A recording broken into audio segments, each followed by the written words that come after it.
Good morning, everyone. We are here coming to you live from Rubik's WCA North American Championship, and we're getting right into it with Charlie Egan's first 3x3 solve. My name is Alyssa Esperez. And this is Manu Singhal. Glad to have you all with us. Yes, everyone, we are going to get right into it. 3x3 blindfolded round 2. Charlie Egan's one of the favorites to make it onto the podium this competition, 1681. That looks like a success to me, Alyssa. Absolutely, and we are happy to see that on the first solve with this event. Of course, this event is a best of 3 event, and that means that all of these competitors will be ranked they'll do 3 solves, and they'll be ranked based on the best one of those 3.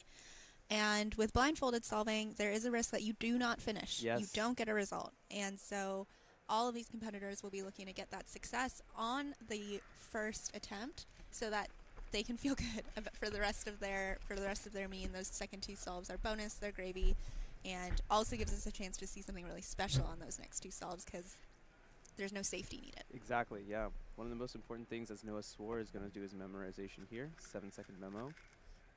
One of the important things is this is only round 2. There is a final round to come. All the competitors are going to be trying to make that finals. So even if they don't get the fastest times here, like 18 is probably a little bit slow for Noah, but as Alyssa mentioned, safetying is kind of important. Elliot getting a 16, and kind of just locking in that you have at least one solve that will put you at least in contention, and then from there you can kind of figure out, like, if you think it's going to make it, then you're good. You can kind of just go for it. And if you don't think it's going to make it, then maybe it makes sense to push a little bit, try and safety. And of course, if you just DNF, then kind of puts the pressure on a little bit. Yeah, we were talking to Charlie yesterday, and he was talking about how last year at Worlds, he DNF'd his first 2 solves in the semifinals, and he was like, I nearly cried before that third solve. Oh, no. Here's Charlie's second solve. Already has that success, so he'll just be going to better it here. It's a good memorization here. High 6. Oh, fun ball. Some pretty shaky turning coming out on that edges. There's a success. Good. It's not better than his first. You're allowed to touch it briefly. So, 2078. Okay, so I think it seems like everything is all good there. Picked a little bit of the chatter. I know Charlie has lots of family and friends staying up late in Australia to watch this round. Yeah, so most certainly. Shout out to the Australians in the chat. Okay, this is Tommy Cherry. He's our first seed in this event. Yeah, world record best, holder. double world record in this event. World champion.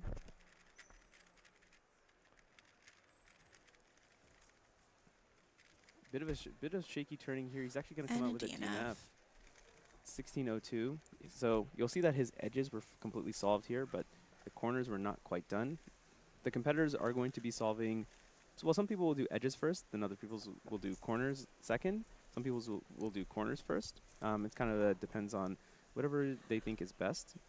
All the top competitors will be using a method called 3-style, where they solve 2 pieces at the same time and kind of cycle a third piece around. Maybe a bit of a forgotten memo from Noah. He's kind of tracing through the pieces, trying to figure out which ones have already been done, which ones are next.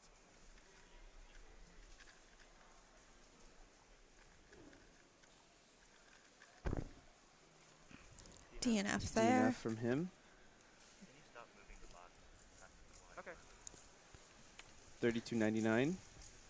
Yeah, the other thing you'll notice is, and Noah's kind of pointing this out here, for blindfolded solving, the competitor is actually the one who starts the timer. And this is because... Who lifts the box. Yes, and they also lift the box.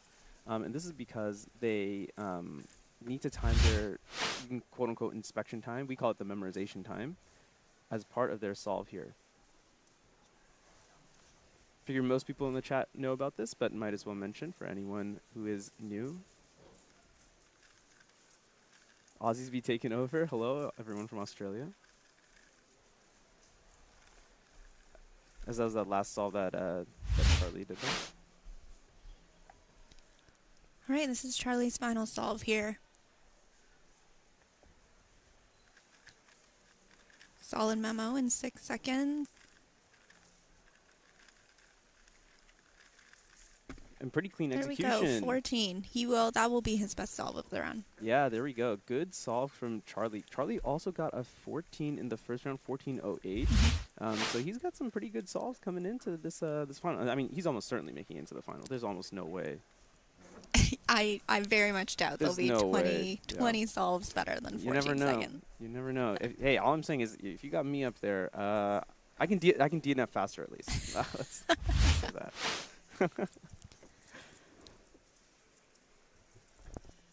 I'm unsure. All right, so on the stream right now we have Caleb. You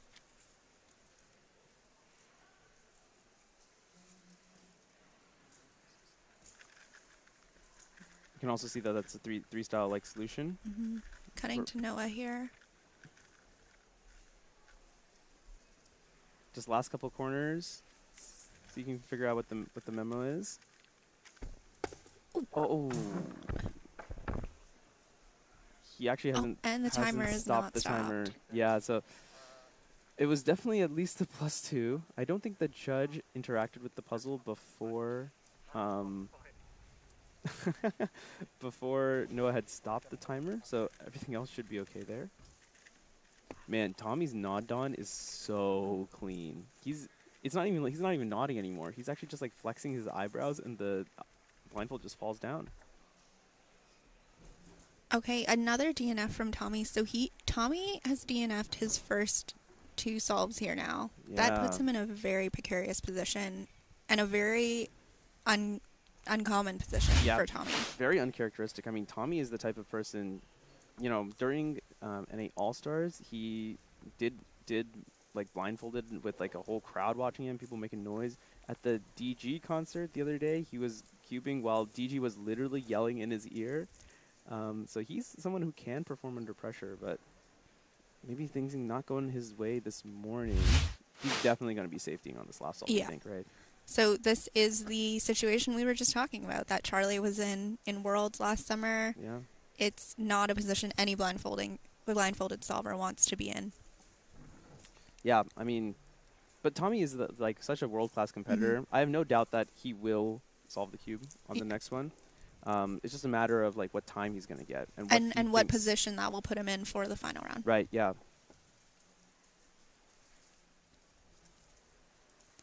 Earlier, we were talking about a nod don. Do you want to tell everyone what a nod don is? Yeah. So you'll see a lot of competitors. What they'll do is they're blindfold. Instead of using their hand to put the blindfold over their eyes, they're going to like nod their head, basically like a jerk of the motion, such that the blindfold is going to fall onto your eyes. It's a very particular technique that is only used for blindfold solving, and it's very interesting. Actually, if anyone listens to Tom Scott's Lateral podcast, it was mentioned on there as well. Yeah, it's very, very unique, but it basically allows competitors to start turning before they even like as soon as the blindfold covers their eyes. Both hands can stay on the cube, exactly. And you don't need to use one hand to put your blindfold on. Yeah, I mean, if you look at some of the algorithms that everyone is performing here, most everyone is going to start off with edges, right? So you're seeing a lot of slice moves. This is not really something you can do with one hand very consistently. And Elliot getting a 16.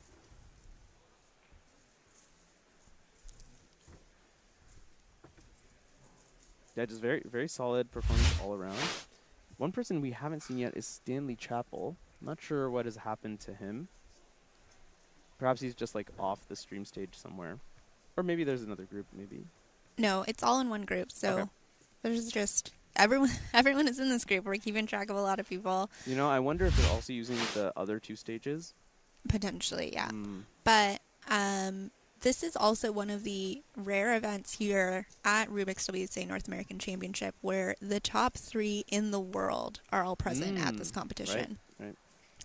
That's not happening for a lot of events that we have here, and that will likely be a different story next year at Worlds. Yes, almost certainly. But here, there's not too many events where we're seeing pretty much all of the world's best competing on the stage. If it means anything, the only other event was Square One. If anyone watched the Square One final from yesterday, you know how you can call it chaotic, you can call it amazing. Intense.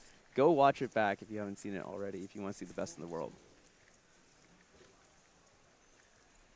Yeah, and Dylan, who won that event, gave a really insightful interview after he won, just talking about like basically how he prepped for that. Ooh. Okay, we've got Tommy's final solve coming up here, and All right. this is a big one. Thomas Cherry, what can he produce here? He needs some kind of success in order to advance. 7-second memo is not particularly slow, so A little fumble there as well. edges look to be okay here, so he's good on All that right. front. That looks like a solved cube. 1636. You can see the relief on his face there.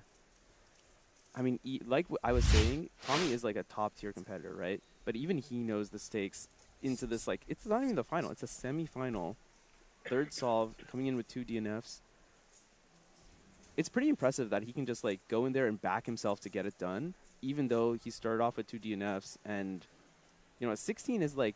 It's not 16 is not a safety solve. It's not a super safety solve. Like that's just impressive. Yeah. There's just nothing to be said. I mean, I talked to Tommy about this a while ago about like how he's able to like manage his nerves so well, because it's not just here that you've seen it. In World's Finals as well, you need to clutch up in order to get the WR mean at the time. And also last year at Nats, he also got the world record clock average. And clock is another really high DNF event, very high precision. I was talking to him about this, and he's just like, yeah, I'm just built different. Essentially, that's more or less what he said. He's like, yeah, I don't really know. I don't do anything in particular. It's just I can just handle the nerves better. So there we go. Call it talent. Call it, I don't know what else you would call it. It just sounds like talent to me. So an insane amount of composure from Tommy all the time. He's a world-class guy, both in terms of competing and also in terms of in terms of just like competitive mindset, you know, and just as a dude, he's just a fun guy to talk to. Yeah, he is. Okay, we have Ryan Pilot. He is a very fast single. Yeah, Ryan actually one of the best in the world. So he's most well known for Square One, but has top 100 single and mean. Don't look like a 11-second inspection, right? Or 11-second memo. Looks like we're guessing a little bit here. Yeah. No, so when you see like those outer moves, that means he's moved on to corners, and yeah, the edges were not done. Looks like he was off by 4 pieces on edges. Yeah, so just not quite there, unfortunately, for Ryan. Maybe we can get an overhead view of the scorecard just to see what else Ryan has put down here.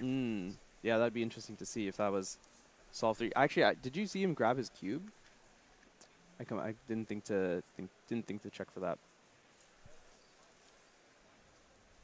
On this red side, we're watching Braden Richards, delegate from Ohio, my state of origin. And yeah, really stand-up guy. Some fun fact about Braden: he recently completed a road trip across the country from Ohio all the way to California, stopping at a bunch of amusement parks because he's a big amusement park fanatic, you could call it, or enthusiast. Yeah, that was a very long road trip. I think it took him 2 weeks to do the whole thing. So that is wild. But it's so cool, right? I want to do a road trip across the country. It's, you know, many people have done a road trip across the country just stopping at competitions all along the way as well. Yeah, that sounds fun. Yeah, unfortunately, it looks like he's forgotten a bit of his memo. You'll see the competitors kind of like tapping different places on the cube. They're not trying to feel the pieces. That's not what's going on. They're trying to figure out, have I solved this piece before? What is the next piece that needs to be solved? He's using a method called M2OP. Well, he's using a method called M2 at least for edges. That's where you set up all of the next edge to be solved in like the, what is it called, the UB slot, the up back slot. And then you do M2 in order to solve your edges. And you're kind of solving the edges one by one. That's the difference between M2 and 3 style. You're solving those one by one. He's now, this looks like an OP solution for corners. OP standing for Old Pockman. This is like one of the classic ways to solve a Rubik's Cube blindfolded. He's having a good laugh at this. I'm sure he thought he was a lot closer than he actually was here. And the funny thing is, it looks very not solved. Yeah. But in especially in OP and M2, it can one or two moves can lead to it being very unsolved at the end. Yes, extremely.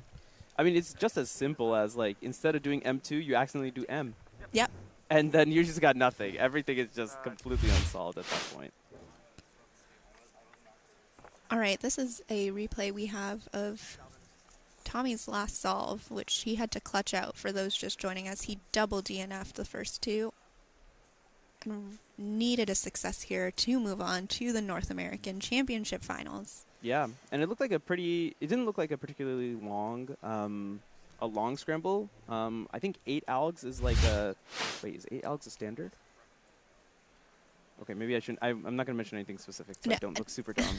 Tommy was on stream yesterday telling us, Charlie was on stream yesterday telling us that 8 algs was a really good scramble. Okay, it's a really good one. Yeah, okay, yeah. So it didn't look like it was like an absurd amount of algs at least.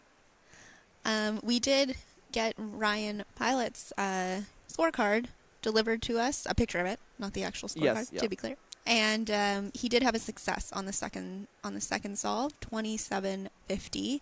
So that should be into the finals.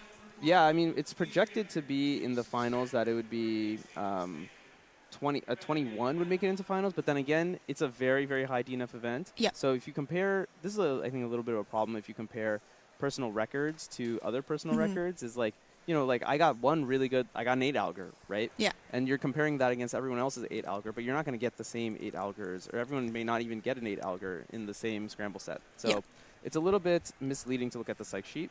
But I think Ryan has probably feel pretty good about 27.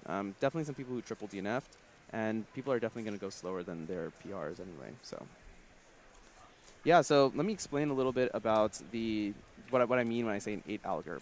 Essentially, as I mentioned earlier, the way that blindfold solving works is that you're solving like piece by piece. So here's like a basic T-perm. So what this does, as you can kind of see here, is that we're swapping around 4 pieces. We're swapping these 2 corner pieces and these 2 edge pieces.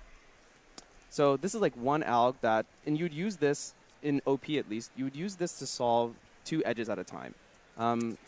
So then that's like one alg that you do in order to solve a piece. For 3 style, you're going to do something more complicated. You may do something like this. And this here, we're moving 3 corner pieces around. And this is like much more of a 3 style alg. So you're going to solve 2 pieces at the same time. So each one of those times you do that, that's one alg. So the number of algs that you do kind of determines how good or bad the scramble is. If you have to do a lot of algs, that means that you have like a lot of twisted pieces, or you have a lot of cycle breaks, where cycle breaks are like, instead of like moving a couple pieces around and they kind of all flow in one cycle, you have to like switch 2 pieces, then you have to switch 2 different pieces that aren't part of the cycle. That causes the alg count to increase, and those are bad scrambles. An 8 algorithm means that you need only 8 algorithms to solve the entire cube. That's in both edges and corners combined. And as Charlie had mentioned yesterday, that would be a really, really good scramble to get. We're seeing an example of a through-line solve here. Yeah, that was clean. That was Charlie. I think that was the best one that was the best one we certainly saw. In this round. In this round, yeah. Okay, we're getting started with 3x3. Ooh, the 3x3 cube. All this right. is the main event of a competition. Yes, yeah. The winner of this event will be They're winning the big North cash. American champion. Yeah. And this is the first round of 3x3. This is the very first round. Not seen 3x3 yet this weekend.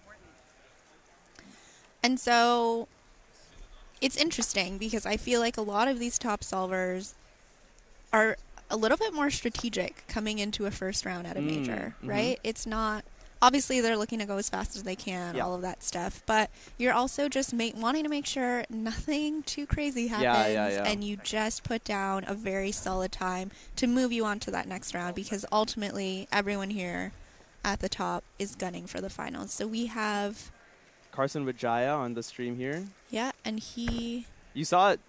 I think that may have been a T-perm at the end right there. There you as I was go. showing. 746. I mean, he doesn't look very pleased with that, but I mean, Alyssa, you're absolutely right. You may not see the absolute tippity top solving. People aren't kind of like safety per se. but they aren't going to necessarily go completely all out. Kind of want to save your energy a little bit going into the big ones, which are going to be the semifinal, when everyone's going to try and make the final, and the final to see who's actually going to win. Yep. Here's Ryan going straight from a 3-blind round that's right into 3x3 round That's one. a quick turnaround. 6:58 from Ryan. You saw on there that with our lovely little graphic that he has a 3-second single, one of only, I believe, 11 or 14 people to have a sub-4 single, relatively recent too. So he's certainly up there, one of the people who are trying to make it into the finals. Yeah, a 3-second single is absolutely special. If Yes, you see one of those this weekend, consider yourself lucky to have seen some really incredible solving. We did see one earlier this week. Yes, at Rubik's North American All-Stars, technically a different competition here in Minneapolis, in the Mall of America. Timon Kolasinski in the final round, not even coming in as the top seed, got a 3.92 second solve on solve number 3. Nick Silvestri and I, we were on the mic for that. We were losing our minds. It was absolutely wild. For anyone who hasn't seen the replay of that average as a whole, go to Timon's channel. He has a complete reconstruction of that, non-reconstruction. He has a complete replay of that entire average. It's just absolutely magical. You have to go watch it. It was. I was in the crowd watching, and it was like one of the most insane averages I've ever seen. Yeah. Okay, we've got Blake Thompson here of WCA board fame. WCA board, yeah. For those who don't know, the WCA is the World Cube Association. Governs all speed cubing competitions, competitive speed cubing worldwide. This is a World Cube Association championship. Yeah. And Blake with a 892 doesn't look super happy. Doesn't look super sad. I think he's just... He had an E-perm at the end, so, you know, it is what it is. Fun fact, and this is one of my only claims to fame. I scrambled Blake's 4 many, many years ago. I don't know if this scorecard still exists. It probably doesn't exist anymore, but if you'll see my scramble signatures on there, I was very happy for my boy Blake when he got a 4-second solve. That was one of the... It was like top 50 in the world at the time easily, if not top 20. Carson with an E-perm at the end. Kind of shaky turning here, unfortunately. Not a particularly good solve for him. Backing up 746 from earlier. Yeah, let's take a look at what he saw here. It looks like he started off with... Well, it looks like he was eyeing blue cross, and that's exactly... Oh, no, he did, and he ended up switching to yellow cross. That's interesting. Some competitors will put the cross color that they're going to do on the bottom after the end of inspection, and some people will put it on the front face. It kind of just depends on what's more ergonomic. If you're going to do a lot of F moves to orient edges, then it makes sense to put them on F. Here's Ryan's second solve. Of course, we just saw Ryan in 3x3 blindfolded, and now competing in the first round of 3x3 here at Rubik's WCA North American Championship. Quick solve there. 661. He's shake of the head. Shake of the head, yeah. Was not very satisfied with this one. Let's see if we can try and figure out why. Yeah, that pause there at the beginning of F2L, not great. Most competitors will be able to kind of fluidly move from the first step, which is building that cross on the bottom, into F2L, which is solving the first 2 layers at the same time. And yeah, most competitors are going to try to move into that very fluidly. The top competitors here are all going to see that during the inspection time. They're going to try and be able to, the cross certainly, and almost all of the top competitors, if not all of them, will be able to see the first pair and exactly the solution to solve that pair. The reason why you want to do that is you want to use the time during the solve, as you're doing the solve, not to look at those pieces, but to look for the next pieces. This is a step that we call look ahead. And that's really, really important in getting fluid solves that don't pause. Yeah. Awesome. Okay, we are going to transition here. We've got Elliot Kobekansky, who just finished his second round of 3x3 blindfolded. So I'm going to hop out here, give my seat to Elliot, and I'm sure you guys will have a great convo. Yeah, for sure. Thanks, Alyssa.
All right, welcome back to the stream, everyone. As promised, we have Elliot Kobekansky of Canadian Blind fame. How's it going, Elliot? I am good. How are you, Manu? I'm doing absolutely fantastic. I'm so excited to be here at Rubik's North American All-Stars 2024. You know what? I'm going to stop saying the whole thing. We're just going to call it NAC from now on. Everyone in the stream, you know where this is. We're in here in Minneapolis, Minnesota.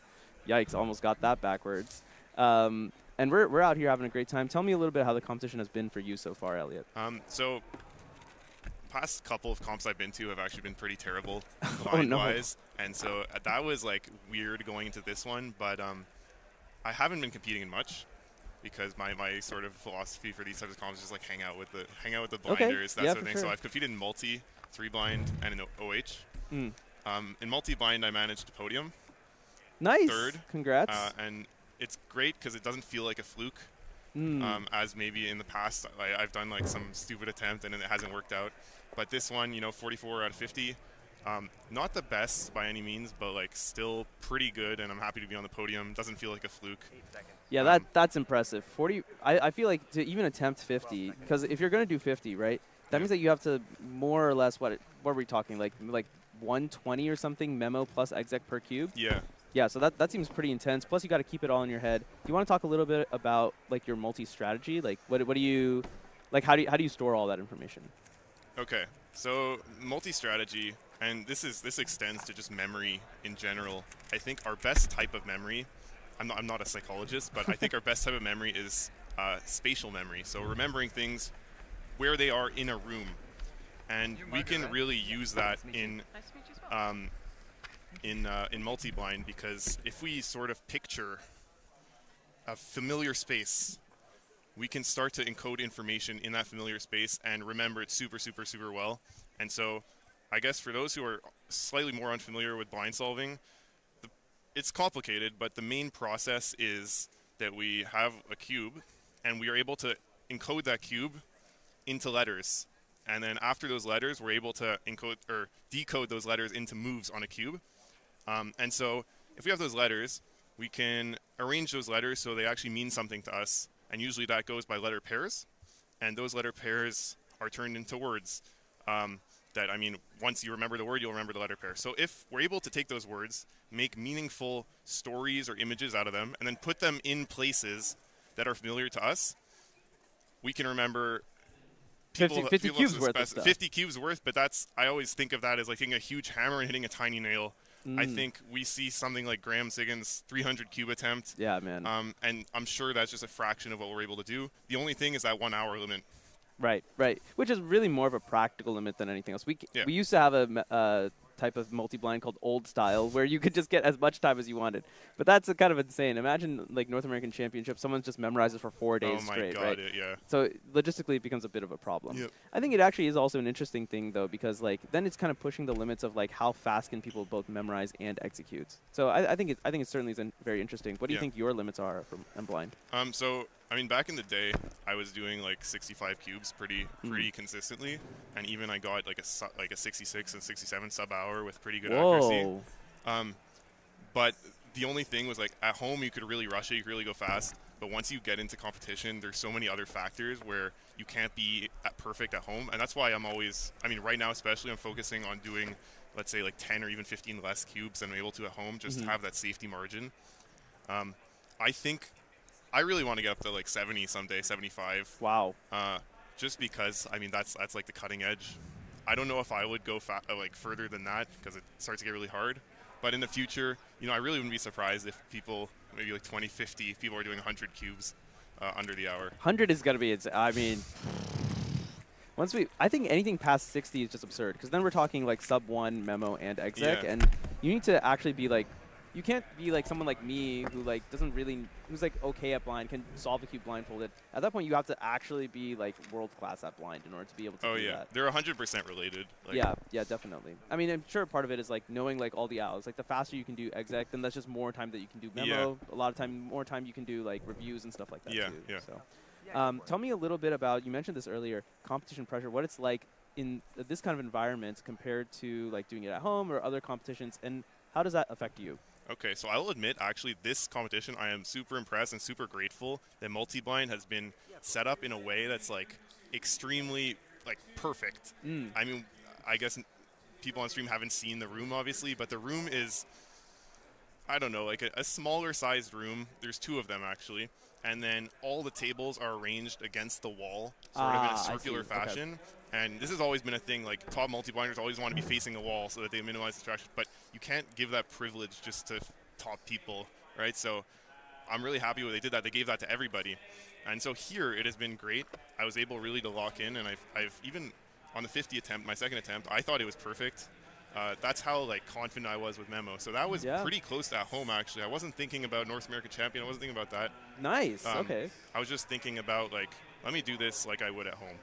However, in some other competitions, I mean, you can't always have like a perfect convention center and all that stuff. So there are sacrifices that are made sometimes organizationally, which is completely fine. Yeah. But sometimes there'll be like, I don't know, like somebody walking or like some big noise in the back, and it'll screw you up. For some reason, multi, because of the long format, you don't often, for me at least, I don't get much stress because after the first minute or so, it's like, okay, we're in the process. Okay, I see. It's like it's kind of like the warm up, or like the anticipation is more than like the actual event itself. And like once you're in it, you're just in it. Like now you just hit a flow. Yeah, I guess it's like FMC. I don't know. I do some FMC. I don't know if top FMCers really feel stressed during the entire event. Sure. I mean, I'm sure some people do. I'm sure some people don't. It Yeah. kind of depends on like. Well, FMC is also really different now, where like you're looking for like you're basically doing a breadth first search across like a bunch of solutions, right? Tell me a little bit about what it was like doing 3-blind up here on like this main stage in this big crowd, because one thing that's really different I found was that like I usually at a competition it's completely silent because you can make everyone really quiet. That's not really the case here. Like there's always some people who are like chit-chatting or like stuff is going on. So tell me what that was like, if that was different, if that got into your head a little bit. So I've always been a fan of just like constant white noise. I think my theory behind that is it's not actually the noise that makes a difference. Yeah. It's the change in noise. Okay, sure. So here, if people are just talking, like it's fine for me. I know other people, maybe it'll affect them. 3-blind has always been a thing where it's like, I don't like wearing headphones. I don't want it to feel like it's a long event where I'm memorizing crazy amounts. So I want it to feel like a 2x2 solve. Sure. So for me, it's fine. I would say I have quite a bit of experience competing in big stages like that, like North American Championships 2 years ago, World Championships last year. Yep. And there was only one round where I didn't perform well, and that was unfortunately World Championships finals. But here I've had 2 pretty good rounds. Obviously there's some nerves that just because it's a big championship, maybe because you're on stream, but it doesn't affect me too much, which I'm really happy about. Okay, that's good. Tell me about your results from 3-blind round 2, and I guess I'm kind of curious about what like the top solver mentality is in general. You know, it is like the semifinal, right? And 3-blind is it's a very precise event just by nature, but also because of the fact that it's the mean of 3 events and it's such a high DNF rate. Yeah. How many people do you think are like safetying out there? Is that something that you personally do? I'm not a big fan of safetying in 3-blind just because I always want to all out every single solve, and I don't want to jinx it. I've never triple DNF'd around. I might at some point, but I think where it is now, we're at the point just in 3-blind solvers in general where if you do 3 solves, you're probably going to get 1. Otherwise, it's like, I don't know, if you practice enough, you will always get 1 on 3 unless there's some crazy distraction. So I'm never worried about tripling. I'm never worried about safetying. I know Tommy, I think I heard, got 2 DNFs. He did. He went DNF 16. And he still got a 1633, which I know for Tommy isn't the best thing ever. But I think Tommy, I don't know, I'm sure in his mind he's like, okay, I'm going to go a bit safer. I don't think a lot of us like review the memorization again, because often like safetying can actually lead you to screw up. Like it gets in your head? Yeah, if you're going too safe, then it's like you're not used to it. So I think there's like the concept of like almost like a pseudo safety where you're going slightly slower than normal, and maybe that's something that Tommy did. Interesting. Okay, yeah, I mean, certainly very interesting. I think there's so much mental stuff that goes on in cubing, and I think 3-blind and like all the blind events in general are like the pinnacle of that. There's so much stuff that is going on in your head, like, well, literally, because you're trying to jam all this information in, but also because like it's kind of like it's like the event, the situation, the stage. Like there's so many other factors that are different at like this big championship that are different at home. Oh yeah. And I'm sure like the top solvers like you are like are like conditioned to like be able to deal with this kind of stuff, because it is very, very different, and kind of jarring, I guess you could almost say, from other environments. Tell me a little bit about preparation going into Worlds for next year. Well, first of all, are you excited for Worlds? I'm very excited for Worlds. Yeah, I mean, it's not like I don't know, where in Canada are you from? Montreal. Montreal. Okay, so it's not like it's not home turf per se. But No. I mean, on the continent, it's certainly better than off. I know. Like, just being in a different country definitely affected me, or being in a different continent. That was my first time going outside of North America. Okay, yeah. And so that was like definitely a factor. Yeah, sure. So I'm happy for it to be in Seattle. I mean, it's close to Canada. So. Yeah. Tell me about like things you're looking forward to for Worlds. Like, of course, attending, but also like, what are you looking for? Any particular results or anything like that? Results. I've kind of accepted that maybe like I don't know, my 3-blind days are starting to be over. I don't want to say that, but people are getting really good. Results I don't really care about that much. A podium would always be nice. Yeah. I'm more excited to see everybody. Like, Worlds was like a crazy experience for me because you get to meet all the Europeans, all the Asians, all those Oceanic people. And I honestly think about them almost every day. I miss them. So I'm excited to see them again. Yeah, I mean, the last thing I wanted to mention was I feel like you have like very strong ties to the blind community as a whole. I mean, we were talking about this off screen just now. Like, you were in Berkeley just to visit like Antonio and the other blinders. Tell me about tell me a little bit about like the top level blind community and like what you think about it. I mean, I'm sure you all are friends, yeah? Oh yeah, and it's with such a theory heavy event. Well, now it's becoming more turning heavy, but with the theory heavy event, you always want to be talking with people to figure out, what can I do better? And everybody, I don't know, the blind community is pretty cool just because it's more of a niche thing than normal cubing. So maybe there's less of us in total, so that allows us to be closer. And then there's always like sort of the big blind and then 3-blind, multi-blind sub-communities, and they all have their own like perks. So I love all of them. Okay, yeah, no, for sure. I think it's really cool. I think it's one of the greatest aspects of cubing is that like unlike other things like fighting games, for example, we don't like most people don't really gatekeep stuff, and if they do, they're gonna gatekeep something silly and not something like not actually important. There's a lot of like knowledge sharing that happens. And I know there's like the blind server, there's like the blind Facebook group, which we've used for many years. There's so many resources out there, and I don't know. I find that that's one of the greatest things about cubing is we're all just like we're all in it together.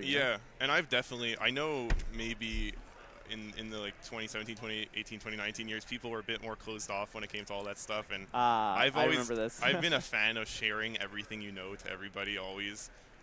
And like open source software and all that stuff, and I like to bring that mentality. So I'm always trying to make videos, trying to make things. So even if I'm not like laying everything out on a silver platter, the knowledge is out there. I know most of my theory and my like floating knowledge, all this stuff that comes a lot from like Jake Klassen. Okay.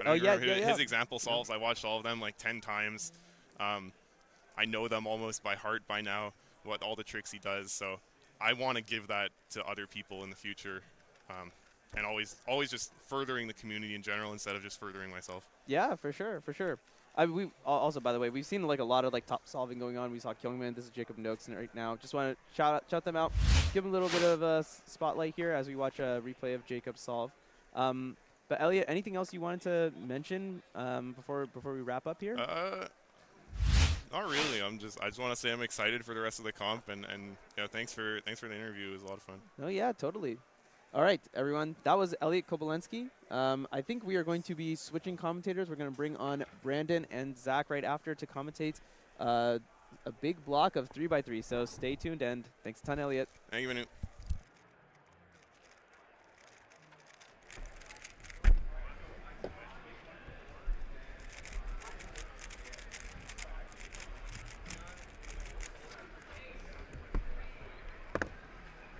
Thank you.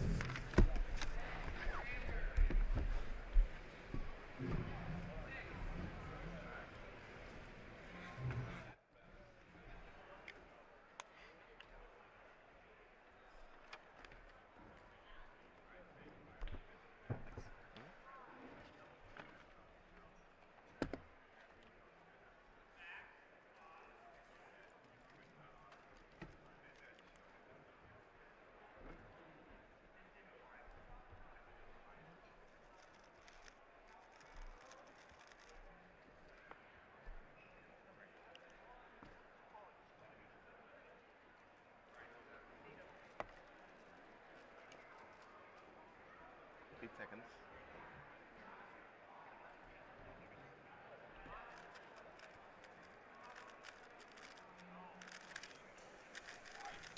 Hello, everyone, and welcome back to North American Championships 2024. I am one of your commentators, Brandon Lynn. And I'm Zach Reidel.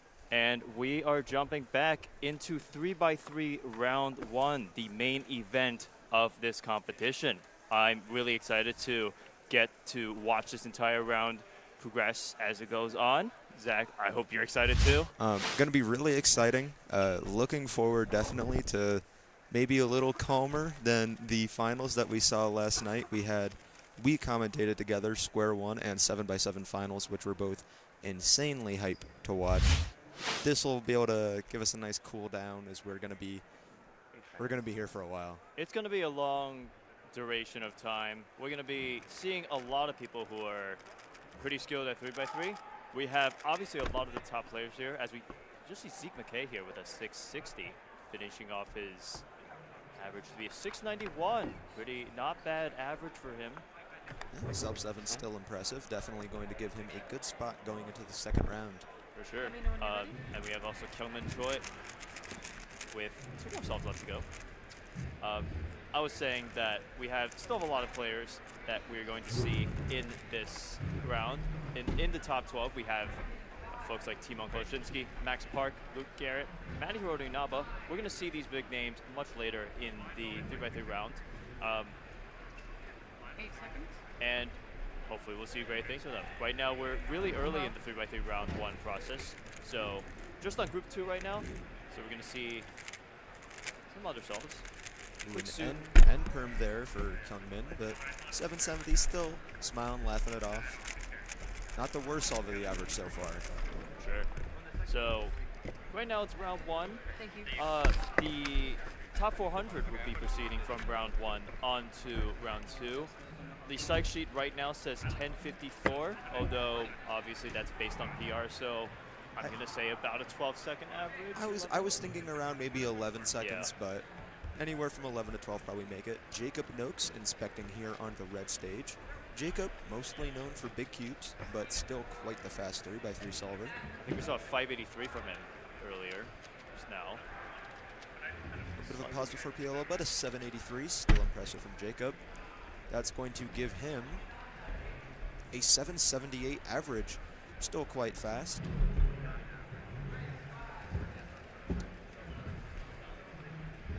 So, Brandon, want to use this time, maybe ask you, what are you hoping to see in 3x3 first round? I know we have 12 groups to get through, and we're on 2 right now. I think 3 maybe.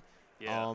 Still a ton of big names to go. Any names you want to look out for? Yeah. Maybe not the higher level, but sleeper picks that you have. Sleeper picks. I mean, I don't know how much of a sleeper pick this is, but like looking at ranking in the psych sheet, I'm looking at Luke Reiser a lot. For those of you who don't know, he came in 3rd in the All-Stars event on actually this past week. And he's been grinding 3x3 like crazy. So even though he's not in that top 3, top 5 on the psych sheet, I would put some money on that if he were. Yeah, I think I'd like to see a good performance from Luke, or Luke Reiser, definitely working hard for it. I am maybe a little biased towards some of my Mid-Atlantic folk. Jerry Yao, one of the top seeds from our region, should be competing later on in the day, or later on in the morning. But I'd like to see what he gets. Probably like a mid-5 average is what I'm hoping for from him. Yeah. Kyungmin inspecting here on the blue stage, using up a lot of inspection time. A blue cross. Is Kyungmin color neutral? So, a little pause on the 3rd pair. The Pi, I think a Pi, just a standard Pi L with a G perm at the end. Yeah. It's going to be the worst possible average for Kyungmin, but still a 754 average. Quite fast. Yeah, so in the Mid-Atlantic region, I always see like Jerry Yao and Chris Sun as the top 3 by 3 And that's it, so you standouts. can bring anyone here. Chris Sun is in attendance. Definitely one of the faster competitors. We don't see him compete a whole lot. Or at least he hasn't competed a whole ton as often here. We're seeing Kyungmin solve. Some fast pairing, but that big pause before that red-white pair. just the standard ALG, no ZBLL. I'm not sure how much, if any, Kyungmin, or how much ZBLL Kyungmin knows. Yeah, no ZBL, no COLO either. Here we're seeing some picture-in-picture for the stream. Nice seeing all competitors of all speed ranges here. There are competitors besides just the top seeds here, but everyone's getting nice times. 17:34. Not too thrilled with it, but everyone's here having a great time, I hope, at North American Championships. I know I am. We are calling up Group 3 now, so we should be seeing some new faces. If you want to talk for a bit, I will find out who all is in this group. For sure, yeah. I mean, I'm really looking forward to seeing just some great action in round one. In round one, people are really just going to be focused on getting to round two, as always. As we were talking about, in Group 3, we are actually going to see Chris Sun competing. So Mid-Atlantic Hero, we're also going to see Brendan Dunnigan. Those are our top 2 seeds going to this group, both having sub-6 PR averages for 3x3. Yes. I'd like to see what performance they have coming up. For sure, yeah. I think we're transitioning between groups right now, so hopefully we'll get some of that action in. Yeah, I will say today is definitely the busiest day of the weekend.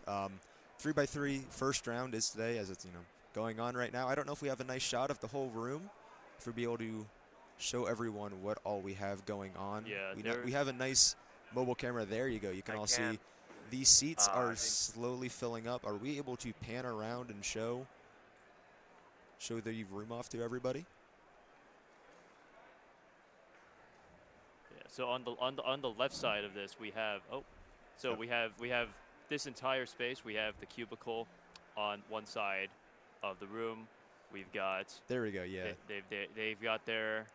So we see the whole room slowly filling up bit by bit. I remember when we got here on Thursday, that line and queue section for the cubicle was filled.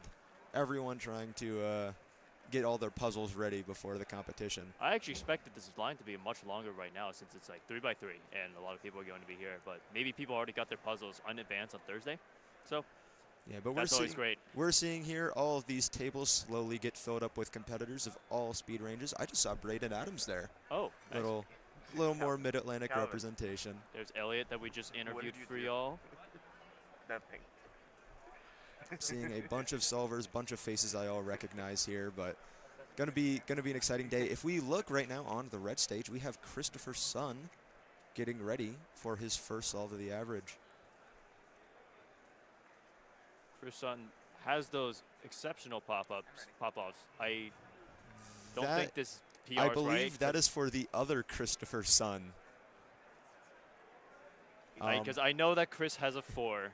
I watched it with my own eyes. Yes, but Chris Sun, our current Pennsylvania champion. Is this a? Oh wow. 601. That is solved. That is solved. Yeah, no, that's solved. You're correct. Yeah, there we go. A 601 for Christopher Sun. Quite a hot start. Maybe not sub his PR average, but definitely on pace for it. As you did see there earlier, Christopher Sun is our current reigning Pennsylvania champion.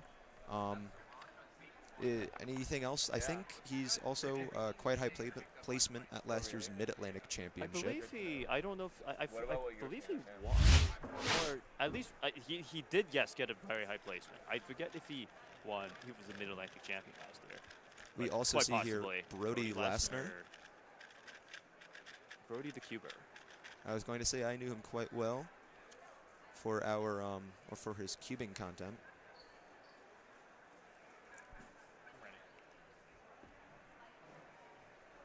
Brody with that sub-7 average. 8 seconds. Let's see what Brody can plan here.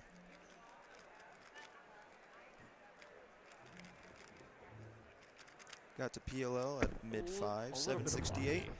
He's still happy with it, though. All right, everybody. I am going to be hopping out for a quick second as we have an interview coming up with Tommy Cherry.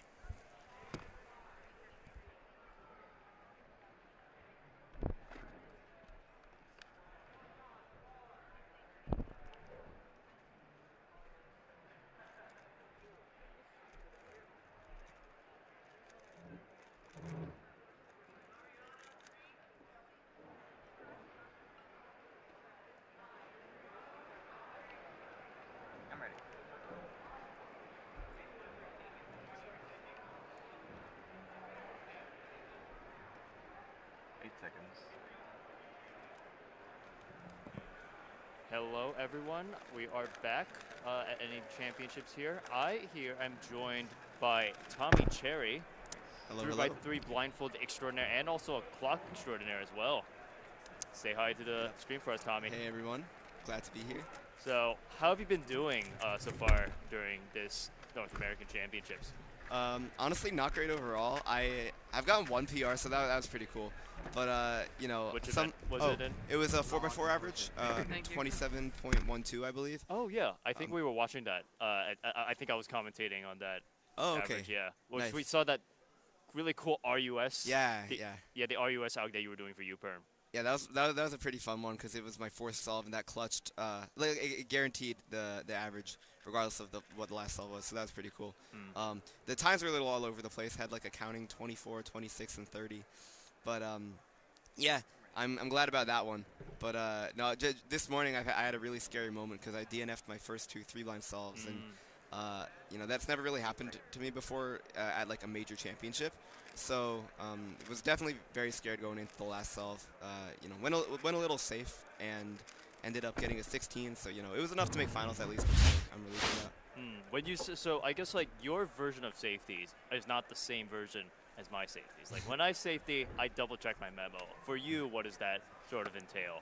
Kind of just going slower and being more cautious, like as I go through. Like I still one pass it because if I feel like doing an extra pass would kind of just mess up with my mindset. You look so relieved here. Yeah, I love that. Yeah.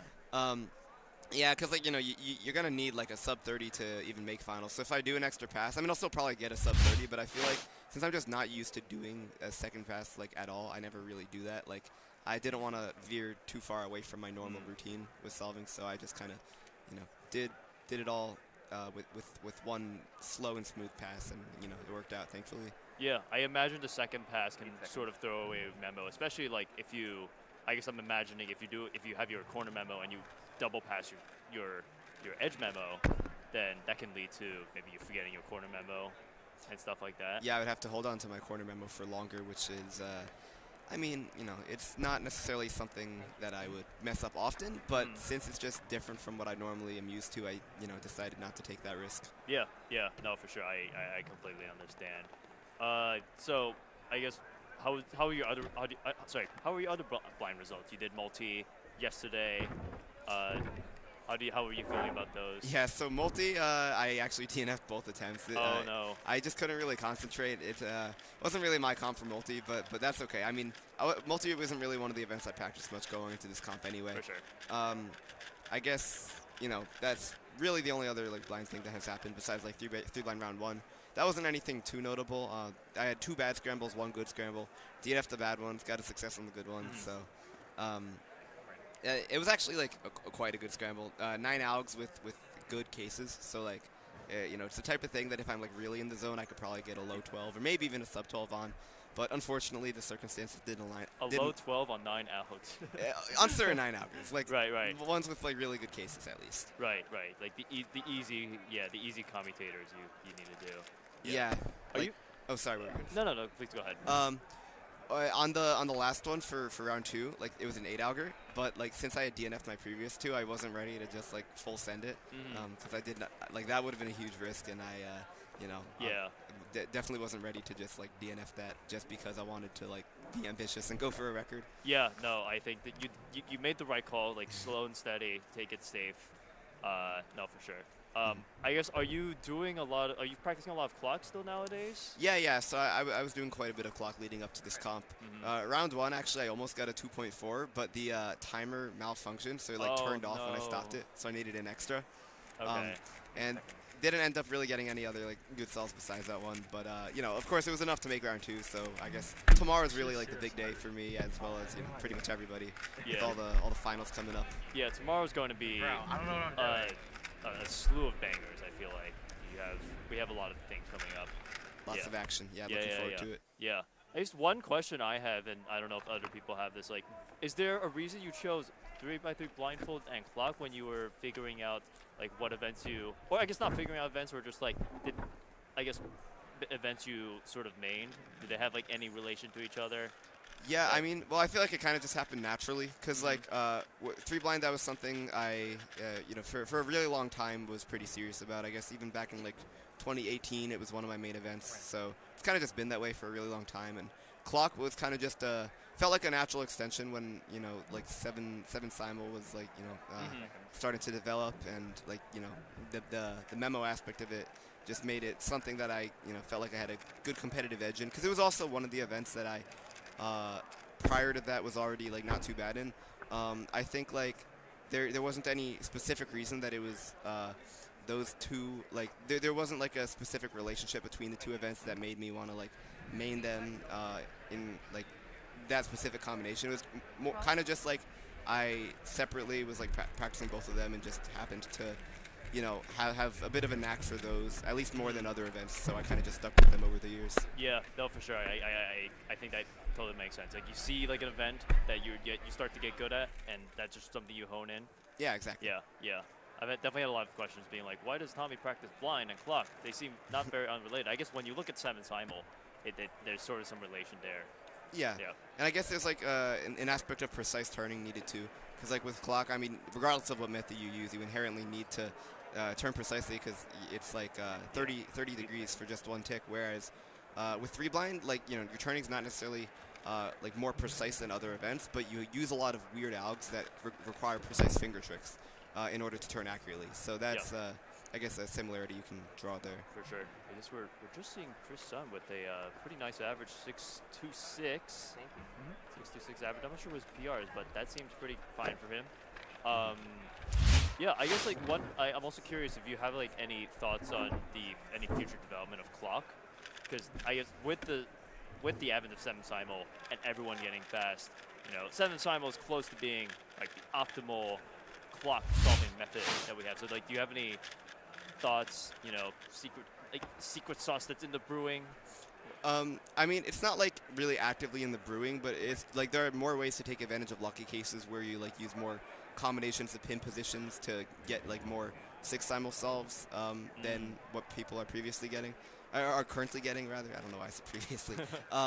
But yeah, so like, I think over time the direction that clock theory will head in is just kind of getting used to a wider variety of pin sets so that you can have a lower average move count. Different pin sets? You mean like the configuration of the pins, or? The combination of pin positions you go throughout a given solve. I see. So like right now, the way pretty much all top solvers do it is using a fixed set of 7 positions, and the only really variation is the orientation you choose to solve in. So I think I like getting used to more sets will definitely make the event more interesting because there's like a more complex thought process that'll go into deciding your solution. But like an obstacle to that is just it's so hard to get used to a new pin set because from like solving with a single pin set for a long time, you have the muscle memory. You have like very deeply ingrained muscle memory to adjust the pins in a certain order. And aside from that, like you have to get used to a different memo order for inspection and be able to dynamically like choose between those when you're inspecting. So there's kind of just a lot that goes into it that makes it hard and is the reason why like not a lot of people have started to consistently implement alternative pin sets. But I definitely do see that being a direction for clock to head in within the near future. Yeah, I can expect in the next year there will be some of these more similar developments. Yeah. Yeah, no, for sure. Like, and I guess like any remaining expectations you have for this comp? I mean, as far as my own results go, like I'm hoping to do better in 3 blind finals in the first 2 rounds. I don't know. I mean, anything can happen. Hopefully we can see some more world records. Max has been going crazy, and it's been really cool to see. Fire. But just a world record from anybody would be cool to see. It's always great when the crowd goes crazy at major championships or stuff like that. Yeah, it's a lot of fun. So. Yeah. That would be amazing to see. Yeah. I guess, do you have any socials that people can find you at to learn more about you, your sponsorships, or whatnot? Yeah, sure. So this is a Cubing Life Academy. It's a company that I do coaching through with some other cubers, so you could like sign up for a course with me for 3x3, 3 blind clock, or just do like a custom course for any other event really if you want. As far as my own socials go, we've got my YouTube channel. It's just my name, Tommy Cherry. And there's also Instagram at TommyCherry11111. I don't use the Instagram as often, but it is a good way to contact me. So yeah. Great, great. Well, thank you so much for coming on, Tommy. I hope you I hope you have the best of luck tomorrow in all the blind events, clock finals as well. So, yeah, looking forward to seeing your results. Yeah, thank you so much. Thanks for having me on. Yep. And with that, we'll proceed on to more 3x3. Thank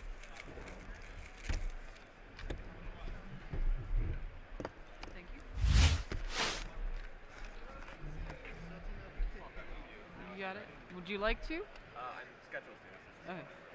I'm happy to keep judging if you want to, but I know it's a fun spot, so. Yeah, I told my parents I'd be on stream. Okay, then be on stream. Okay, thank you.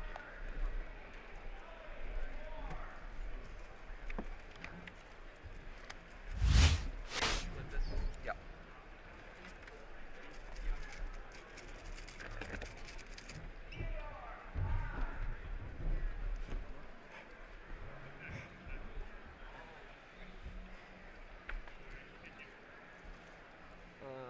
Just a second. I need to find a pen. Yeah. We lost one here. 8 seconds. Hello, everyone. We are back with 3x3. I am once again joined by the one and only Zach Rydell. Hello, everyone. Zach, as Brandon said. How was the interview with Tommy? Oh, Tommy is great. I feel like Tommy just has a lot of thoughts on the future, like not only like in the moment on what his like solves are like, but also just like the future development of these of the events that he's doing. It's really cool to see like he has thoughts on future directions and whatnot for trying to get faster and pushing the limits of what he's trying to get at. That's nice to hear. I was hoping to talk to him sometime this weekend because he's not in our region as much. He's been here a lot more as of late, but still not getting to see him all the time. Yeah. Sorry. Being able to talk to a high-level competitor about high-level competing is always nice to have. Yeah. So we are now on to the next group of 3x3. Here we have Daniel Gutierrez on 3x3. I believe he at least he used to be part of the Mid-Atlantic region. I think he still is. Big pause there, but COLL, slow U-perm in 11:36 for Daniel. That's unfortunate. We are on group 4 of 3x3 right now. There are 12 groups in total. So, to give y'all context, we still don't have the top 12 seeds competing yet, but much later in the day, maybe in an hour or so, we should get those top seeds of 3x3. But we are at least still seeing some fast solvers like Kyle Santucci here. POL at low 4 there, a 5-10 for Kyle. Not sure if that's his first solve, but definitely a hot start. Kyle, of course, podiuming at Nationals 2023 last year. That was great to see. Back to the blue stage, we have Brendan Dunnigan wrapping up his average. Here we see those stats from Nationals 2023. Kyle Santucci, 3rd place with a 6.19 average. And that was the worst possible average, too. So being able to clutch 3rd place and not having to worry about the last solve, quite impressive. I remember watching those solves. They looked incredibly fluid from him. And at home, he's been posting incredibly fast solves as well. Fast averages of 5, speedy averages of 12 and such. Brendan ending with an 883. Brendan Dunnigan, 883, a little bit of a lockup. I saw him doing some RUD F2L pairs. 8 seconds. Still going to have quite a fast best possible average. Back to the red stage. 723 for, making sure I get the name right, for Siddharth Reddy. I believe quite the prominent 2x2 solver, as well as clock. I think quite an interesting combination.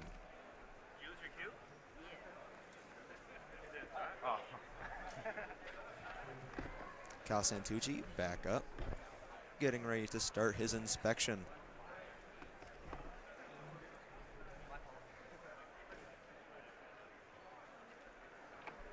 So we will be seeing the top 3x3 seeds compete later. To clarify, Yihang won't be here at NAC. I know he's registered, but he will not be attending, unfortunately. But regardless, we'll be seeing some very fast 3x3 solves from the rest of the top teams in this competition. Seeing Kyle Santucci quite fast PRs and highly ranked in Canada, his home state. Even home country. Ooh, ZB at high 3, 520. That looked like quite the short ZB out. Panic. That would have been like a mid-4. He's saying mid-4 if he maybe didn't panic as much. Oh, wow. So Kyle with a 5.1, 5.2. His PR average is 5.7. So he's already on pace. He's quite on pace. Paul Mavi here. Fun fact about Paul Mavi, he used to hold the world record for the largest range of 3x3 times. So from like, I don't know what the time range was, but he had every time and every decimal in between 2 solves, and he had the largest range. I believe that record is held by Eric Zhao now. Oh. Or it might be. So when you say largest range, you mean every possible second? Yeah, so something like, so he has 770, 771, 772, all the way up, and he had quite a large range. Interesting. That's an interesting stat. Sid ready here. 813, not too pleased with it. Bit locky on that G-perm. However, it's the first round. It's still quite early in the morning. It's 9:49. I know I'm quite not awake yet, so I wouldn't be shocked if some of these competitors aren't either. Yes, Brendan Dunnigan, I believe, getting ready for his last solve of the average. Brendan does have a best possible average of 726, if you can count that 657. Off screen, we also have Kyle Santucci getting ready for his third solve. It hasn't started yet, but we'll keep the camera on Brendan for now. 8 seconds. 12 seconds. Flight fluid, a little bit of a lockup there for Brendan. A quick OLMPL 630, that does give him best possible average of 7.26. We can cut to Kyle Santucci, midway through his solve.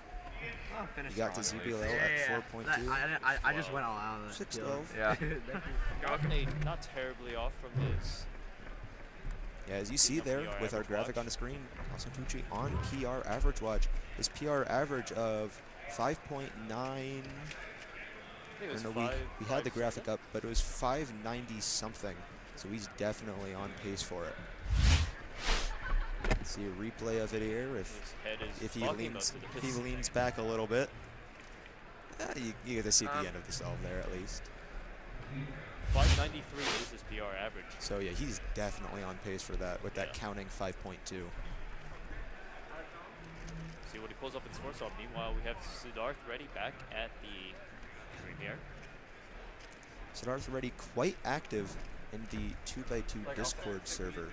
They've grown quite the community as of late. And 862 for Sid.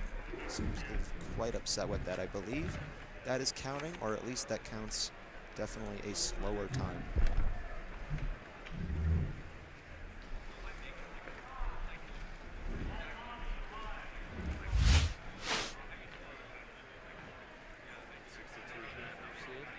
We are going to be getting Kyle's fourth solve up soon.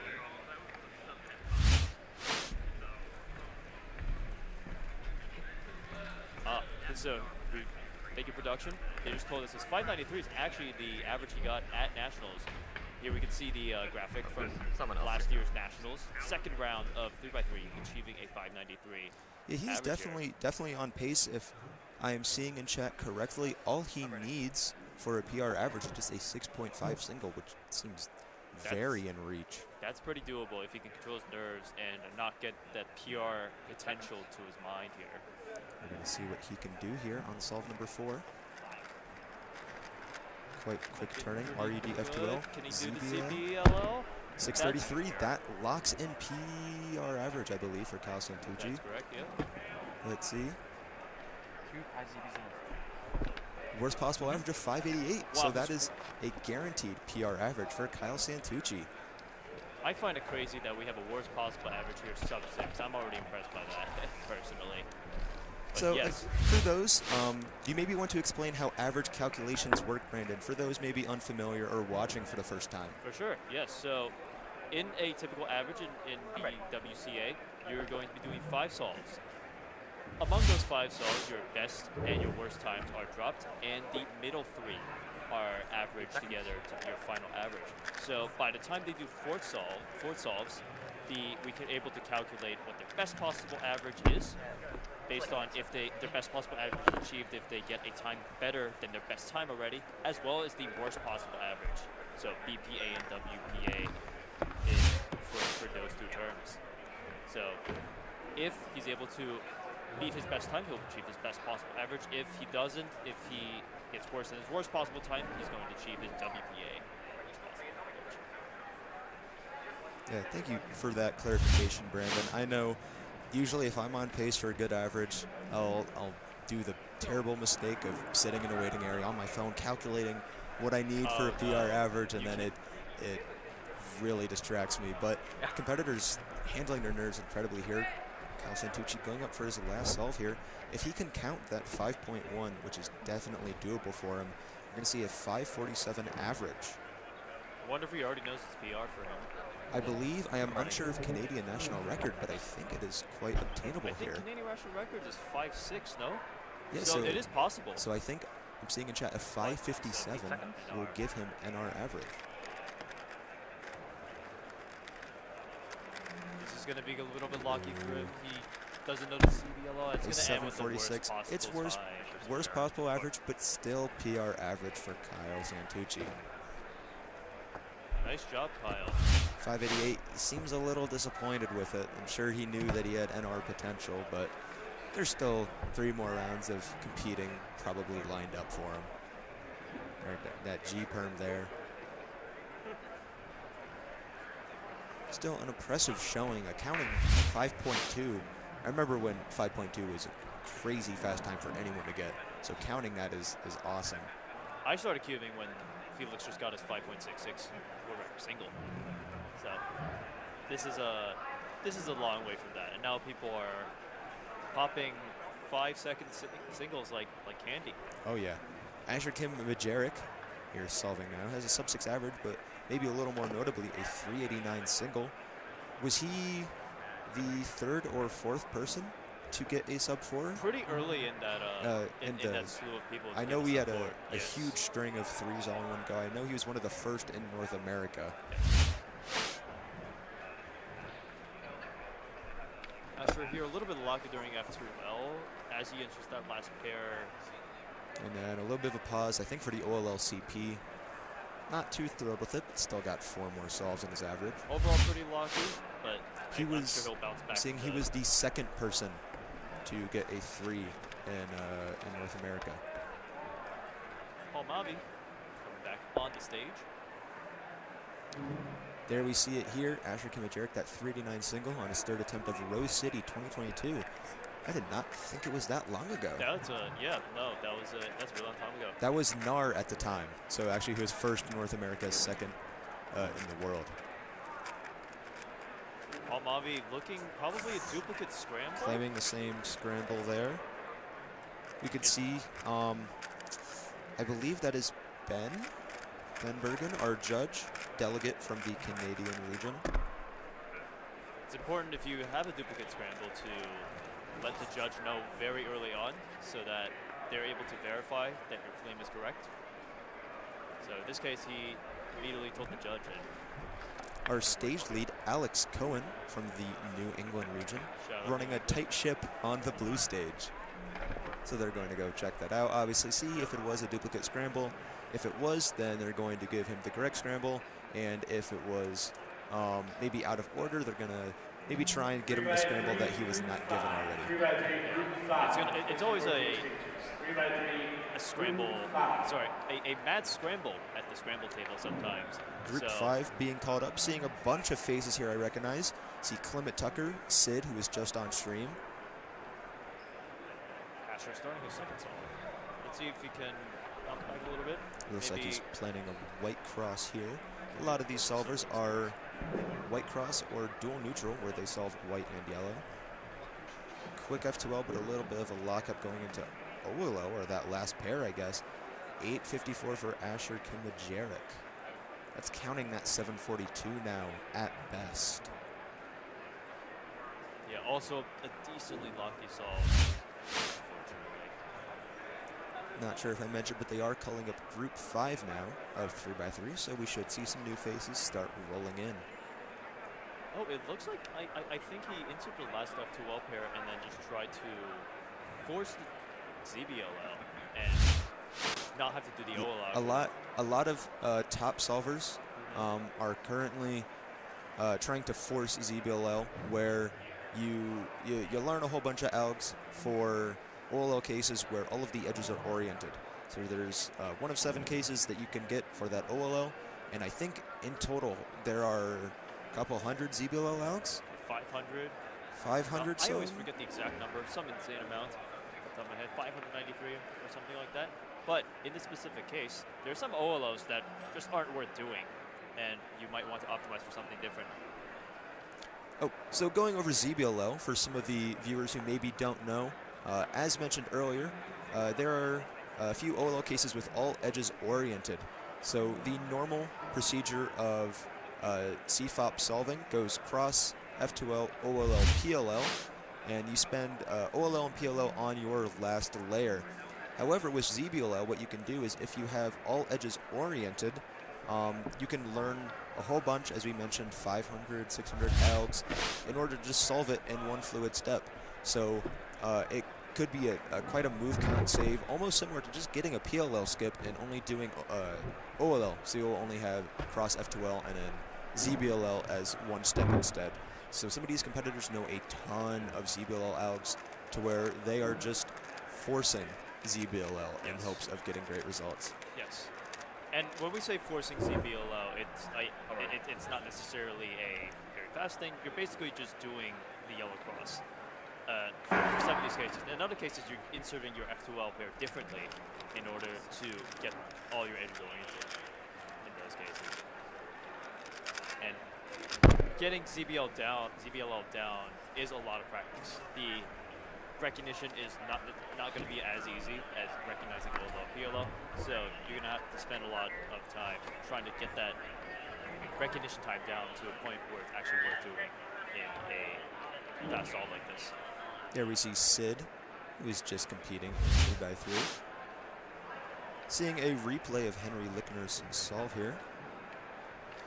A lot of rotations there and a little bit of a lockup on that OLL into an E-perm. Quite the combination of an S-move OLL into having to deal with that E-perm. Well, I'll be back. Hopefully this is not a duplicate scramble again.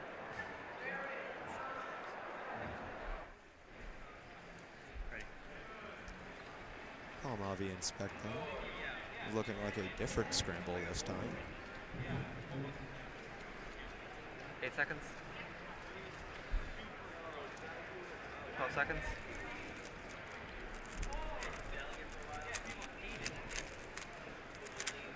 Paul Mavi onto OLL at 7. 772, the puzzle is solved. A little nervous there with that MU perm. Yeah. On a red stage, we have Dominic Radici off camera with an 8.09 single. Going to see a replay of Paul here. A little bit of a pause there before that first F2L pair, but hopefully you can see maybe why he was a little nervous at the end there. That U-perm, wasn't sure if he did that last M move in time. Hey, Charlie. Ready. Charlie Eggins, former 3x3 blind single world record holder and all-around blind extraordinaire, is also pretty speedy at 3x3. So let's see what he can pull off here. Yeah, I can only imagine being able to solve it blindfolded quickly, be able to solve it with your eyes quickly too. Like that, 767 doesn't seem too happy, but still quite a good solve. Henry Lickner over here. Henry Lickner, a 751 single.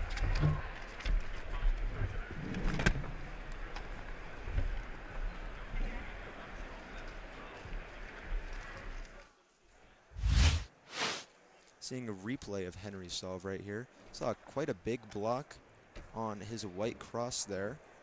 Solving F2L. Quite an easy OLL, but just slow execution. That fast U-perm, though, being able to save and bring it back down to a 7. Asher Kim Majeric inspecting and getting ready to start his 4th solve. Asher not having the Quite a big rotation, but no pause there in between that OLL, PLL. I don't believe that was a ZB. I think that's one of the cases that's just faster to do soon, and then U-perm. Dom Rudisi, a 561, quite fast from him. I did see on his Instagram story earlier, either today or yesterday, he got a 3 single unofficially. Either his PB or his second best time ever. Quite impressive. I want to know, Brandon, how many 3s do you think we're going to see this weekend? How many 3s? I'm going to say... That's all good. Okay. I want to see one or 2. Like 3s, Why that number exactly? They can get 3s, but I don't think it's like super easy for them. I'll say 1 or I'll say 2. 2 3s? I'm maybe gonna go for fun here. I'm gonna say 3 3s. Whoa. Okay. We have a lot of high-level competitors solving, and I think it's only natural that some of them get good results. Henry Lickner, 8-move OLL to a G permit, looks at 789. Not too thrilled with it, but still quite consistent. Oh, I think finally on his 5th and last solve. 682, quite a fast execution. Not bad. Yeah. It's like a 7.5 average, I think. Yeah, it looks like. I'll take his word for it. 7.5 average for Paul, quite impressive. In warm-up, I will say. So, and here we see a bunch of top names. We see Luke G. Both of our Luke G competitors, as well as Evan Wright. Quite the fast square one solver from Ohio. Not sure if you know any of the other names there, Brandon. I unfortunately do not. But looks like they are all watching Dominic solve here. Got to OLL sub 5, or PLL sub 5, sorry. 6:45 for Dominic Rudisi. That is counting right now, I believe. Dom is definitely one of the fast names to look out for. Also in skew, he has a 161 average, which is world rank 3. As well as a .91 single, 5th in the world.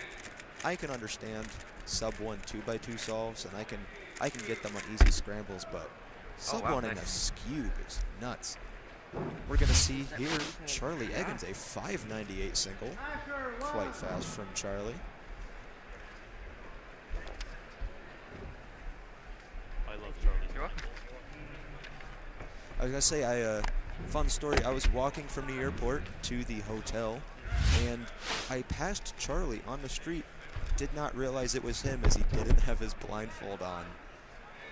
Yeah, all blinders need the iconic wearing the blindfold everywhere in order to complete their look. Inspecting here, we have Asher Kimajeric, but off stream, we did just see a 6:35 from Henry Lickner. Oh, with the cute drop. Quite the locky and stuttery PLL, but still best possible average for Asher, a 744 average. That'll comfortably put him in round 2. Probably you'll only need an 11-second time for round 2. Let's see. Take a look at this. Ooh, fast OLL, and then just the lock up on that last move. If he didn't solve that all the way, he would have gotten a +2 penalty for misalignment. So fixing it, definitely the right call there from Asher. I'm ready. Don't do the ZBLO? Yes. He knew it. 56.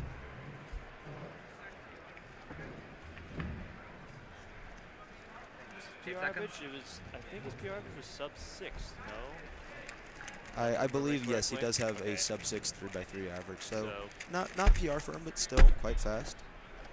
639 there. Little slow on that AUF. I mean, some people are fast.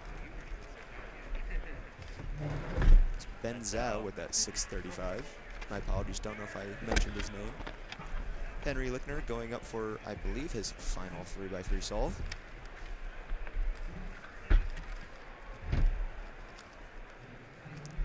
Another S move. Oh, no, it was the correct one. 909 for Henry. I believe that's going to be the worst possible average.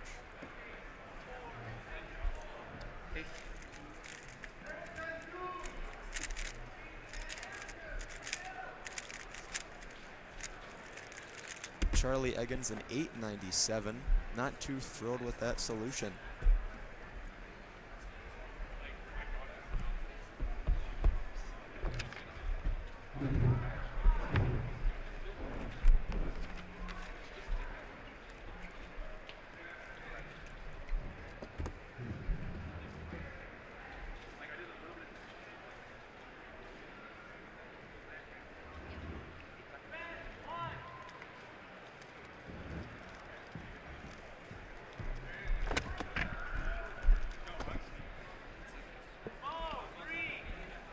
Kobekansky here with a 760.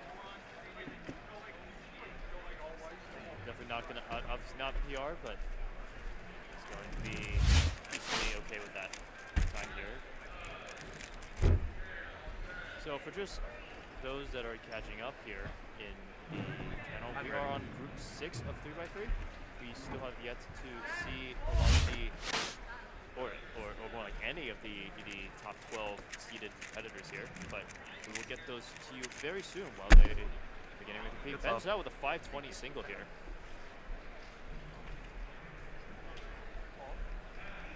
As a second solve.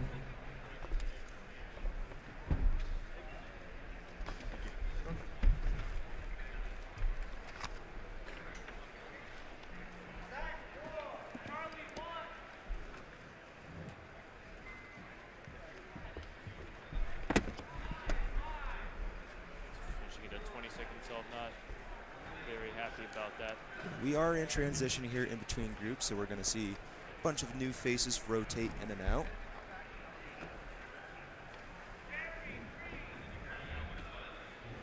Just keeping an eye on our schedule here. Speaking of familiar faces, here on the red stage, we have the lovely Kevin Hayes. He came second in North America for 7x7 last night. That was quite an interesting watch. Of course, our podium being Max, I believe Timon, then Nam.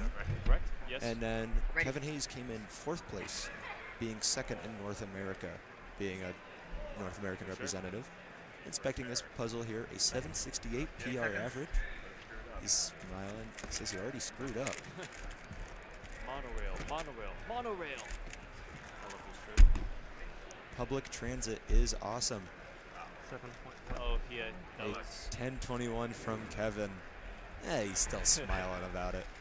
We're going to see off-stream Charlie Eggers. Oh, there it is. A 719 single to conclude, not conclude his average. It looks like he still has one more solve.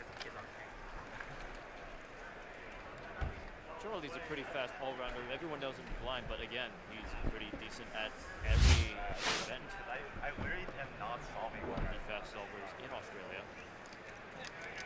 Here we see Charlie. Looks like he also inserted with the S move. And he knew that Zebulo. Correct.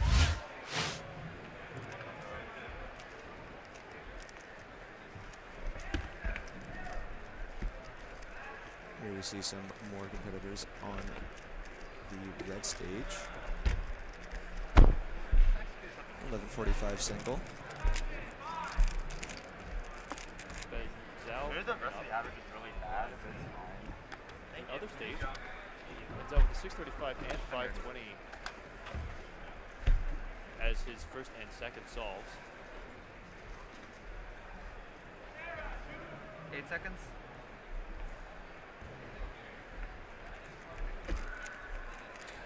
Three by three, group 6. 3 by 3, group 6. Please report to all stages.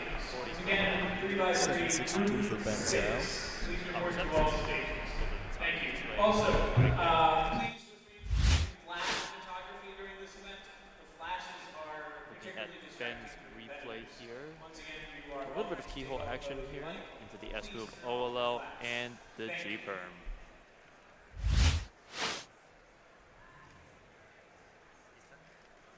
Going to see a nice Midwest Cubing Association shirt.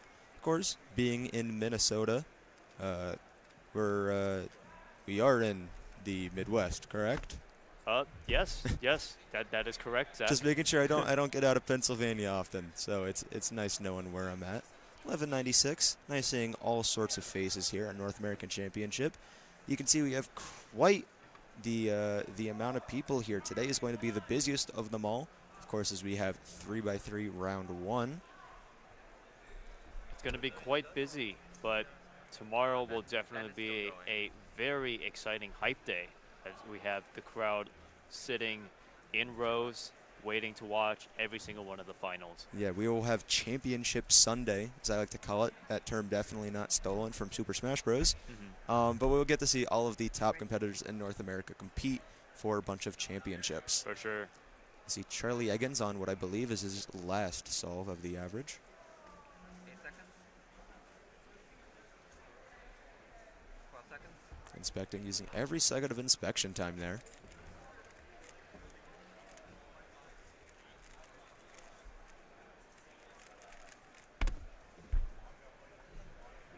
$885 to Charlie.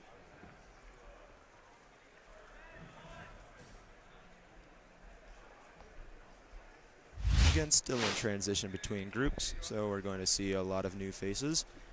I'm going to take the time to look up who are we going to see in this next group of 3x3. We are going to see Jerry Yao coming into the group on the red stage, and we're also going to see, you see who else we got? We have Brian Johnson going to be coming up on a blue stage. We actually see right now Ben Zhao going for his fourth solve on the average. Off stream, we have Jerry Yao getting ready for his first solve. 8 seconds.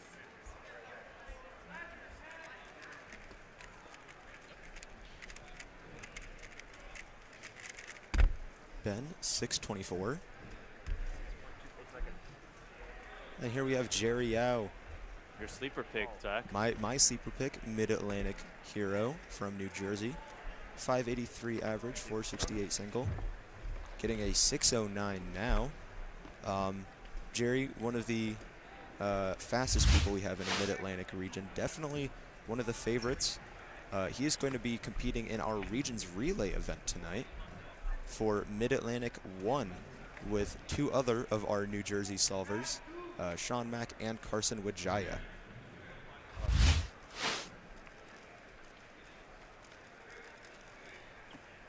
Yeah, I'm pretty excited for Regions Relay. I know I made a little bracket, kind of like March Madness.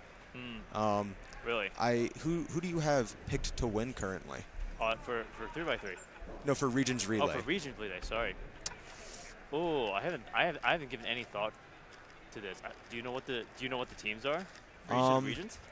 I can pull up the bracket. My pick right now, I think, is Great Lakes 1, which has Luke Garrett, Luke Reiser, and I'm blanking on the third member currently. That's my apologies. But two of the fastest 3x3 solvers, probably three of the fastest 3x3 solvers in the country, and they're all from the same region. So I imagine that they're going to do quite well. I can believe that, and I can put my support for that. Though I am hoping for Mid-Atlantic 1 to do great. Of course. Yeah. Kind of see Jerry out. We're still waiting on Joaquin. Right, and as we're getting ready for Jerry's second solve, I am going to step out for Kevin Hayes to come in and take a look at our competitive solve. So I'm Brandon, and I'll see you guys next time. Nice having you, Brandon. See you soon.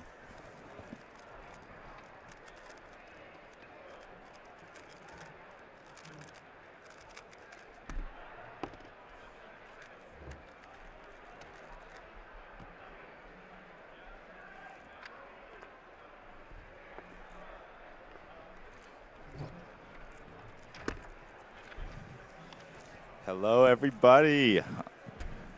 I'm back. Kevin, it's nice having you. How was 3x3? Oh, did you get my last solve, or did you cut away from me because that wasn't important? We got your last solve. solve. Oh, yeah. I was live with the live commentary in the BPA, giving the notes for the kids. Yeah, that was your 10, correct? Yeah, you see, the reason why I was bad because I looked at my BPA and then I was getting all nervous, you know? We were just talking about that on stream, how I know I deal with it, and I can imagine a lot of these other fast solvers calculate their BPA and know what they need and what average they're going to get and put a ton of pressure on themselves to try and get it. Were you on good pace? I could have gotten a 7. I can't get PB. Honestly, my set was stupid. The first two solves had, like, X crosses that were easy even for me, which is saying something. Well, let's see if Ben gets a 5 here. This is, like, huge potential. Oh, he's a 5.2 there. Okay, never mind. Solid solve, but, yeah. Mid-6 there. Not worst possible average, 643. Still quite fast for Ben. Yeah. Oh, yeah, like, the first two solves were just insanely easy. Like, I got a 7.6 in the first one and was, like, asleep. And then I just, I haven't practiced 3x3 in a while. I got a semis tonight, or second round tonight, which I will be on the line to make third round. So I'll do, I'll just do like a ton of solves. The cube like felt tiny in my hands. Like, I like physically felt weird as well as mentally haven't done 3x3. So I'll just do a bunch this afternoon, and then we'll see. I'm not going to be in like good 3x3 shape anyways, but yeah, it's all right. See Jerry Yao from New Jersey, as mentioned earlier, an 8:59 on his last solve, hoping to not let that count in his average. 8 seconds. Off stream, we are also seeing Zayne Kanani starting his 3x3 solve. Let's see what Jerry gets first here, though. Jerry's shaking. Yeah, you can see it too. Holy crap! A 9:44. That 8 unfortunately counts. We are going to have a replay of Zayne's solve. I know he was off stream, but here we see green cross from Zayne. A little bit of a pause there before the F2L, but making sure to orient edges. Nice for that ZBLL 788 for Zayne Kanani. Yeah, I have seen a lot. I do compete with Jerry and see him at competitions a lot. Nerves is one of his huge things. If he can keep those under control, he is an excellent 3x3 solver. But mindset's half the battle in a mind sport like cubing. I was going to say, yeah, if everyone kept under control, the cubing would be a lot faster. No, yeah, I mean, that's just, I'm kind of just looking at his solve, and he's on solve 3 in round 1 at NAC, and like, he's a 5 and an 8. So obviously he can't count the 8 if he wants anything good, but like, already seeing kind of the nerves build up in a situation like that is a little telling of a big like mental struggles being one of the difficulties, because just the kind of feeling the need to rush through your third solve there is maybe something to work on. Going to see Brian Johnson here. Big pause there for F2L. Brian Johnson, a notable all-rounder, 809 single.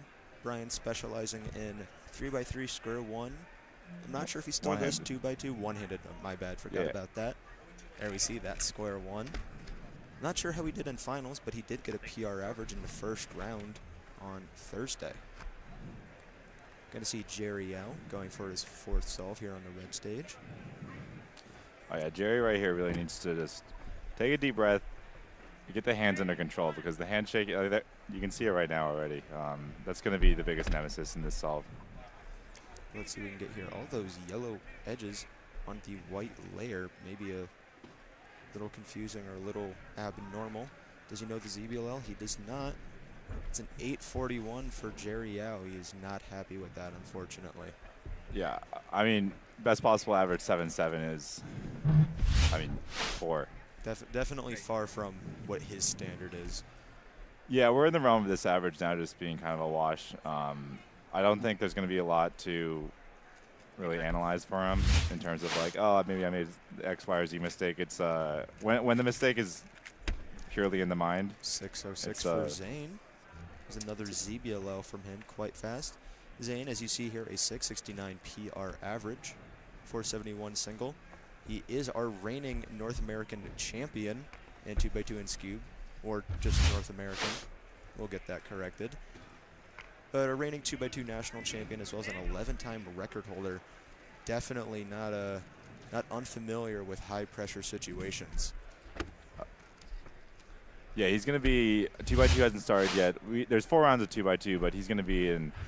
He's the definitive favorite for tomorrow afternoon, but and I'd say he's significantly ahead of the rest of the game. But even in an event like that, it's still any mistake in the solve is dead. So yeah, we will want to make sure that you guys all stick around. We will be interviewing Zayne later. I will be interviewing Zayne later. Maybe get a peek into his thoughts and what all he has to say about things so far at North American Championships. Brian Johnson trying to maybe cancel the PLL, a 10-25 for Brian, but he's laughing it off. He's all right with it. Jerry Yao starting his solve and now in the red stage. Don't know what's going on. All right, Jerry's going to finish. Okay, this is ZBL, yeah, 6-7. That's more kind of that's the classic, it's the classic mental struggles of, okay, your average is dead. Okay, now I can do well. Yeah. Got the bad average out of the way. The next 3 are going to be better, hopefully, for Jerry. I am going to step out as we are going to have an interview coming up with Shwan Park, father of Max Park, our heavy favorite North American coming into this competition. So I'm going to pass it off to Kevin and Shwan.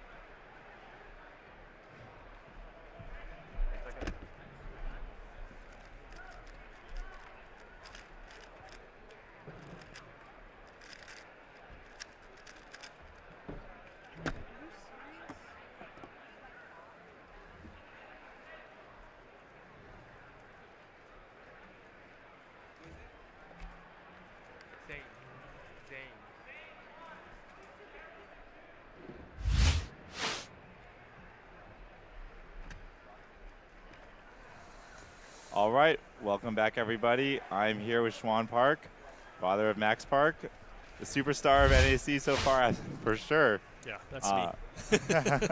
Yeah, we're 2 days in. We are in 5, 6, and 7. 6 and 7 are done. Max set a world record. Max has set a world record in every single big cube. 5 average, 6 average, 7 single. Yeah. I'm totally surprised. You know, everybody always thinks that we have this plan or we know or this is going to happen, and every time we come here, we're just preparing him to have a good time. Yeah. And when he gets a world record, we're like, where'd that come from? You know, you were surprised.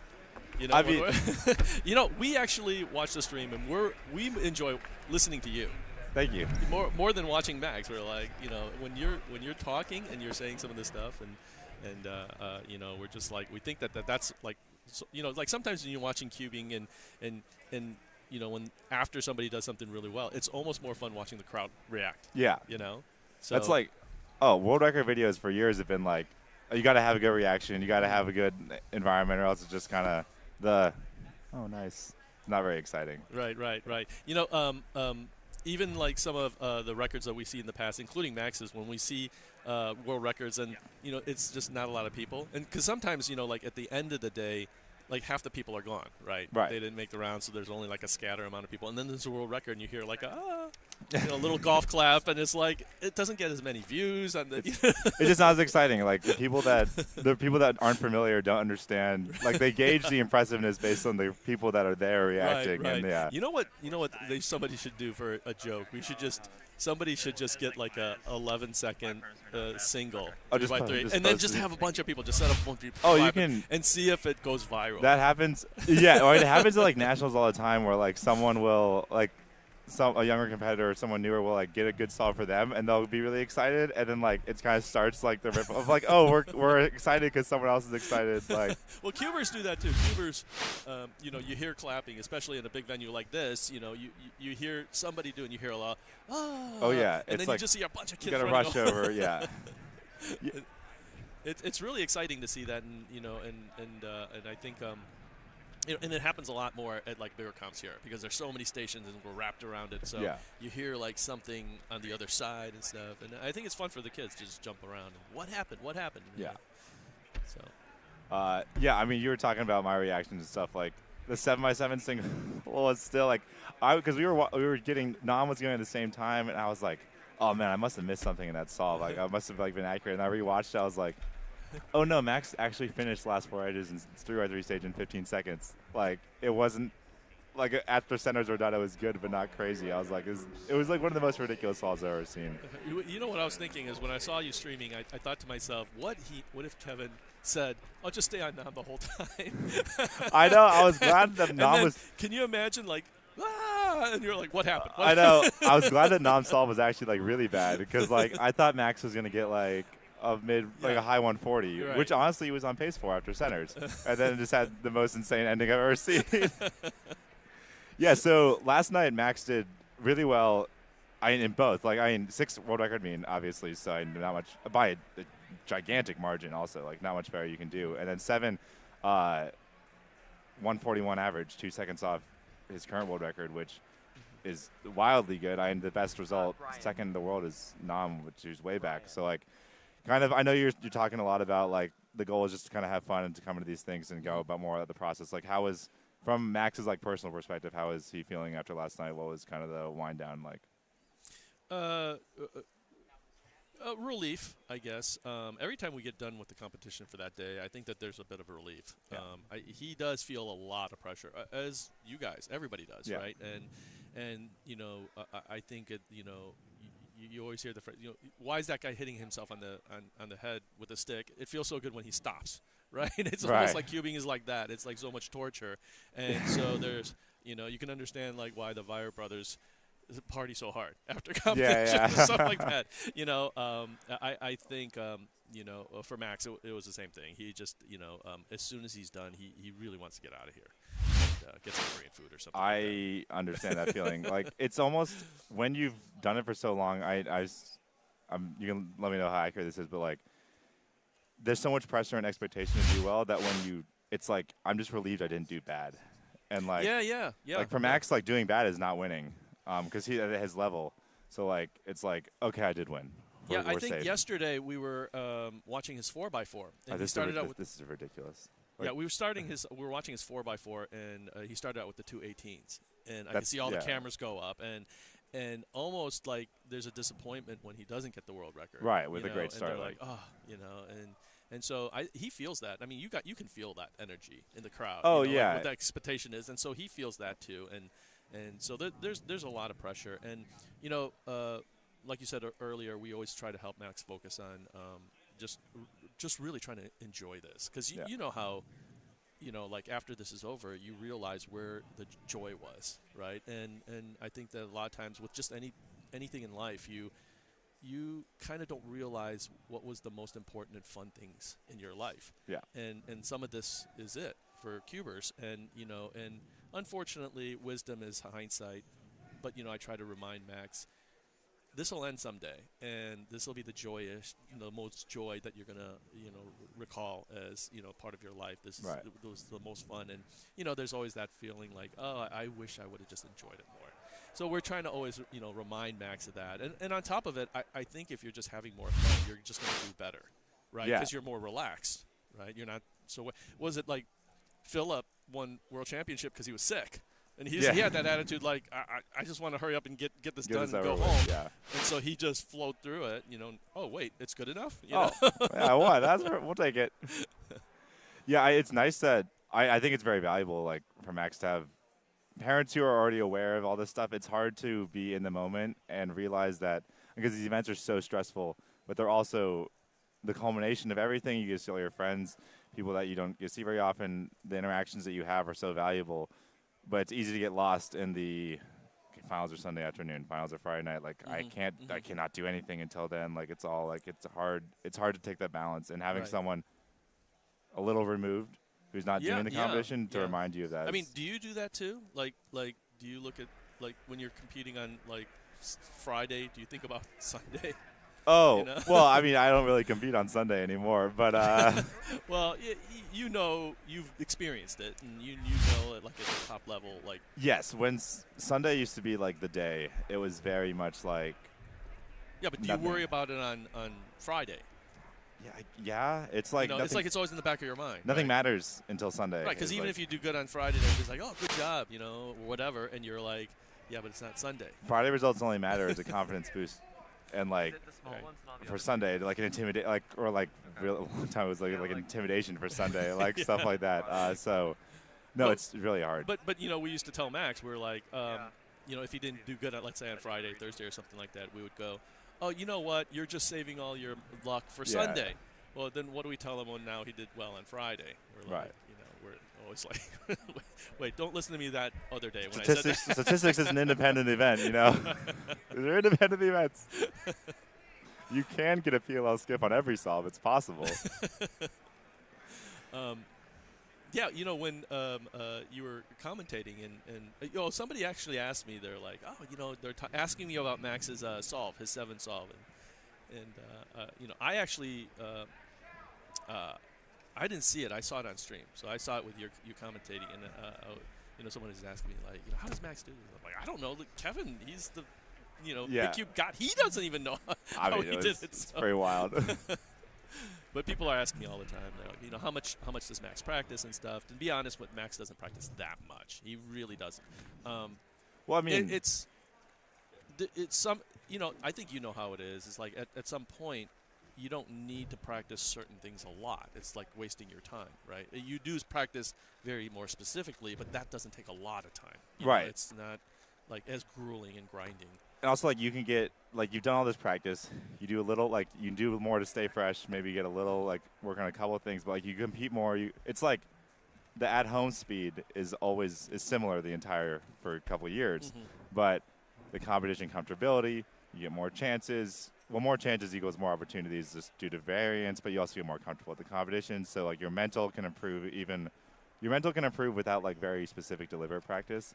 And that can be what starts you to get a lot of better results, because you don't necessarily need to be faster when you're sitting at home at your desk to start be doing better in competition significantly. Right. Well, I mean, how much what do you do about that gap, that mental gap at home and in competition? I mean, you know, a lot of people go, "Oh, don't relax, don't be nervous." I think that's terrible advice, in my opinion. It reminds you about nervousness. It's well, like it's just not realistic.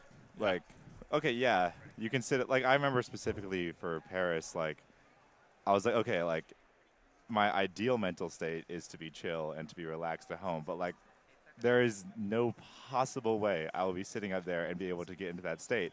And so my second best option, the best realistic option, is to be like kind of intense and to be like getting after it, which is a little bit slower than my like perfect flow state, but like I know I can get that. Like, this is doable, so I have to go with that option. It feels more controllable as opposed to the other one is just you're just winging it. You don't know what's going to happen. Oh, it's way more controllable. The other one is something that can only happen randomly when you're not expecting it, or a local when things aren't kind of going the right way or whatnot. I've had that sometimes before as well, but like it's very rare and unpredictable. Is there any way you think you could achieve that flow state that you have at home because you're just so relaxed? You know, you got your chips next to you and your soda. Yeah. Can you? Is there any? I mean, that's the secret. In I a guess, final? Right? At a major final? Yeah, I mean, maybe semis, finals, just because you're going to have the nerves. You know. Well, for me personally, no. Okay. I know. Have you seen anybody be able to do that? I mean, Timon seems to be able to do it. I don't know. Yeah, he does. I haven't talked to him yet. He's going to be on later, but that's a big thing I want to talk to him about specifically. And I was going to ask you, like, Max. So I've competed with finals at Max for a long time, and I know, like, it doesn't always go how you want. And I've seen Max recently. Well, yesterday it went how he wanted. But like, recently it seems like he's very focused. Like, he will remind himself, we're here to have fun. This is just a good time. Like, I remember overhearing him in 6 finals at Worlds when it was going very poorly. It's like, oh, we're just here to have fun. Like, it's a good time. And I remember many years ago, it was a much different experience where he'd get more a little, like, get sad and not be happy about the experience. Like, how is that kind of process to where, like, it's been a more positive kind of handling the poor results seems to have gone better, and like, how has that process been? Well, I think, you know, as you know, when you're coming up, back then, when you're coming up, your mindset's different. Oh, completely. Right? It's in a way, I don't know if a lot of people know this, but it's easier coming up. It's way easier. Once you're at the top, I think that there's this misconception that people think, and I know this about like other sports that I played and things like that, where if you hit a certain plateau of the level you're trying to go for, like, oh, I can relax now. I did it. I don't have to worry. Yeah. And it's not like that. It's almost like harder because at that point you can only lose. You can't, like, if you're like number 1, 2, 3. I mean, I guess you can go 1, 2, and 3, but you're essentially on the top. There's nowhere else to go. You just can only lose now, and so you're looking behind you for all the fast kids from China that are coming up. You know, things like that. So, that's what it was like. So it was easy in the beginning. Once he got there, just like you guys, you know, at the top level, he's just looking over his shoulders. And I think it's a different feeling, a different energy. And I clearly could see that the joy and happiness from cubing, the pure joy and happiness wasn't there. And even though he still liked the challenge, he loves the competition, he's very competitive, but it was all like hardness on himself, right? Yeah. And so that's when we started saying, hey, you got to remember what you liked about it. You got to, you know, remember the joy and you know, the fun and all that. And you know, to some degree, it's like saying, you know, be calm, don't relax. Yeah. You can't just tell somebody and they'll do it. But Max tries, you know, he understands it. He does try, and I think he clearly understands sort of like the value of it, and so he does do that. But he still, he was on stream and I was watching him, and he was going, I think during one of the world records or something like that, he was saying, oh, I got to relax for Sunday or something like that. Is that what he said? Yeah, he was worrying about that Sunday already on stream. While he's just got a world record? He did. And then that's... Although you got to take a few minutes to celebrate. Well, that's the funny part, right? That, you know, you celebrate a little bit, but you're worried about now going downhill. Sorry, Max Shaw's got 3 5s right now, so Oh, we're gonna track him on this average because wow. That's the face of a man who's keeping it together because he knows he's on pace for something amazing. Yeah. But yeah, he'll be up in a couple minutes for his next solve. But no, yeah, like what you were saying about Max, and I guess like you also mentioned like when you're in first, like you can just win again. There's no it's just like your accomplishments are just continuing to be in first. What and like we talked about this earlier already. Like, and you said that like I mean you won Worlds. but like he wasn't. Might have been the favorite, but like it was more of a wash favorite at Worlds in Korea. Like I think he was the underdog, right? I think and by so the I think time I think he got a little bit more love because he was the underdog. I think yes. Yeah, like it's almost like the old man. Everyone wanted Max to win in Korea. 2021 didn't happen, but I guarantee that he would not have been like the crowd favorite just because no one.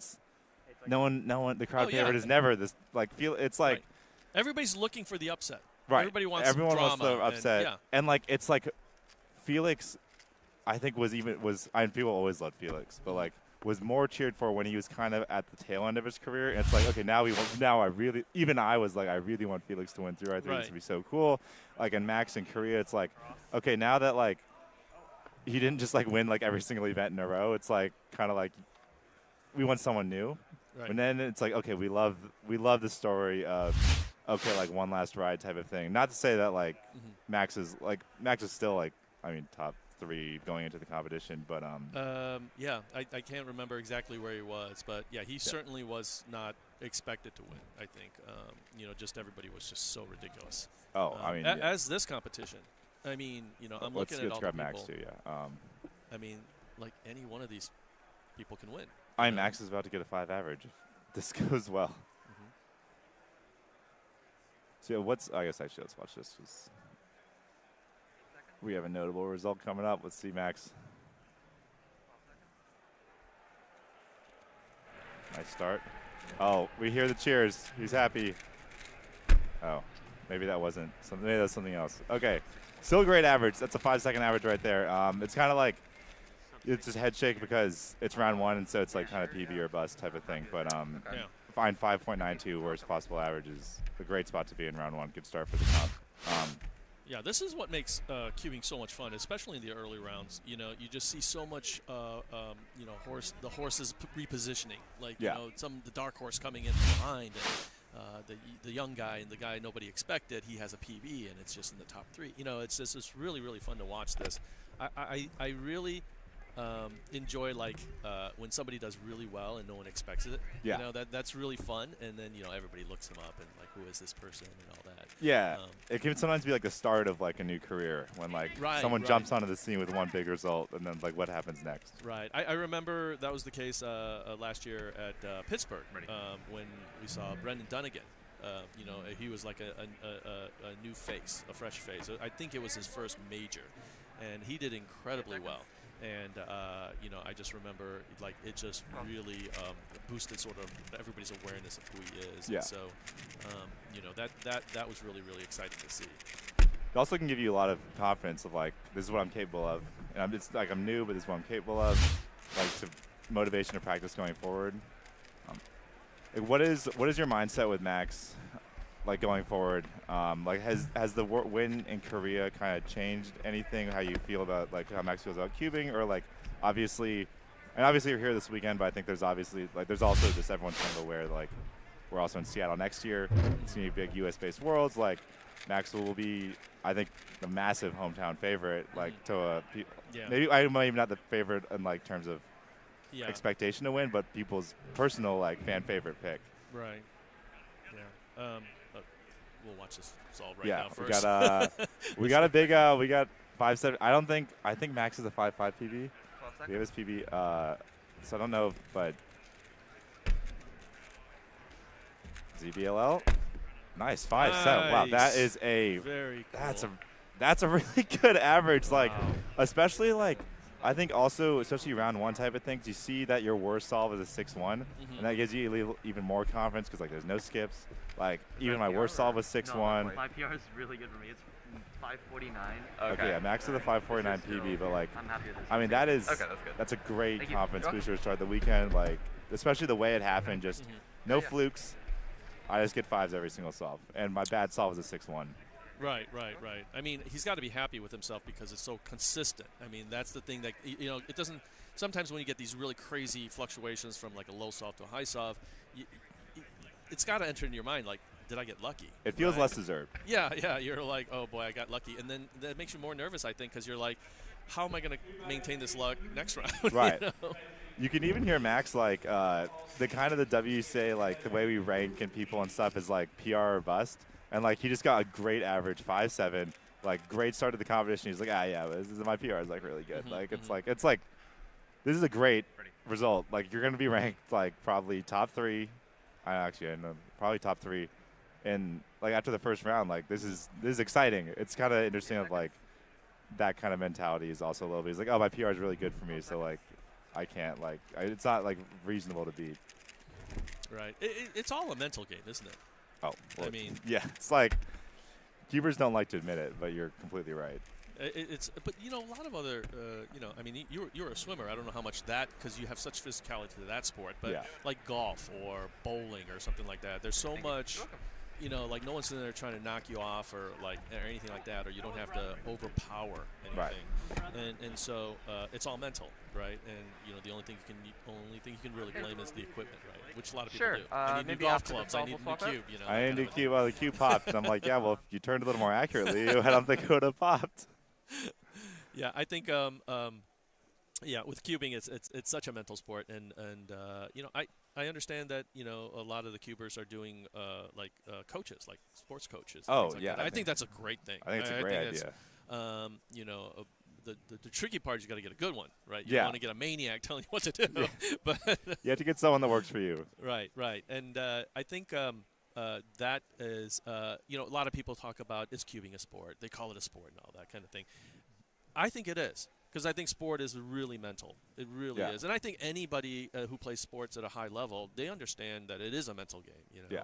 And especially every single pro athlete basically has a sports psychologist. Like, all pro teams have them on retainer. Like, this is definitely, like, it's completely ubiquitous.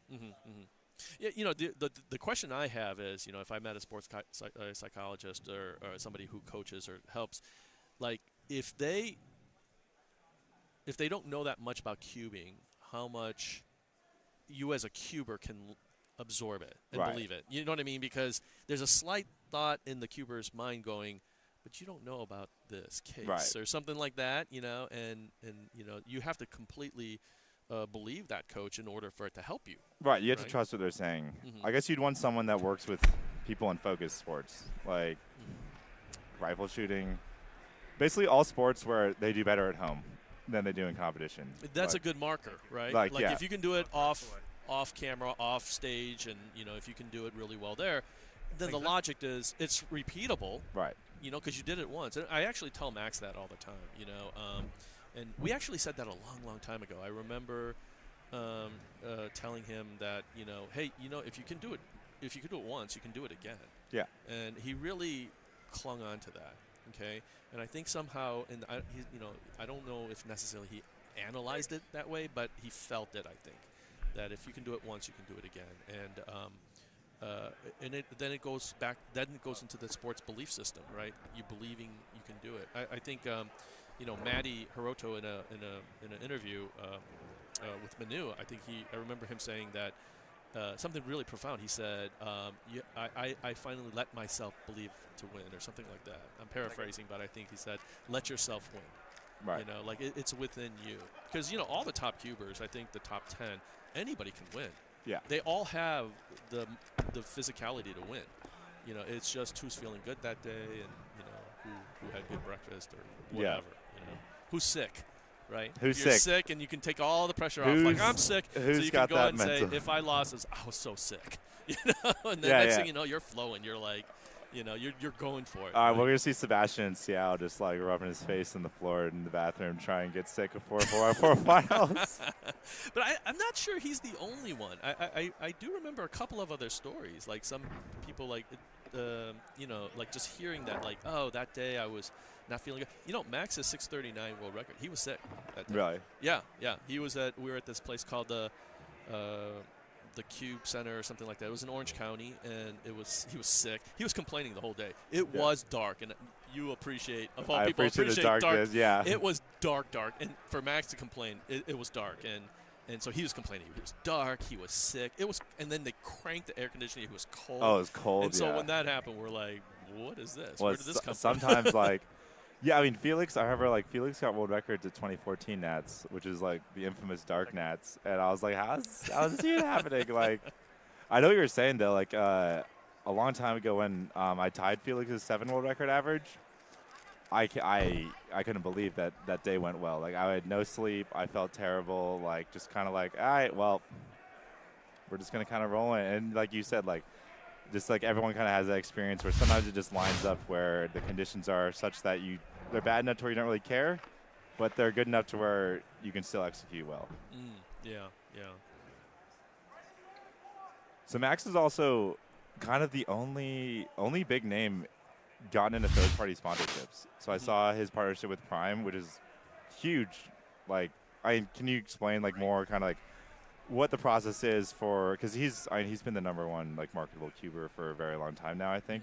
Obviously hard to use specific metrics on this, but like how has that process been kind of breaking into that industry? And I know you're involved in a lot of third-party stuff as well, like outside of just specifically the cubing community. No, it was as simple as Logan Paul was. He's a cuber. I mean, it's as simple as that, and he's always, I think, has his eye on cubing, and he really enjoys it. And then one day he just contacted us, and it's funny because he contacted Max's Instagram message. Right. It was the only point of contact he must have had, and he contacted us back in January, and we didn't respond till like March.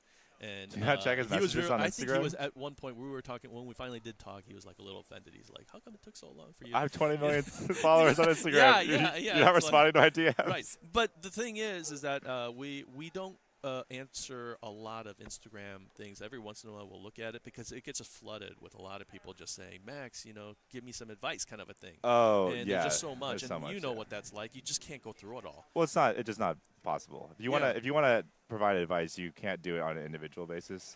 You have to do it in more like produce something that can be used, like Cube Camp. Right. So anyway, it got lost, but and I don't know. Oh, I think Instagram had this thing where I can't remember that they push up the people that have like a high subscription or something like that, so you can see it. And we saw it, we responded to him, and then we thought it was a joke.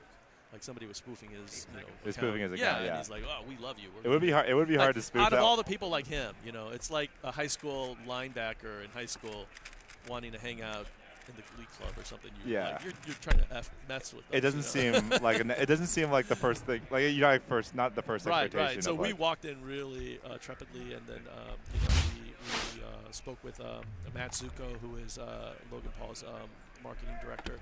And and we just slowly at one point we said, hey, let's meet and let's talk. And then once we met him, we thought of him as very much like what everybody sees just generally in the public. And we knew the lawsuit was going on and all that. And so we're like, well, let's just meet. And when we did, he's really a lovely person. He's really, really a nice guy. And he's kind of nerdy. He likes collecting things, and he likes Tetris, and he likes cubing and all that. But I think that fascination is what drove him to want to contact us and work with Max. And the cool thing is he's the first person to officially, outside of cubing, call it a cuber's an athlete. Really? Right. That's great. Yeah. Because if you go to the Prime athlete site, there's a list of all the athletes like Mahomes and all that. Really, yeah. And then Max is in there, so he's technically an athlete. No, it's very validating for cubing to be on a very well-trafficked page in the same conversation as all of these superstars. Yeah. I think that was great. And then we were going in thinking that hopefully this will give because we were doing it obviously for Max, but we were also doing it for cubing because we always have cubing in our mind because cubing gave us everything. Right. It gave Max everything. We have to be so deferential towards cubing because it's almost like our parents who gave us life. We can't imagine Max's life, how much richness we would have been able to get out of life without the cubing. So we feel like we got to be protective and very nurturing of cubing. At least that's how Mickey and I feel.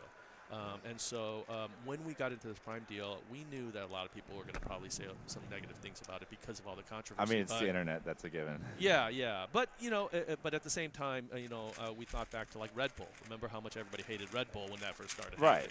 And but it kind of opens the doors up. And, hopefully this will just kind of bring more people in. Oh, I completely agree. My first reaction was, hey, good for Max. That's good for you. Get the bag, and then also third-party sponsorships are something that's been missing in cubing, and it's kind of this is something that needs to happen as cubing gets bigger. Can only increase the publicity and the growth of the sport. Brennan's how's he not happy with the 5.6? I mean, it must have been, yeah. He got a skip or something. He got a really easy kit. I think we can see it right here. Wow. Yeah, that was a really easy ZVLL case, like 6 moves. Are there more plans? Like, you're already involved. You have Cube Camp, you have Prime sponsorship. I mean, you're still with. Wait, Rubik's. Yeah, he was Rubik. Yes. You're still with Rubik's right now. What is is there anything? Is it kind of like this is a good stable spot for Max, or is there more like? Are you working on other stuff right now, or kind of what's the plan in the next year for? I guess because naturally you take cubing's like a summer-based event where summer's the big thing. What's kind of the next plan of the year for? Just in general plans like practicing, sponsorships, all that. Practicing for Max is he's on his own. We almost never.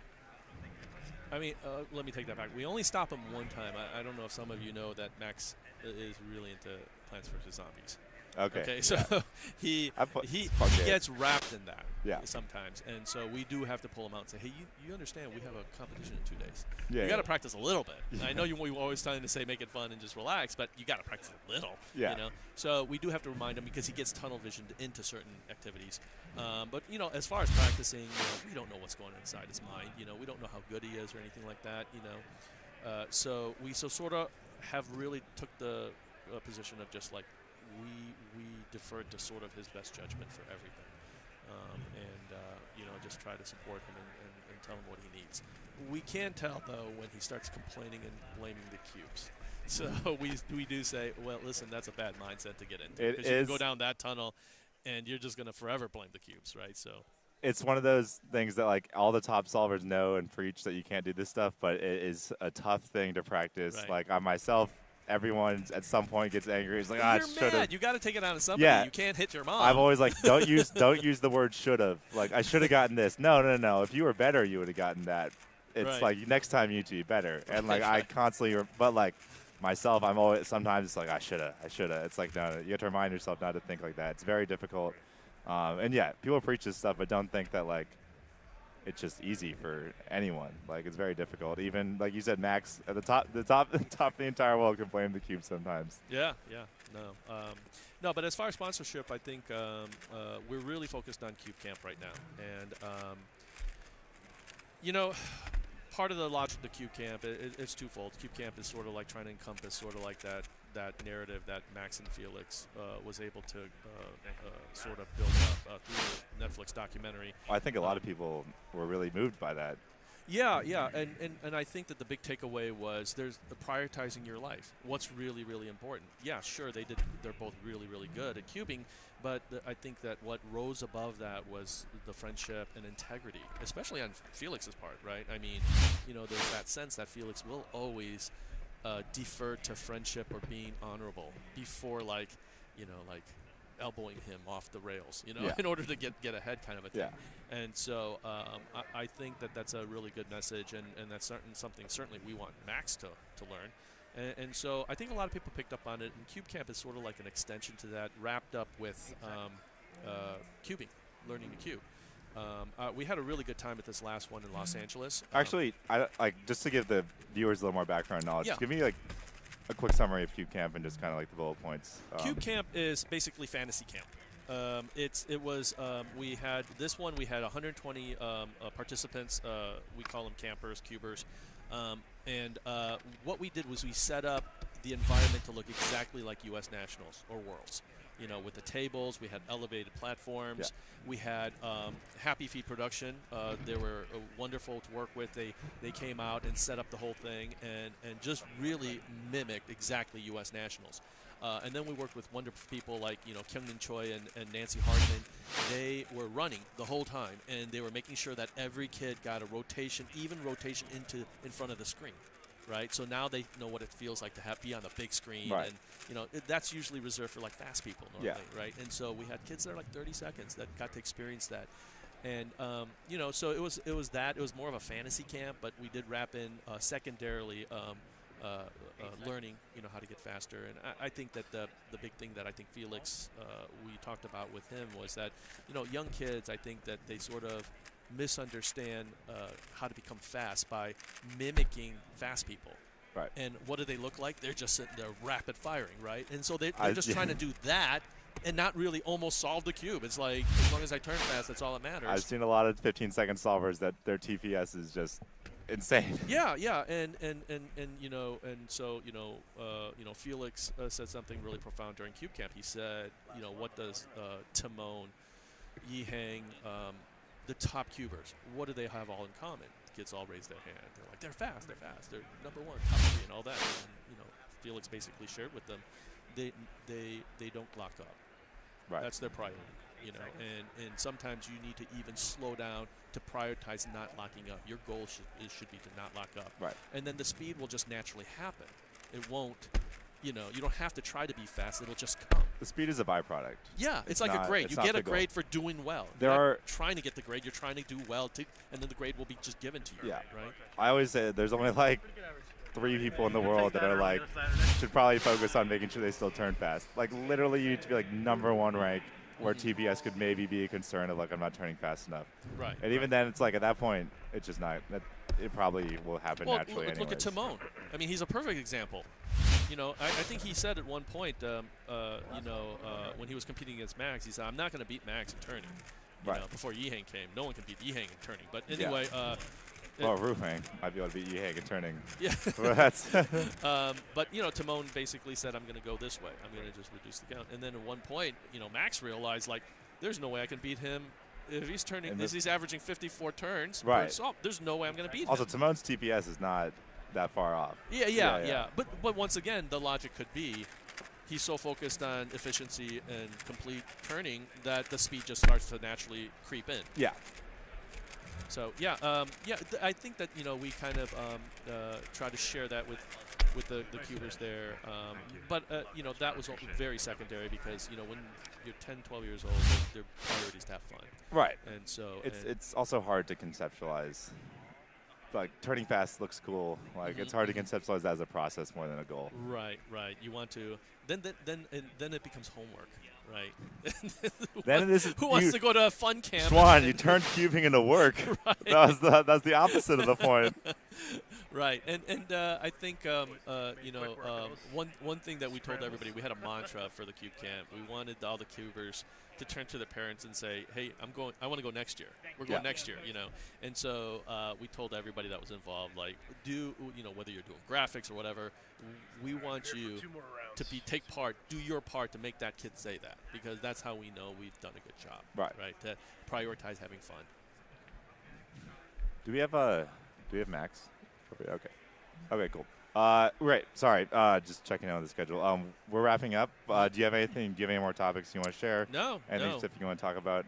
This has been a great interview. Thank you so much. No I don't think we don't get a lot of insight into specifically Max and his process and like what's going on behind the scenes. So it's been very eye-opening, I think, for a lot of the viewers. Well, thank you for having me, and hope this sheds some light on Max's life. It's not as amazing or anything. He's got a very, very simple life, and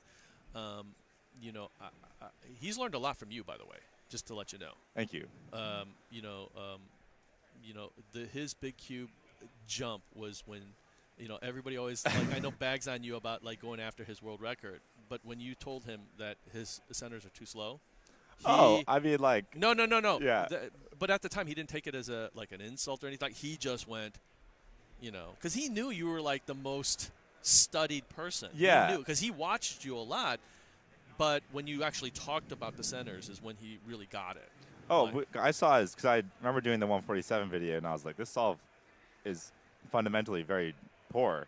And I did his 59 6x6 video, and I was like, okay, this is what happens when you take Max's speed and then improve the fundamentals. So now his solve is good, and he's got the speed. Yeah. And now you're submitted on 6x6. I mean, so going back to, I think it's all about fundamentals, right? Yeah. I mean, even like the top cubers, I think when they fall apart, they realize they got to go back to the fundamentals. Yeah. But anyway, I think that Max's life is very, very simple, and there's not much, it's just being, I guess, prioritized correctly.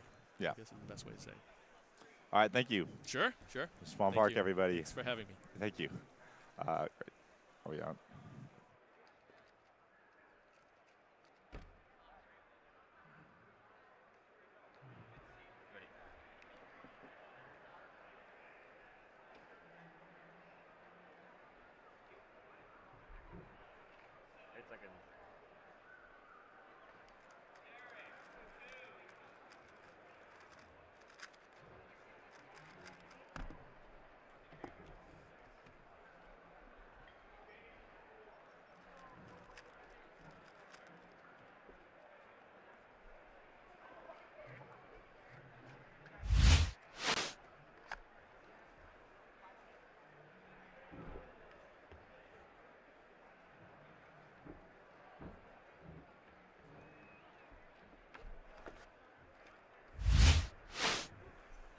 All right, welcome back, everybody. We did a quick hot swap. I got Max Shaw here. It's nice to see you. Thank you. Yeah, Thanks once for having again. me on. I think the last time I interviewed you was at West Coast Cubing Tour, and I asked you how old you were, and you told me an age, and then you were like, but I'll be the next year in 2 months. I remember this. This was Snow Coast Summer 2018, right? Yeah. I was like, it was so funny. Yeah. So, how old are you now? I'm 17. I can say almost 18. Am I still young enough to be able to go? I think 17 is pretty standard at this point to not be adding the months. I just say 17. Yeah. So I guess right off the bat, third place in Square One last night. Yes. What's your?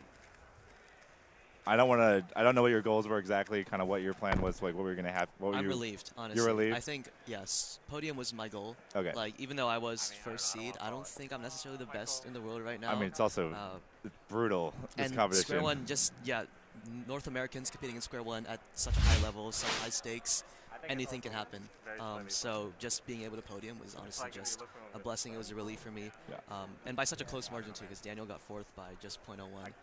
So I'm just happy, and I even pulled off like a sub-4 single in the finals, so I was really happy with that as well. Yeah. But it is kind of fun in the finals, you know. Even though the single's like not going to count, you get the whole crowd. It's like, ooh, you got the three. Yep. So we just saw your 3x3 round one.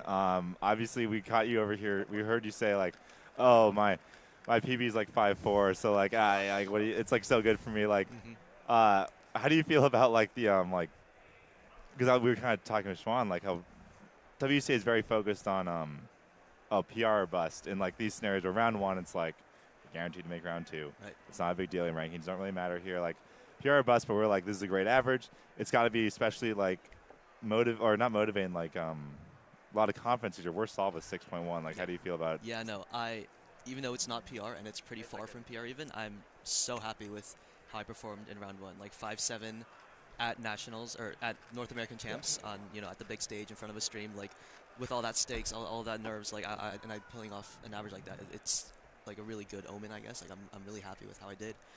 So I'm excited for the next few rounds. Yeah, I guess you're probably done until do you have 2x2 and it's but not maybe really. like 3 hours. Yeah, those are not important events for me. So So you did one of something I think is a great idea that is pretty rare last night. You made all 4 finals, and you scratched Mega Minx. So I mean, I guess I'm still kind of an all-rounder, so I was able to make a lot of the finals. I saw on the schedule Mega Minx is right before Square One. I already got my PR in Mega Minx in round 2, and I was like, I mean, what's the point in doing Mega Minx finals? Like, I'm not gonna place, I'm not gonna podium. So just scratch Mega Minx finals. I told Matthew in advance I'd like to skip Mega Minx finals. I'm 100% certain that I will. So then they led in 21st place, and that just gave me time to warm up for Square One and just calm down, prepare my mindset.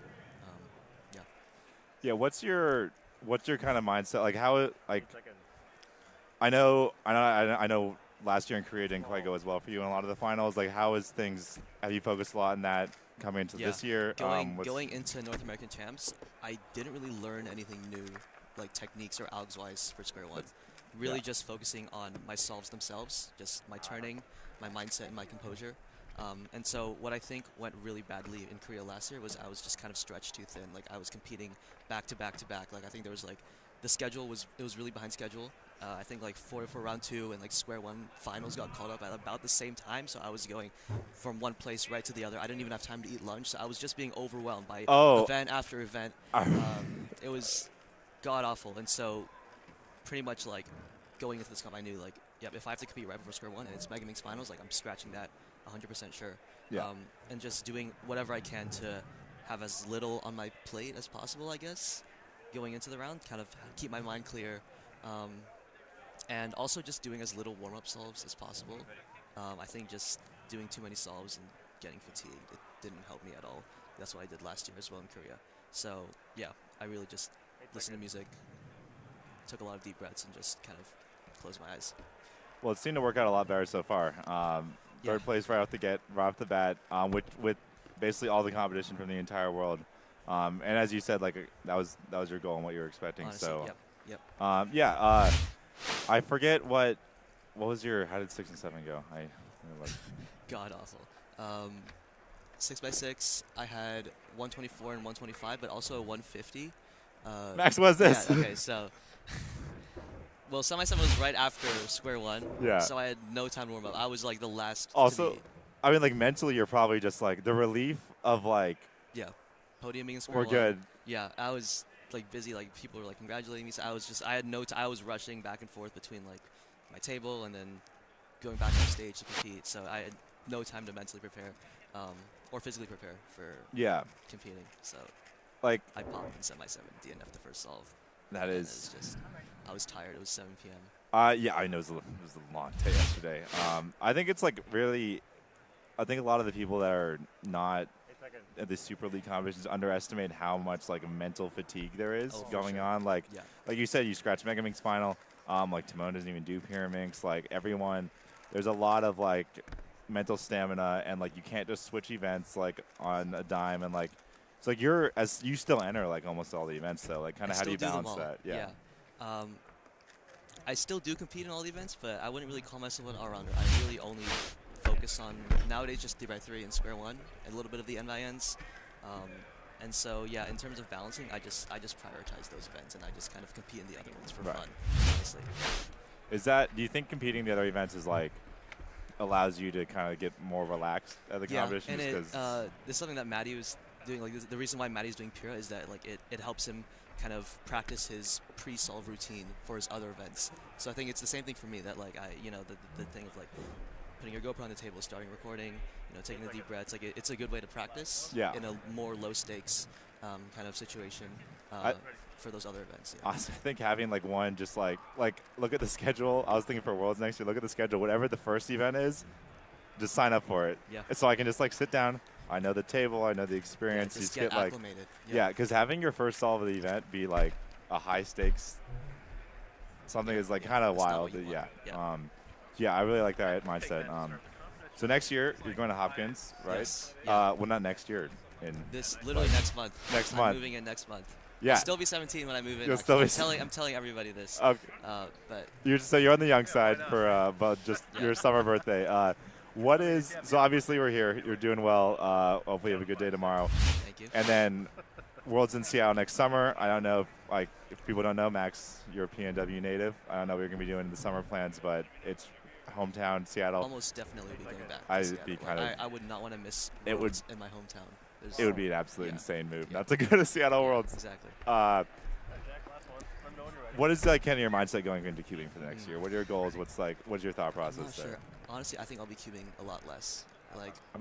I'll just have less time because I'm doing like an engineering major. I'll just have a lot on my plate. I won't have a car. Like I won't have my dad to be like my personal Uber driver to take me to every competition. So it's like I'll be competing less. I'll have less time to practice, but I definitely still want to be involved in the community. So have you looked up the community there and the competition? Yeah, they're I think a little less frequent than the PNW. PNW is very frequent. Yeah. But there's still a pretty active community there, and I went to a comp when I was visiting Hopkins. I went to a comp nearby, so I nice. was able to meet some of the Mid-Atlantic cubers and delegates, and it's an awesome community over there. And I'm excited to get to know them. Yeah, I mean you're very well known. Like people know. They'll see you on the section and be like, "Oh, that's interesting. Yeah. We have a new competitor." In terms of competitive cubing, probably I'll be taking it. I will have less time to prioritize that. Yeah. But still want to be involved somehow. Yeah. So it sounds like there's not going to be a lot of specific goals for next summer. Not too much. Yeah. 1 second. Sorry. Do we want to swap in? Are they ready? Okay, yeah. We are gonna do a swap in. Unless do you have anything else? Do you have like socials or anything you want to promote? Not really. Just my name for everything. So just search my name and you'll find me there. Yeah. Okay, well, thank you for sitting down with us. It was great to have you. Kevin. It was great getting to talk to you. Yeah, good luck in the second round, and so I hope I hope 6-1 is the worst solve of the whole weekend. That would be awesome. Yeah. That'd be pretty wild, actually. Cool. That would be pretty cool. All right. Yeah. This is Thanks. PR close, so I'm gonna just take a picture. Yeah, do it. Good job. Thank you.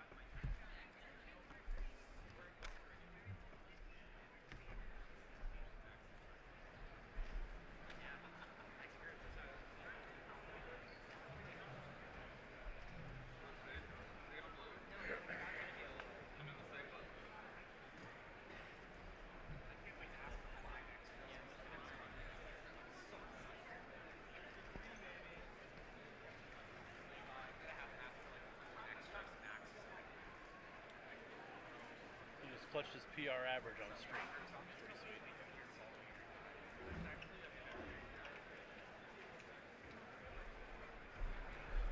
Thank you, sir. Thank you. Group 10 they just called? I have a 10. Okay, yeah. Alright. 10 and then I'm out of here. Sean's on 11. Sean's competing on 11. All my fans at home. Far, far away from here. Don't want to make him nervous. Don't make me nervous. He's ready. He's fine. He's like, whatever.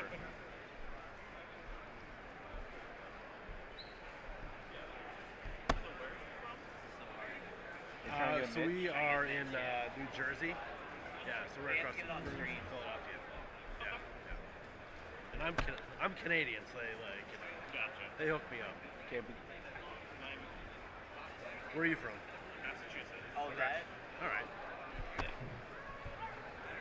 We've been up to a few. Can't be too hard. I mean, Mitch did it twice. I guess you guys are now considered Northeast, right? Yeah. Well, New England. Is it just New England? Okay.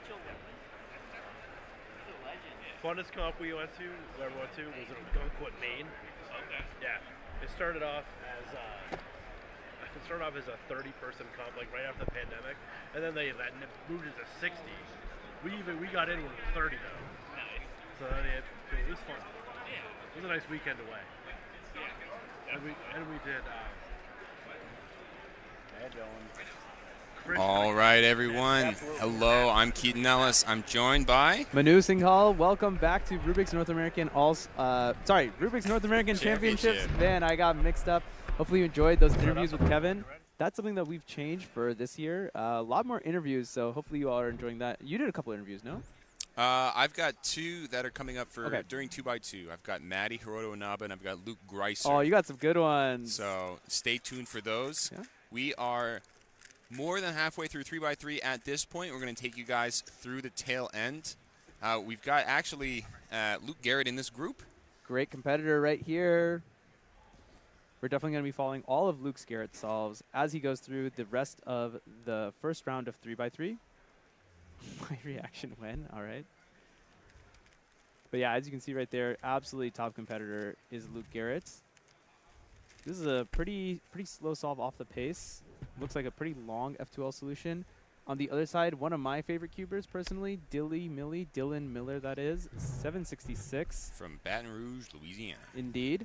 Both these competitors competing at aforementioned Rubik's All-Stars, which took place on Tuesday. Today is currently Saturday. It's kind of wild. I've been in Minnesota for like a week. I'd never thought this would ever happen to me.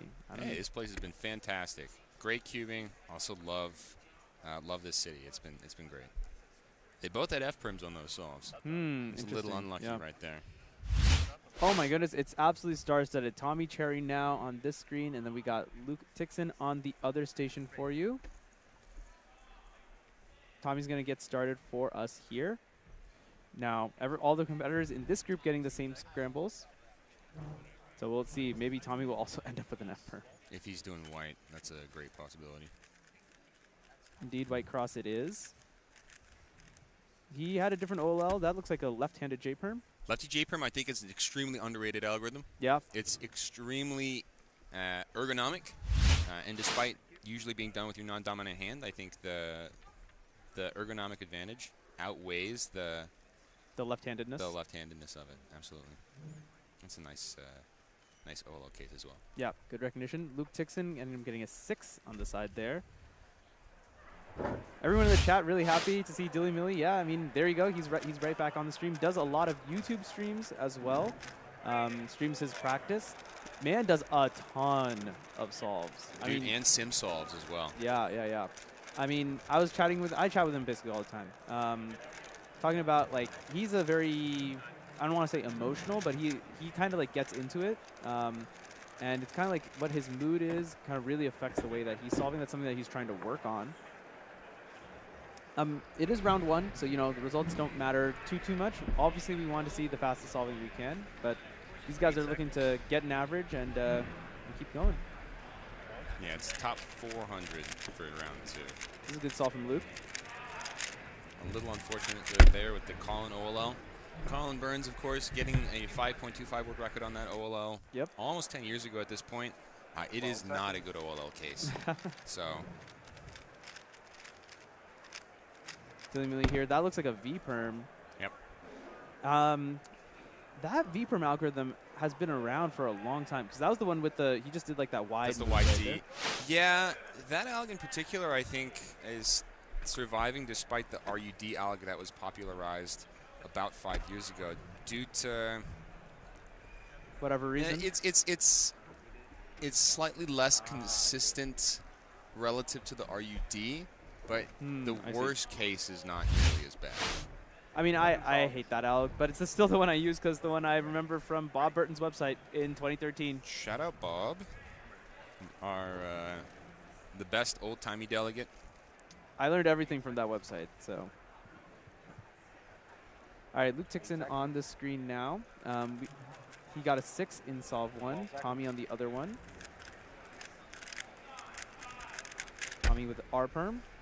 Manu, how was your 3x3 round 1? My 3x3 round 1 was exceptionally average. I see.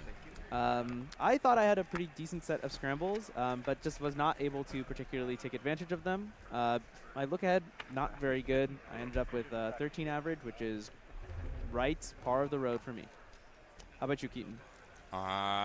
I made it to round 2, all right. And that's all I'm happy about. That's all you're willing to divulge? No, I'll divulge plenty. I had the majority of my solves were sub 10, thank goodness. Okay. That's good. But it was a rough average. That included a lot of the warm-up this morning. So I don't know what's going on, but I made it to round 2. I'm happy about that. And, you know, the main challenge for me is to be able to make it to the semifinals tomorrow morning.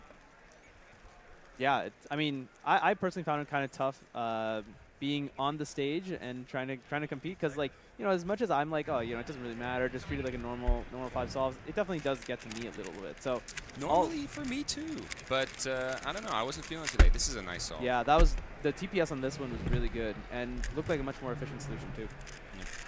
So I mean, the only reason I mentioned that is because that goes to show like what kind of stress the competitors are under, and you know they're obviously much more hardened to this kind of stuff. But yeah. It's definitely like a huge undertaking for them as well. Some of the guys love it quite a bit. I know Timo in particular really loves being under Diamonds pressure. Are made under pressure? He loves the crowd. During 5x5 round 2, he was saying that he wished that there was a crowd in front of him. Right, because we did that on Thursday. Yep. 588 for Dylan. You can see from his reaction what he thinks. Great solve by all means, but for him, not super great. I believe that's Luke's final solve, or Luke's last solve there. Yep. 532. I feel like the head shake is just a staple of cubing now. Like, you know, you always have to head shake unless you get like an insane PR. Well, I think Timo bucks a trend on that one quite a bit because his reference point changes quite a bit relative to other cubers, so he can be happy with, I don't know, the 6.01 for example, where someone may not be happy with that. Yeah. He cares a lot more about the context than other solvers do. That's a good point because we saw at the end of NA All-Stars 501, which I'm sure is like a pretty, maybe slightly better than average time for him. I'm not entirely sure, but I mean in that average to lock in 490. I mean, yeah, he was pumped. He was so pumped he left his seat. He learned how to fly just in that moment. Yeah, well, that one also did guarantee him 490 average. Yeah. So. Yeah, put it all together and. So the context is there. Yeah, indeed. Yeah, Luke Dixon on that side getting 666. Decent solve. Luke Carrot, as someone mentions in the chat, it's kind of funny. Oh, bad execution on that PLL. What was that, G-perm? Yeah, that was a G-perm. The RUD from the back. That's not a great alg. The alternative is to do it with just RU. It would need FRU and then wide U, and that's also very inconsistent. Yeah, no, that sounds not good. So. That's like far too many. I mean, obviously the 2-gen algorithms, the ones that use only 2 sides of the cubes, like RU, those are really good. Those are the ones that everyone would like to use. RUD is pretty popular now. Yeah, even the mirror of that G-perm, still RUD. The mirror is just much more ergonomic and flows just much better.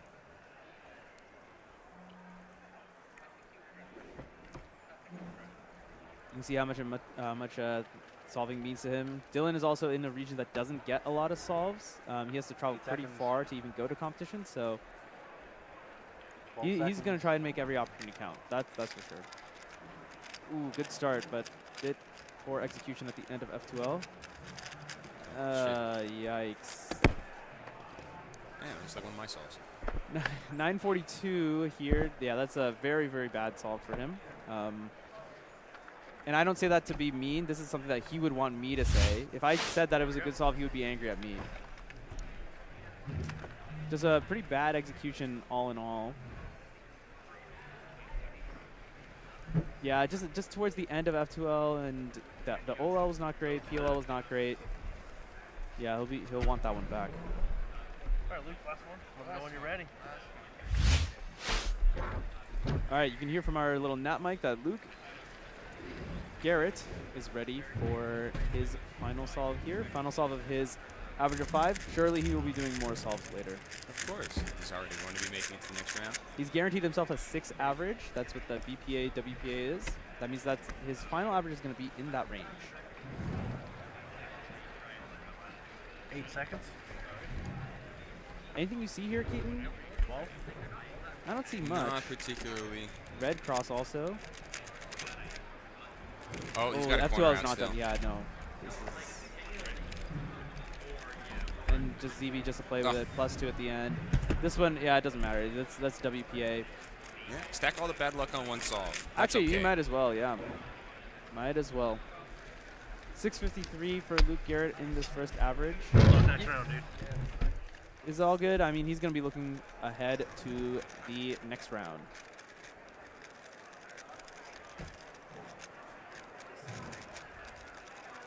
As Dylan is warming up over here, we have Tommy sat down on the other side. Tommy's actually going to go ahead and get started. Let's switch over to him. He will probably finish his solve by the time Dylan starts inspection. Tommy on the green cross. That's a ZB, almost certainly. Almost +2, but corrected it. 707 for him. Tommy will be fine. All these guys, as soon as you think, or as soon as you know that you're not getting PB average, and you're not thinking about PR single, you go and play a little bit safer in order to get in the next round. It's no use throwing away possible championships over We are now calling 3x3. a quarter of a second at this point. Yeah. Dylan 618 at the end there. I mean, he's going to end up with, what, 2 counting 6s? Yeah, he's going to end up with 2 counting 6s. That's not an average that he wants. He definitely has very high standards for himself. But all in all, I mean, not that bad of an average. 627 is fine. It moves you on to the next round. Yeah. And the important thing at this point is to make sure that you're staying. Yeah. Need to stay relevant. Yeah, because if you knock yourself out before you can even have a chance to make it into finals, then there's no way you can't win if you're not going to make it into finals, right? Right. So I wouldn't worry for any of these guys. Yeah, they're all looking pretty good. Yeah. I expect to see like finals is obviously going to be a lot of fireworks, but I also expect to see a lot of sparks fly during semifinals as well as people try and vie to make it in. Looking at red here. Oof. Nice skip. Yeah, that's a good one. Dope finish. Sort of not necessarily a waste to have a 9-move OLL on what is otherwise a perfectly average solve, but you know, you take those. Oh yeah, definitely. Yeah, he missed that that second pair there. No, that's oh, and a lefty. Yeah, it's good vision in order to see that. I mean, that one is like the easiest EB to see ever, and Nice. it's really just it's the stock but mirrored. So as we see a large crowd starting to form here for 3x3 round 1, group 11, you're going to know why in just a second. Max Park is going to be on the blue stage. Max, of course, ranked second at this competition with a 46 average, only behind Timon. And then also on the red stage, we're going to have Maddie Heroanaba. So we have the cream of the crop here going up for group 11.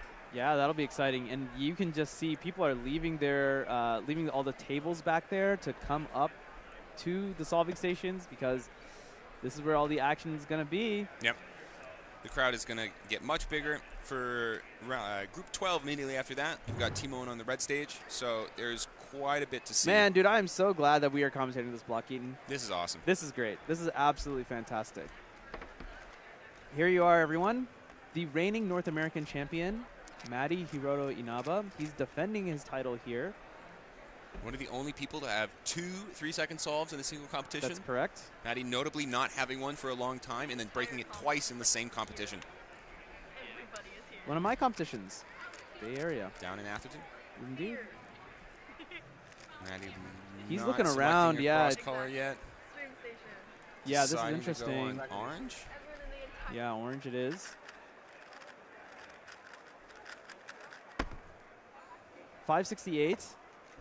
Honestly, I mean, I That's could fine. not really find anything that was bad there, other than maybe for him, his solution was just long. You can see here maybe a little bit of a lockup there at the beginning. OLL, he had no pause going from OLL into PLL. Some good recognition there. Max about to go on the blue stage. All right, everyone. As you can see by this little graphic, the world record holder, the world champion, Max Park, has broken 2 world records already. He's one of 2 people who's broken, who's gotten world championship title twice. The other being, of course, the legendary Felix Zemdegs. Max on the first solve here. What was that alg at the end? That was a V-perm. That was the RUYD V-perm that we were just talking about a little minute ago. Looks like, okay, I could not recognize it. Yeah, the really OLL that he it was just had fast. is the LOLL that has 2 large bars in it. And instead of doing sort of the standard alg, he does anti-Sunin to F-sexy. It's a consistent alg. It's a little slower, but it also does the opposite CP. Okay, I was the going to say. standard alg would have given him solve CP. Yeah. But I don't know if it would have given him a Z-perm or U-perm. Okay. Michael Neelson, 861. Relatively clean solve there. Yeah, that's not a good solve for him. He's really looking at sub-7s. Also a participant at All-Stars this past weekend. I think so. Yes. He definitely was. Sean Mack, also from the Mid-Atlantic region.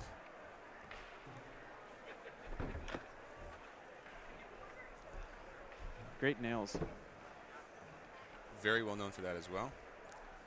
Ooh, that is going to give you diag. Yeah. And if you did that same type of alg from the other side, you would have had a solved red bar with either a U-perm or a skip. So that's a little unfortunate, but when you're moving at top speed, sometimes stopping to recognize a case CP. Yeah, I mean, is not always the best idea. Not everyone recognizes CP. Sometimes, my guess, and you can correct me if I'm wrong on this, people look at CP but don't actually do anything. They'll just use that as CP prediction instead. That depends on exactly the case. Of course. And exactly how you're holding the cube, but typically, yeah. Maddie right now doing orange here. Yeah, he picked this one Very quickly. good. I didn't see him pause for OLL at all. 6 flat, long solution. Yeah. Long F2L solution. That's something that he's been trying to work on too, is trying to get more efficient solutions. I mean, everyone at the top is trying to not just turn quickly, but also come up with solutions that are short. because TPS is a combination of both turn speed as well as how many turns you make. If you make a ton of turns. I see what happened here. Maddie did an extra 3 moves in order to get some edges oriented, because the standard the standard 7-move algorithm for this last F2L pair would have left him with a dot case. Yeah. Those kinds of optimizations. That's what's needed. Maddie has been extremely consistent as of late. Extremely so. 9 of his last 10 averages officially have been sub 6. The only exception being the first round of All-Stars. And of course he comes back and gets second place at that event, only behind Timon. Max looking, it seems like red here, or potentially yellow. No, yellow, yeah. That was a little bit of an uncharacteristic pause, I want to say, in the middle of the solve there. So actually, you saw Max have that exact same OLL on the first solve, just from a different angle. Right. And from the different angle, he does different algs. So in this case, this wasn't a CP type of alg choice, but rather it was an alg choice based on grip. So that's the same alg he had earlier. Decided to do the standard alg. And then interesting, that's the wide move G-perm as well. And it seems like he has fairly good execution on that. Yeah, I mean that looked clean. There were no catches that I could see at least.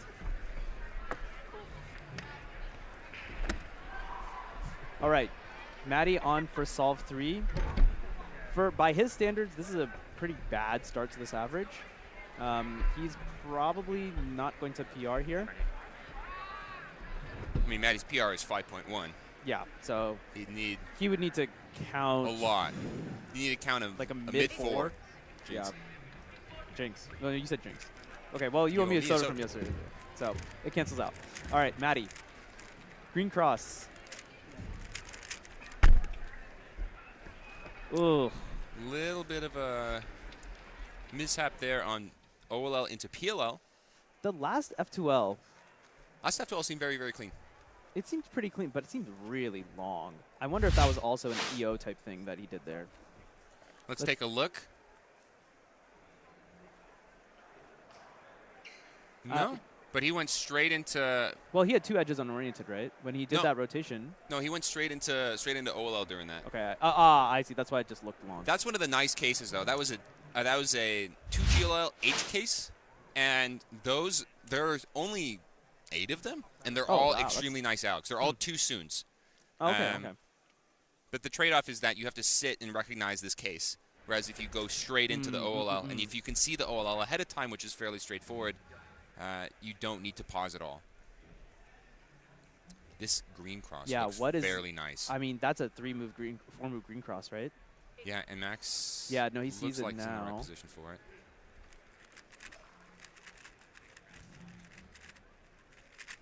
This is a good one. Yep, there it is. 507. Nice cross start, and then otherwise a pretty standard solve. Yeah, otherwise relatively, yeah. Not a 4, but it's still good. Not a 4, but it's still good. Max is absolutely correct there. Let's take a look back on this. Tell me a little bit about this OLL, because I feel like it was just, I mean, it was relatively standard. I didn't see anything wrong, so I'm wondering if, there was any way he could have gotten a better OLL or something. He looks like he went straight into it. No, that seems like a fine case, and it doesn't seem like it's worth doing, especially as long as you have some edges, the OLLs for some edges are almost always going to be okay. Got it. Not worth doing extra moves at extremely high speeds. Now, there are always exceptions, but for the most part, as long as you have edges oriented, there's no advantage over trying to find a different edges oriented case. Got it. Now, if you have all edges oriented and you know a lot of ZB, then it may be worth it, but that's not guaranteed. Sean Mack here. Getting the exact same OLL into the mirrored G-perm. 8-10. Showing some love to the crowd, of course. Good to see. Good to see.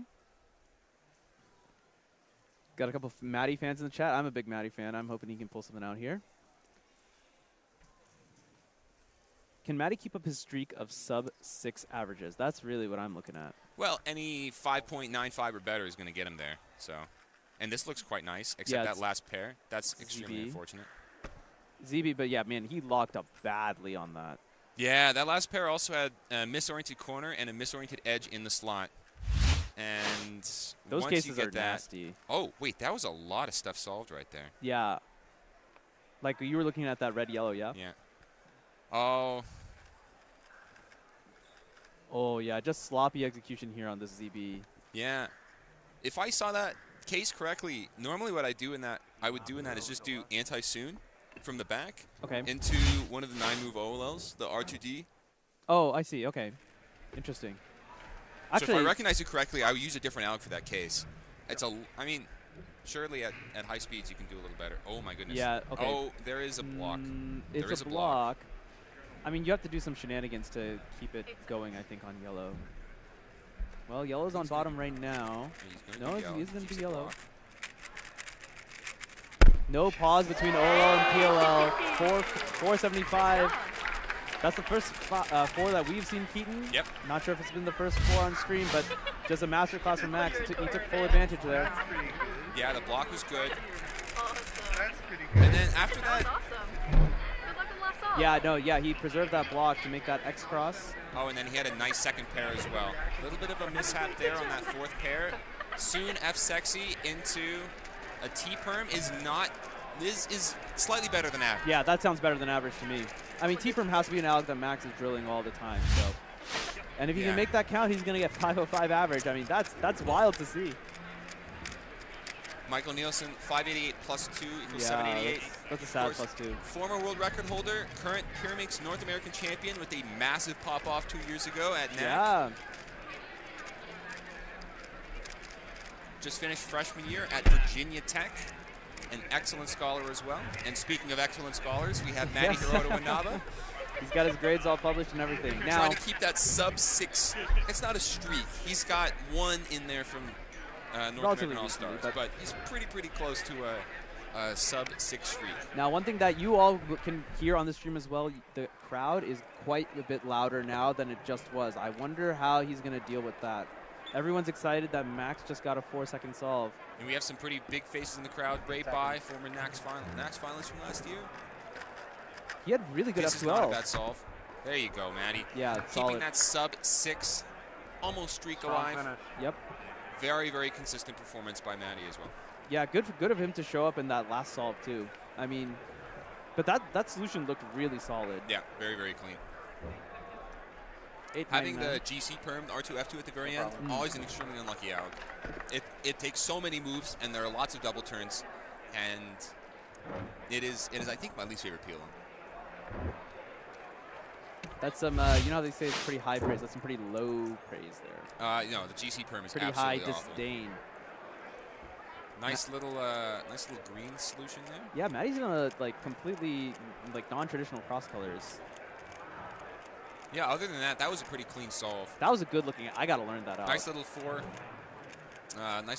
pair, getting the soon for OLL. That's always worth doing.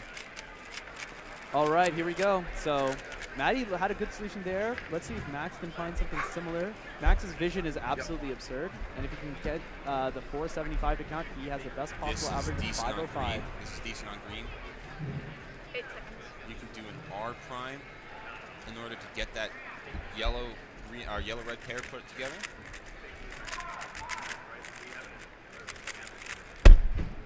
.563, very solid. Sort of middle of his average range right there.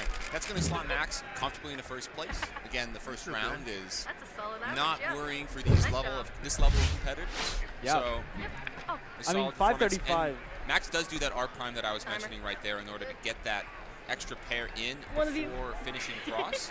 I was a little surprised to see pauses during OLL and PLL recognition there. That I thought was a little uncharacteristic. You got a bad angle from the G perm. So the G perm, typically you'll recognize it like this or like this. These are easier angles. Max had it from this angle.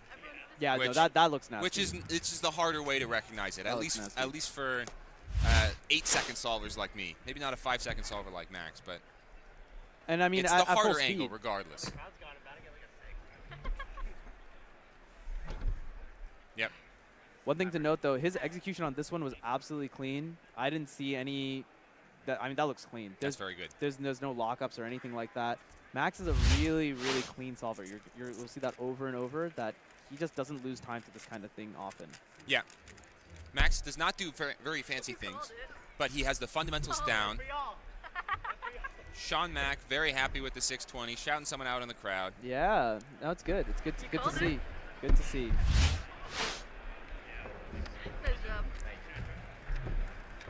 Yeah, I see a lot of hate for the G-Perms in the chat, too. Yeah, G-Perms were some of the last Alex I learned. Sean doing not green here, instead doing yellow. Also getting a GC perm, extremely unlucky. Yeah, the color neutralness of the various competitors is going to be increasingly interesting as we get closer and closer to finals, because there are some solutions that are just going to be off limits.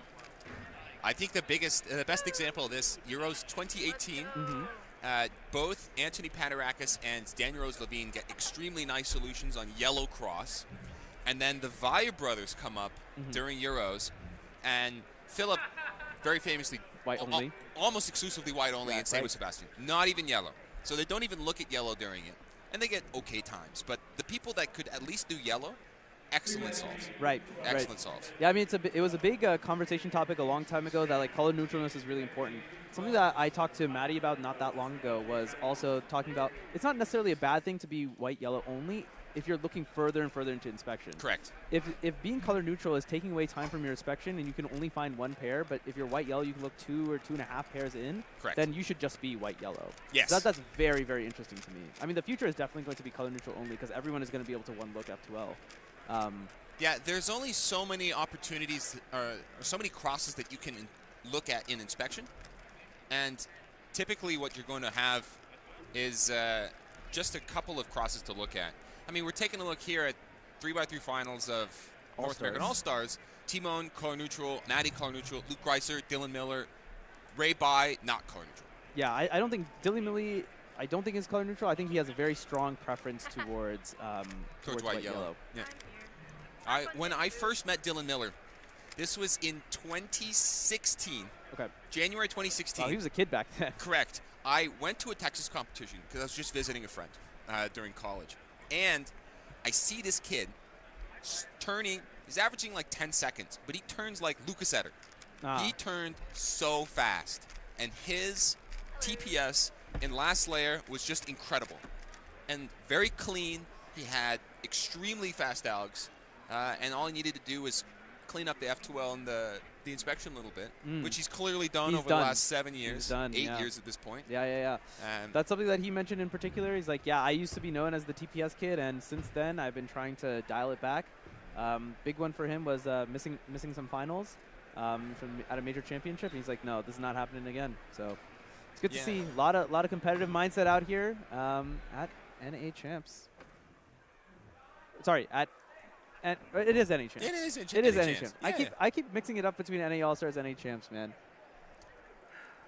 Wow, let's banter no more. Timon Koloshinsky, world record 2, continental record 1 for single, is starting up his average here. He's going to have different scrambles than Maddie and Max. So they're not going to have directly comparable solve times. It's a CB. 494. Timon out the gate. He's like, yeah, I'm here, everyone. Take a look at me. Don't just go to lunch. Right. I got some firework left in me as well. Timon starting things off nice and hot. Timon is sort of on the other end of the oh, that's an extremely unfortunate fourth pair, but he makes it work. That was a good-looking ZB, too. It's not like it was awkward at all. Well, F double sexy sledge is not a bad... yeah, no, that's a good one. There are so many things I'm going to learn just from watching Timo. Yeah.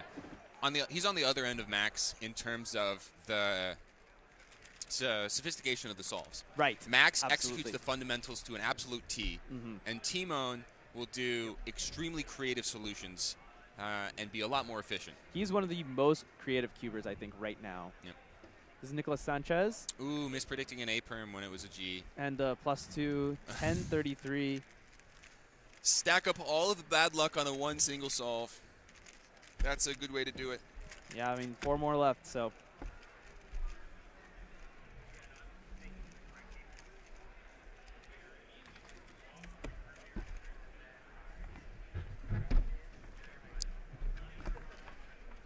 All right.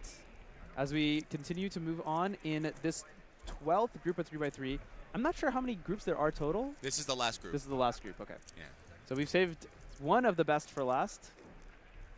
Right. So in the Timon. first round in particular, they've split up the all of the top solvers so that there is someone in every group that is at the top level to be placed on the stream.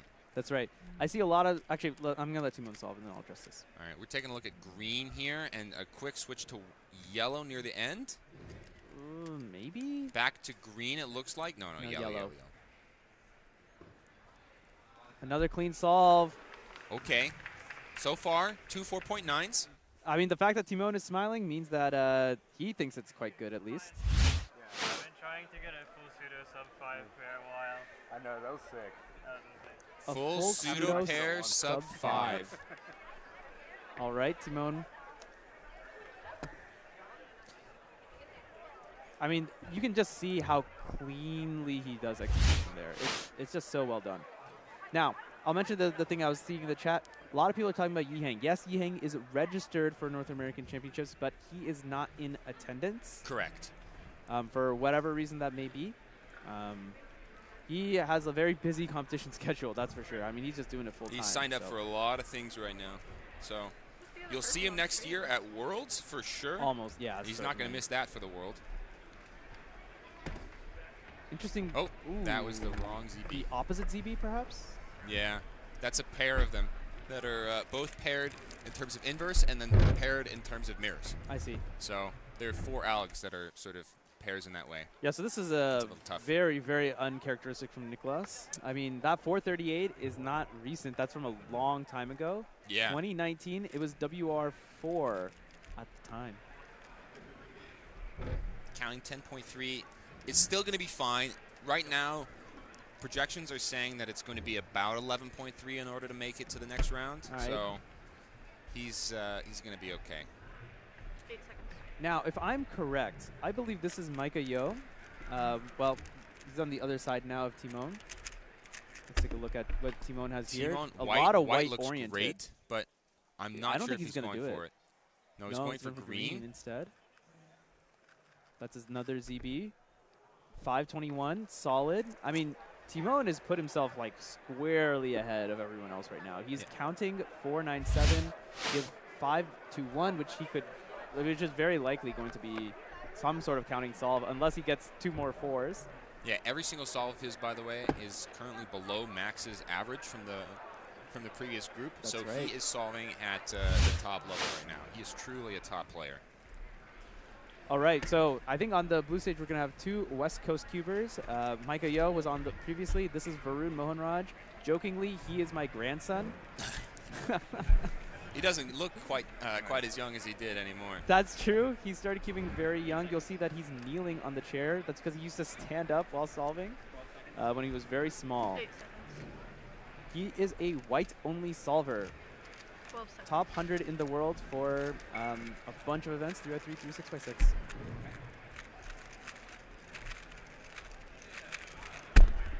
This is a fairly decent solve. It's yeah, pretty okay. Varun's gonna back himself to try and get like low 7s and low 7s, high 6s, stuff like that. Nicholas Sanchez right now. That was a RUDG permit looked like. Not happy with the results. Those 6 averages are sort of what he's setting as his own reference point. Yeah. But at this point, if you have a 12, if you have a 10, if you have an 8, you need to be in damage control range. You need to be. You cannot mess up again. You cannot have that 12 count. Otherwise, oh my. you are. Yeah, no, that's jeopardy. Yeah. So damage control, clean solves. You can, focus on the fundamentals. Don't do anything fancy. And get your 9-second solves, which you think are disappointing, but move on to the next round. Yeah. That's the most important thing. That was the mindset that I had for my last 2 solves. I went 9, 10, 12, or 9, 10, 14. And I was like, okay. Okay, Yikes, Keaton. 14? Yeah, +2. 8 seconds. Looking at yellow here for Timon. Yeah, yellow definitely looks like the best choice to me. Nice little wow, sledgehammer that was into great. 446 from Timon. So we are not in world record range. World record is 436. Yeah. But we are pretty close to ER potential, but not quite.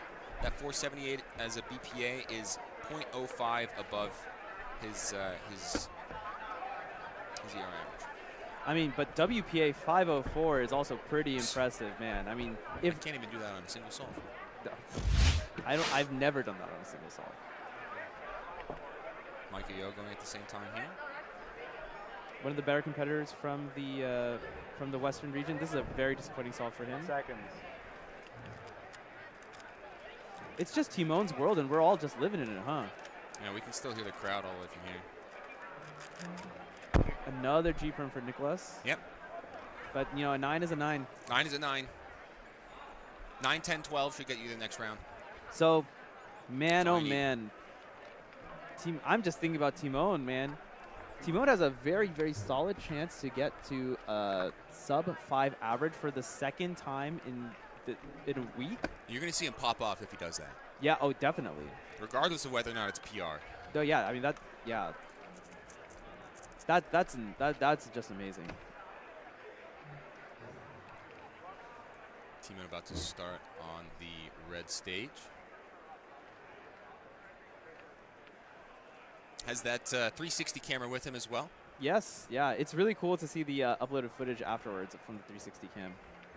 I'd love to be able to get that full footage and put that into a VR headset. Ooh. What are we looking at here? He's looking at yellow once again. 8 seconds. I mean, he picked his cross relatively quickly, so. That's got it. Nice! Great solve from Timon, 447. Good job, man. Almost BPA. That is a solid sub-5 average from Timon. Absolutely fantastic execution right here. The fact that he picked his cross single rotation, nice little pseudo slotting pair there at the very end, and an extremely clean last layer. This is top tier solving right here, everyone. This is 75 to 80% luck for Timon right now. It is full step. He did do a full OLL and a full PLL, but extremely clean, extremely clean. Man, dude, Timon has to be feeling good, not only about going into the the tail end of this competition. Also, he's probably looking forward to Euros as well. Yeah. He's looking Defending forward. European champion. He's looking forward to the GAN Super League probably also. And, all of this is just going to lead up to the biggest title of all, the Worlds 2025. Timon, I said Maddie was one of the hottest cubers. There are only 2 other people I think fit in this category. One of them is Yi Hang, who, recently got the world record. The second one, Timon Kolosinski, you saw it right here, folks. Yeah, Timon, hands are on fire. 12 seconds. Extremely hot stuff. 4 sub-5s in a single average. Worst solve, 521. I mean, if he's competing like this for the rest of the weekend, we can crown him right now. I mean, did you see anything in there that could have been improved? Yeah, he can always turn faster. That's about it. Right? That's about it, right? I mean, it's a very clean execution, a single rotation in there, and it was a nice, clean wide D, so you don't have to regrip that much. But no, unforced errors. It didn't look like there were any lockups in particular. Nothing in particular looked like it was clearly awful. You want me to find flaws in 4 4s and a 5.2? No, dude, that's what I'm saying. That's what I'm saying. Dude, can you imagine, me sitting there at All-Stars, I see, he gets a 6 on the next solve. I'm like, there's only, one thing I can really say. Yeah. No, this was a textbook performance of flawless solving by Timon. 4.4s in a row. Pretty good. Yeah. That needs to be studied. Timon's solves are going to be studied. People do study them right now, and solvers in the future are going to study and see just how exactly he's able to just pull all this stuff off. Yeah. It's just absolutely fantastic. And I'd love to see it, man. That last solve in particular, he had an edge in the back left and a corner in the front left when he did the rotation. So you can do a D and then insert a pair in 3 moves after that. That stuff is extremely hard to track. And essentially the only person in the world who's been able to do it at that level for such a long time has been Timon. Pseudo-slotting came onto the scene in 2019. And, a large part of that was because of him. Yeah, he was the person that really brought that up. We have a competitor right now with an absolutely tiny 3x3. Compared to his hands, of course. Oh, man. That's pretty fun. That's pretty cute. He's enjoying being on stream. Yeah, they don't usually give you a second chance. Oh, man. Yeah, but looking ahead into the next rounds, we have a show for you, ladies and gentlemen. If you thought, oh, it's just round 1, it doesn't really matter. Sure. A lot of competitors are just looking to get solid solves so they can advance into the next round. Yep. But we've seen some really good stuff so far. We've got what now? Well, Max is not inputted here, and Maddie is not inputted here. So with those two and Timon, we've got 6 sub-6 averages already. Yep. Including a PR 588 from Kyle Santucci, 578 from Max Xiao, and Luke Greiser. He said his solving was going to be perfect for NA champs. I mean, it's looking pretty good. 572 for him off the back of 3rd place podium finish at All-Stars. Yeah, Luke is going to be on after lunch as well. We'll have him on for an interview, as well as Maddie Heroanaba. You guys just heard from Shwan, Max's father, earlier. So there's plenty of interesting content to go around. We're going to be finishing up Group 12 here. This is our last group of 3x3 before lunch. So if you guys have any questions in the chat, if there's anything you'd like us to go over real fast. Uh-oh. The nerves could get you. We've got a couple minutes. You can take a look at chat here. 9.8 or a 12.8. Questions. Max has gone. Max's results are not entered yet. Correct. But Max did get a 5.5. 535. 535 average. 5.3 average. And, you know, extremely solid. So. Yeah. Kyle Santucci's 588. Kyle, of course, getting 3rd place at U.S. Nationals last year. Not an American, but still qualifying for that podium. Yep, and I believe we also getting some prize money out of that too, right? Of course. Yeah. I think the Europeans do it a little bit differently. Yes. Where not everyone is eligible, only the Europeans are eligible. Other thing I will note as we're wrapping up here, we do have some interesting interviews that are going to go on during lunch. So if you have your lunch prepared, then you might as well grab those, sit in front of your TV, desktop, or whatever. Alyssa is going to be interviewing Thompson Clark from Spin Master, a.k.a. Rubik's.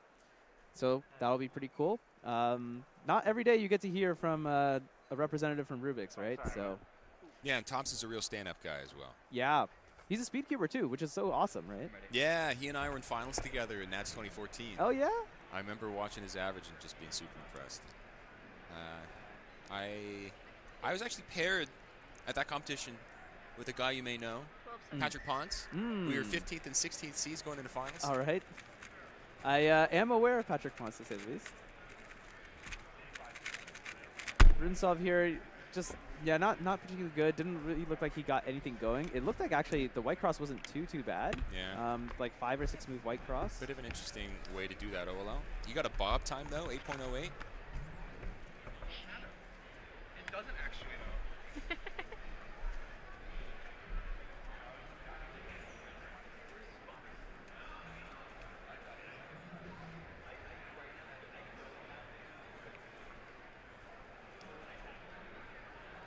Any live stream of Big Blind? So Big Blind is actually mostly wrapped up. Multi-blind is completely done. Graham Siggins won that one. 4-blind round 1, I believe, is also complete. 5-blind is happening today. All of that is going to be in a separate room. 4-blind final is actually going to be on stage. Exactly. So 4-blind finals is going to be on stage. We will have the cameras running. We will not be doing commentary to kind of keep the level a little bit lower in the room. But yeah, so you'll be able to see some of that. I mean, Stanley's by far the favorite there. So. Yes, on the psych sheet, he's got first by over 30 seconds. Yeah. So. But yeah, you'll be able to see that there. And Stanley, I mean, watching him do Big Blind is actually really entertaining, simply because he's so fast. Like, he can just, 4-blind in a minute. Like, that's absurd. That's about as fast as, many people here can do it sighted. Yeah, he posted a 48 DNF by 3 edges a couple of months ago. Just wild. So. All right, last solve for Varun here. He's locked himself into a 7 average. This white cross looks decent, though. I'm not sure that's the angle I would do that from. Yes, I would do it from 728 BPA. He's going to be trying to get that, but that pause is not going to do him any favors, recognizing the ZB. 823. He's going to get worst possible average, actually. 785. 785 is all right. Okay average for him. Not really what he is looking for, but should certainly advance him into the next round. All right, everyone. With that said, we're going to go into a bit of a recap. Alyssa is down on the field, our on-field reporter. She's been doing a fantastic job. She's going to recap all the events from this morning and stuff that's happened previously. So, Alyssa, over to you. We just saw Timon Koloshinsky's 6th ever sub-5 average in his career here at Rubik's WCA North American Championship in Minneapolis.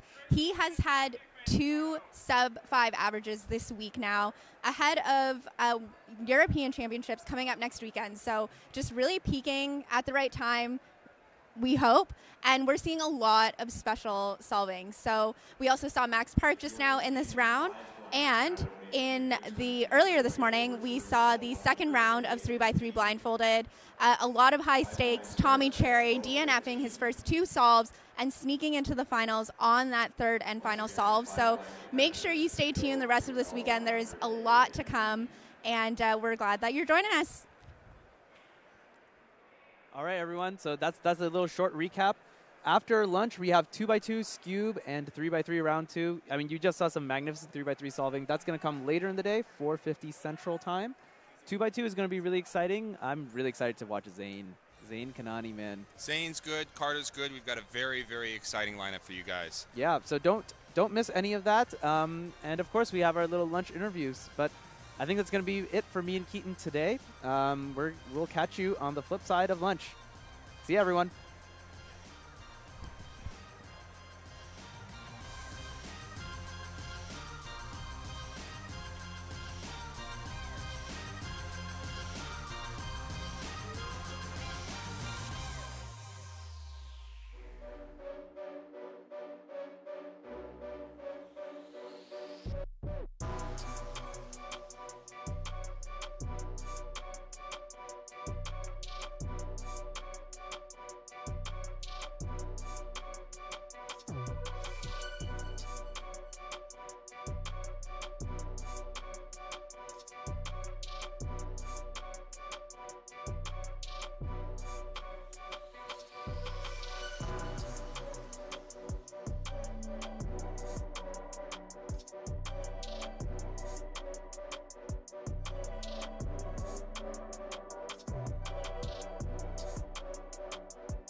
All right, we are back here at Rubik's WCA North American Championship in Minneapolis, Minnesota, and I'm here with Thompson Clark. Hey, Alyssa. From Rubik's Spin Master. You are the Rubik's brand manager.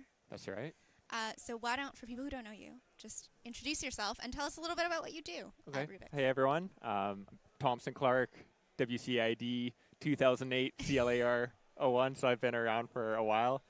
So as Alyssa said, I'm the global brand manager for Rubik's Cube. So that I'd say half of that means like the new product that we come out with, and then the other half of that is the marketing that we do support it to support it, and everything that we do or I look at is at the global level. So we'll have like other kind of brand managers all around the world, global offices for Spin Master. So we have U.S. marketing manager who covers Rubik's. We'll have someone in Spain, have London in London.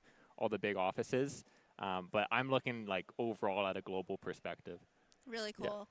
Yeah. Now, this is your job, but as you mentioned, you have a 2008 WCA ID. So you've been a speed cuber for a long time. You grew up as a speed cuber. So tell us about that journey from like speed cuber as a kid all the way up to now your job is Rubik's. Yeah.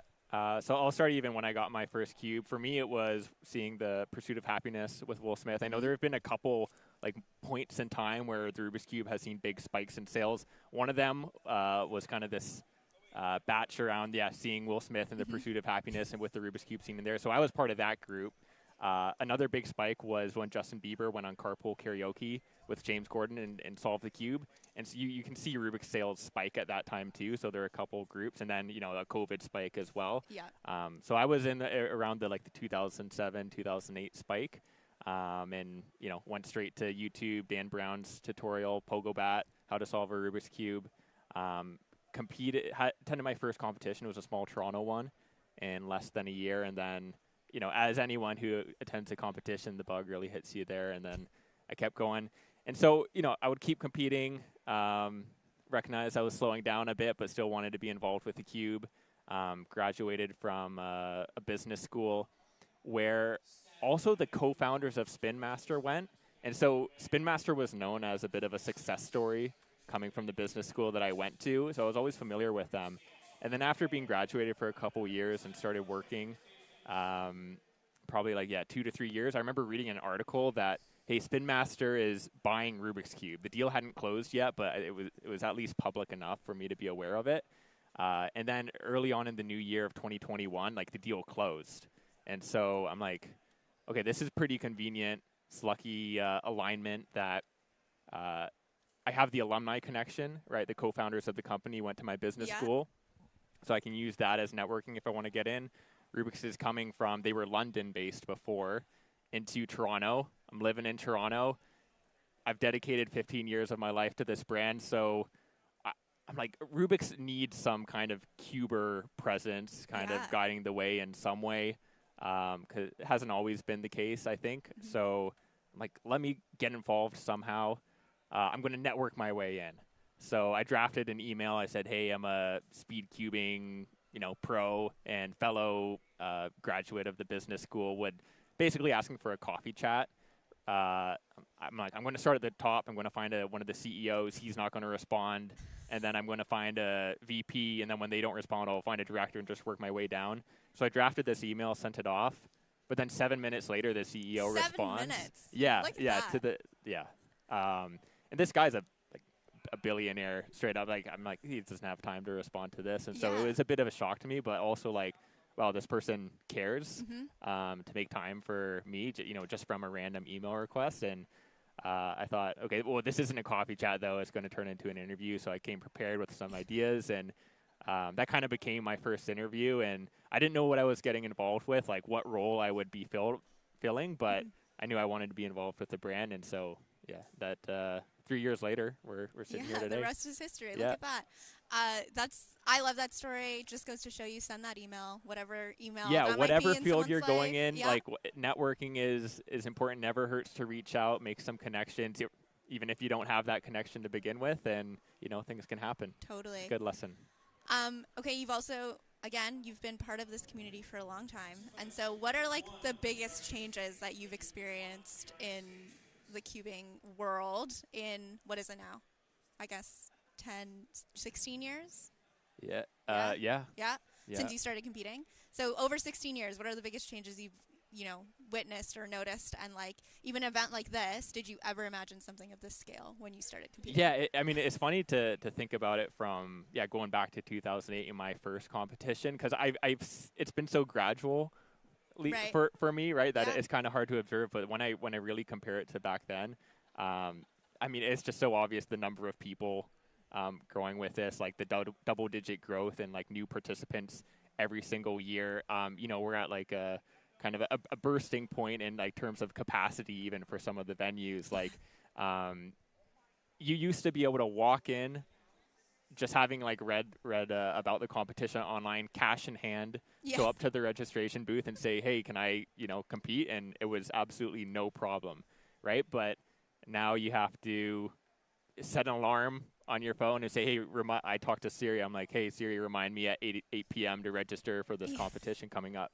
because you have to. And so that's why like a WCA newcomer group event is great, where you can reserve more spots for newcomers. But I think that is something that cubing like globally and like WCA will have to manage moving forward in terms of still getting people to attend that first competition, because we know once they attend that first and they get that chance, like they're a lot of them are hooked after that. It's like there are a few barriers with the cube, right? It's like one is learning to solve.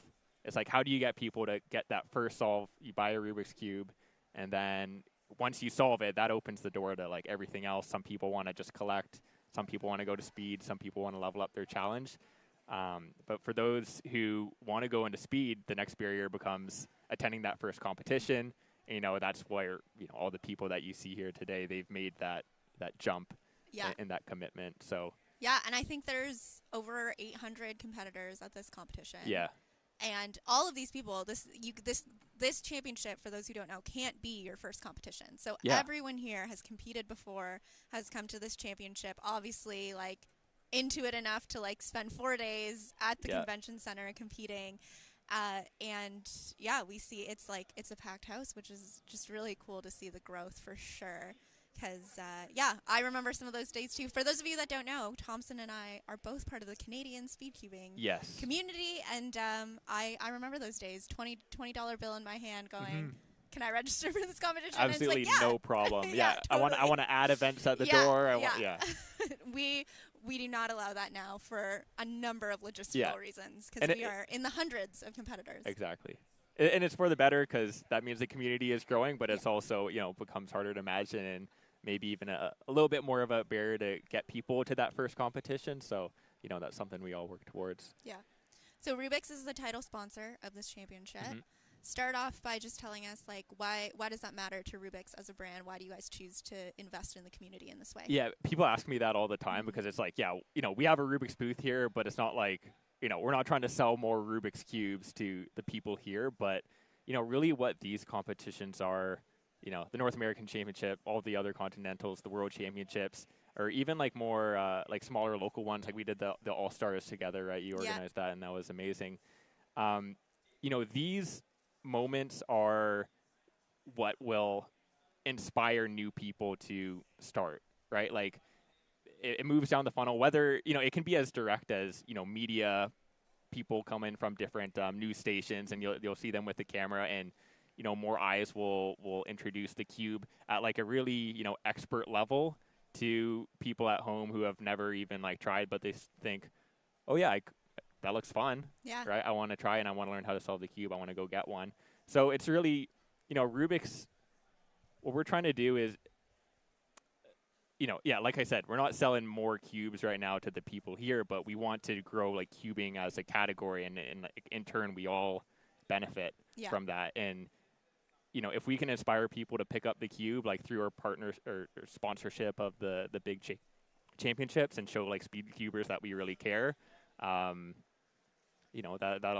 get people to get that first cube, and then opens up the doors for, we want to have a good speed cube for them to, not like, we don't expect them to use it on the final stage, but we want someone to say, okay, I've solved the cube. now I want to get under a minute, or I want to get down to 30 seconds. We want to have the product for that, right? Or we know that people love to collect. We want to have a collectible range for that. We want to just like be able to accommodate every like interest that exists within cubing because it is quite diverse. It is. It's not, the speed cubing community is the like Max Parks and Timon Kolshinsky's, but it's also, people who are, like you say, collectors, people who are a part of all of our local communities around the world. There are over 200,000 people who have competed in a WCA competition. Only 800 of them are here. So the community is so much bigger than just this moment. But investing here is such a big thing for you guys. Exactly. So over 200,000 people have solved that competition. But when we try to get a sense of how big the cubing community is, you can look at other places like, YouTube subscribers, right? So Soup Timmy, all his content's all about cubing, and he'll have 10 million fans across like all his platforms. So it just goes to show how many people are still out there that let's call them like casual cubers, right? Like they can solve, or they're at least interested in cubing. They haven't attended their first competition because we know what that number is, right? And so it's like there's a lot of people out there who are interested in the cube, and that's also who Rubik's caters towards. But also, we can work together to get those people to attend events like this, eventually, or at least like the local ones to start, right? Yeah. Or when they have a major championship in their city. Yeah, exactly. Okay, you also sponsor cubers and invest in the community by like sponsoring individual cubers. So you have Max Park, Livia Kleiner, Charlie Eggins. 2 of those people are here. Max Park and Charlie. Tell me about that. Why do you choose to invest that way? I'd say it's for really the same reason, right? Like these are all people who can. Yeah, it's not about representing like the cube, right? It's not like we're trying to say, it's not like we want Charlie or Max or Olivia to say, hey, this is the cube that I represent. This is my brand. This is what I'm competing with, right? But we want these people to inspire, the mass audience and like really show we see a blindfold solve on stage. Like people see that and they freak out. Like, how is that at all possible? And, even as a cuber myself, I ask that question still. But like people see that, and that's just such a wow moment that, maybe I can take my first step towards that and at least learn to solve it. Right. And so creators like Max or like Charlie, I think, they're incredible. They're best speed cubers in the world. Right. But they have a great way of, connecting with the mass audience, like largely through like the content that they produce. But, Max Park's feature in the Netflix documentary, that was absolutely huge for cubing. Like, I guarantee we can talk. If we go around and talk to enough people, there will have been people who started cubing because of seeing that documentary, right? Yeah. Max, and that's the thing. Like, you never know who's watching, who is that next Max Park, the next Charlie Eggins, and it's so cool. So, that documentary is something else for sure. Okay, you do a lot to bridge people into this community. Like, that's what I'm hearing. We're all working on it. Yeah, it's an ongoing bridges, journey. And I think you, like you said, you really represent that, even just in who you are as a person in this role. Like, you were a speed cuber, now you're bridging into the brand. So you were telling me you guys have a product coming out. You've touched on it a little bit soon. That is like meant specifically to kind of bridge that gap between like just a cube enthusiast into speed cubing. So talk to me about that. So there's a few, right? Like I was saying, we cover like the different aspects. Once you learn to solve, like I said, people take different routes, and it's certainly not like a one or the other. But for me, I would say I was like 20% leveling up my challenge, 70% speed focused on the 3x3, and call it like 10% like just building my collection, right? And everyone's like weighting of that is a little bit different. Obviously, anyone who's here has put heavier weighting on like the speed side of things, but we want products to appeal to all those cubers, and it's no secret that Rubik's has been challenged to put out like a world-class like flagship level cube for competition. There are a number of reasons for that, but I also don't think that Rubik's necessarily needs that. Like, we don't need the best cube that's going to be used on the final stage, because even if we have a cube that we think is the absolute best, like, we know that people, preference is a huge thing in cubing anyway, and how do you cater to all that? So, you know, Rubik's trying to like build cubing as a category and inspiring more people to solve, and then like hopefully like bridge into speed cubing. We want the product for that, right? So we have a new cube coming out, and the strategy with it, it's $15, right? So in the 15 US dollars, so that's a $5 premium over the normal 3x3 cube, and that's, you know, I think what Spin Master can like really bring to the table is like the distribution, right? So we can get this cube into Walmart or Target online, and it should be a really easy entry point for, you know, those cubers who have learned to solve. Mom or dad, grandma and grandpa, they know that, you know, this child is a cuber, or like interested in solving the Rubik's Cube. They've solved the Rubik's Cube, but hey, this should be able to get you faster, right? You're trying to break that minute barrier. You're trying to get down to 30 seconds. And, you know, this cube can totally get you there and beyond. Like, you know,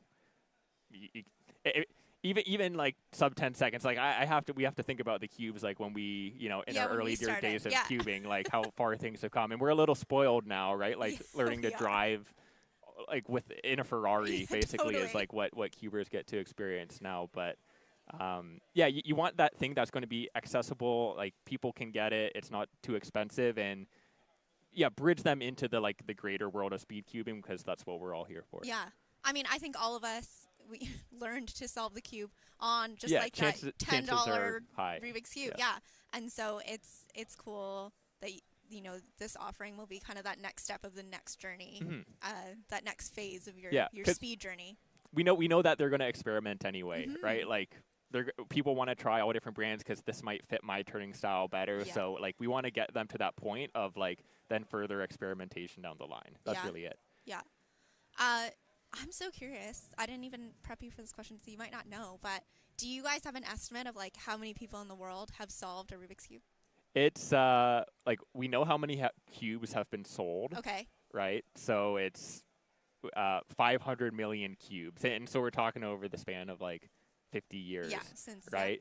Now, there's a lot of research that has like been passed down, like sent like prior to the acquisition of Rubik's brand, that like who knows where it came from and what is accurate, but it said that 5% of people who like engage with the cube, like try it in some way, learn to solve it. Okay.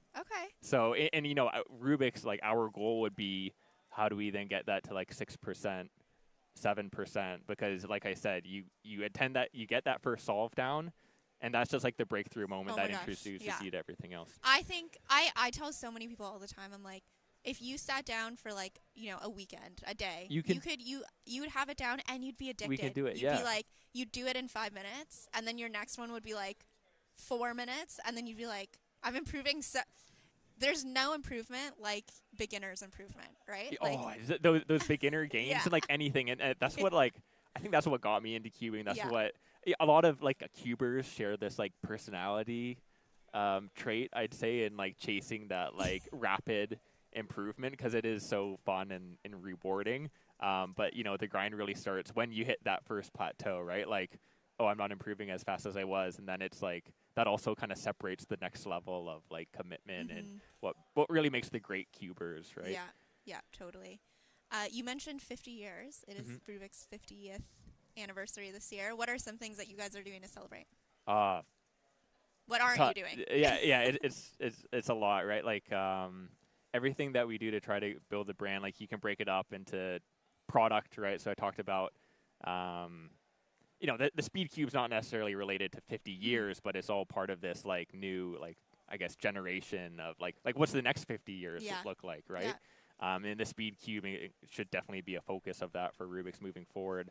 But in terms of like 50 years products, you know, we had a Rubik's Retro Cube, which like launched it in the beginning of the year, and so that was a reproduction of the original cube from the 80s, right? And you know, the question was like, how bad of a cube do we really want to make? Like, is it a poor experience in this day and age if I buy this retro cube and it actually turns like the cube from the 80s? And you know, we could have said, well, like the packaging is going to be original, but we want to like make the movement a little bit better, because like, you know, the new Rubik's 3x3 cubes are so much better than like so we're on V10, like the 10th version of like the core 3x3 mold. And it's like, you know, you compare that to the originals and it's not even close, It's like right? night Like and it's, day, yeah. it's night and day. So that's product, right? So we said, let's lean into the 50th and like the retro, the real recreation of the original cube. So like it's harder to turn. It's like nothing like the V10 nowadays, which is great. So that's product. There's like the sponsorship of these events, right? Like we're all here kind of, you know, collectively, like you'll see the branding around the venue too. Like it's 50 years of Rubik's. You see it on social media all over. There's tons of like licensing partners that we work with too, because, you know, we want to establish Rubik's as a real like lifestyle brand. Like it's so much more than the cube. Even when you think of it at WCA events, like, yeah, sure, the 3x3 cube is like, I always compare it to like the 100-meter dash of track and field, right? Yes. But as we know, there are many different events. Rubik's as a brand doesn't play on all of them, but we know that there's the diversity of products. So we want Rubik's to be out there as like a lifestyle brand, and so we have all kinds of partnerships that some you haven't seen, so I won't list them all, but like all kinds of collaborations. Just Rubik's apparel, right? We have lids here as a vendor, right? Like 50 years of Rubik's lids, hats, like all kinds of you know, and like these types of things like expose Rubik's to new audiences too, and that's like basically what I've been saying this whole time, right? Is putting Rubik's in front of more people to just like inspire that initial interaction.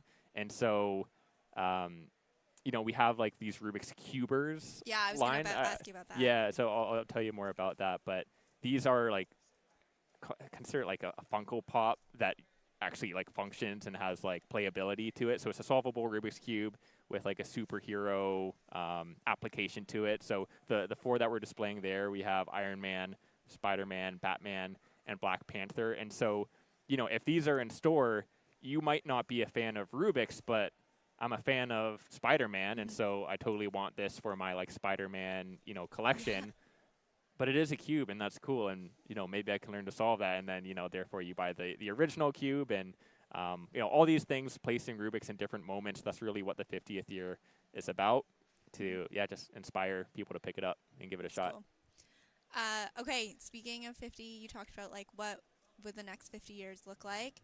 And thinking specifically about the speed cubing community, you've been around for a long time. What do you think what do you see in the future of the speed cubing community specifically? I mean, it's only going to get so much bigger, and we're going to, in some way, have to find out how to like manage even more people, right? Does that mean that events like this turn into more of like a convention, and then there's like, you know, a bit more of a like a skill-based competition too? I think like All Stars is kind of like proving out that concept, in that, okay, All Stars is a bit of like an extreme example because it is so like elite, like, you know, top 30, you know, like a sub-7 qualification time is very difficult, but, you know, maybe it does branch out to, you know, convention things for like all things cubing, and maybe even like all things like problem solving or like brain teasers. Like imagine integrations with like, you know, chess, for example. Like,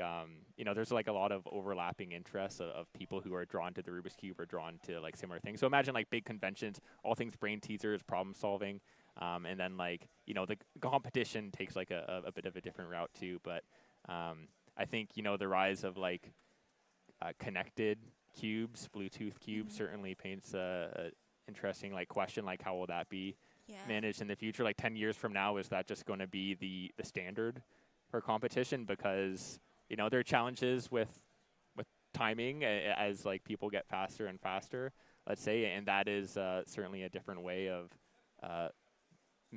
measuring the time of a solve without some of the same challenges. So it's funny, you know, if I've been here like 15 years, like thinking about the next 10 is even like hard for me, despite like what I've seen so far. No, it's so true. And, you know, the cube has been around for 50 years, but in so many ways, like the sport of speed cubing is so young. It's so young. Yeah. We're just starting to see like those limits get pushed. We're on, only like, just getting what started. is the world record? What you know, what gets you onto that world championship podium, whatever that is. So definitely some exciting things to come for the sport for sure. Okay, the last thing I want to ask you about is just your NAC predictions. So we will have a North American champion by the end of the day tomorrow. Yes, 3x3 North American champion. Yeah. Okay. Who's that going to be? I think it's got to be Max Park. I mean, the momentum from the even just 3 world records and what was it, 2 days, I guess, like so far in the competition. I think Max is in his element, and I'm cheering for him. Yeah, that is never a bad pick. Max Park is hard to bet against. Definitely the one to watch. Yeah, the Vegas odds on that aren't going to give me a good payout, but no, that's it's all right. fine. That's all good.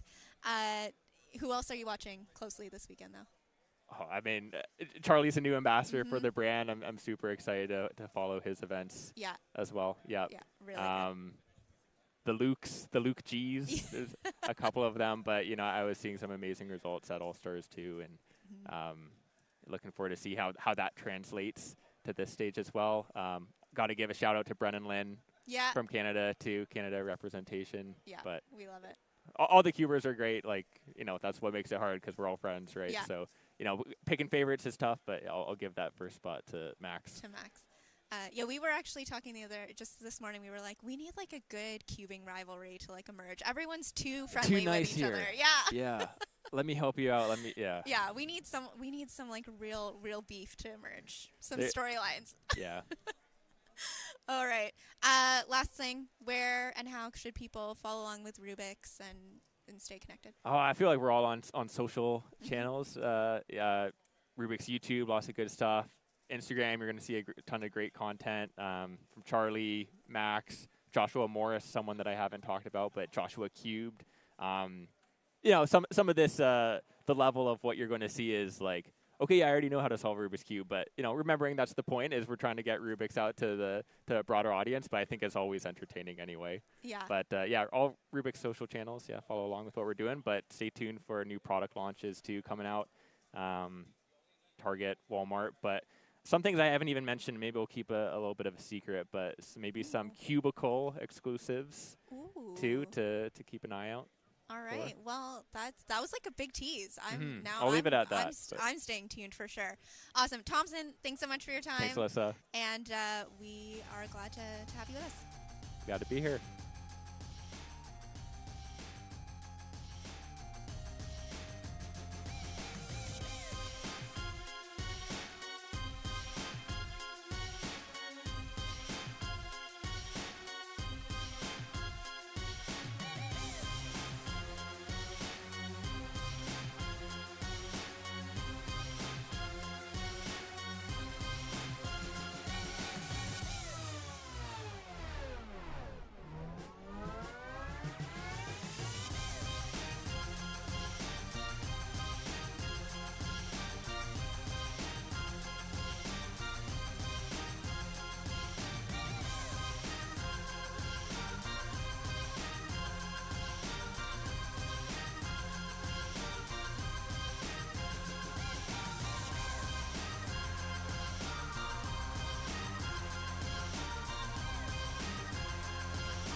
All right. Hello, everyone, and welcome back to Rubik's WCA North American Championship. I'm your host, Keaton Ellis.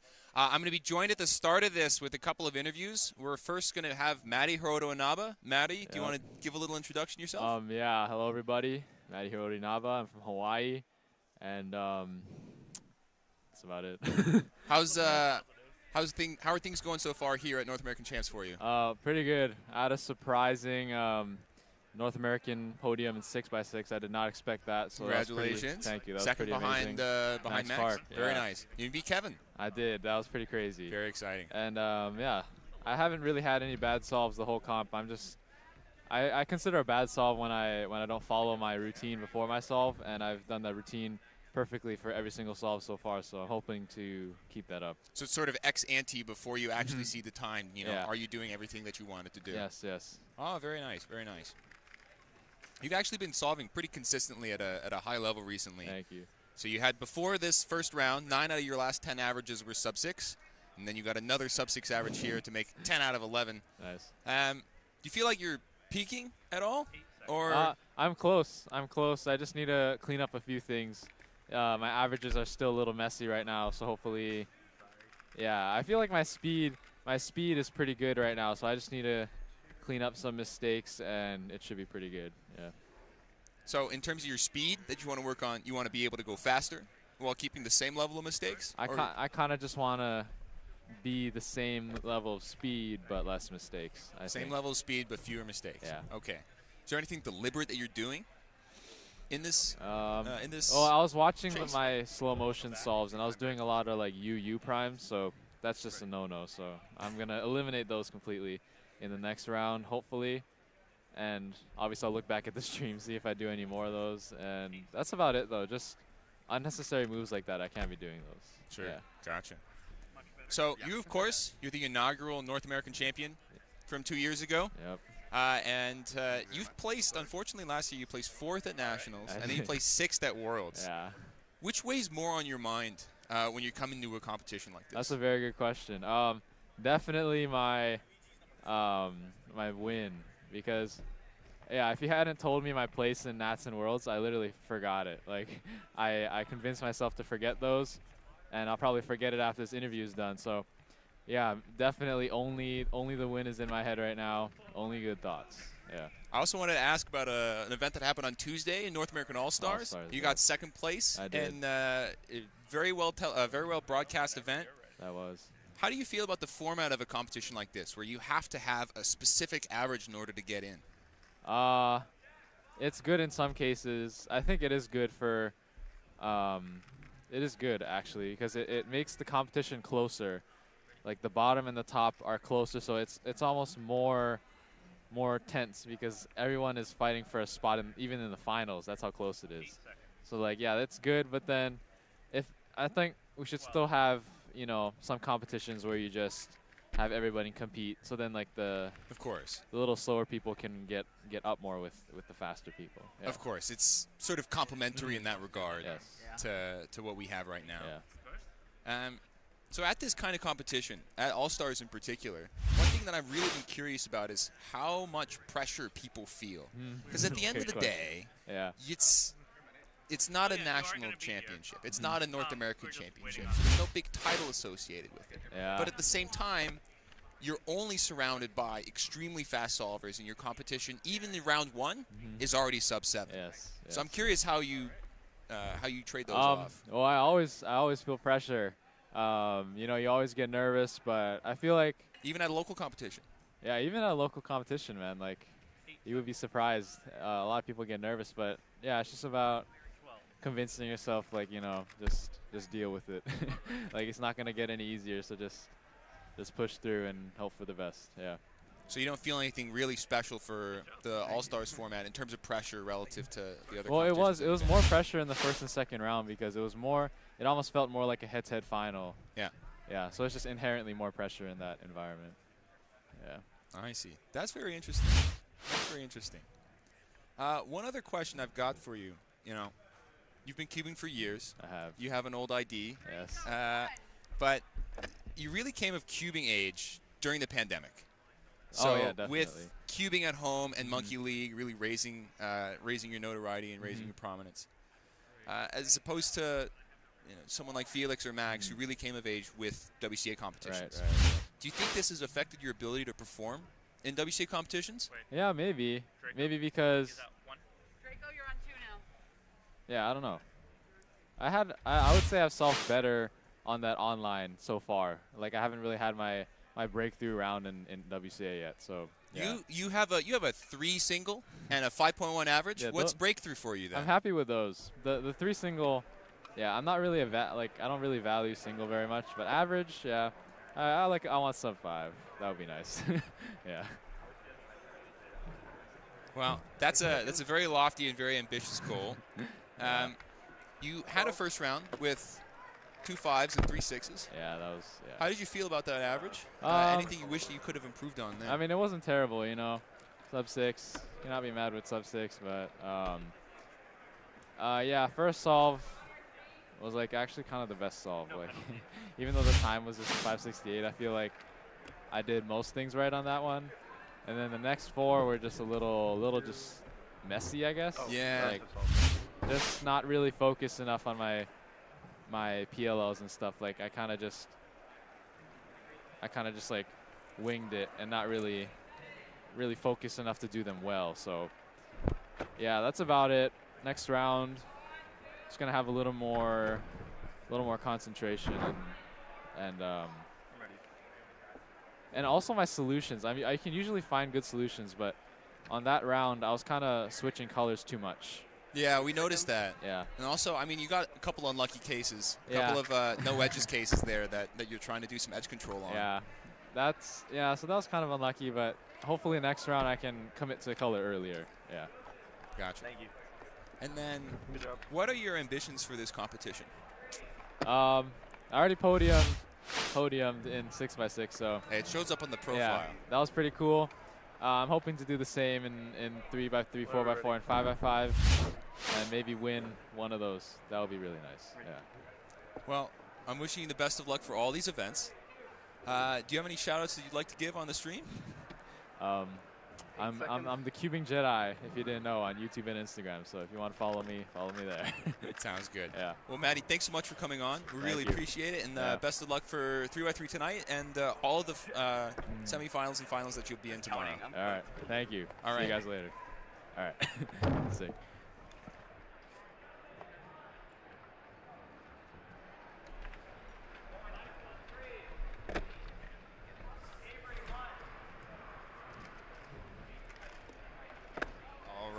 All right, everybody. That was Maddie Heroanaba. I'm having Kevin Hayes rush in to come and help me out, do some casting on 2x2 right now. We're moving on to 2x2 Group 3, and this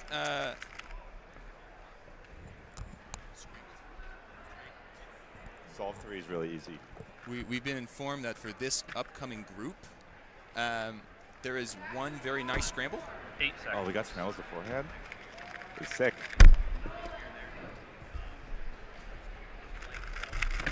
So we're going to take a look here at some of these solves coming in. Thank you. Okay, oh, we're done with Group 3's wrapping up then. It's called Group 4. Nice. We did get some good results coming in. Kevin, how was your 3x3 round? I got 101st, which projects me 1 spot away from making semifinals. What was your average? 863. Okay, so mid-8 average will get you to semifinals. I'll bet it's a little faster tonight. No.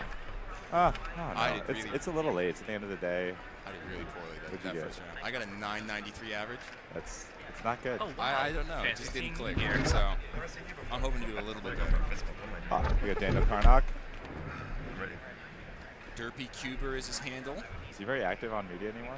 Not particularly. Mostly making music. 8 seconds. Classic. He's a classic jazz trained. Nice. 1.8. Scramble. Little it's slow. Still a pretty little slow in solid that average. front, you could see. Nice job. Thank you. That push you was. need your cube. Daniel. That's on me. Yeah, that push right there is very awkward. Yeah. Like, Hello. that one move took him like a quarter of the solve. Yep. there's only so much you can do, though. Yeah, but like, what are you talking about? I mean, you know, he's saying that, like, you heard him say the scrambles are pretty garbage. So, right. Like, I was there's only like, so much you can do with the scrambles that you get. you're right. I was funny. And if it's gonna be You're like, there's nothing you could do. I was like, you could just execute the turn properly. Yeah, coming track. 8 seconds. I mean, that's like the big thing with like 2x2. I was thinking about it. It's very unique in the sense that it is a mental and a physical puzzle, and they are completely separate at the top level. Yes. The mental problem is completely done before you touch the cube. Yep. And then you have you to do not execute. think. Yeah, you and then just you have to execute it, execute. which is like it's. I guess it's similar to blind in that way, where blind is completely separate, where like you do the entire mental puzzle. But that's not even true, though. No, they're You still have to think during No. blind. Yeah, you're right. No. I mean, They for top-level blinders, they there's memorize, not a lot of thinking. Right, but they memorize the cube, but they're still like generating exactly what they're doing during the execution. It's like 2x2 is truly the only event where it's you do the mental solution and then you do the physical execution, and they're completely separate. Top level Scube is also getting to that point. Top level as well. Scube, yes. Maybe clock. Clock is fully memorized by the time. All the events, basically all the speed events where you know every single move you're going to do before you start the timer. Yeah, you pack in as much information before, during your inspection period. Yeah, it's interesting then because like as people get better at the mental part, there's less stress. If like say on average you only need 7 seconds to generate your 2x2 solution, there's not a lot of stress involved. You got 15. It's a lot of extra time. Like it's not as stressful. Like you can always do it, and then it becomes really. And if you're always like very consistently getting like the best solution that's reasonable possible to get, it's just become like executing properly every single time with no mistakes. Hello.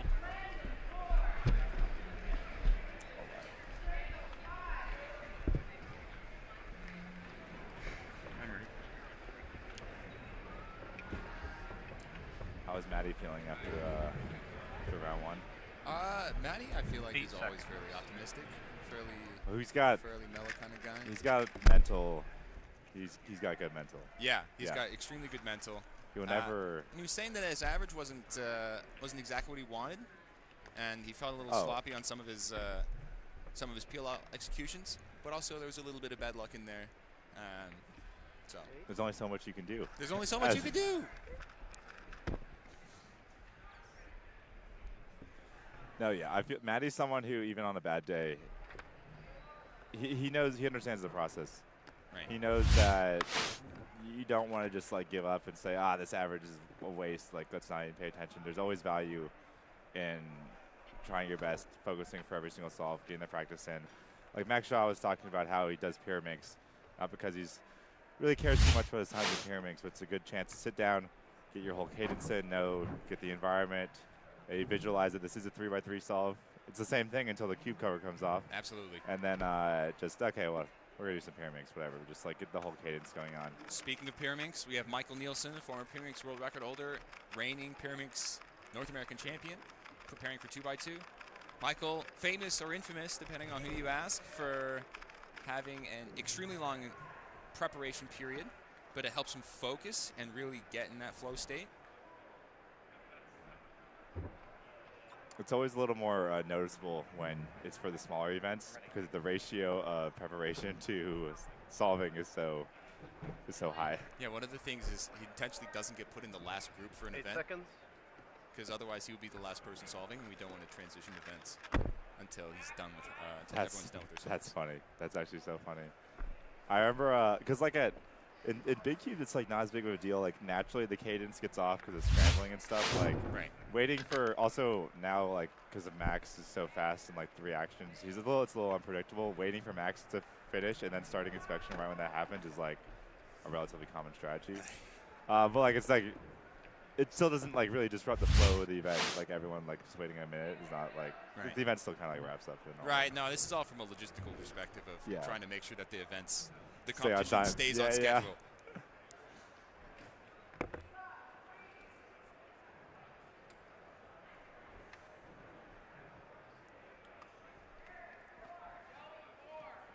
Yeah, I think we'll probably have a while before we get into the super top ranked guys. The competition's been seeded pretty consistently where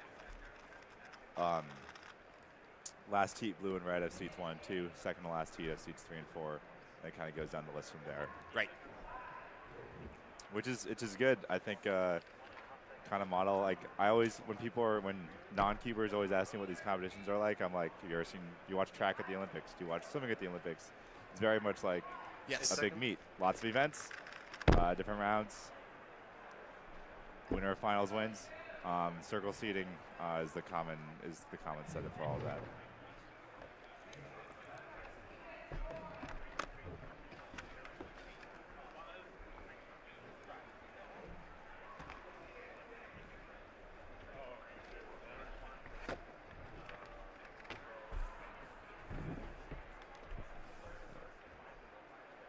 I think, I guess one of the big stories of 2x2, I need to look at do we have the psych sheet up for 2?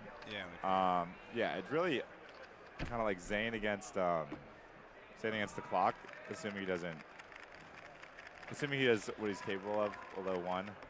You see, NC Poderakis got a sub 1. 0.97? 2x2 average, yeah. Very impressive. The comment was like, finally. After 10 years. And I was like, that implies you've been, sub 1 has been possible for the last 10 years, and you just got it. Yeah, sub 1 single, I think, was top 10 in the world 10 years ago. Yeah, so. I was like, I don't know about that one.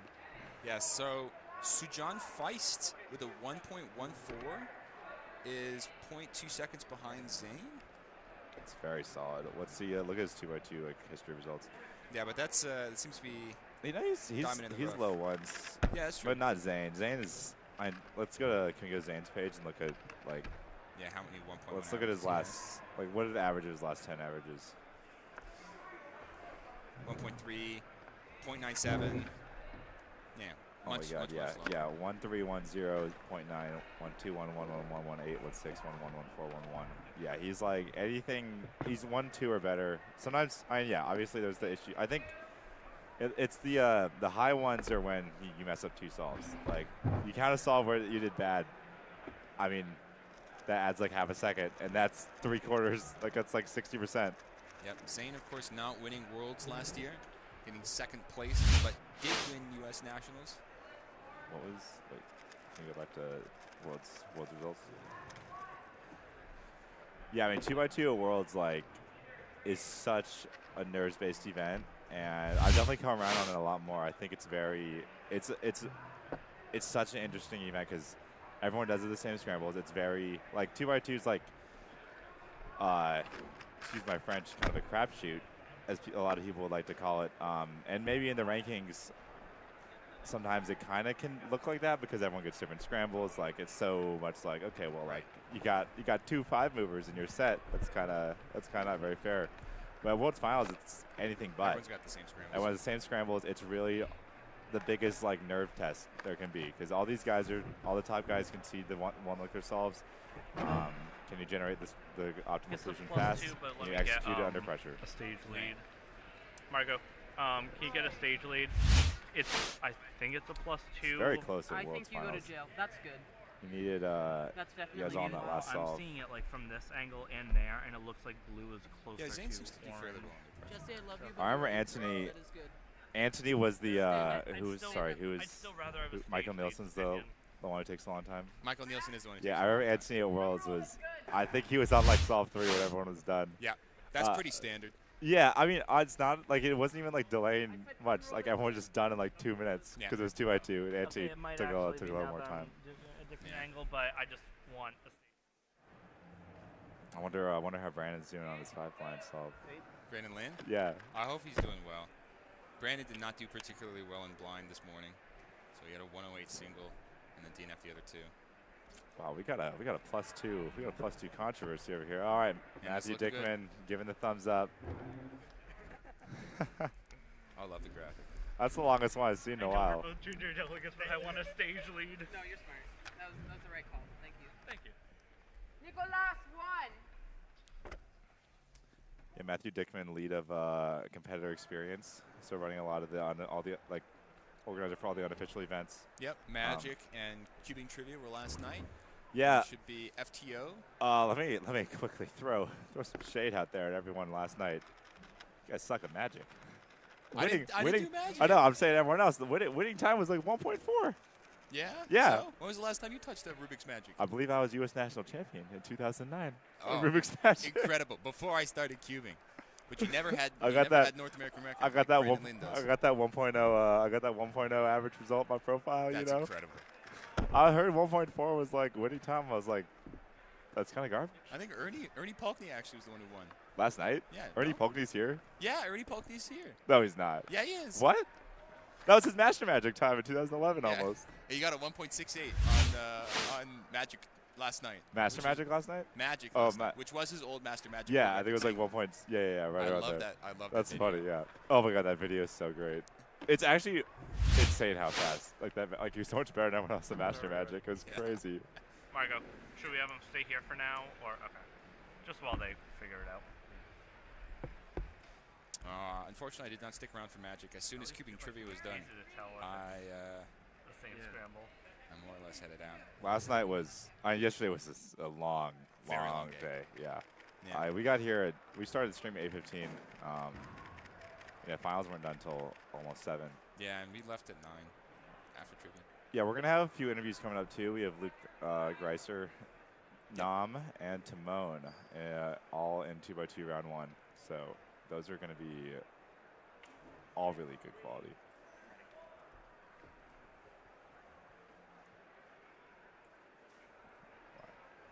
What are we looking at here?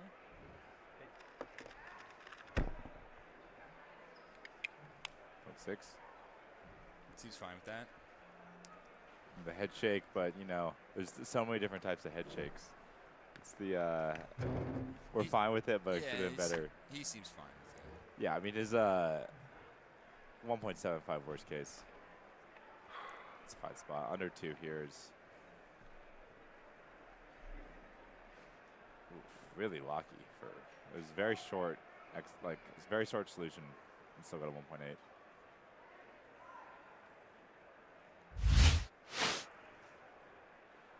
So while we're watching the final solves here, I have a question for you, which is about at the top level. Most of these guys don't have either a coach, or if they do have a coach, they're doing mostly qualitative stuff. What do you think is the future of cubing coaching? Oh man, I think this is a great segue to our next guest, who will have a much more educated view on this topic. Because we have Luke Greiser standing by. Yeah. We're going to go ahead and make that swap right now. And I'll let you take over. Sounds good. 2x2, group 5. 2x2, group 5. Please bring your cubes up to the appropriate stage. 2x2, group 5.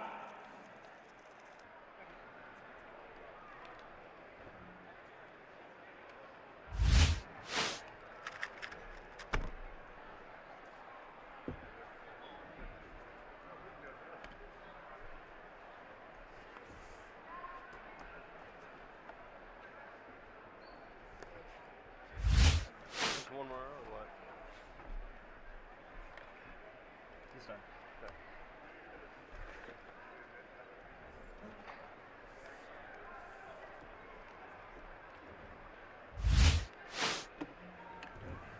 All right, everyone. I'm still Keaton Ellis, but I'm here now with Luke Greiser. What up? I'm not Kevin Hayes. I'm Luke. Luke, one of the top solvers in 3x3 round 1 here, getting 3rd place with a 5.72 average. How did that feel? Really good, especially coming off of All-Stars. Like, that finals performance was one of the best of my life. So, like, where you got 3rd place there as well? Mm-hmm. So I was completely okay with coming in 2nd or 3rd to Maddie and Simone. Like, that's there's nothing you can do about that. That's pretty good company to be in. Yeah, for sure. How did you feel about the format of that event? It was, I told my dad afterwards, it was my favorite, like, competition that I've ever been to, solely because, like, I'm a little biased because all I do is 3x3, but, like, that sort of environment where it was very intense the entire time, like, I loved every second of it. It was awesome. How do you feel about the pressure of this type of competition relative to something like this, NA Champs, where you have a much bigger crowd, but potentially there's also a title on the line? Yeah, it's very similar in a way, because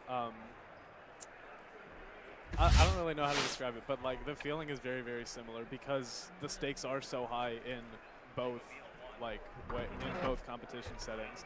Like at All Stars, there was always a question of if you were going to make the next round or not. Right. And like here, there's just a question of like how well are you going to perform in finals or like in semifinals, because like even making finals is very competitive. So it's very high stakes for both. Both types of event, but yeah, it's in very different ways. I need the scorecard. So I actually want to ask something about the response you gave about which events you focus on. So if I think about all the other top solvers out there that are here today, Timon, Max, Maddie, Sumhyuk, these guys all have, or Luke Garrett, these guys all have at least one other event that they're world class in, and they can focus on in addition to 3x3. Yeah. Do you think you feel more pressure relative to them because you only focus on 3x3? It's definitely like me and my friend Ben were watching finals yesterday, and we were talking about how like Brendan Dunnigan was in all 4 of them. So like not only is there pressure on him to perform in all 4, but like also it's physically demanding. So I'm not sure how the pressure of like focusing on one event rather than like being sort of an all-rounder like compares, because I've never been an all-rounder, so I don't really know what that's like. So I don't know if I have more pressure or if I have less pressure. All I know is that like there is pressure on both like types of solvers to perform. And at least if you focus on one event, you get to wake up a little bit later, yeah, or exactly. leave the venue for a little bit. Yeah. I see. Like me and my dad got breakfast. That's a 2x2 with black on it. Oh, that's Kit Clement. I see. Kit is well known for his extremely odd color schemes, although this cube seems fairly standard. That is interesting. All right, so that's Ellery Dillon. What were we talking about? Oh yeah, me and my dad went and got breakfast this morning because like of not only there was like time to warm up for 3x3, but also because like just making myself sort of relax for the one event that I like have. So like going out and doing something like that before 3x3 put me in like a relaxed state of mind. Sure. Yeah. Nice. So I want to go back a little bit in time. Okay. And ask you a little bit about sort of coming of age as a top speed cuber in the in an online era.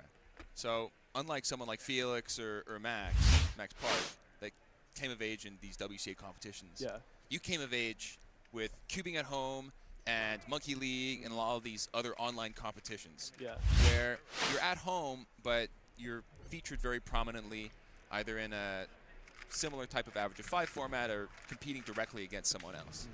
Do you feel like this affects your ability either positively or negatively or not at all to be able to perform in a WCA competition, either like North American Champs or something like All-Stars? Yeah, I guess putting yourself in a competition environment while you're at home is very good preparation for something like this, because you're putting yourself in an environment that you're familiar with and one that you're comfortable in, which is like your house. Like obviously you're comfortable solving in your own house. Right. And adding the pressure of like a competition environment to that makes it very good preparation for it. And then part of like, I was like, so at Nats last year, obviously I had like the moment, and then I was like, okay, how do I bounce back from that? So part of the last year has been like trying to make a competition environment seem as close to like me solving in my room as possible. And then you're home also trying to feel like a competition environment. Yeah, exactly. Yeah. So you just try to switch the two. And then cubing at home, like, and cubing at home in Monkey League, like those competition environments where you're at home with pressure on you definitely did help with that. What are we seeing here? UR2 is a block, and then CLL. UR2 is a layer. Nice. Ooh, he's drawing with the 1.04 single right so there. He is counting a 125 now. Insane. That's one solve underneath his PR by almost 6.1, which is a huge number in 2x2. Yeah, for sure. Absolutely no reaction. Which is, all business. I guess a good mindset. Yeah.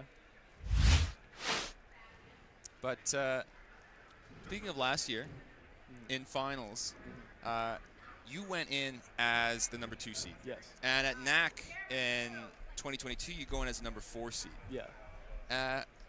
Do you feel like having this high seed puts extra pressure on you, and are you able to deal with that in a good way? Yeah, so not only does it put extra pressure on you, it also gives you more time to like warm up. It's more time in the green room, like just with other fast people, with like your thoughts, with like just everything about being a high seed puts more pressure on you because people are expecting you to do better. And because you're expecting yourself to do better because you're like, oh, I'm a high seed, I need to defend that now. But going into All-Stars, I was the 7 seed, which means I was the second group out, which was perfect for me. Yeah. So you go out a little bit early, and then you do your solves somewhat stress-free, and then all the stress comes when you're watching other people compete because then it's out of your hands. It's like, who's going to beat my average right now? So it's definitely like I definitely prefer being a lower seed in finals, even though I've, like...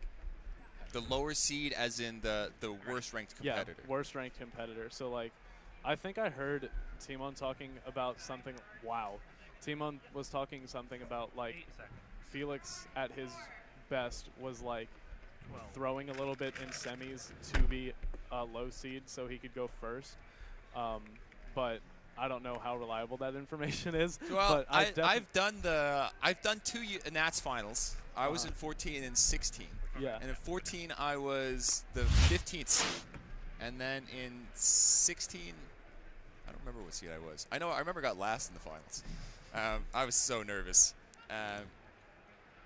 But yeah, I didn't like the green room felt very cordial. Yeah. And very relaxed while I was in there. Mm-hmm. I also knew I wasn't going to win and wasn't even going to be able to get close, so I was just happy to be there. But I suppose as you get further and further in, there are fewer people to talk to. Yeah. People feel more pressure.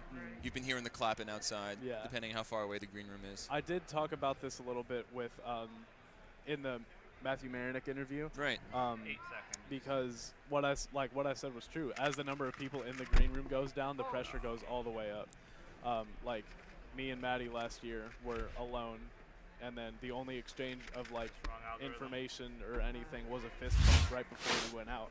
But you're not feeling animosity towards no, Maddie. No, absolutely not. You're focused in. Yeah, we're just locked. We're there to do our thing, and I did my thing a little bit worse than he did his thing. But I mean, what can you do?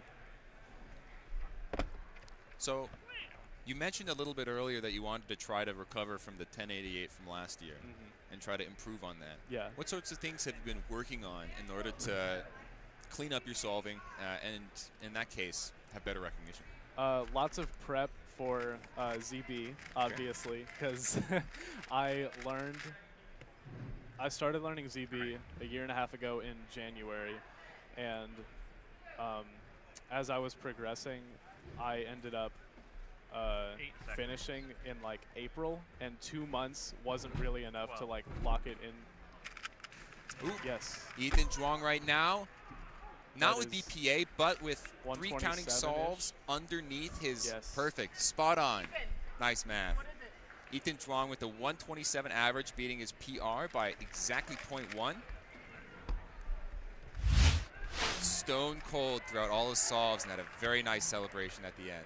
That looked like R2F2 R2 canceling a Nick loss or something. That's very nice. Yeah, awesome. I love seeing reactions like that. That's awesome. Oh, and like that's definitely worthy of a reaction like that. 127 on a NAC stage is crazy. Yeah, it's not only on a NAC stage, live stream the entire time. Yeah, live right? stream the whole time. That's an excellent average. Great job for Ethan Zhuang right there. Yeah, for sure. So in addition to ZBLL, I prioritized a lot of like slow turning with a purpose of like, and that purpose being like F2L look ahead. So like, if you go through most of the solves that I had in round 1, you'll see that my look ahead was like basically like perfect-ish, which is exactly what I'm looking for. But Oh, 2 J-perms and a corner twist. Unfortunate. So as good of look ahead as possible is something I've strived. What's the past I think tense? strived, yeah. Strived? Sure. I almost said striven. That's fine. Something I've strived for I was sure. not an English major. But perfect look ahead, as close to it as possible, and turning accuracy and speed as well. So everything just needed to be better. So you've been working on this stuff. What kind of improvement plan are you doing? Like, at what point before the competition do you stop trying to implement new things and simply try to focus on them? There wasn't really any sort of implementation of new things in the past year. It's just getting better at what I already knew I had to get better at. Sure, but I mean, when you say you're doing slow turning, right, you're not going to slow turn at a competition like this. Right. Right? So at some point you need to stop doing the slow turning practice Yeah. and start just implementing the look ahead improvements that you've gotten from doing that slow turn. Yeah, so what slow turning looks like for me is you start off very slow, just slow enough where you can see every move ahead that you need to make, but not excruciatingly slow, just find that. And then you move up and up and up and faster and faster and faster until you're turning at basically top speed with good look ahead. So that's what my warm-up routine looks like before rounds. I found out that the best time for me to start warm-up is the group before. I didn't touch a 3x3 until 10:45 today, and I competed at just before 11. And through lots and lots of trial and error, I found out that that is what I need to do to be at my best. And I was my friend, I've been hanging out with Ben Edwards the entire time, and I was like, okay, I don't want you to let me touch a 3x3 until Group 8. And he was like, okay, I can do that. So that was what I did. And I figured that out at All-Stars because I was second group out, so it gave me just enough time to warm up with one group. I'm trying to think of who Right, came warm out up with before one me. group and then go and compete immediately after warm that. up with one group and then go out and compete. And also just listen to rock music during warm up. I don't know what it is about it, but it works out quite nicely. Okay, classic rock, modern rock? Marilyn Manson. Okay. More metal. Okay. I'm not sure that would be rock, but that works. That sounds great. Yeah. It puts me in a zone to okay, I'm here to who is that? That was unbelievable. Great execution right there. I'm off. But yeah, I found my little routine. Warm up one group before, and then listen to my music in between solves, and then I'm chilling. But it took lots of trial and error. So one thing I wanted to ask about, you mentioned this a little bit in your interview with Matthew Marinick at Michigan Championships a couple of weeks ago, but it's about coaching, right? Mm-hmm. You don't have your own coach at this point, do you? No. Okay. I am my own coach. Right. But coaching at the top level, it doesn't have any statistical analysis in it, right? It's all qualitative stuff. Someone gets expertise and then tries to convey that qualitatively to someone else. Yeah. You say, go do these exercises and you will improve. Do you see cubing coaching staying like that for the long term? Or do you see something like a Moneyball kind of thing from baseball coming in, where someone has statistics and then uses these statistics in order to try to improve top-level solvers? Ooh. I haven't thought about that before. That's using statistic-based practice does sound like something that could definitely be beneficial in the long run. Statistics from what algs people use to be fast, or what qualities people have who are fast. So I was chatting with a couple people about this, but there's an analysis from a couple years ago by, I don't know his real name. I know his online handle is Basilio. He takes the SpeedCube DB database of all the reconstructions and just breaks down what makes a solve fast. Okay. And some of these things were should you use fancy inserts in order to orient your edges, or could you just do a 3-move insert and then do a dotto along? Yeah. Right? And they go and do a bunch of this analysis. Mm-hmm. And you can take these kinds of ideas and see whether or not, for a specific person, is it better to do the orientation? Yeah. Because you may have better ZBLL recognition than someone else. Or should you just do the simple insert? And you can do this for types of pairs, rotations, these sorts of, obviously algs is sort of the basic one underneath that. But you have all these opportunities to do that. And I'm just not sophisticated enough in terms of 3x3 solving to know whether or not people at the top level are thinking about this, or whether or not they think that it would be useful to implement. So Cube, Ruben Yan's channel is very helpful whenever it comes to like breaking down Yihang solves or the other fast Chinese kid solves, because it has like on the screen what my favorite videos of his do. They like show the solve and then the next one is slow-mo with the reconstruction on there. And what I've noticed, some of what Yihang does is like it's turn very fast, don't care about like edge orientation at all. So like if he has RUR prime into a dot case, he won't do the VLS that like a lot of people do. Right. He'll just do RUR prime and then deal with the dot case, and he can do that because he's Yihang. That's something that I experimented with a little bit this year. I found out that I'm not Yihang, and I do need to like influence EO during F2L. So it's like what you're saying about like it depends on the person, but like using statistical analysis for that sort of thing is definitely something that should be done. Like it didn't click with me that that's like what I did. I was just like, Yihang does this, should I do this? No, okay, I'm chilling. And you're sort of doing qualitative experimentation on your own to be able to come to that type of conclusion. Yeah, for sure. Okay. What are you? Thank you. I would compare my solving style a lot more with Timon's because he does use a lot of what's it called, ZBLS, right. where he does influence edge orientation with the last pair. I don't know nearly as much as he does, but I do use it a pretty decent amount because it's like it's what I need to do in order to be as fast as I am. So if you people watching at home, if you can take one thing away from what I said this whole time, I would definitely do that. Like address something that someone fast does and then experiment with it yourself to ask yourself if you need to do it and like if it works for you. Obviously don't do that first day, because like if you're gonna try something new that someone fast does on the first day, it's not gonna like make a huge difference. But like if you get the feeling that like, okay, over time this is gonna be worth it, keep doing it. Just experiment with your own solving based on traits that other people use, especially if they're like Timon or Yihang or someone. Who are the people that you primarily look at to try to get inspiration for this? Those two definitely, because I think that they are the best in the world by far. But for a couple of like look ahead stuff, I think Max has the best look ahead in the world. So I was thinking, but the trade-off for that Max does, right? Is he's not doing anything extremely fancy. Yeah. Right.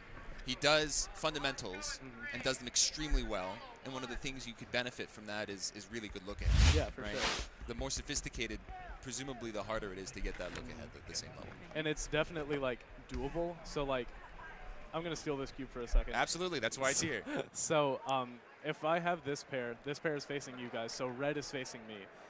In order to execute this, most people would rotate and then go like that. But something that's like been the meta recently is wide F R, wide F prime.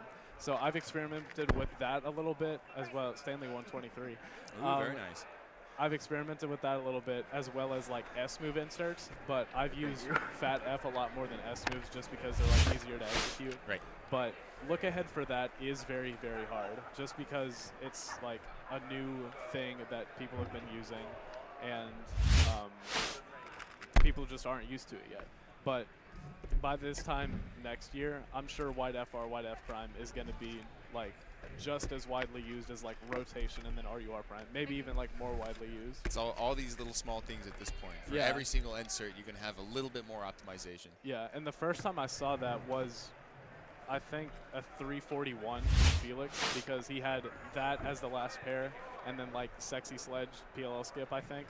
But people saw that, like they saw him do that and like went crazy. They were like, what did he just do? And then they started doing it themselves. And then I think it kind of died down a little bit. And then it wasn't until Yihang and Ruhang and Zhuan Yi and all of the Chinese kids started using it again that people were like, oh yeah, this is a thing. There's lots of things that like are very simple things like that that haven't like been popularized yet. Like wow. Okay. So fourth scramble's kind of cracked. Stanley getting a 123 on that. Matthias here getting a 103. 163. So. Thank you. But yeah, there's little things like that that just haven't been discovered yet that once they will like probably break the world. Matthias does have a .72 and a 135 average, so he's not looking at. He could get BPA, but that's a little hard.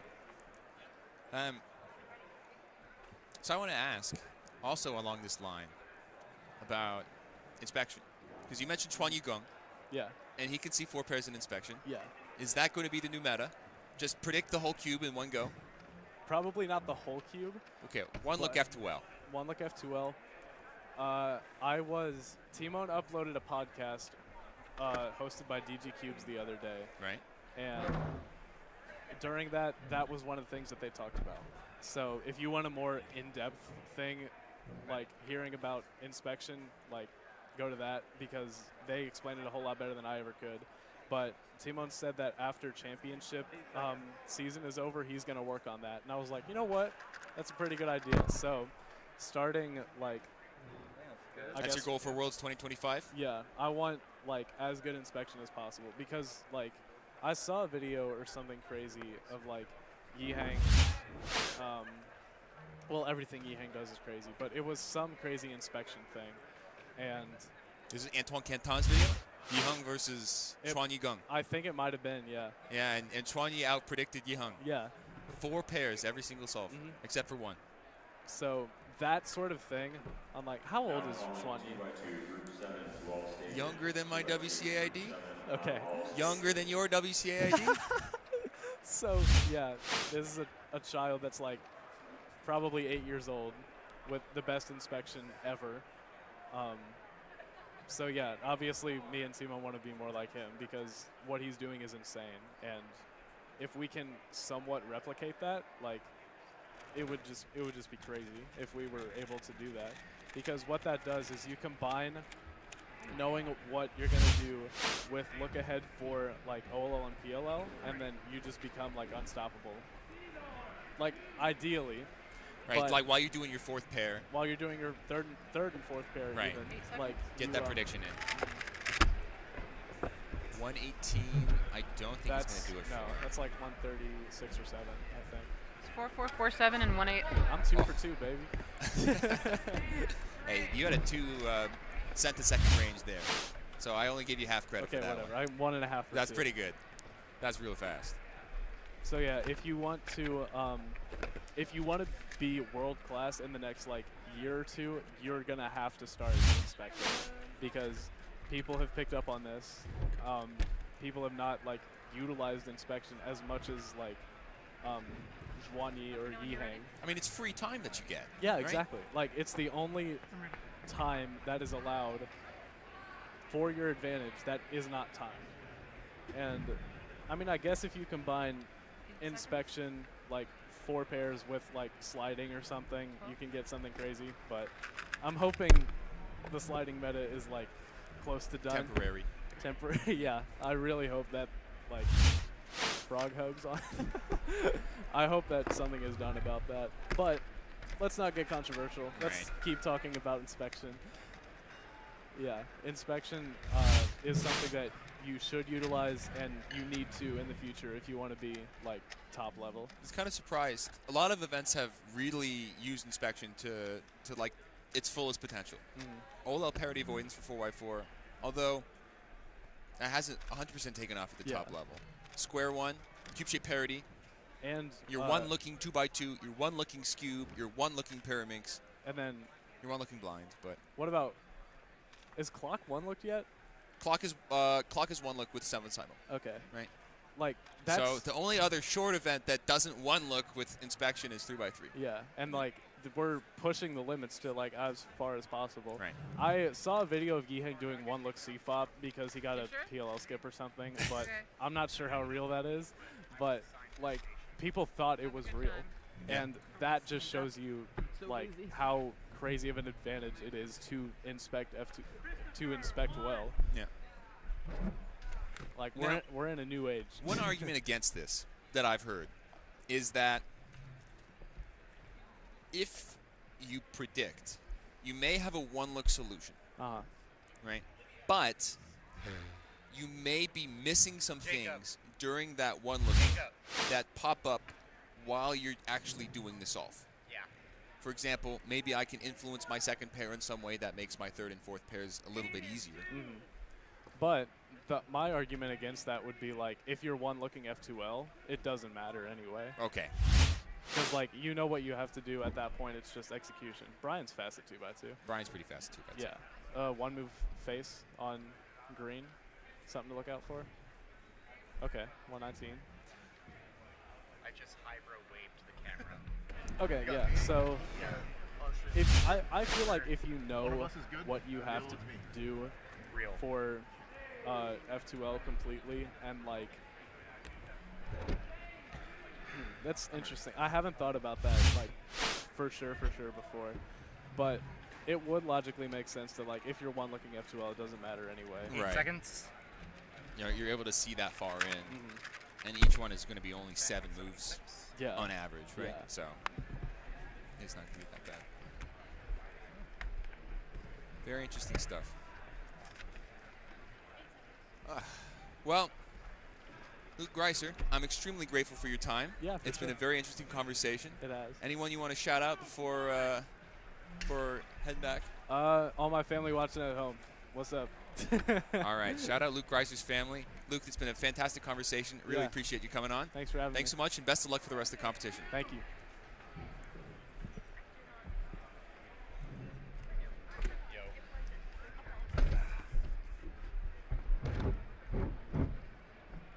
Got the vibes on the stage. Is that Chris over here? Yeah. Let's go.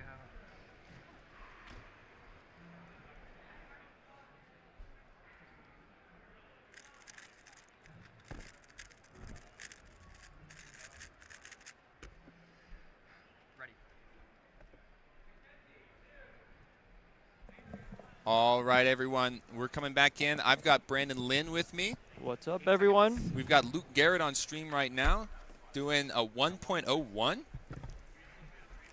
as a first solve. Brian Johnson with a 119, and then also, unfortunately, a 150 plus 2 equals 350. Brandon, how are we doing? We are doing. I'm just jumping into watching 2x2 with you. What's been going on? How's 5 blind? I tripled. Oh, that's very unfortunate. Yeah. I'm I sorry to believe, hear that. well, at least hearing some other results, I believe Stanley had a 250 single-ish. So that definitely wins. So Stanley is your 5x5 national North American champion. Although I don't think that was any surprise to anyone. No, he's the odds-on favorite going in. So far for 2x2, interesting results near the top. Ethan Zhuang from the Mid-Atlantic region got a 1.27 2x2 average.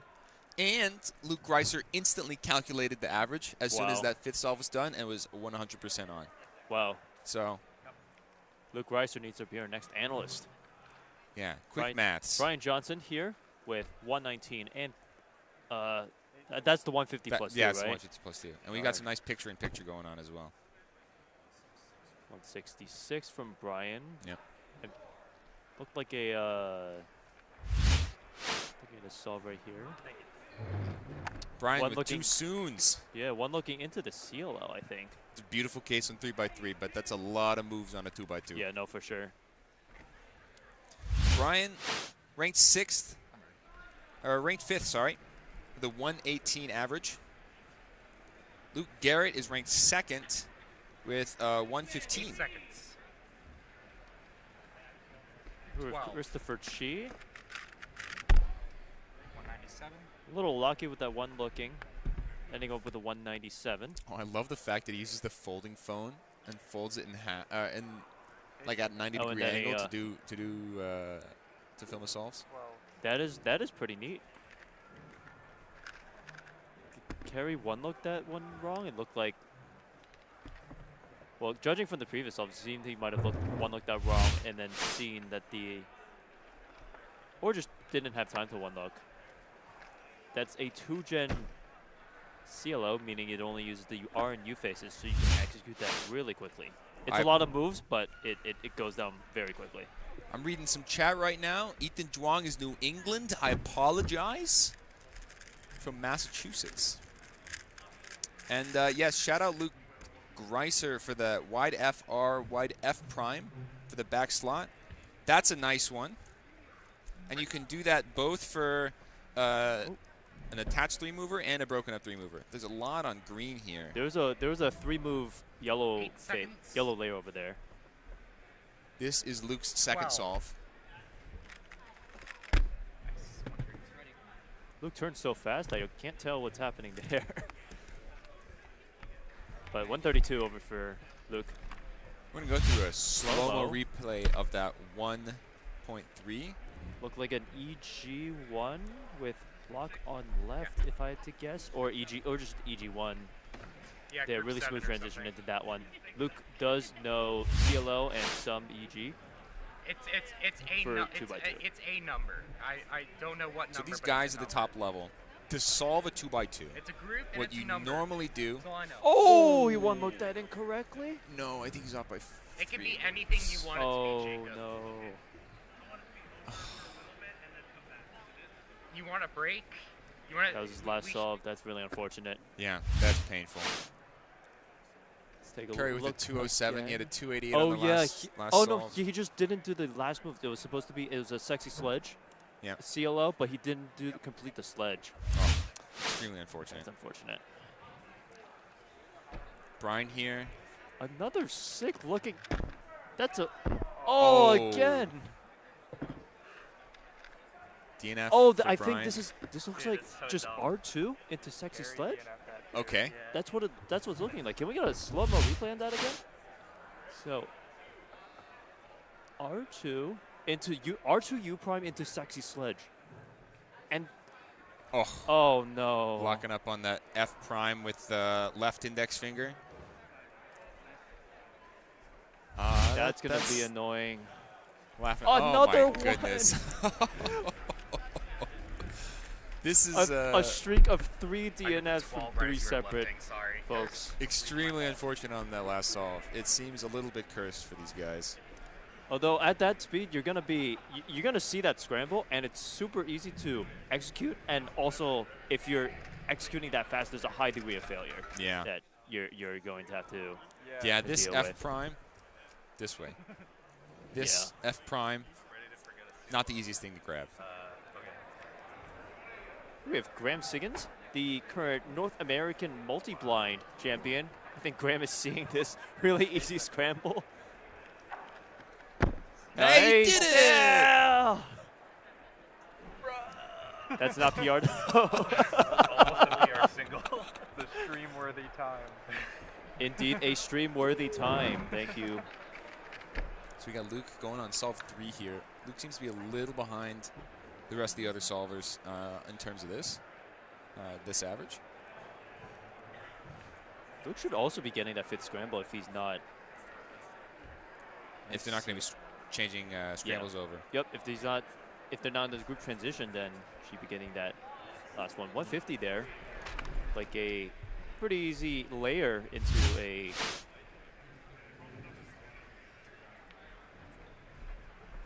This is Graham's 152. Fantastic reaction from Graham. I love to see it. Graham, of course, not well known for his 2x2 solving, known almost exclusively for the opposite end of the event spectrum, multi-blind. Yes. So an excellent job for him. Brandon, how do people do a 2x2?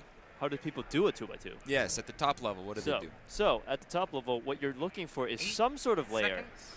You can see here, they'll build either a face, a layer, and then do some sort of algorithm to finish the rest. Right. Pretty much. So based on what kind of layer you're making, so it can be a complete layer, it can be just a face, with one face having the same color. There's also subsets where you'll have one twisted corner in the layer. There's a bunch of algorithms of these subsets, and then they'll just do that layer and then do an algorithm, and then. So the first one that you learn is typically CLO. CLO, right? yes. So CLO. You actually solve the full layer. Correct. And then you do one algorithm to solve the rest of it. Yes. And that is this case that was here. Yep. That's right. And what another level above that is EG, which is a subset alg where you don't solve a complete layer. Instead, you have a complete face. You might have two corners swapped, or you might have a diagonal corner swap. Each of those is a subset of EG called EG1 and EG2. Here we have a 2x2 to demonstrate. A CLL would be like this. This is the case that the competitors are getting, where you have a full layer solved. This would be an EG, EG1. EG1, yes. Where you have two corners on the bottom solved and two corners not, but you still have this full face. Yep, yep. And then just do that. And the last case is where you have a full layer. Ooh, there we go. There we go. But you have diagonal corners. So two corners need to be swapped this way. Yep. And then you also have a subset of cases where you can, I'm trying to demonstrate over here.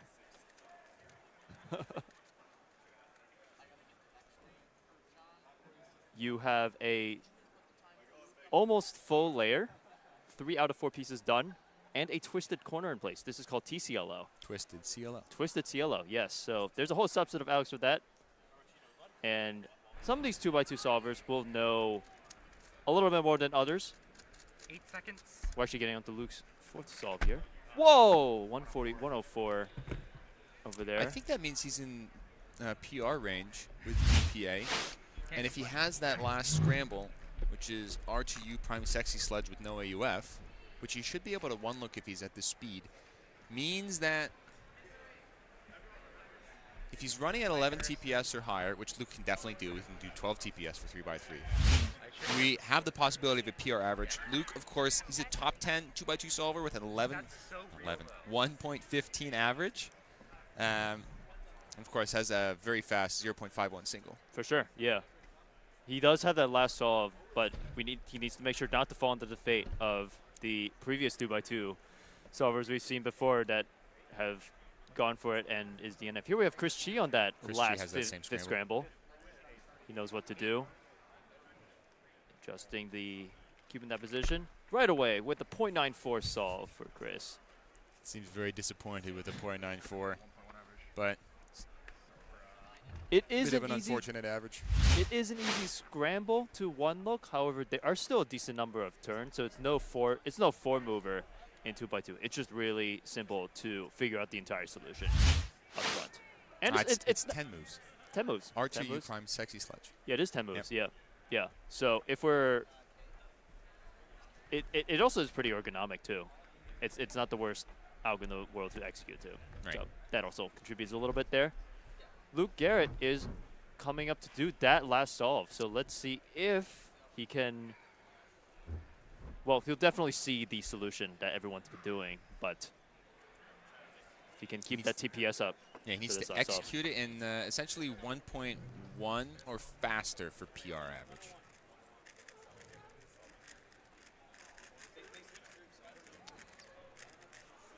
See what Luke can do here. Luke calming his nerves for the last one. He knows that. Yeah, he has the same scramble. Yep. And he sees it instantly. It's also given in that angle, too. 8 seconds. Oh, no! It would have been PR average. Yep. No. DNF. I'm sorry. Oh, that's extremely unfortunate. the curse of going a little too fast. He had the right hand motions, but wasn't able to complete that last F prime. It's the F prime that's killing him. F prime that's killing him. Oh, that's so unfortunate. Well, Luke still has a great average. 129 is a fantastic result. It should be. It's not first place. Ethan Duong has that 127. Dude, that was such a good score. As we're finishing things up here with this group of 2x2, we are going to be changing casters actually, and we have a very special interview for you coming up. We're going to have Kevin Hayes coming on to interview Sung-hyuk Nam, world record holder for 6x6, and then also multi-time World's Podium and Asian record holders. So we're going to head off, and we're going to bring Kevin and Sung-hyuk on. Thanks, you guys. Thank you, everyone.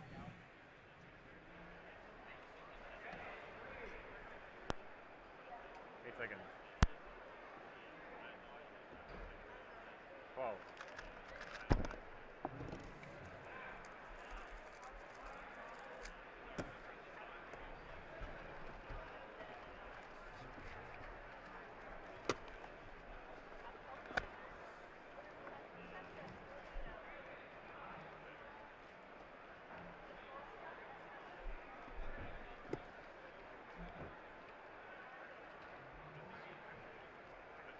Ready.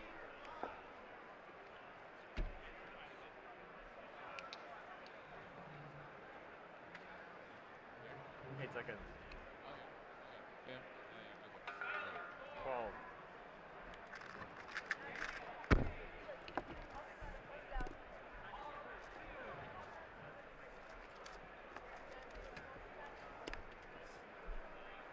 Thank you.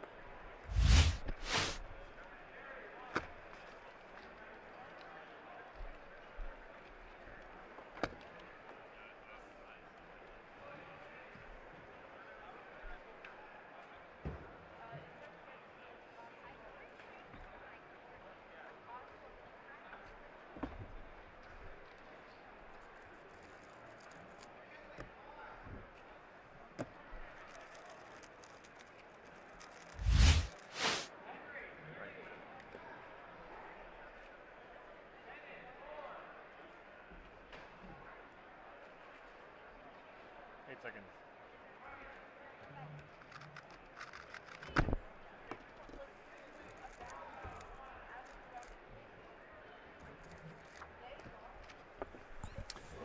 All right, welcome back, everybody. I'm here with an interview with Sung-hyuk Nam. Welcome to the stream. Hello.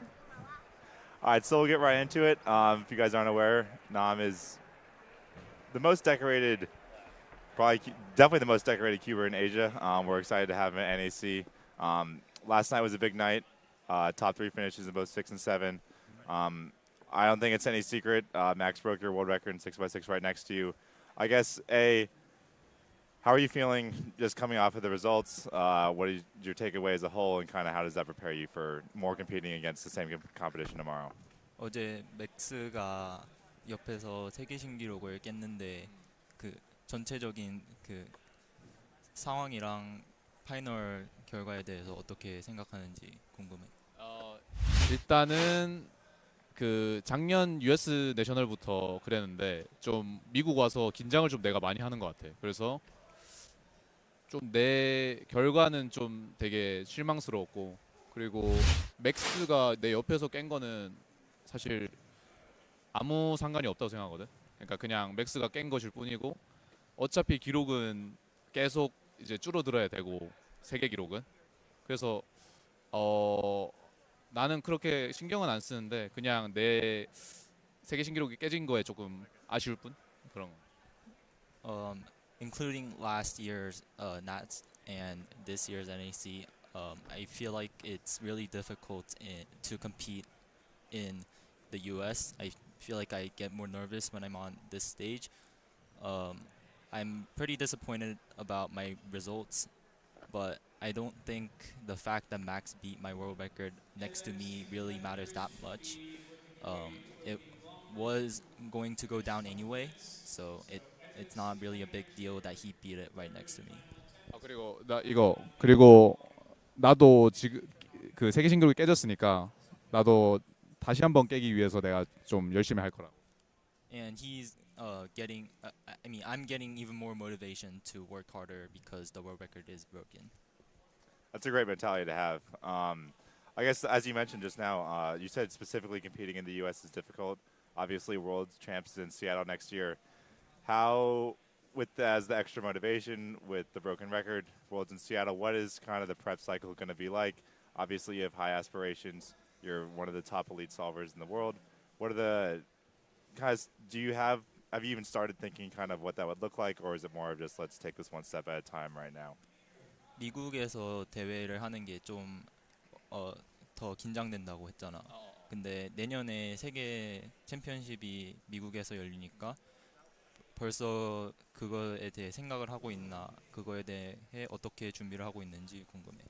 일단 준비는 매일 하고 있다고 생각하고, 그리고 그 준비 자체를 평상시에 해야 된다고 생각하고, 아무래도 미국이 조금 크게 열잖아. 그래서 조금 더 긴장되는 부분도 있고 장소도 크고 해서 그런 것 같기도 하고, 그래서 세계 대회는 항상 매일마다 준비하고 있어. I don't think I have a specific preparation for Worlds. It's the prep is the work that I put in every single day, but the nerve part, obviously, the U.S. competitions are really big. They do it really well, and also the venue is really big. I think that's where the nerves come from. Okay, well, that's great to hear. I mean, it's going to be a big event next year. We're all looking forward to it, even somehow more than we are already for this weekend. To go back in time a little bit, obviously you had a great career before your military service, very successful, and then you took 2 years off. You came back, I guess, I mean, naturally, like, kind of we can look at the results, kind of redefined as a big cube solver. What was that kind of the plan, or maybe how much was planned? What were your thought process during the break? Kind of how were you worried about, was this going to be something you could pick up so easily? Because you came back very quickly and were very successful so fast. 군대를 가면서 2년을 쉬게 됐는데, 그러면서 전에는 좀 삼삼솔버로 알려졌다면 지금은 빅큐브 솔버로 알려진 느낌도 있고, 그 군대에서 지냈던 시간이 어땠는지, 그리고 이 새로운 무대에 서는데 어떤 기분이 들었는지 궁금해. 일단 사실 군대 전부터 이제 살짝 군대 있고 나서부터 이제 내가 이제 좀 안 되나 싶은 생각이 들었거든. 근데 이제 군대 전역을 하고 나서 내 이제 랭킹 보니까 너무 마음에 안 들더라고. 그래서 이들은 안 되겠다 해서 그때부터 계속 열심히 해서 다시 이제 복구를 했고, 그러고 이제 그랬는데 B큐브로 전향하게 된 그런 건 딱히 계기가 없는 것 같아. 그냥 하다 보니까 B큐브가 더 잘 맞는다고 생각해서. 특히 근데 5나 그런 큐브 같은 경우는 내가 전에도 잘했어. 전에도 좀 내가 나한테 잘 맞고 그래가지고 계속 했는데 이제 지금 계속 성과가 이루어지고 있는 거고, 3-3은 내가 매일 연습해. 나 3-3을 제일 연습하는데 성적이 잘 안 나와, 대회에서. 그래서 그게 좀 많이 아쉽고, 그다음에 질문 뭐였지? 그 정도? 그 정도.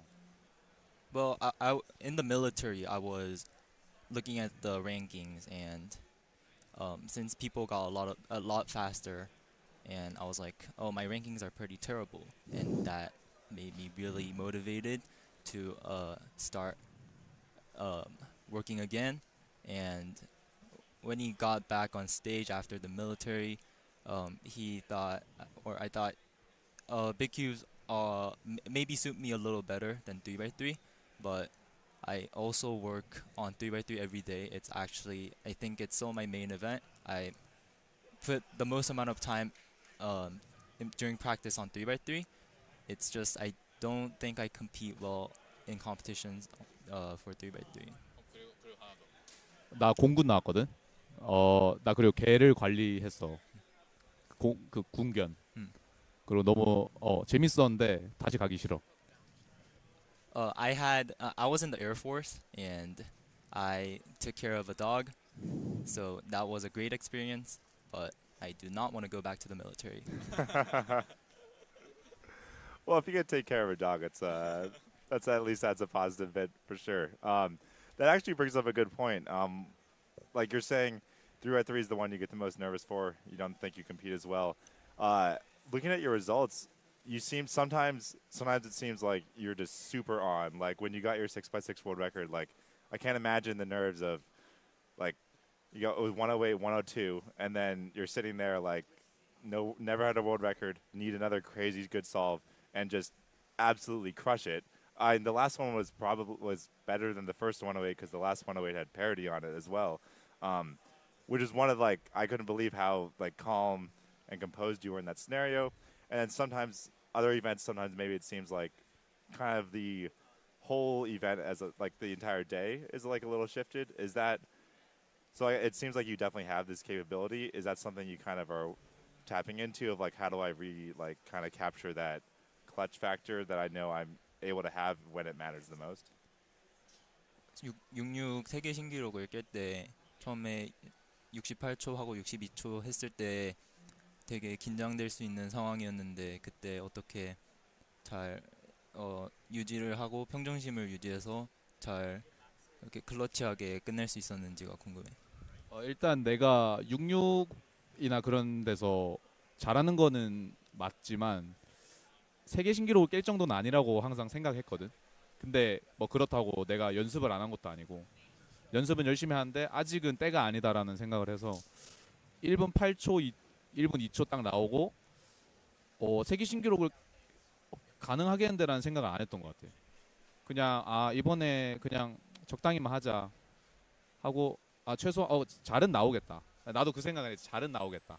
근데 세계 신기록 생각은 안 하고 왜냐하면 내가 지금 깰 수 있을까라는 생각을 해가지고 그래서 그냥 돌렸는데 잘 나왔던 것 같아 기록이. 그래서 오히려 더 좀 심리적으로 편안하고 그랬던 것 같아. So I knew I was pretty good at big cubes, but I never thought I was world record caliber.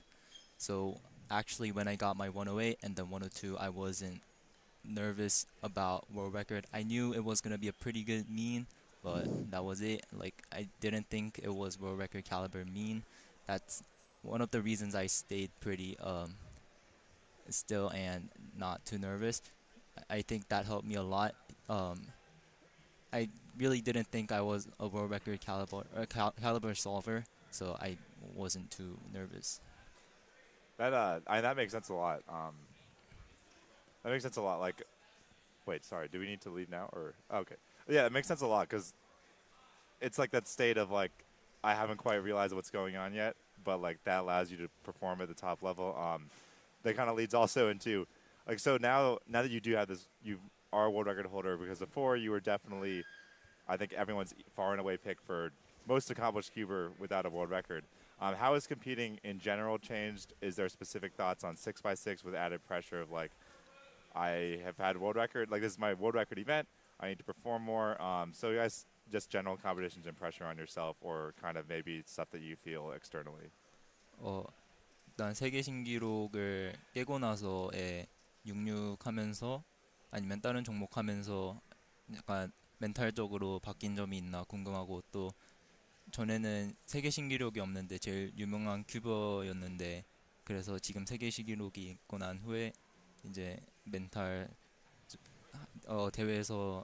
대회를 할 때 멘탈적으로 좀 다른 점이 있나 궁금해.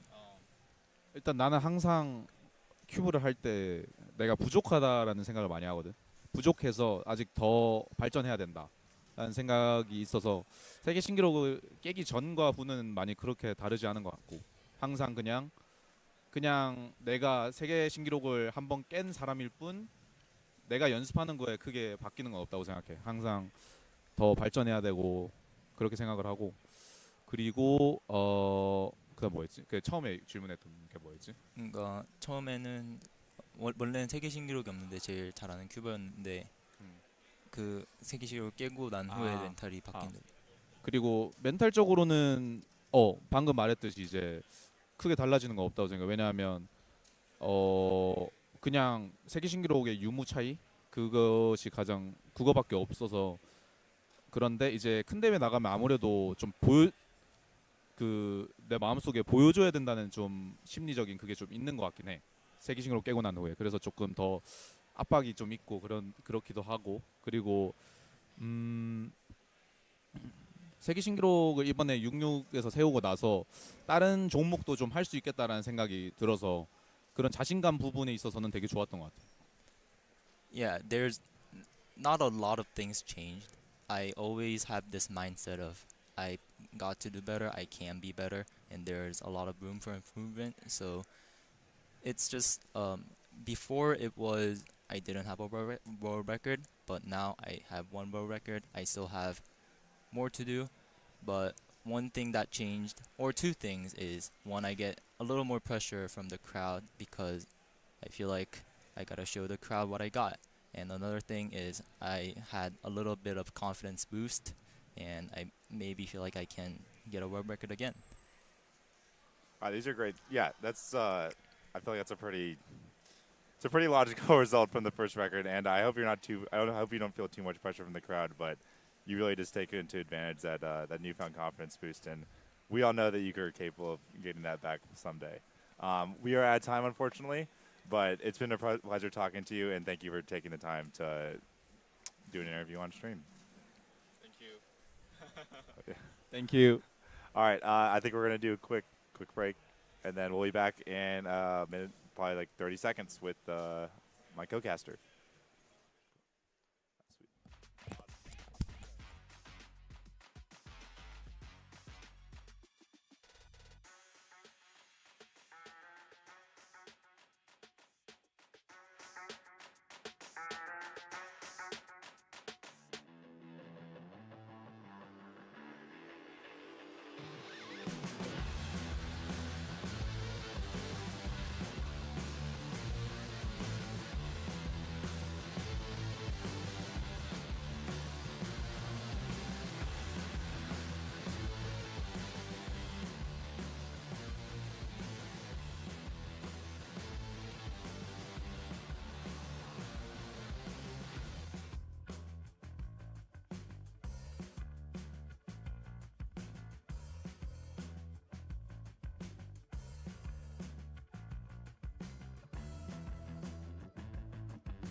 All right, welcome back, everybody. After the quick break, Welcome, everyone.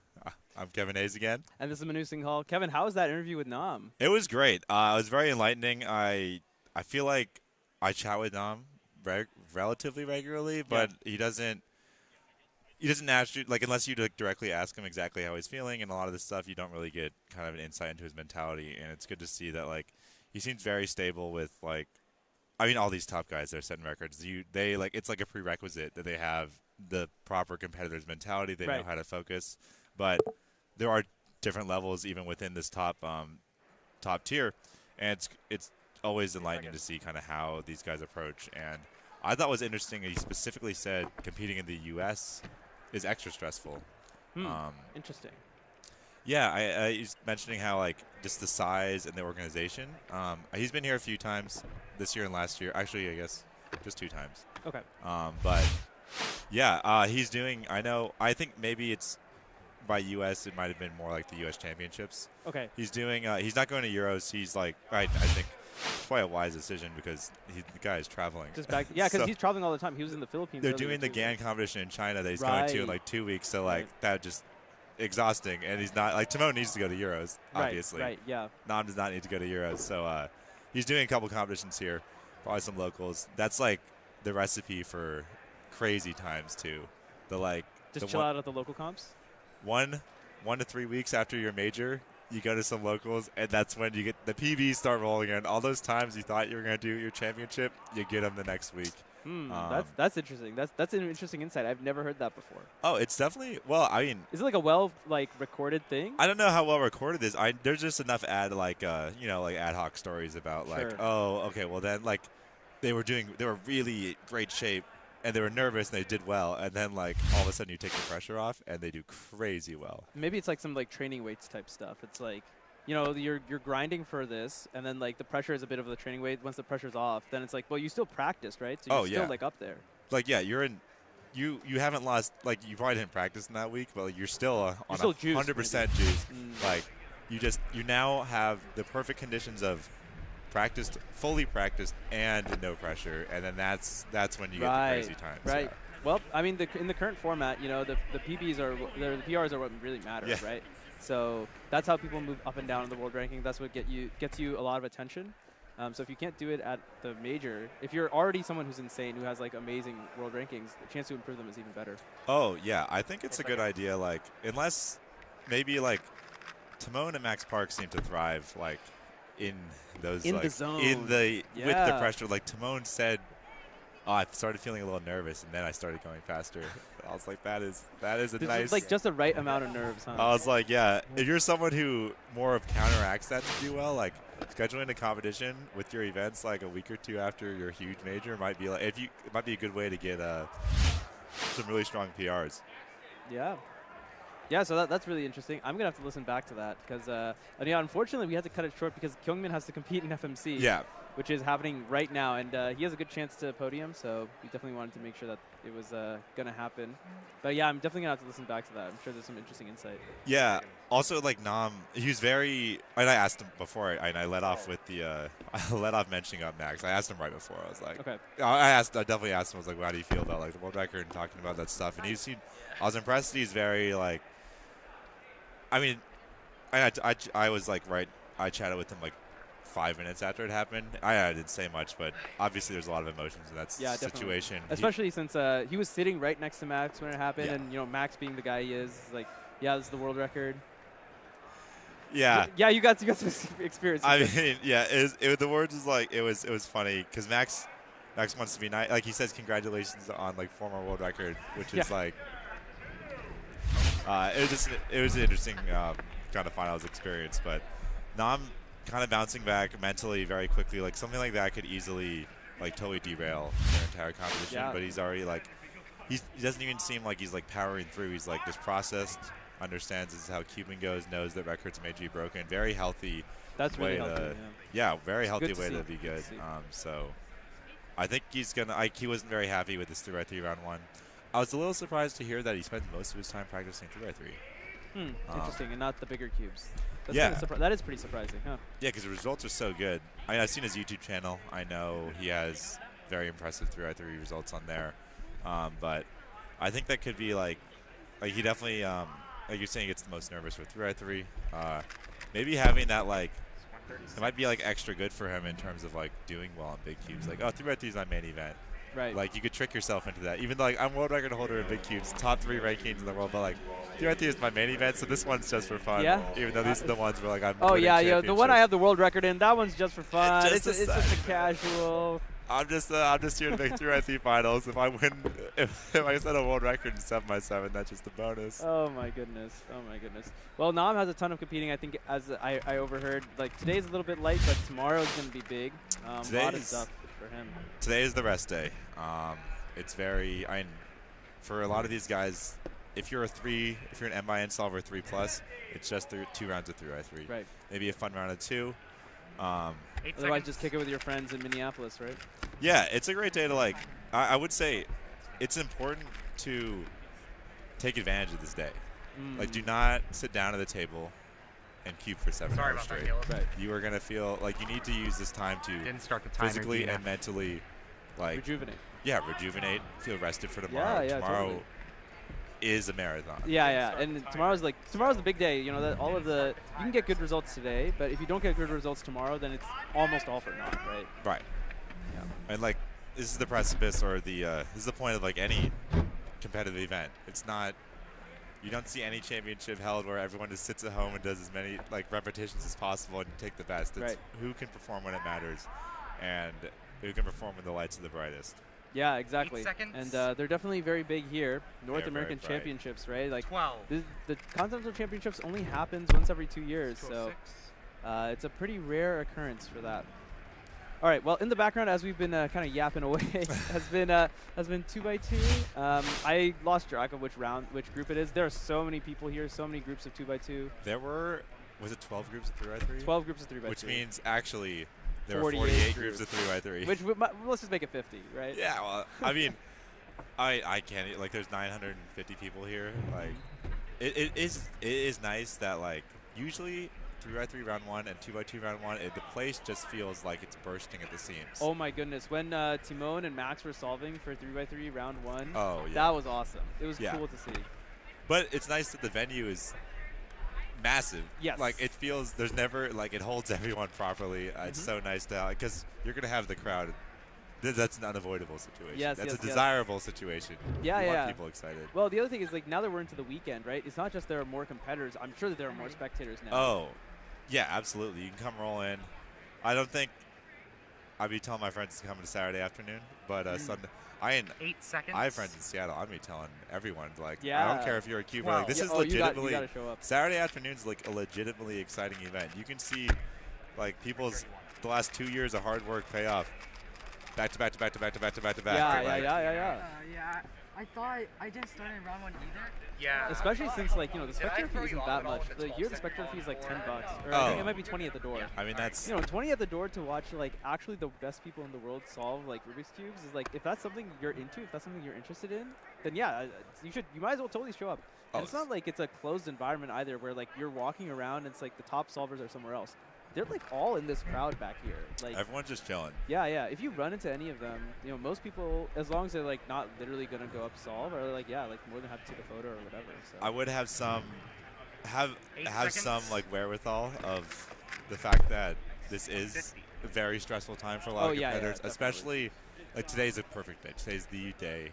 Go find everyone, ask for a signature, ask for photos. No one is under a lot of stress. Like, once finals start, if someone just got out of a final and you want to take a photo, you should look up and make sure they did well before you approach them, because there's just a lot. It's a lot of stress, and you don't like.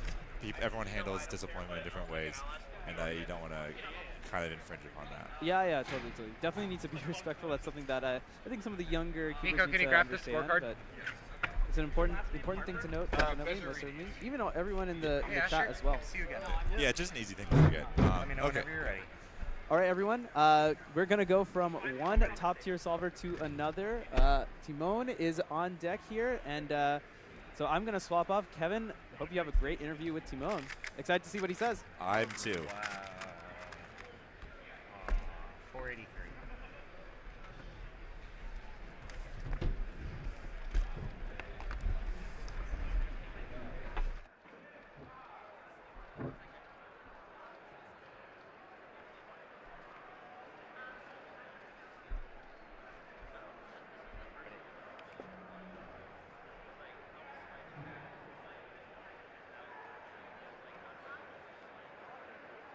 Seconds. 12.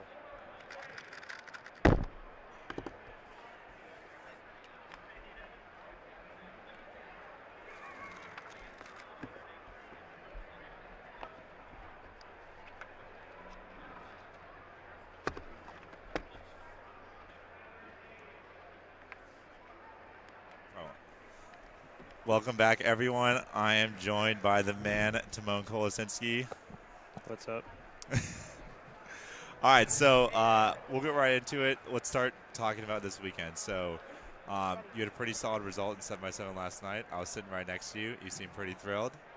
What was kind of like, I remember looking before the competition, your 7x7 results they've always kind of been a little all over the place, but I had full confidence you were going to absolutely throw down in finals. How'd you feel about that? Well, round 1 was pretty up and down. NR single, then got a 20-second slower solve than the first one. Then improved on the second one by 10 seconds. So got right in the middle of those two with the last one. So I was like, got NR, not bad. But, could be a lot better. And then got basically the same average in the final. But it's still, like, way below average like what I get at home, so it's not bad. And I was really, really nervous, especially after how bad I did in 6x6. So I was happy with that. Yeah. I guess, I mean, you're saying you're like really, really nervous. Obviously, it's a major event final, so that makes sense. Like, and then 6 was disappointing. Like, it is. Are you like? What's your like? As you said, like in 7, you don't average that fast at home. Is it mostly just in your mind then, like you want to beat Nam? 8 seconds. Because if you're saying you average over 155 at home, we can probably safely guess Max is gonna go a lot faster. Yeah, I mean, I don't know. Like, usually I don't even know what I'm kind of aiming for. I just get nervous because I want to do good like at a big event. But yeah. Okay, specifically for nerves, like you say this, and you mentioned earlier that like, oh, I'm a little nervous, so I'm doing better now. I think this started when you had that world record with the E1. Maybe was the first time I really got on the board, but I don't think I've like ever seen you have a bad solve in a high pressure situation. Oh, I mean, I've definitely had some really bad ones, like Euros 22. That was kind of a disaster because like sitting in a not well ventilated room for 2 hours and then doing your solves, it just never goes well. And yeah, I was also really nervous and like let it get to me a little bit. What's your mindset thing? Is that something on your mind for next week? Well, I don't know. I just try to solve the cube and have as much fun as I can. But sometimes when the nerves really eat you, it's hard to have fun. Yeah. I mean, I think everyone's experienced that feeling of the balance. Do you not? So like, if you're today, we're round 1. You get a 4.7 average. Obviously, pretty psyched about that. Yeah. I don't think. I think anytime under 5 is probably a pretty good day.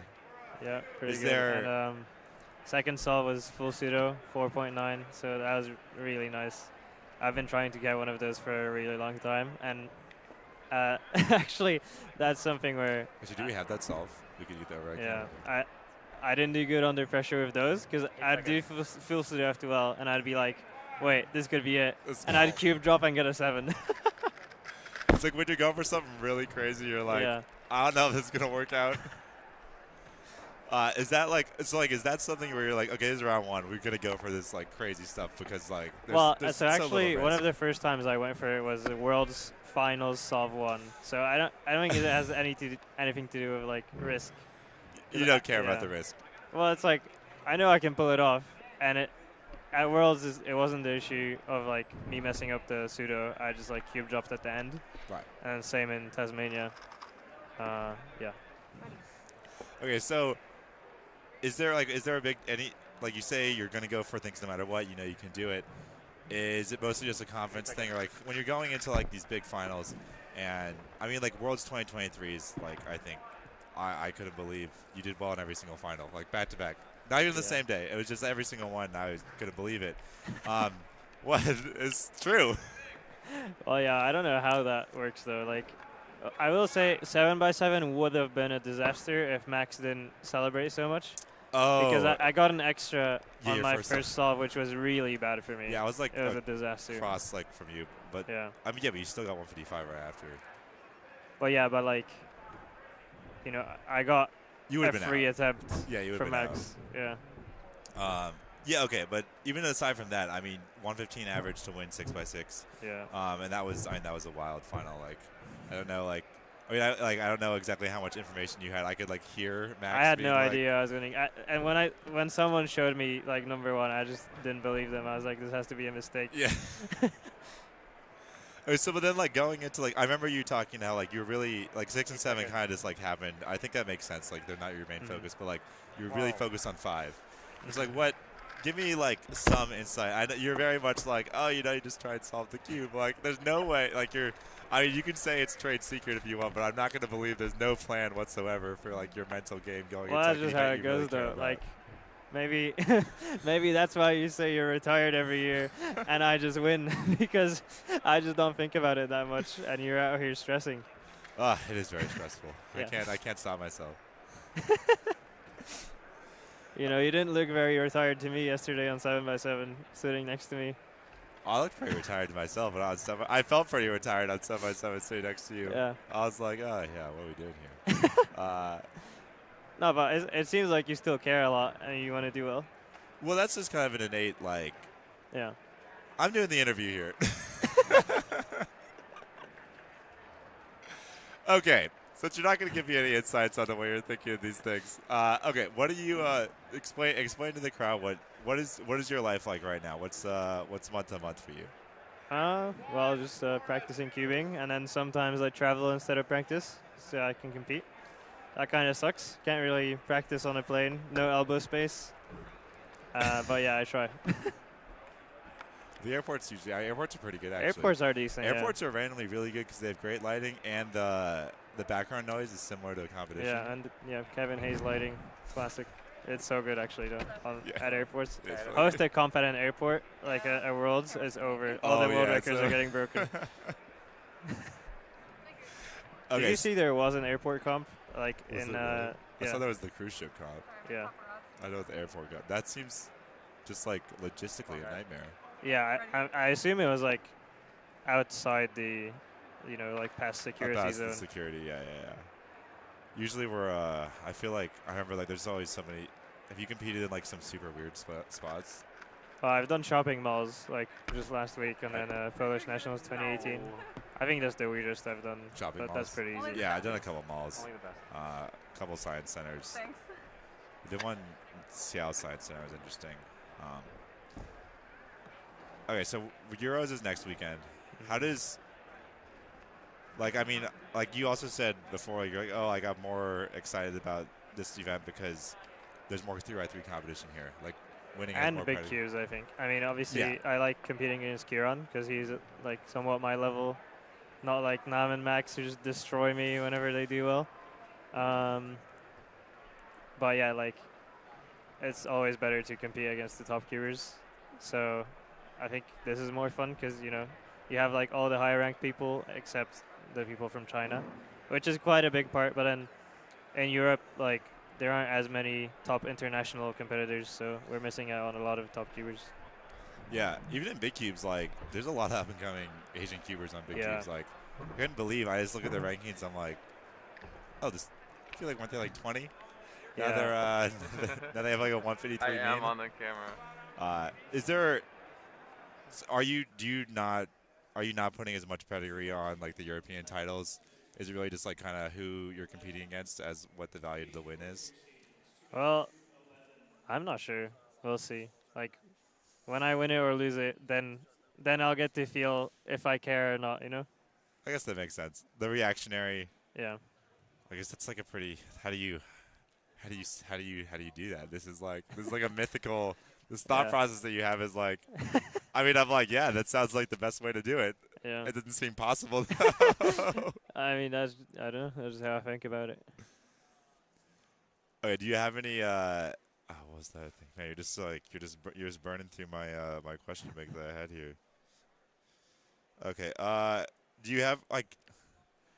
Oh, here's interesting. Do you have like any goals for like your media presence and like you have a pretty active YouTube channel. You post. You are also like there's like a couple of types where like you notably put effort into making thumbnails, and sometimes, dude, you got to put the times just like in the description. I'm like, dude, just put the times in the description. It's like it take you like 3 seconds to do this. You don't need to edit it either. Some of your videos you have like the clock running. Yeah. That takes so long. Just copy paste the little description. Also, you're probably referring to a 4.9 from All Stars because I didn't put anything in there about the times. Yeah, at least I'm just. Yeah, well, basically what happens is like, the faster I try to put out the video, the higher the chance of it actually getting put out is. Because the longer I wait, the more I try to make it like perfect. Yeah. Or I'm like, I can't make it perfect, so I just don't do it. So for the 4.9, Did you post like anything from Worlds last? You posted 5 and 3 finals. Yeah, but those are like insanely well edited. Yeah. Especially the 5 final was extremely that was well insane. edited. The fever dream, as I heard. But yeah, especially after a 5x5 video, I was like, dude, I need to stop putting so much effort into these videos. That was a really good video. It was really good, and I'm happy I made it. But like, I spent at least 40 hours just on that video. I can't do that again. It gives you a perspective when you watch a video like that. You're like, oh my god, these take so much effort. Yeah. So is that you're more just like now, like I just want to get the content out? Yeah, like I want to put something out when it's like a really nice performance, but I can't waste like many hours of my life instead of practicing. Yeah, and practicing has to be #1 for you. Yeah. Is there like, you're traveling a lot for competitions. You're kind of all over the place. Is it kind of just fine when you can? Do you have a specific routine? Not really. I mean, there are like certain events I like to practice, but I don't have a set routine for, you know, how much I practice each of them or how I practice 8 them. seconds. Do you have do you have a coach? Well, I have a friend who sometimes watches me solve and like makes sure I'm not throwing. Okay. But that's about it. Okay. But you had so just more just like kind of like if you're getting outside of your own lane, you have someone to kind of like. Yeah, help it's you like back if I'm starting to average 6 on 3x3, he'll tell me like, you know, you gotta focus up, like do some slow solves or something. You know, like he'll tell me how to practice to fix it, and then I just do it. So you just it's like he's giving you more like. Yeah, I could probably figure it out on my own, but he makes sure I'm doing it when I need to. Well, sometimes it's hard to do it on your own. Like you get so stuck in that like I'm just gonna force it. Yeah, you want to brute force it, and you just can't. You gotta take a step back. All right, we have your 4.9 free full pseudo video overhead here. We're gonna check it out. Give us a breakdown. Well, it's hard to break down a full pseudo solve. Well, we're gonna go slow speed. All right, very nice. So I remember I predicted 3 of the pseudo pairs, and that's why I went for it, because I was like, I can easily look ahead to the last one. So let's see, I'm doing red cross. It seems like oh, that's not it. Oh, is this not the right solve? Yeah, that's a bad ZBLS case into a bad ZBLL case, and it's still a 4.9.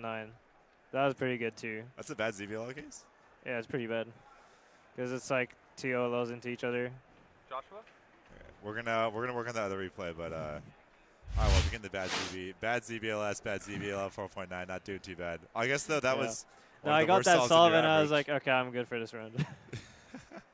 What solve number was that? Do we have? I think that was number 1. Oh, that was the first one. Okay. Yeah. Oh, I thought you. Okay, I guess we'll hunt down. Do you know specifically I think what it was the second one. That was this full pseudo. That's the full pseudo. Yeah. Solve. Okay, we got solve 2 coming up.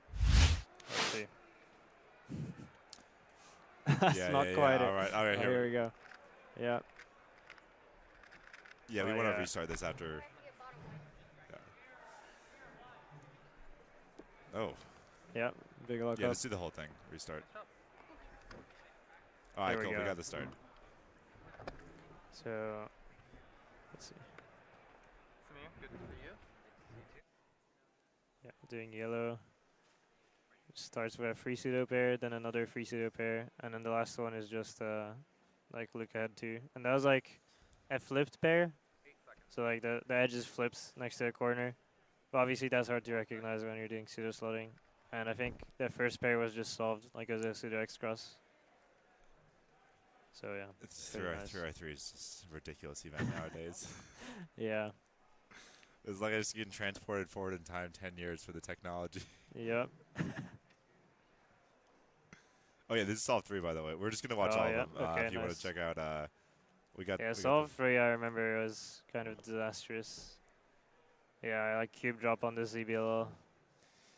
I saw I had no UF. I was like, oh, this could be another 4.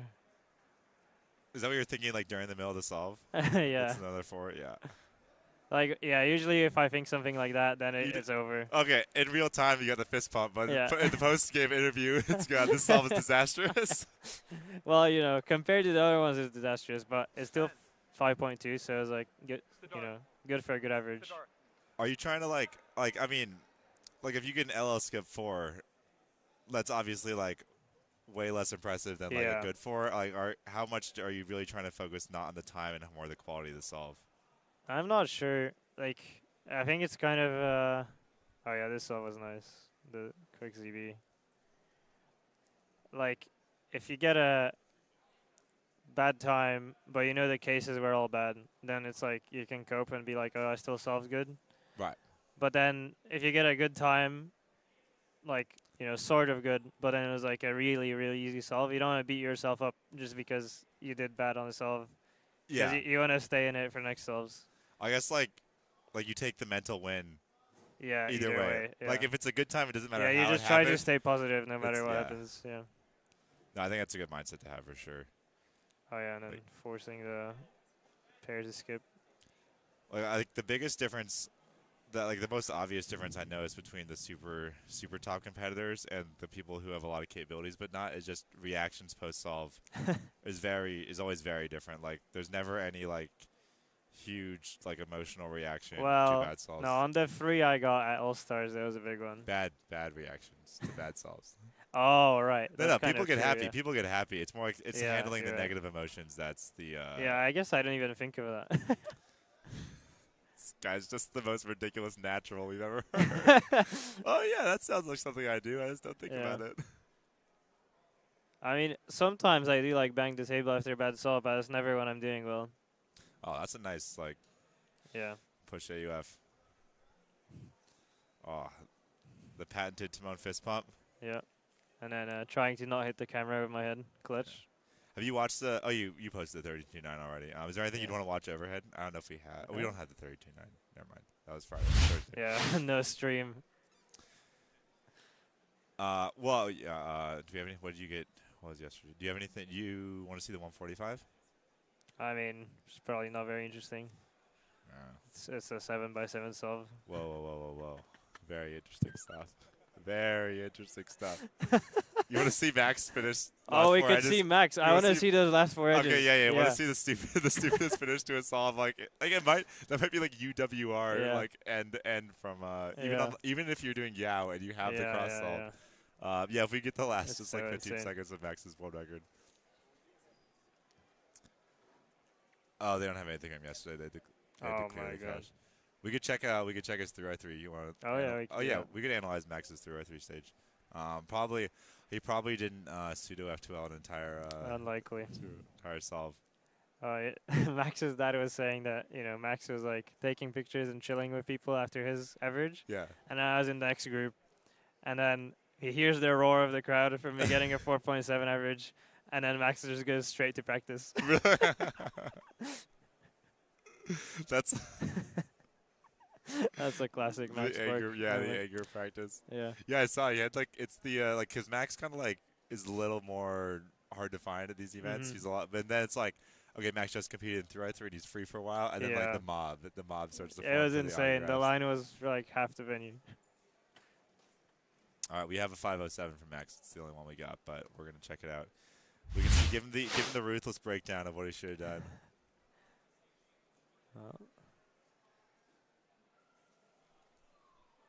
See, looks like maybe a green cross. We'll see.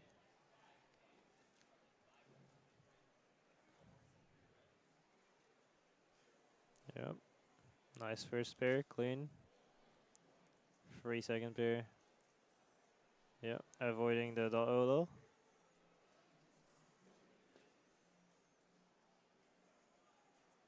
Oh wow, crazy. The 2010 Elgs. I was gonna say, I know. I think that was Yeah, but optimal. I think some of the Chinese keepers use those, and they were really good with them. So In that same like finger trick style though, or do they have maybe kinda- I'm not sure, but there are a lot of different Elgs people use. As long as you're fast with it, it doesn't really matter what you use. Yeah, fast and consistent. Yeah. Is that do you watch like a lot of their style to pick up stuff, or is it kind of like you're focused on your own thing?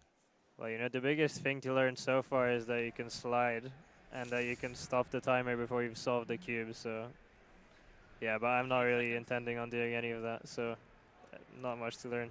12 seconds. Well, we are watching 2x2 right now. Yeah. Yep. Well, I don't think there are too many sliders in NA. Or anywhere, really. There's just a few.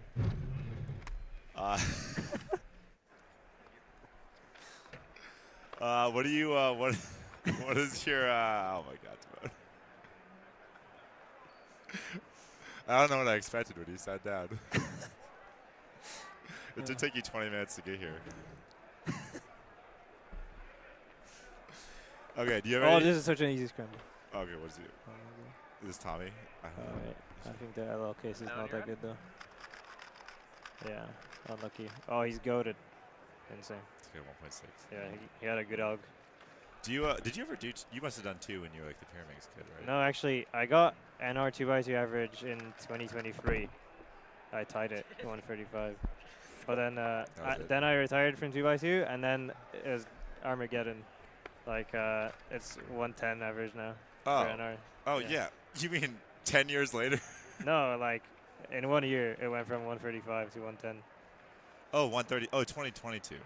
2023, I got 135. Oh, okay, Yeah. okay, yeah. You didn't sign up for it this weekend, right? No, I don't think so. 3 to 7. Do you even do OH? Just 3 to 7 now? Yeah, just 3 and 7. Yeah, but before Worlds 23, I was doing pure and 2x2 at comps just to see if I could like compete at Worlds. So I got some good times like that NR, but I decided not to do it at Worlds. It's just not worth like the mental bandwidth. Yeah, exactly. Yeah. Yeah, you seem pretty like we talked to Maddie, and he does pyramids not like under any delusion that like he's gonna do anything crazy, but just like he likes sitting down and getting accustomed, like you get an experience just sitting down on the stage. Yeah. And, like everything's just always a slightly little bit different in every single competition. Is that you don't feel like that's something you need? I definitely used to like that, but I think just with big cubes, that's so many events that I don't really need it. Yeah, it can be a busy day. Also, then you'd be competing right now again.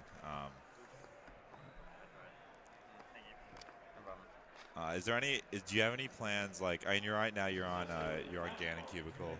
We were talking to Max about he's in third-party sponsorships. You're kind of like, you're in that very elite circle at the very top. Do you have any aspirations of kind of breaking out into non-cubing related sponsorships in the future? Yeah, I've thought about that for a while, but I haven't had any opportunities. Like, I've even tried asking some companies if they'd like to work together, but I haven't gotten any replies yet. Yeah, it's a tough life. Yeah, it's tough to find companies that want to do that. You guys show them the high production streams we have now. Yeah. All right, I think we're wrapping up our time slot, but thank you so much for joining in. It's always a pleasure. Thanks for having me. Good luck with the rest of the weekend. Yeah, you too.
Will?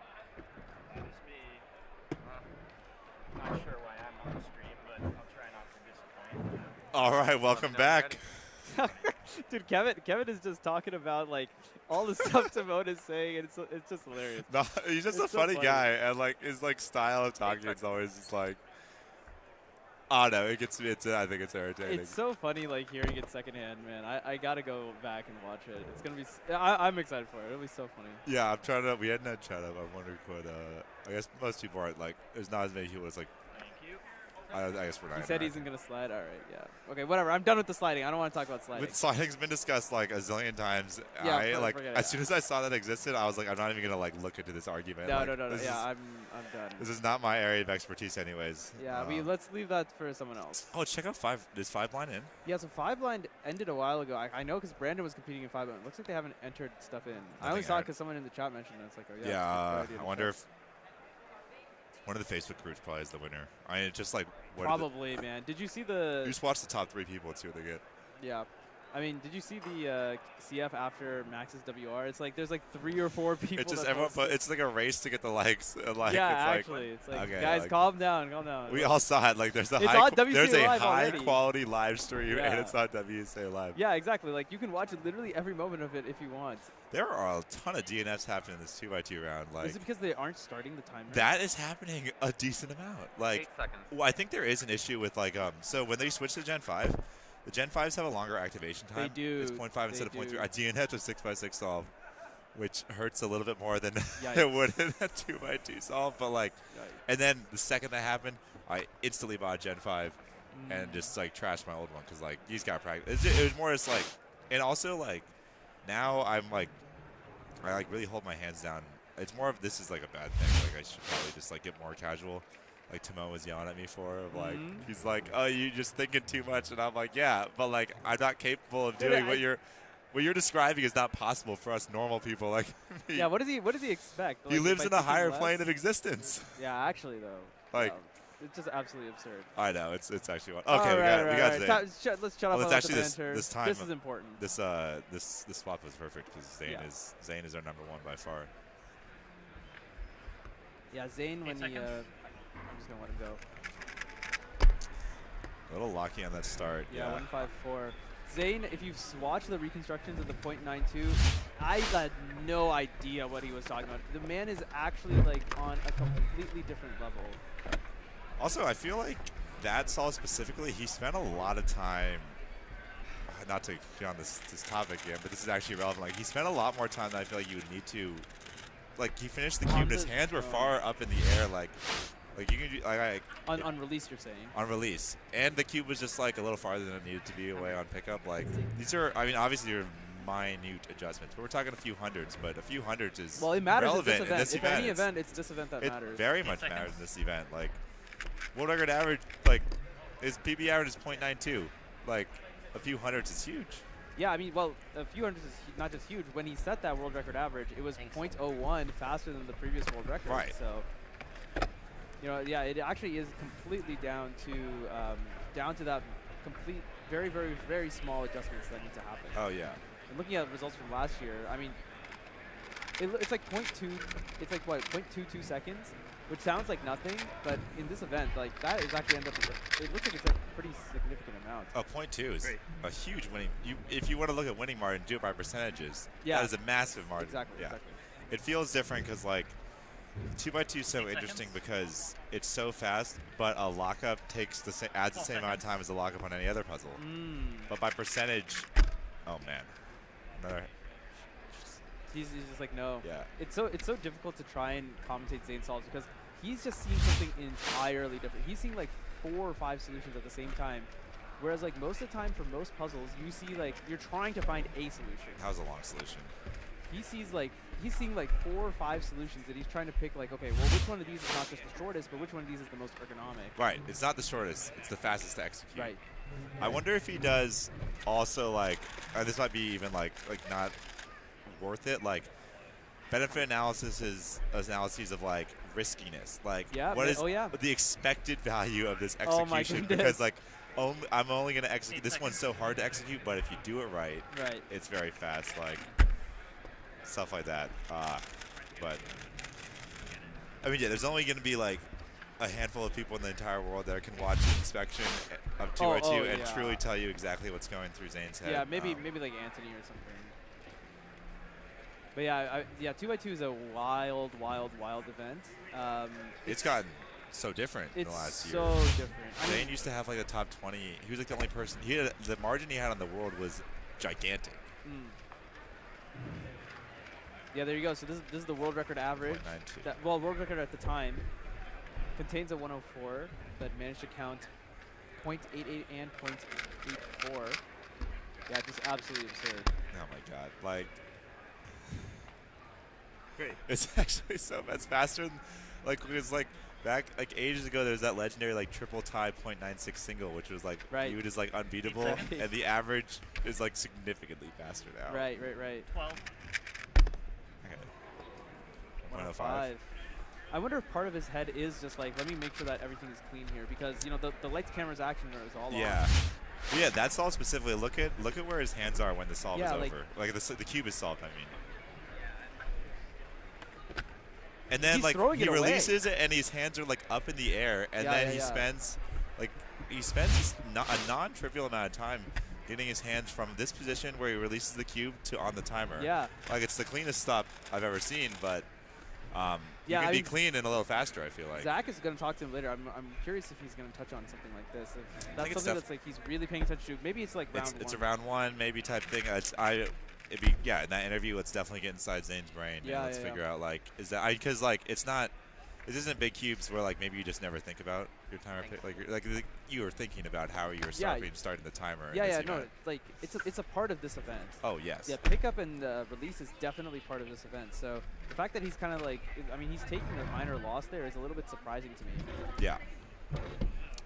We get solve 4. All right, so he locks in like. Right after this solve, he'll lock in no disaster. It's like, all right, it's 2x2. Like, even like for going is 4 rounds of 2x2, so disaster would be require a DNF average in this round. Yeah. Like, you can't count a +2 if you want to make finals type thing. But 8 seconds. Okay. That was a really short solution. Yeah. That was really short. I thought it was going to be way faster. Yeah, 1-1-2. So he's going to lock in low 1 BPA, 1-2, 136 BPA, 1-2 BPA, 136 WPA. Yeah, and like, what was it? Yeah, that looked so short. It was really short because one of the other solvers got a 1.05 on it, and Okay. he was not a Zayne. Okay. Yeah, we saw that briefly. As well. I was surprised because I think actually if we could see the Zayne replay that one again because it was like a weird cube rotation in it that looked a little sluggish. I don't think he cube rotates like. I mean, you're getting a second solve. I don't really. Yeah, also, like these guys are so good, you can eliminate cube rotations with fancy finger trick type things. So yeah, like cube rotations are few and far between. Yeah, I mean, doing like an F is the same thing as doing a B, and so. I know this is the one we just saw. Yeah. Yeah, you cannot be at Max Park in 2x2 and not do double flicks. Yeah, no, sure. you need to do that. Definitely need to have. It's really weird because turning a 2x2 is so different than turning a 3x3. It's not. It doesn't compare at all. Because the 3x3 is a middle layer to grab onto. Yeah. There's just nothing to grab onto. Well, actually, the 2x2 is so large too. I don't think it actually is. I think we're bad at 3x3. Okay. We're not holding the 3x3 the way the advanced people do. I'll take that. I mean, that's almost certainly the case for me. Who's you? I'm insulting both of us at the same time. I grouped us in both together as being like, if you are holding the cube firmly with your left hand only, and then have to really make a big difference to do anything else. That's none of the top solvers do that. They are very. That makes sense, actually. You're watching Timon solve in slow motion. His fingers on both hands are really out there. The cube is not being held in place by that much force. It's not that stable. They deal with it because the trade-offs are worth it. Oh yeah, totally. But it's crazy. Like that's why Timon was talking about like how often he drops. Like he mentioned that he drops the cube a lot. Interesting. It's because it's not very stable because there's advantages to not being that stable. Also, he doesn't drop it that much, just more than I would expect for someone of his caliber. Zayne solve 5. Nice. That looked good. Yeah, that was good. He seems much more pleased with that. And it closed out the average with his BPA. Yeah. I wonder if it's also because like now that he knows that he will get A average and he's gonna get a good average, he's like, okay, well let me just release a little bit. I still like. I see. Yeah, I mean, there's just no issues. It's really impressive to me that he can his accuracy is what I'm trying to say. His turning accuracy is so impressive. Shwan mentioned this when Felix at Cube Camp was talking about the similarity between the top 3 solvers. It's not that they're fast or they turn fast; they don't lock up. Yes. One lockup, like 20 TPS with a lockup, is slower than 10 TPS with no lockups. Yep. Like, it's everything. Yeah. So I was actually one of the counselors at Cube Camp, so I had like this group, and I had the group that was like the locky group because it's like that's like the speed they're at. So I'm like, yeah, you guys need to focus. Don't lock up, and they actually saw like quite a lot of improvement just within that day itself. So. Oh yeah, it's constantly. It's every top solver. It's like turn slower, turn smoother, turn smoother. Yeah. Like it's ubiquitous advice for a reason. Also, with that, we are going to swap out commentators. We are moving on to Scube round 1. Yeah, Scube round 1. So are we both swapping? Yeah, we're both swapping. I got to go cool. compete. We're going to go to a quick, very short break, and we'll be right back. Later.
All right, welcome back. We are here in Minneapolis getting set for Scube Round 1. Brandon, how are you feeling? I am feeling great. We have a lot of excitement building up into this round 1 here. We're going to start with the first few groups. This is going to be a long round, so we're going to see gradually some of the fast Scubers here coming out on the main stage here. I'm really excited to see this stacked lineup for ranks 1, 2, and 3. It is stacked. We have Carter Kukala, who, of course, had the world record average and single for Scube. We have Zayne Kanani with a 1.56 PR average, and Dominic Radici with a 1.61 PR average. These guys are world rank 1, 2, and 3 in the world. So they are top class in the Scube event. We also have world rank 4 and 5. We have Braden Roden and Simon Kellum. So it's a stacked lineup. We have the best of the best here. Absolutely. Yeah, I was talking to Luke Garrett yesterday, and he said everyone knows like Carter versus Zayne for Scube, but do not sleep on Dominic Radici was Luke Garrett's message yesterday. So we're going to be watching that closely.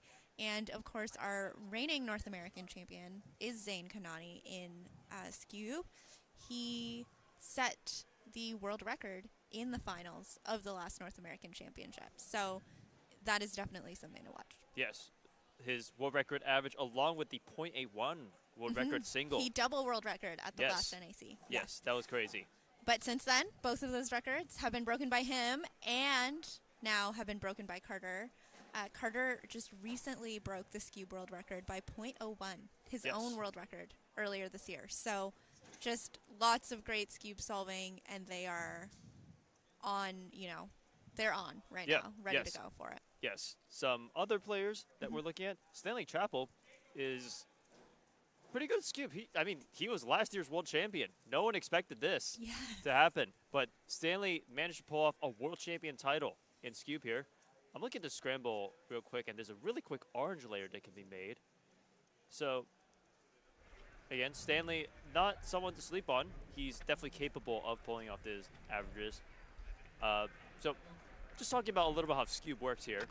So, typically, a lot of these folks will be solving one color, the center piece, as well as the 4 associated corners. Then, either a lot of these top solvers will do one single algorithm to solve the rest, known as the subset of algorithms called NS. There's about hundreds or so of these algorithms here. So that's what they're going to be looking for. Looking for that efficient layer is key, and also being able to one-look these solutions is the thing that sets these top cubers apart from the others. Yeah, absolutely. So one-looking, for those who might not be familiar, is the fact that there's a drop there. As you know, competitors have 15 seconds to study the puzzle before they start the solve. And for competitors that are one-looking, which will be all of our top competitors here at this competition, they will know the entire solve before they even put their hands on the timer to start it. They'll know all the moves that they're going to do, and that is why you see solves in the low 1 second, less than 1 second, because they know it before they even start it. Oh, plus two here from Dylan Chan. Dylan Chan is from the Mid-Atlantic region. He is from New York. He is currently interning at the Cubicle, actually. So he's been doing a lot of cubing stuff this summer. Yeah, and one looking is going to be vital. I believe First Cube, at least, is gaining a lot of traction, and a lot of people starting to do it in comparison to more 2x2, where one looking is probably the norm every single solve. So Scube, of course, is a really interesting puzzle in the way it turns. So it's going to require a different mindset for figuring out where pieces are going to go as you do various turns. And so it's just a different dimensional puzzle if you think about it. So whereas usually the 3x3 cube turns around the centers, the Scube turns around the corners. Yep. So it's it's opposites basically. It's strange. Yeah.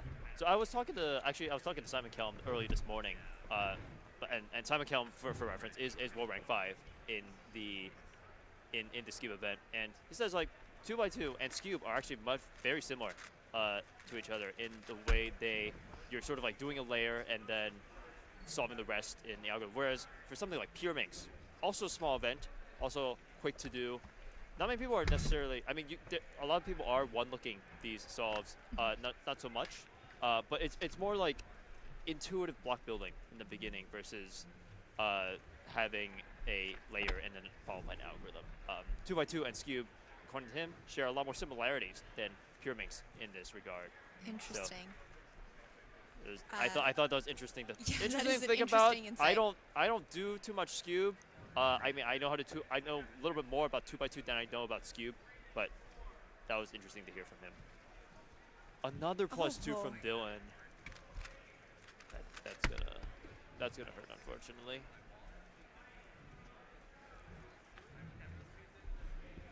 So for some of these cubers, they're not gonna be some of these cubers that are averaging 4 to 6 seconds. They're not gonna be one-looking. Most of the time, not any time. So most of them are going to be building that same layer you see, and then solve the opposite color corners as well as the centers, and then you'll be left with a U-perm or some permutation of the centers here. If we can get the front-facing camera here. So you're going to be left with a U-perm after you solve a single layer and the associated other side there. And then after that, it's just usually just one algorithm to solve the rest of the centers from there. So that's what you can see most of these people doing. It doesn't require a high alg count, but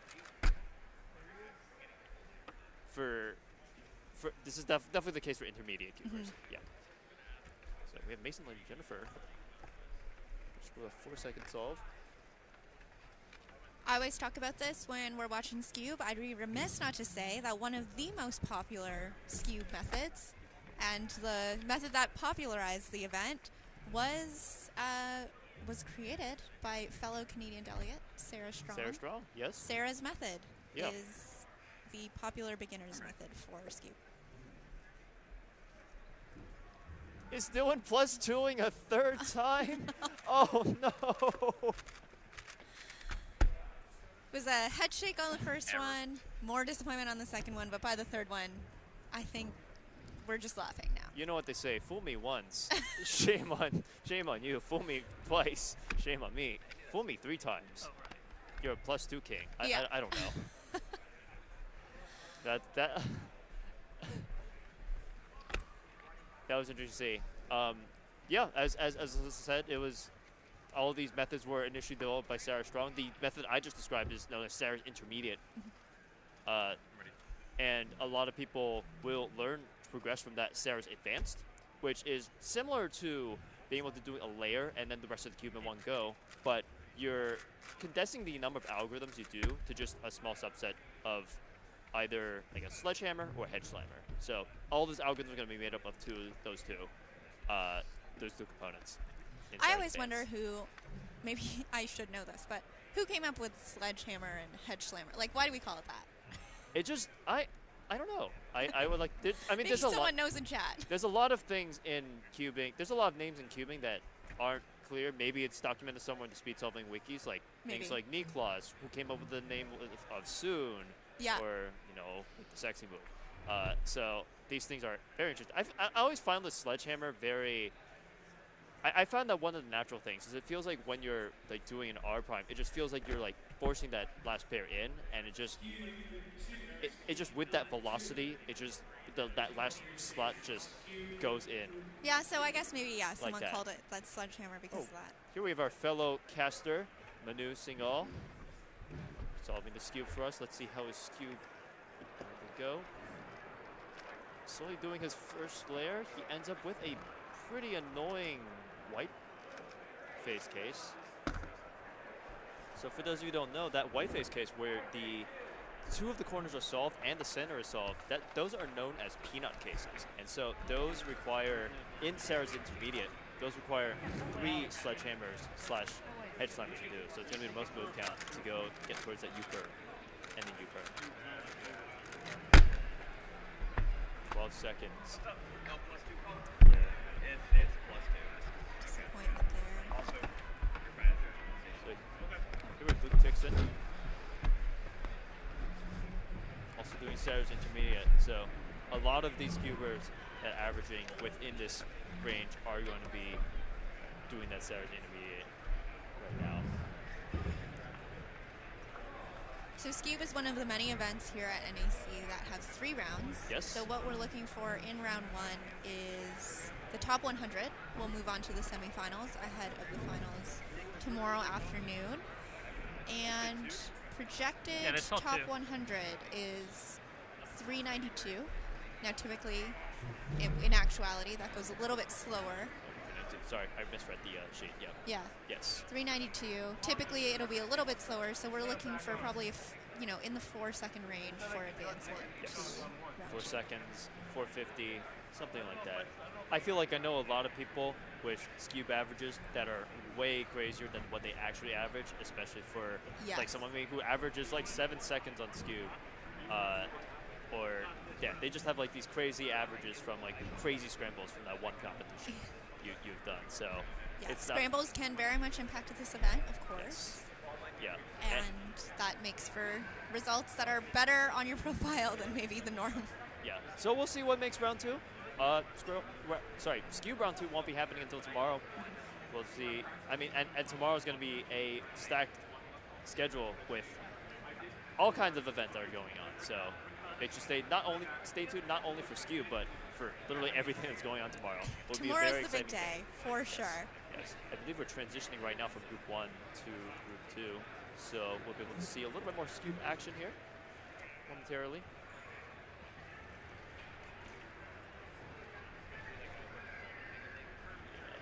Looking to see, just taking the other cameras we got. Did they DNF? Yeah, I think this is solving a DNF after the fact. And another solve coming up here. That's ready. Maybe a last solve from the last group, or a first solve from the next group. I don't think we've got. 8 I don't think they announced Group 2 yet. 329. 325. I think that. Yeah, first solve the second group.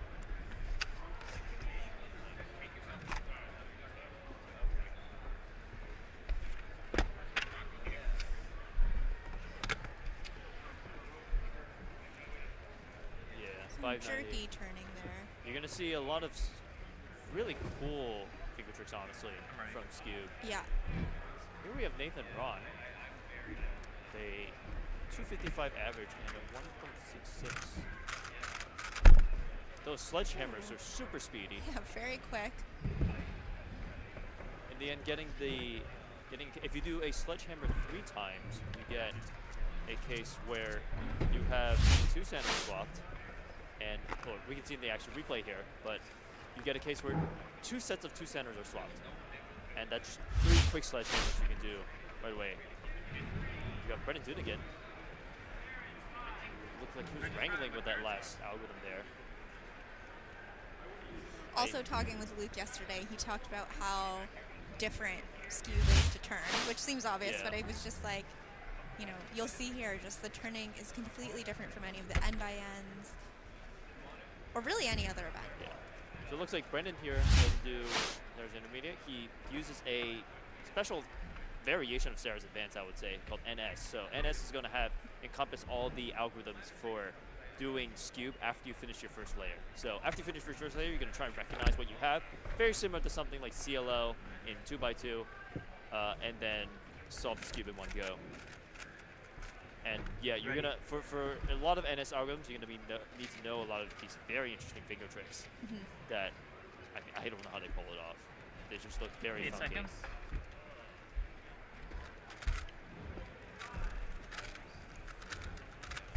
Also doing an NS algorithm here, 431.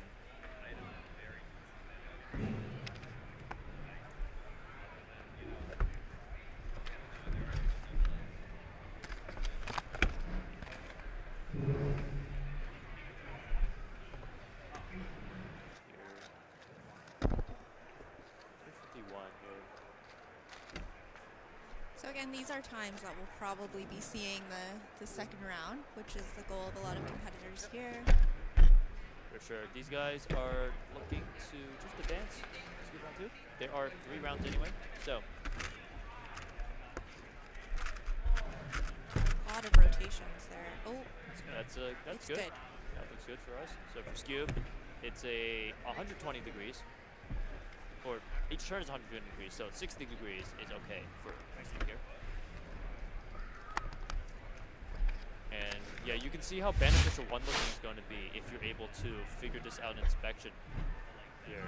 So if you take a look here, there's a really large pause right after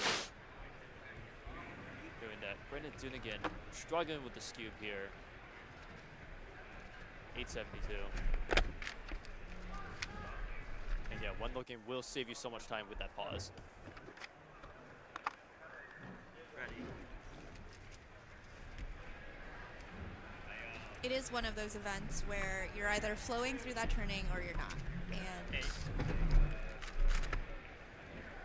there's that pause. When you need that pause or you need a regrip, it can throw off the whole solve. Yeah, no, for sure. Skube is going to come down to something like similar to square one, where your performance in the finals is going to determine entirely like by your nerves and also how well you can turn the Skube. It just, I mean, it corner cuts. It has better, like slightly better hardware than square one, but it's a very tight figure trick dependent event where careful coordination is the key here. 271, not bad. Opting for the blue layer. That blue layer did look pretty nice. That was a pretty nice last layer algorithm too. I actually don't know too much. It looked like 2 sledgehammers. 8 seconds. Oh, did he do the wrong algorithm? 741.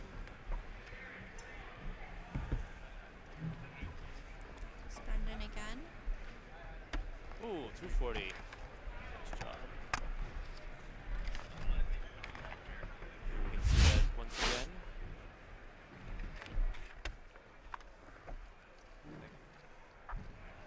Yeah, I think this third solve has something really nice on the blue. Ready.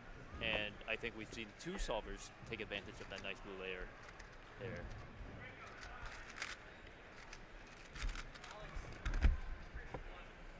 Seven. So finishing up with not too bad of a last year. This scramble seemed pretty decent.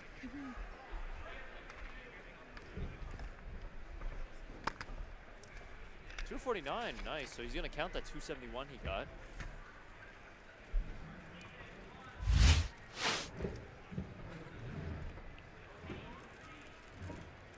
It's a quick replay.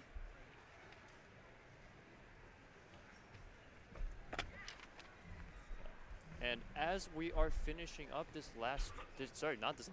second group of Skube, I'm going to be stepping off for a bit, and Alyssa will be joining Dylan Miller for an exclusive interview here on the stream. Hopefully we'll get some insights from him. So see you all later in a bit. Thanks, Brandon.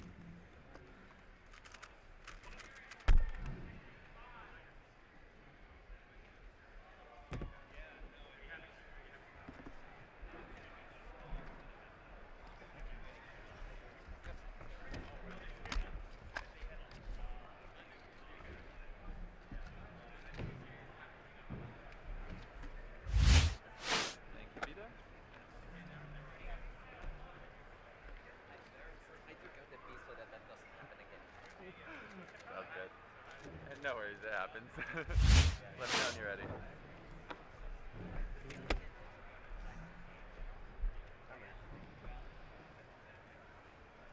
Awesome. We are here with Dylan Miller.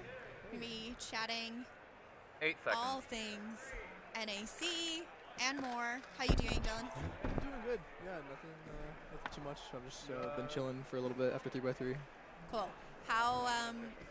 How's your day been going? How are you feeling about your results so far at this competition? I see a couple PRs on your Yeah, I got a few PRs in some events I don't necessarily always do. I got 6x6 PR mean, like 240. I was pretty excited about that. I got got like a 50-second 5x5 single. That was pretty cool. Yeah, 3x3 went like fine, like 6.2 average with like counting 6.7, which is like obviously like not ideal, but I mean it was fine. Like, you know, I didn't count my 9, which was like the biggest like stress factor there. So Yeah. I was like pretty happy with that. You're in the next round. That's all. Yes, that matters. yeah. You'll Still have be a solving shot. tomorrow. Actually, later this afternoon. So. Yes, can't wait. Okay, so it's been a busy week. We started off with North American All-Stars. So tell me about that experience and what was it like? Yeah, well, I also went to the warm-up comp like slightly before that, so Yeah. I've been in for like almost like a week at this point. But yeah, the All-Stars comp was like a great experience. Like, it was insane. Just like, you know, there was a bunch of non-cubers there, and like after round 2, I was like one of the last people to be doing solves, and then a bunch of non-cubers, like at least 2 people when I was just going to get lunch were like, "I saw you at the tournament, man. That was crazy." And like that's an experience I would have never thought was gonna happen at like any type of competition. And yeah, it was a really, really cool experience. Like, I was really glad about how I handled my nerves and all of that. I got PR2 average, and then I got best ever mean of 3 rounds, 601 mean of 3 rounds. So, you know, I was like pretty happy with my performance there. I got 4th, which is like, you know, not ideal, but it is what it is. I was 4th on the psych sheet, got 4th, so I mean, did as good as I could have hoped. Yeah, and did you feel like it was a good warm-up? Do you think you're like getting some jitters out ahead of this competition? Yeah, well, Nats last year I didn't make finals because I DNF'd in semis and counted to 12, which was like quite unfortunate, like all things considered. So going to this comp, I was like pretty nervous that I was gonna like, you know, have like I was gonna choke or something, and but yeah, having All Stars and like having a really good performance there made me feel a lot more confident coming into this, and yeah, hopefully we'll see what happens. I don't know. hopefully it's good. Yeah. What did you think? What do you think about that format in general? Like All Stars, there's a pretty 7-second qualification time for those that don't know. Yeah. I think it's what we need more of in the community. I think it's really cool. Obviously, like it kind of excludes some people who, you know, aren't making qualification times. But for the top level solvers, I think we're in kind of like a really interesting state right now, where it's like some people are making like a living off of cubing, and then some people it's just like the thing they do like outside of work or whatever, right? So I think anything that's like a more viewership friendly model that kind of allows people to do any type of like make more of a livelihood out of cubing and like be able to get more money in it, more eyes on it, sponsors and all that, I think is a really good thing. Also the format was great. You know, a lot more viewership friendly. Like I've had plenty of my friends who like told their like IRL friends about the competition and the stream, and they thought it was like super cool to watch. And I think we're in the right direction with that going forward. So that's sweet. Okay, focused on NAC. Yep. Did you have specific goals for this competition? Have you been working on anything that might surprise people?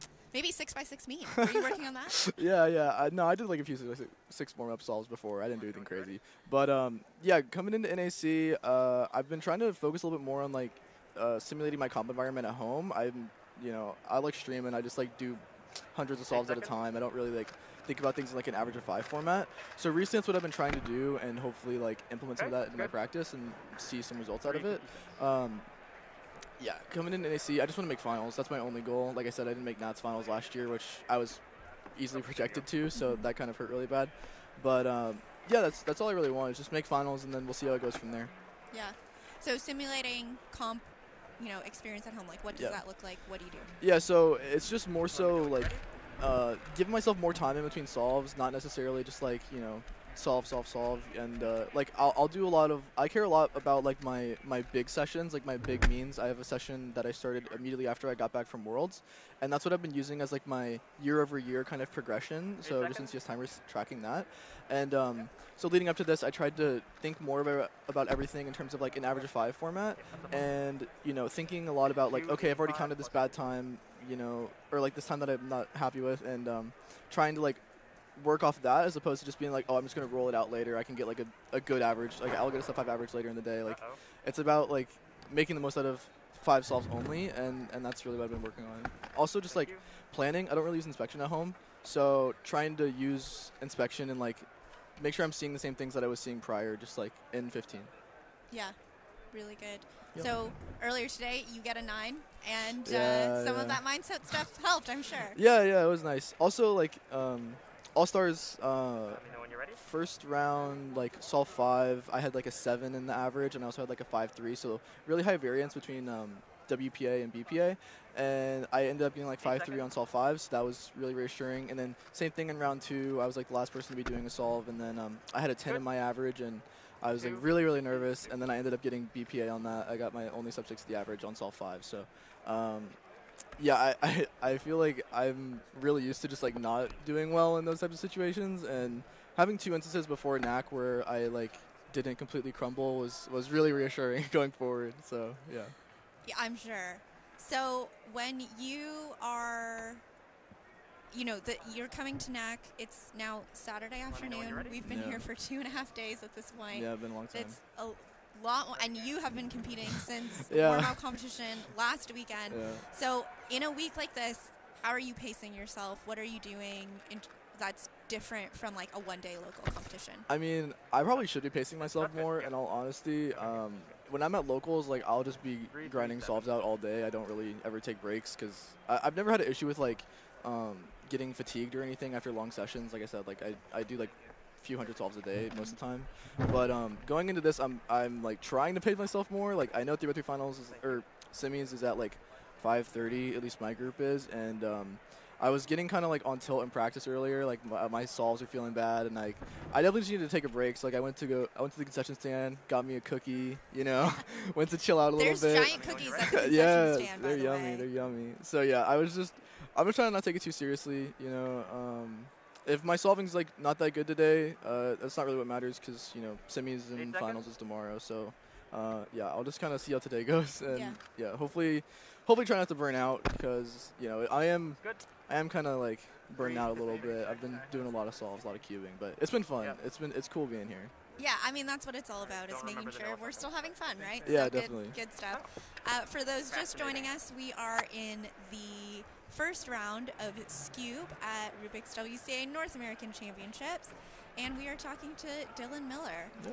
So, Dylan, talk to us about nerves and pressure. So, do you find that nerves impact your solving in a specific way? Like, is there something specific? Yeah, definitely. I would say I'm like a more TPS-based solver. I mean, I've been working on my solutions a lot recently, and like that's been something I've been trying to focus on. But yeah, when I'm nervous, I get really shaky. Like, and so especially if I'm focusing on like trying to turn smoothly, I notice that the first things that kind of start to get worse is like my TPS and then my look ahead. Like pauses that I normally wouldn't have at home or whatever, I start pausing a lot more, and then my turning gets really bad. Like even on my 9 in first round, like it was like on decent pace, but then once I got to last layer, it was like I couldn't get a single move done cleanly, and then it just kind of fell apart from there. So sometimes that happens, but you know, I'm trying to focus more on it. Like my hardware, I'm trying to like make it more suited for competition style, because at home obviously like I can afford to use like a looser cube, and generally I like slower cubes anyways, but for All-Stars I use like a different setup that I haven't used prior, and it's like a little bit tighter and a little bit slower, and it did good for me there. So I didn't use it in the first round just because it felt kind of weird today, but I'm going to try to use it in the second round and see if that helps me out a little bit. Maybe I'll turn a little bit cleaner. Yeah. We're doing we're making sure we let everyone know what all the acronyms are. Yes. So explain TPS for people who TPS, might yeah, not know. that's turns per second. It doesn't necessarily mean like, you know, the actual just raw speed you're doing your turns at, but it's more so like the average turning of your whole solve. So it's like move count divided by turn, or like, yeah, divided by turns, or turns divided by time. And yeah, so I mean, like, there's a few things that kind of go into that, but generally it's just like if you turn cleanly and you're not pausing, you'll have high TPS. So it's not necessarily just like your peak turn raw speed, but it's a culmination of like efficiency, look ahead, all that. Yeah, it's not just spamming moves. Yeah, exactly. Yeah. Okay, you are generally, I think fair to say, a little bit more focused on like specifically 3x3 than an all-rounder, like someone like Luke Garrett, who's very much focused on all-rounding. So do you feel like there's more pressure on 3x3 Right. because of that for you? Yeah, definitely. I mean, it's the event that I really care a lot about. I mean, also I do Megaminx, and so Megaminx was a final that we got done yesterday. So coming into the competition, like I have 2 events that I kind of worry about, but now that Megaminx is done, the only really thing I have left for me is like 3x3, and yeah, it's obviously like a little bit more nerve-wracking when it's like you have much more pressure on like a single thing, and like those rounds mean so much more than like maybe people who do everything. But yeah, I try to think about it. Yeah. I try not to think about That's it. fair. Okay, we're going to get a replay of one of your solves here, and I'd love for you to walk us through it. Okay, yeah. It's going to come up on the screen here, and then... Sounds good. Yeah. Okay. Yeah.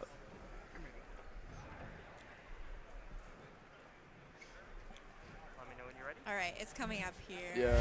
Thank you, production. Awesome. Okay. Yeah, so I was really happy with these scrams. For this solve specifically, I was trying to turn a little bit slower just because my cube's a little bit looser here. So, I mean, all my turns are really clean. Obviously, that UU prime is like not ideal in PLL. So, yeah, this was just like, I could have afforded to turn a little bit faster here. I was relatively happy with my start. You see, I did X cross here. I had to rotate for it, which is like not always ideal. Yeah, a little bit of a misturn there. Yeah, my decision making here is just generally like not ideal. I ended up with a pair in BL as well, which is like back left. So I did a lot more rotations here than I would have liked. Also, Pi is like one of the worst cross OLLs. So, I mean, yeah, I did pretty bad here considering like, you know, just everything. But I can't be too mad about it. Like solves, I mean, the cases weren't great, but yeah, I was pretty happy with my solution to start. Okay, this one's my 5-7. Yeah, again, I really like my scrams, honestly. Like, this start was pretty clean. You see I did a lot less rotations here. A little bit of a lockup. Like I said, my cube's a little bit looser here. Yeah, lefty W into, like, V-perm is, like, not ideal. My V-perm was really locky here, I remember, because I have a bad habit of looking down at my timer. So, yeah, I knew I was on, like, decent pace. But I was, like, decently happy with this. Again, like, my start is what I've really been focusing on. Back left, and then I only did like one rotation for this whole solve. So I was much happier with my decision making here. That's why the solve was a little bit cleaner. It adheres like more of my general principles I try to go with. But yeah, like going forward, that's why I'm working on my hardware because I want a little bit less locky turning going forward. Okay, this is 588. Yeah, again, like, okay, this is a little bit locky here, but yeah, I was happy with my start. I saw first two pairs here, and I was expecting a lot better. I didn't need to rotate for this pair, but, you know, that's a little bit nitpicky. And then, yeah, this is just locky. Like, again, like, I can't be too mad about this because most of the mistakes here is just my solution, or my turning. My solutions here I'm actually relatively happy with. And, like, you know, if you have good solutions, you can get away with some sloppiness there. Yeah. But, and yeah. at this point, you had a 9 in the average, so you're... Yeah. I mean... You've got that in the back of your mind. Yeah, it's definitely nerve-wracking. Yeah, the main thing here is just the pair there. I would have liked to avoid that rotation. And then, yeah, this is the last solve. I mean, I had some pretty decent cases here. I didn't like my start. Yeah, you see I had to rotate for my first pair, and it's going into a front slot, which I tried to avoid. Rotation here. So I set up... Okay, so I almost set up diag pairs. I'm glad I didn't, because those generally make look ahead a little bit harder. And then, yeah, I had nice RU spam for my last pair. And then I got really good last layer cases here. This is like a J-perm I use a lot. They were talking about this on stream for All-Stars, but yeah, this is like an ALG that I don't really see anyone else use besides me, but I like it. It's pretty nice. Yeah, like, overall, like, this average, like, I was decently happy with my solutions. It's mainly just my turning was kind of bad. The 9 was, like, a really big example of my bad turning in that average, but... Yeah, I mean, like, it's fine. It was, you know, still a really decent showing, like 8th place in round 1. So I can't be too mad about it. I just hope to improve on it next time. Yeah, absolutely. And this is one of my most random but favorite questions is, do you have a favorite PLO? Favorite PLO? Probably that J-perm, honestly. Really? Okay. Yeah. I really like my RU Diog. I used that since, like, 2017. It's kind of silly, but... You know, I think more people should use it. It's good for like specific AUFs and also like specific OLLs. You're in really good grip for it. So, yeah. Cool. Okay, we got some walkthrough solves. Thank you. My next question is: you are sponsored by the Cubicle, who is one of the sponsors of this competition. You're sponsored by MoU. We see that on the sweater. How does being sponsored change any of your mindset or outlook on cubing or anything like that? For this? I mean, yeah, being sponsored was always like a huge goal when I was coming up in the community. Like when I got sponsored by Cubicle, it was a big moment for me, and then being sponsored by MoU was like a long time coming. So it's really cool. I'm really glad I get to represent these companies, and you know, I really stand by a lot of their beliefs, I guess. And so yeah, it's just really cool. It doesn't really affect my nerves or anything. Like, you know, I know that they don't really. Obviously, they'd love me to do well, but yeah.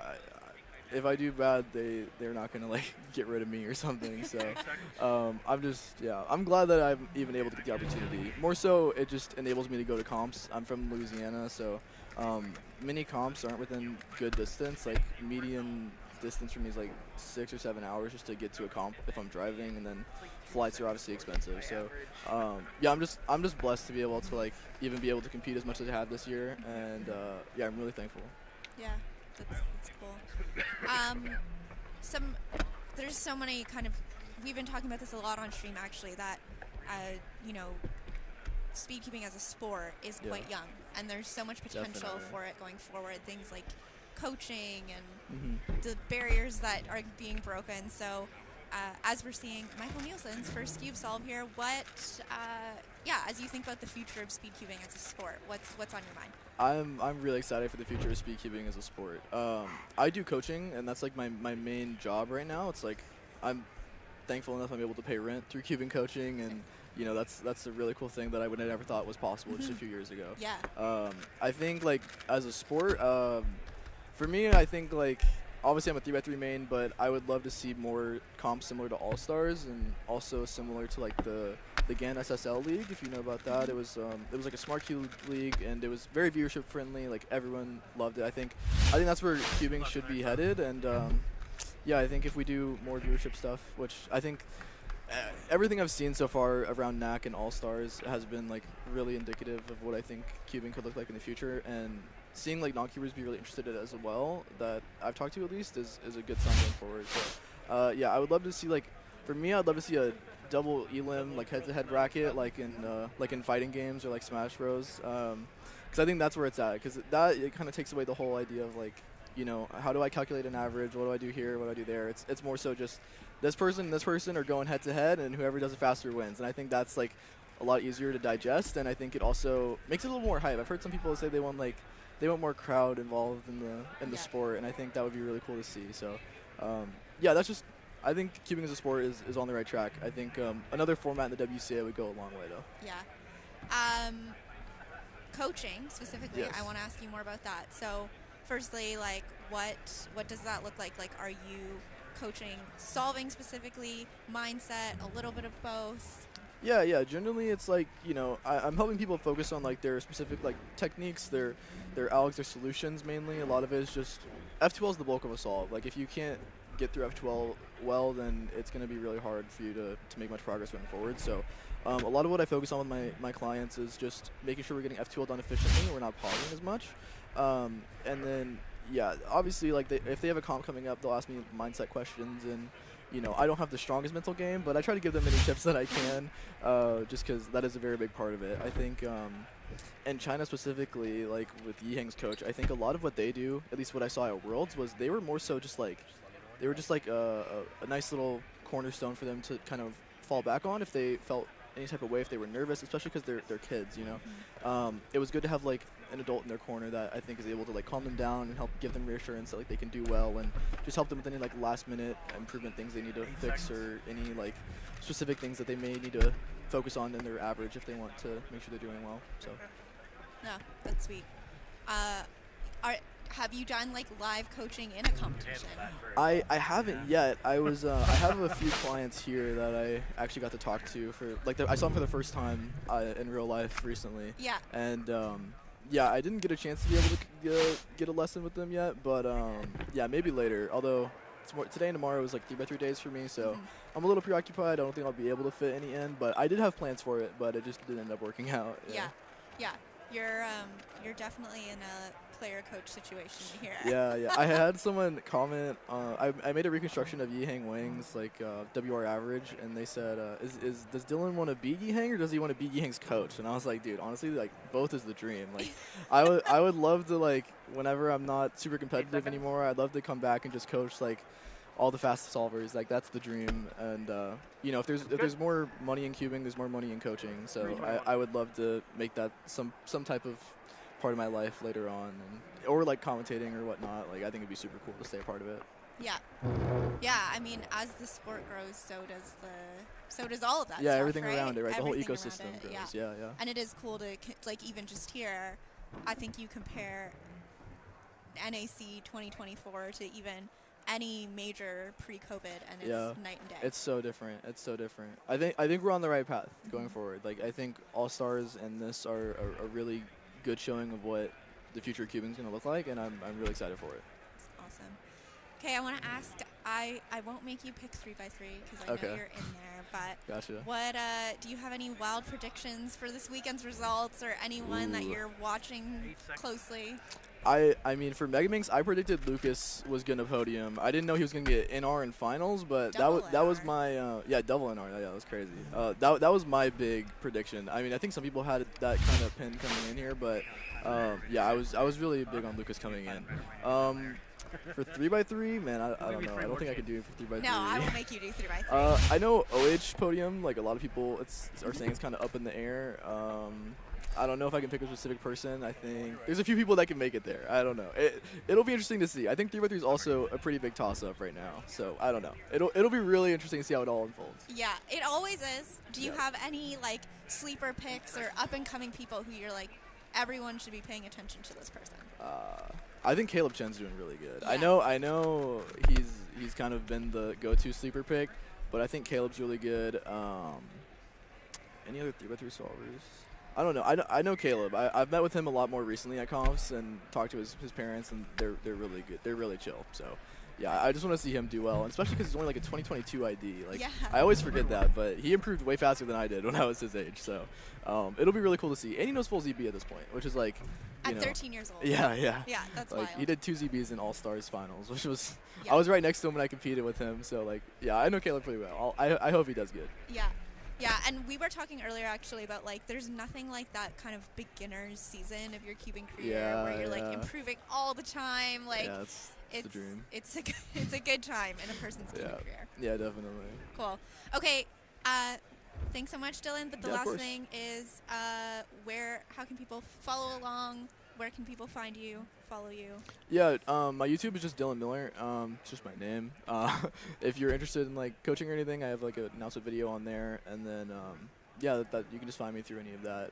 YouTube's my main thing. I stream a lot. Like that's been the big thing. Coming into the week before NAC, I think I streamed like 4 out of 5 days or something. So yeah, it's just a good time, you know.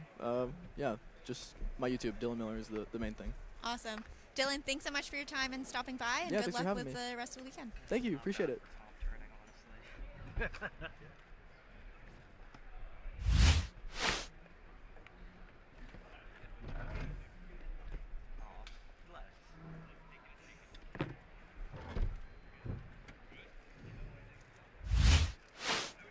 ready.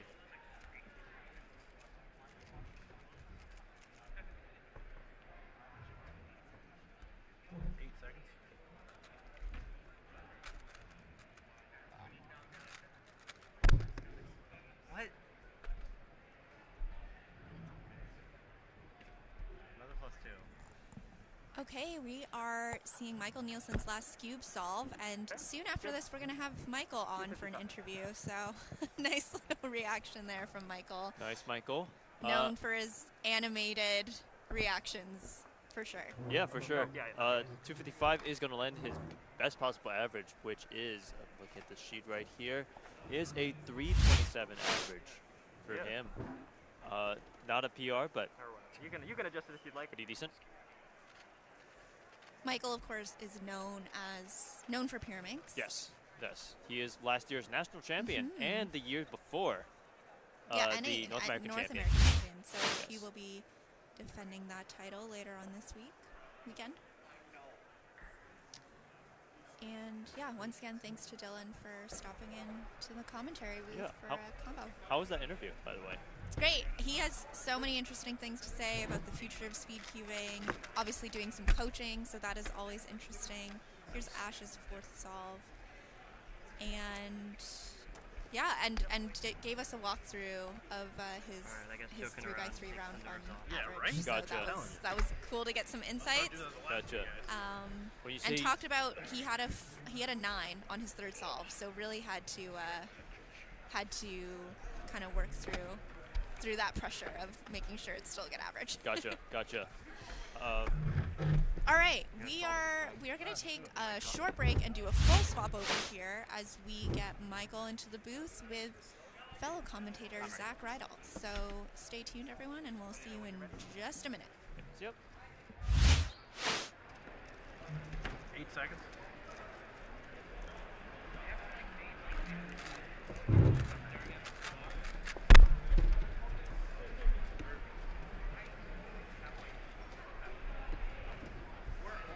About 2 seconds. 1.8. 1.8 average. Oh, nice.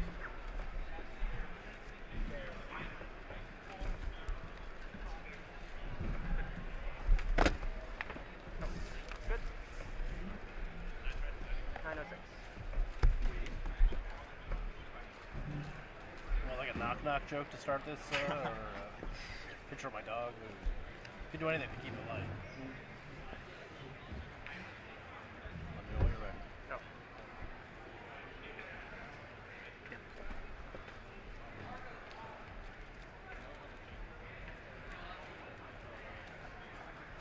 8 seconds. Skew group 5, skew group 9, bring your skew speed screen. Thank you, skew. Unlucky announcement. You want, it's up to you. Your call. Sure? I'm sure. I would Or it never works. I would it never works. I would dodge for you. So, like, you wanted it. It never works. Dude, that's like it was never going to be good enough for the start. Like that was unfortunate though, and I would have dodged for you. But yeah. you take the 2-3, you lose the next round. I agree.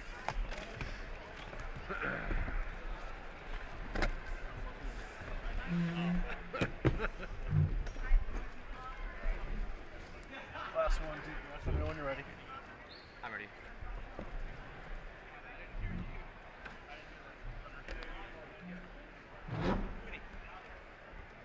Eight seconds.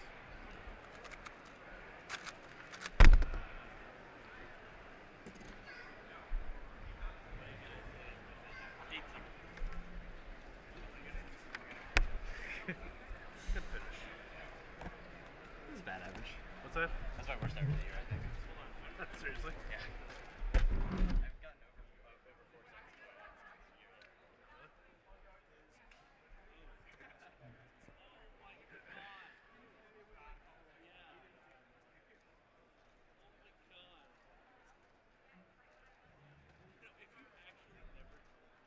I'm good.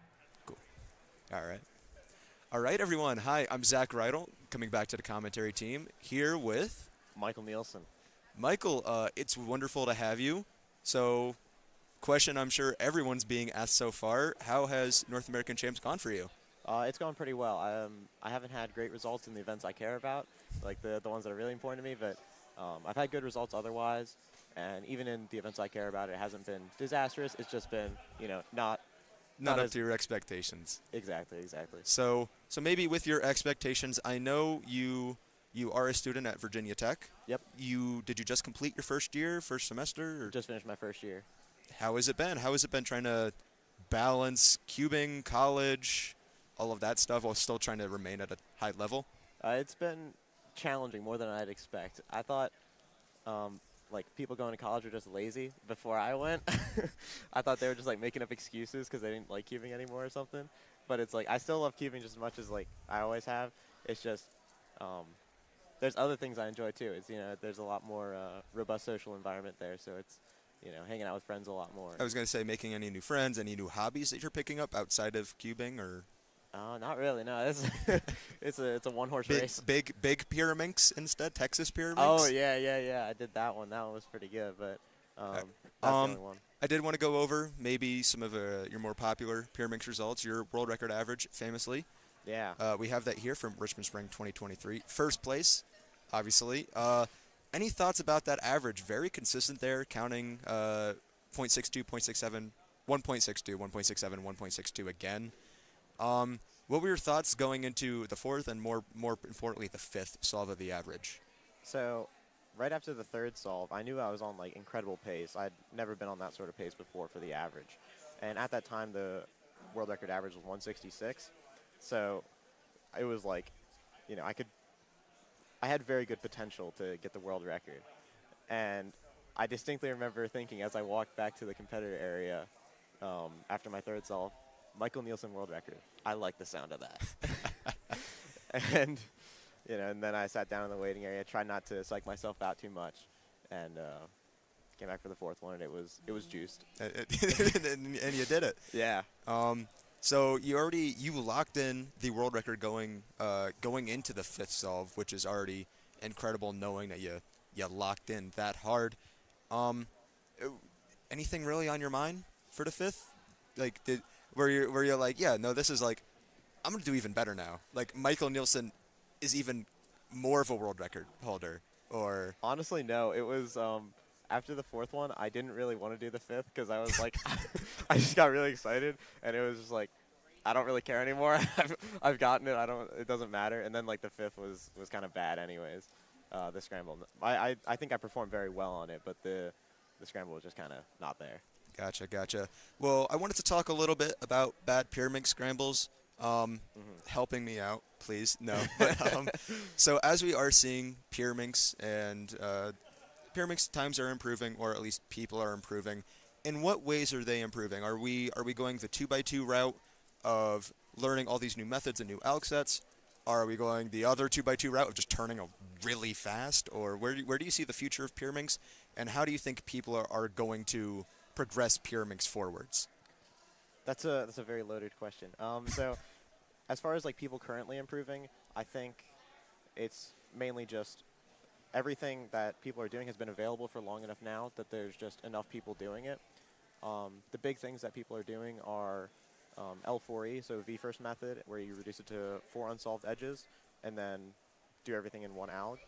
And then just branching off that, so if you have the V from an angle you might not expect, or center in the V twisted, then you learn alg sets for that. That's not terribly common, the twisted center alg sets. I think there's maybe a handful of people who know those, but that is a direction that people can go. I don't know if it's worth the effort, but there's certainly that, and pseudo Vs are also very big. Okay, so maybe a bit of a more popular topic that some people might be wondering. North American Championships 2022, we have your average coming up on screen soon. You won that competition. I remember watching it, seeing your celebration. It was awesome. Counting 132 with a 118 single there. Any thoughts really about that average? I can only imagine you're going for the win again here.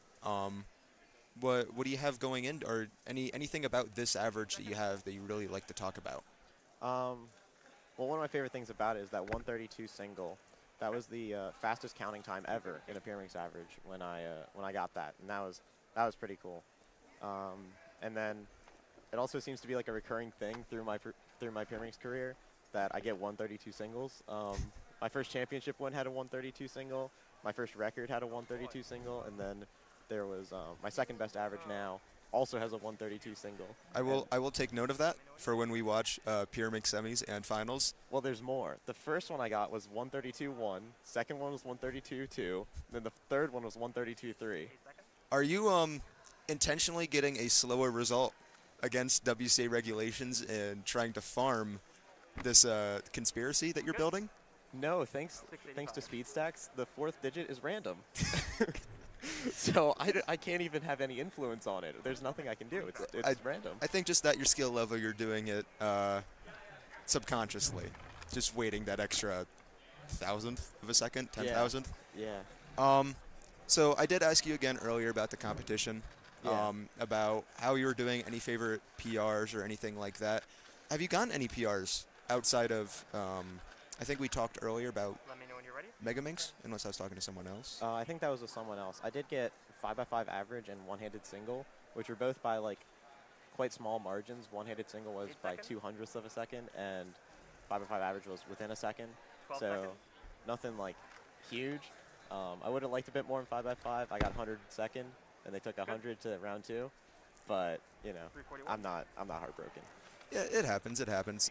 Have you done any special preparation since? I know with college it might be hard to be able to balance out practice, but anything specific that you've done to maybe lock in your nerves for tomorrow, or just really any pyramids round since, knowing that you're you have the ability to do something great. Have you done anything since, or have you been practicing anything new maybe to better control your nerves? Before I answer that question, I'd like to shout out Dominic Radici just did an EG2 on his solve. I did not notice that. Absolutely whack. Flex. That is Ignore incredible. the time. Yeah, but the solution is everything else was incredible. very cool. But as far as practicing for this specifically, I don't think I've done anything different this major cycle than I have previously. The only thing majorly that's changed has been my preparation time. I generally like to have more time to prepare for majors than I got this year, but that was because after I finished my school year, I had a bunch of things to attend to. I went to my sister's graduation and then her wedding, so it was a lot of things that were happening where I can't really do pyramids there. I mean, you can make it work. I don't think my family have been particularly pleased. They have the little keychain ones now, though, so you could. That's true. Here's a wedding present. It's a pyramid. I'll just be over here in the corner. Yeah, but I think my preparation's been very similar to previous years, just in a shorter time span. All right. Well, that's always nice to hear. Is there anything that maybe you wanted to talk about, or maybe not put on the air, but anything that you were passionate about that maybe you're looking forward to at NAC or upcoming competitions? I know we are starting. This competition's maybe unofficially the start of the Road to Worlds 2025 in Seattle, Washington. Will you be there? I will be at Worlds in 2025. I have plans to go there. It will take something very, very big for me to not show up. 8 seconds. So you mentioned a Road to Worlds. Could you explain this more? 12. Well, this is like maybe not the last big major, as we obviously have European Championships coming up. But we have this is the last big North American major. I see. In that time frame. I thought you were teasing a comp series moving across America. I have nothing to share about that over the airwaves. Everybody listen up. now everyone's listening. Now everyone's tuned back in. Yeah. So maybe just one final thing before we start wrapping things up in this interview. Do you have any sleeper picks for any of the remaining finals or any up-and-coming stars you see in Pyraminx or other events that maybe you think that people should be keeping a closer eye on? I think Kyle Mead in Pyraminx. I haven't heard a whole lot about him, but it's and I don't know why. I think people are just being silly. I know I often keep a close eye on Kyle, PA representative, and I vouch for my state. Yeah. But he third in U.S. Nationals last year, incredible, and just consistent result after consistent result. Yeah, he's an absolutely incredible solver. I don't know if it's on right now. Do you want to look at Kyle's 5 skeep solves from earlier? I know we're talking about Pyraminx here, but my apologies. Do you want to go over your skeep solves at all? Was there anything that you did cool solution-wise? I know I could not find anything. Yeah, I think that could be interesting. Do you want to go over your fastest skeep solve from that average? Sure. 533. All right. Yeah. All right. We will try and pull up your fastest skeep solve now. In the meantime, while we're getting that ready, not sure how active you are on social media, but I know you do upload to your YouTube.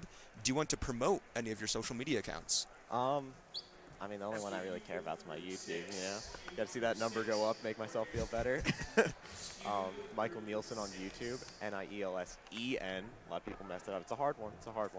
But, yeah. Then we will be able to see your winning North American Championship 2024 average there posted.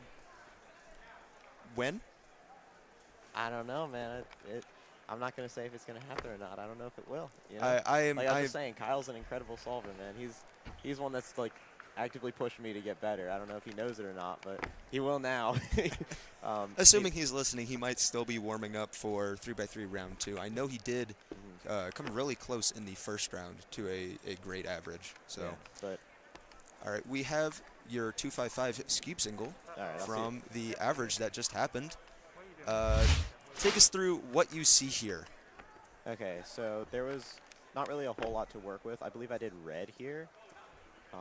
I might be lying to you. I did yellow. I did lie. So I think it was one corner attached to a center, and that was the best thing on anything else on all the centers.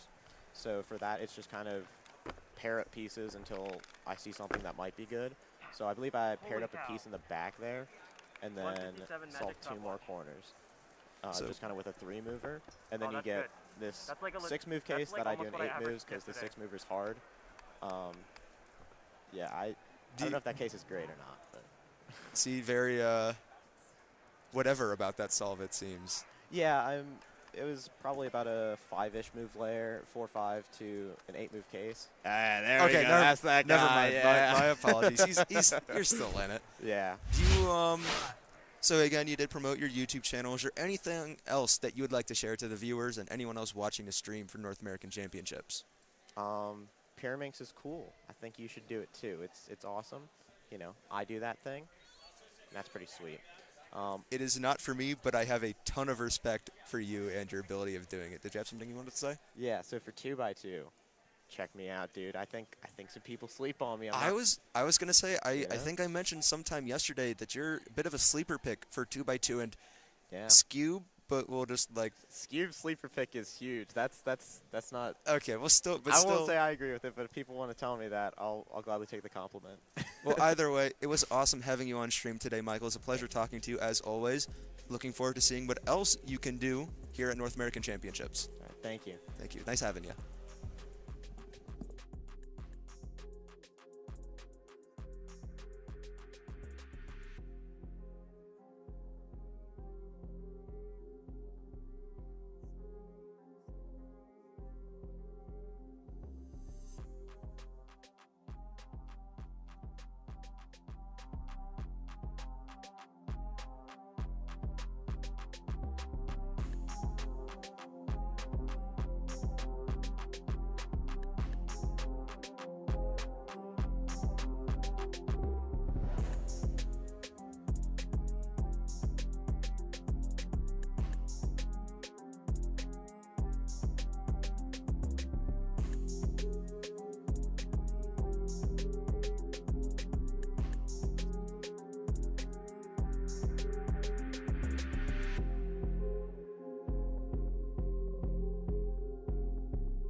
Maybe just don't put it on me.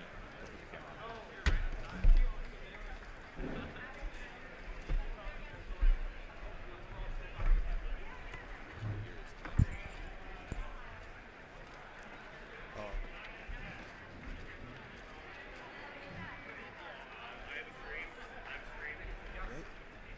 All right, everybody. We are back here with some more Skewb at North American Championship. I've joined the cast. My name is Keaton Ellis. I'm Zach Rydell, as you all just saw with my interview with Michael Neelson. Yes. How was the interview? The interview was great. Michael Neelson is one of my favorite people to talk to. Mid-Atlantic representative, Virginia native, or Virginia yes, he's native. a Virginia native from Virginia Beach area. He now goes to school at Virginia Tech. He is a Hokie. Yes. That's their nickname, mascot. What is a Hokie?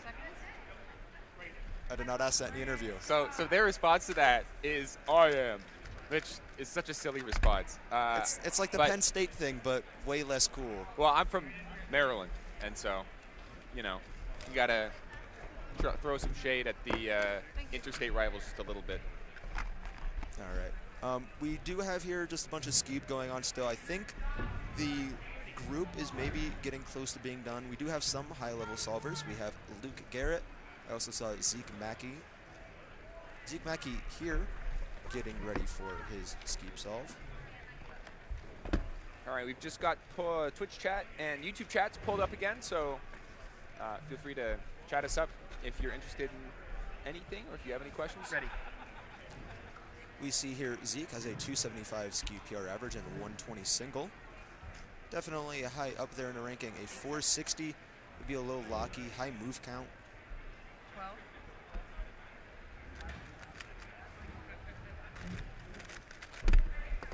Tommy, master of all trades. Not certain on some of Rank's ranking, but I know he has great skills. Great skills across everything. Yeah, Tommy, very much an all-rounder. Although clearly he's best at blind. Best at blindfolded. He is also very talented in clock. We did see him last year at U.S. Nationals. Luke Garrett claiming a duplicate scramble. We did see Tommy Cherry during finals of clock at U.S. Nationals 2023 get a 3.50 clock world record average. I remember sitting in the crowd watching it live. It was insanely hype. Another issue, a solved skew delivered to the competitor. It's unfortunate. And for clock nowadays, 3.5 average is not even top 10. It's still fast, definitely, but clock rankings. If you were here for trivia last night in person, you would have known 7 simul was the method that has now caused clock's meteoric rise or fall in times. I know I switched to 7 simul, got some good times with it, and now those good times are considered slow to everyone else. Yeah, those are 350 now would be ranked 18th. There's also a major change in clock regulations since last year. Since last year, yes. Starting January 1st of 2024, you are now allowed to adjust the state of pins in inspection. So there's no longer a scramble given to pin states. You are allowed to move them freely, which is really helpful for 7 simul, where you can get into your starting state and not have to worry about shifting any pins before going for your first turns. Right. Obviously helping other methods too, or other clock solvers. Having the pins in whatever state you want is very helpful, allowing you to plan your first move better. Yeah, and I think it's very natural for the puzzle as well. Yeah, I maybe was not a fan of the regulation change, but it has become easier to run. I think the main thing is that as a competitor, it doesn't matter what the pin state is at the end. So it makes sense to not have the pin state matter at the start as well. That makes sense. But let's save this debate for clock semis and instead talk about the wonderful skeep solving that we're seeing for both Tommy and Luke Garrett. Looking at our stats here, neither of them are in the top 12 seeds, but they're both still excellent. Both all-rounders. Now that I'm realizing the people we have on stream are both incredibly talented across all events. Yeah. Luke Garrett, the first solve of FMC here at North American Championships, which we'll be getting back to FMC here shortly, winning the first solve with a 21 single. Yeah, and that single, hilarious last 6 moves. He had the equivalent of M prime U, M U prime. We'll be able to show it here in a second. Zeke, very fast, 254 there. Very nice. Nice cancellation into sledge. Yeah, his last 6 moves were something along the lines of 1, 2, 3, 4, 5, 6, which is incredibly lucky, of course. There was some very talented block building before that point as well, but to be able to get something like that, and then also get that extremely lucky last layer. Speaking of FMC, Cale Shun, current North American record holder for average, I believe, or at least I know he had it. For a very long time. And formerly had the world record mean of 21 moves. Yes, he still has that. That's still his PR. And quite it is an quite the talent. Luke Garrett, 196 skeep single there, very quick U-perm. But Cale Shun also quite talented at skeep.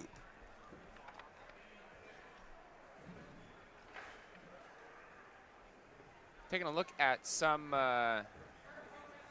questions in chat. Keaton Ellis, can you tell us the pronunciation to Tommy Shalega, or Shalega? Shalega. It's Shalega. It is not Timoy Shabatman. Tim Tam, Slovakia. I only know the one video. I apologize. Tim Tam Bim Bam Flim Flam Jim Jam. Oh no, not all these are. It is Shalega. as I learned at Mid-Atlantic Champs 2023. Yes, Shalega it is. Shalega. Such a smooth last name to say, kind of like the smooth turning we're going to see here from Luke Garrett's 5th scoop solve, 4th scoop solve. Not sure, but we're going to find out. 8 seconds. Seeing a bunch of blocks here. Quick start, opting for the orange center and a Z-perm +2. Unfortunate. For Luke, that is a 537 scoop solve. So, do you want to explain +2 penalties, especially this one here for misalignment, Keaton? Yeah, so for normal puzzles, you need to make sure that the cube is within half a turn of being solved. That is going to be considered solved, and there's no penalty applied. If you're more than half a turn away, then you're going to get a +2 second penalty.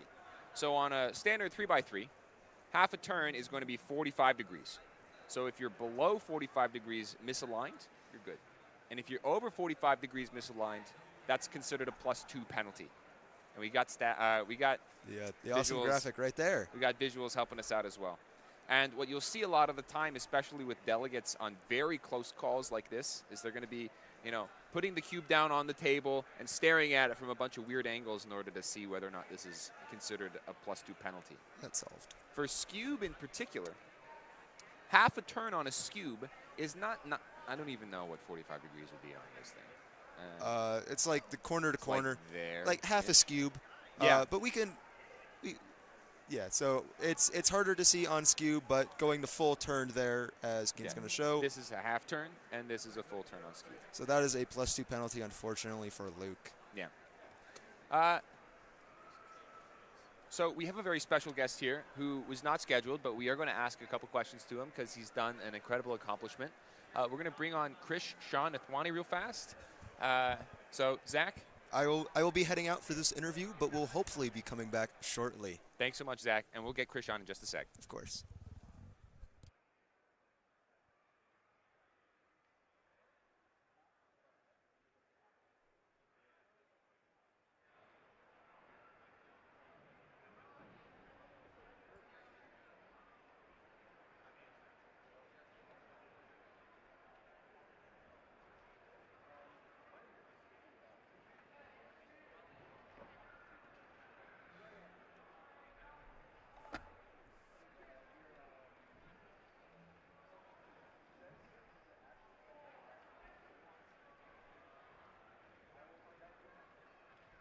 Hello, Christopher. Let me know when you're ready. Take your time.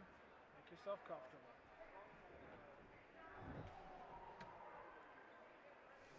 All right, everyone. I'm still Keaton Ellis. We're here with Shwan Park, who we want to announce is the winner of 3x3 fewest moves here at North American Championship. It is Krish's very first major championship win. Krish, how are we feeling? Man, I am feeling absolutely fantastic. I cried happy tears for the first time in my entire life. Congratulations! Yeah. No, it was a heck of a moment. I'm really happy. Can you walk us through a couple of these solves real fast about what your thought process was, how you felt about the solves? Yeah. So the first scramble was absolutely terrible. There were the first step to doing fewest moves is orienting all the edges, and typically that'll take about 4 moves. And that can usually range anywhere between like 1 and 5 is like kind of the max you want to check.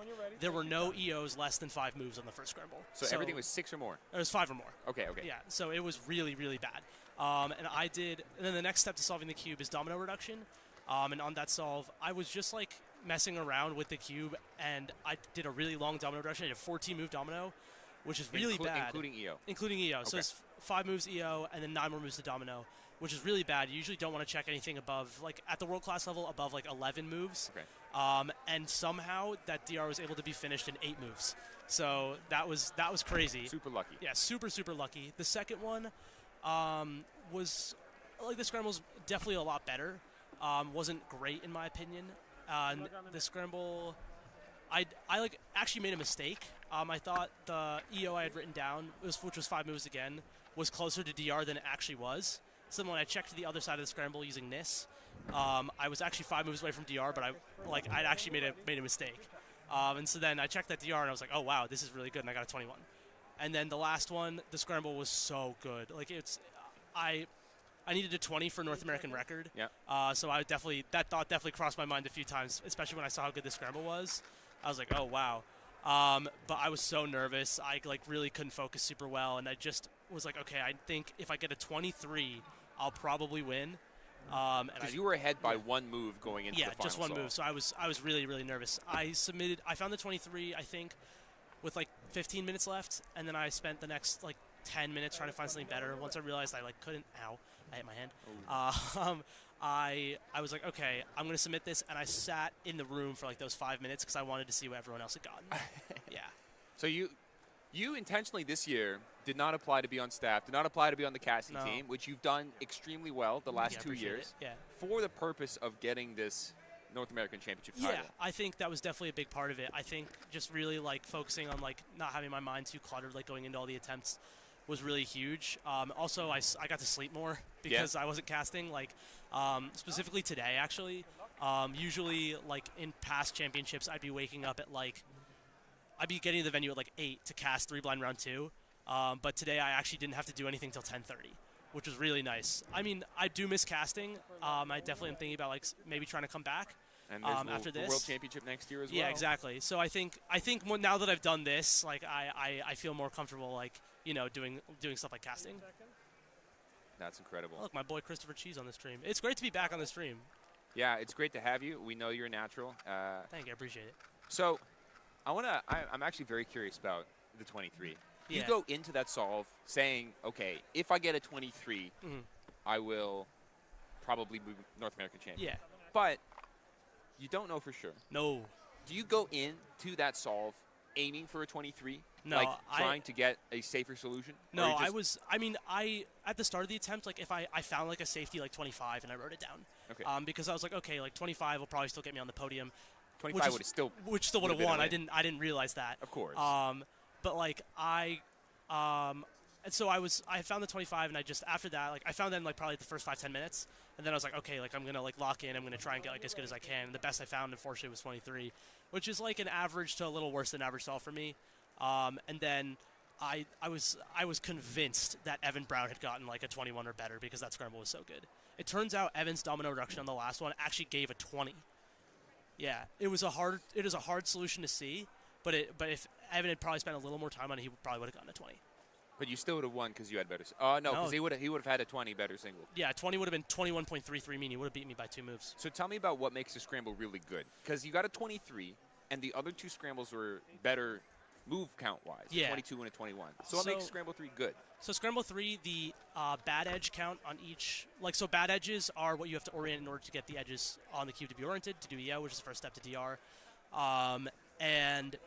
The bad edge count for each axis on the last scramble was really good. It was 4 bad edges on one face, 6 bad edges on one, and then 2 bad on the other axis.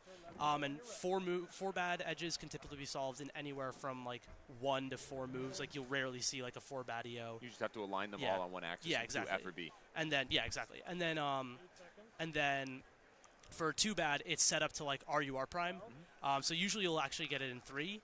But sometimes it'll be bad, like it was on this one. It was only 4 movers. But like it was just a lot of 4 move EOs on this one, whereas on the last one, I think there were only 3. On the second one, there was only 3 4 move EOs, and on the first one, there were none, which is actually like really, really bad. But then, because the shorter that you get to EO, then the shorter you could potentially get to domino reduction. Then if you get like an average finish, yeah. But I got really lucky with my first 2 finishes. Was an 8-move finish and then 11-move finish, and then a 12-move finish on this last one, which is actually pretty lucky as well. Okay. Yeah. The big thing with FMC is you just have to check everything you can. It's like one big like brute force like math problem essentially. There's no finesse. No. Is that what you're saying? Like there is finesse once you get to like the later portions of domino reduction or like getting to parts of domino reduction, but it starts with just being able to guess and check like a crazy person.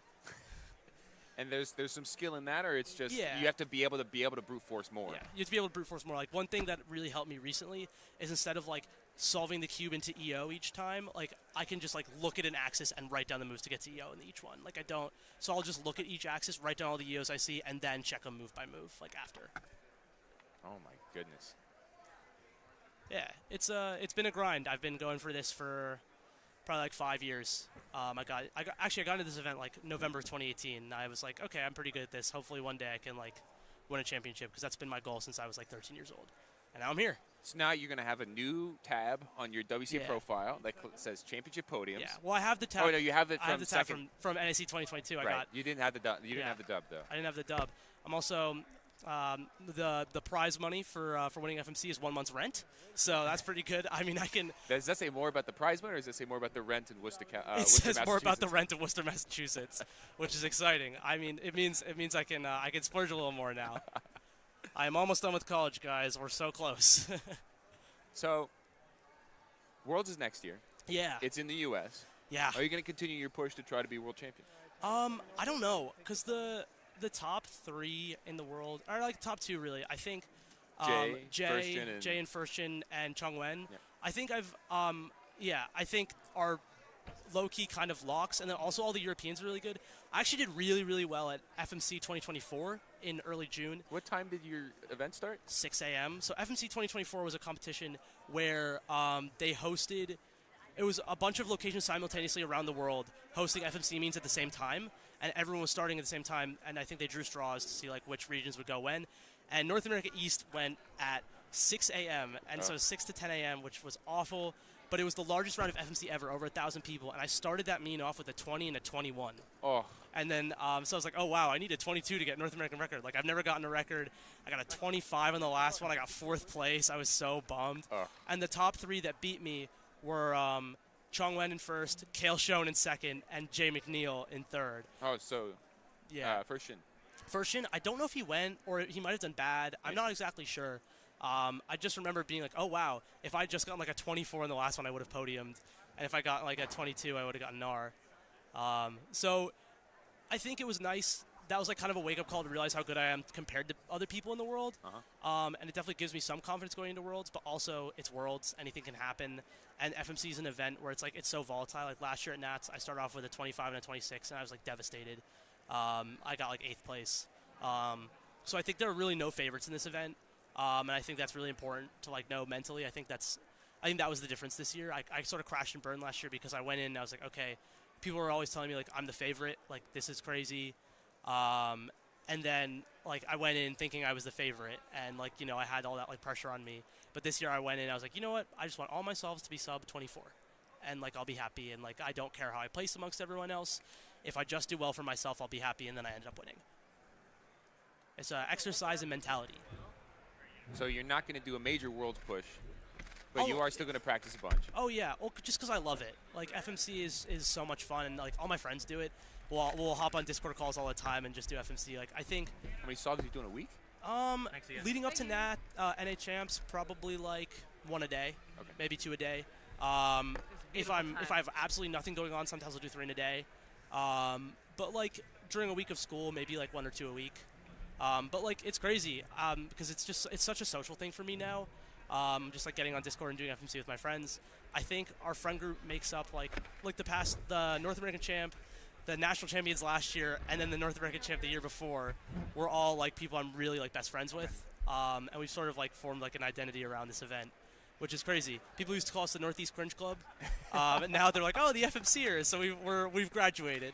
You've matured. Yeah, which is nice. So yeah, I mean, they all also did really well at this comp. It could have gone to any of them, so I really want to give a shout out to all of them. They're really like amazing people.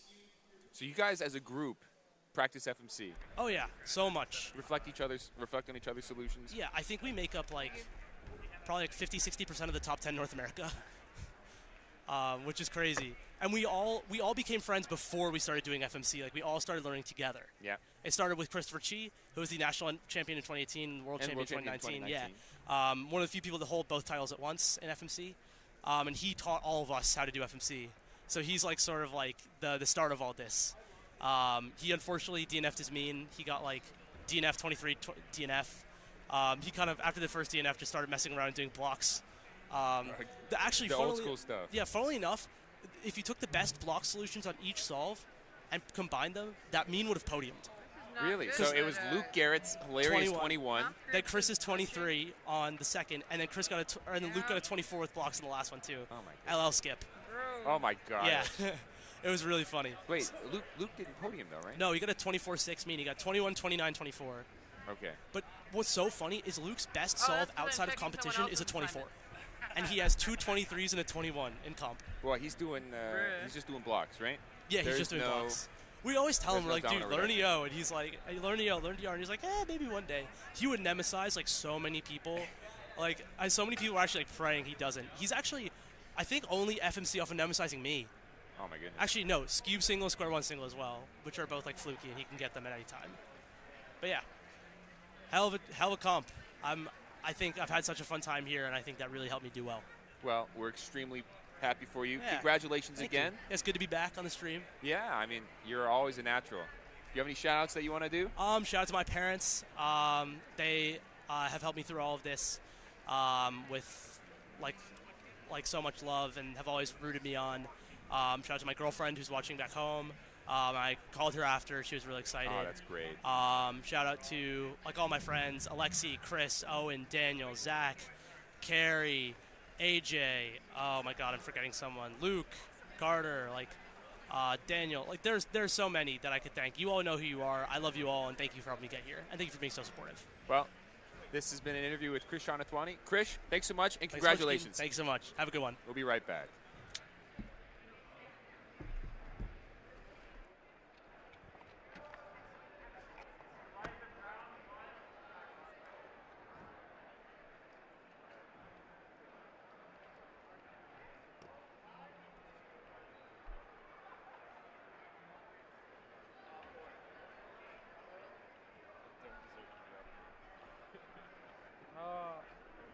I have all the confidence in you. Ready?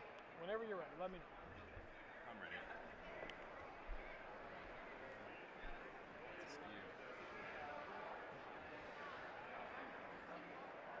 8 seconds. 12.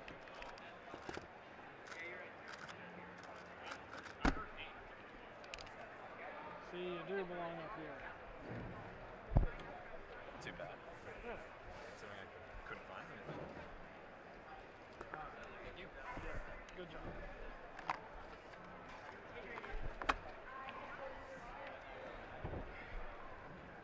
All right, Danny, let me know when you're ready. Take your time.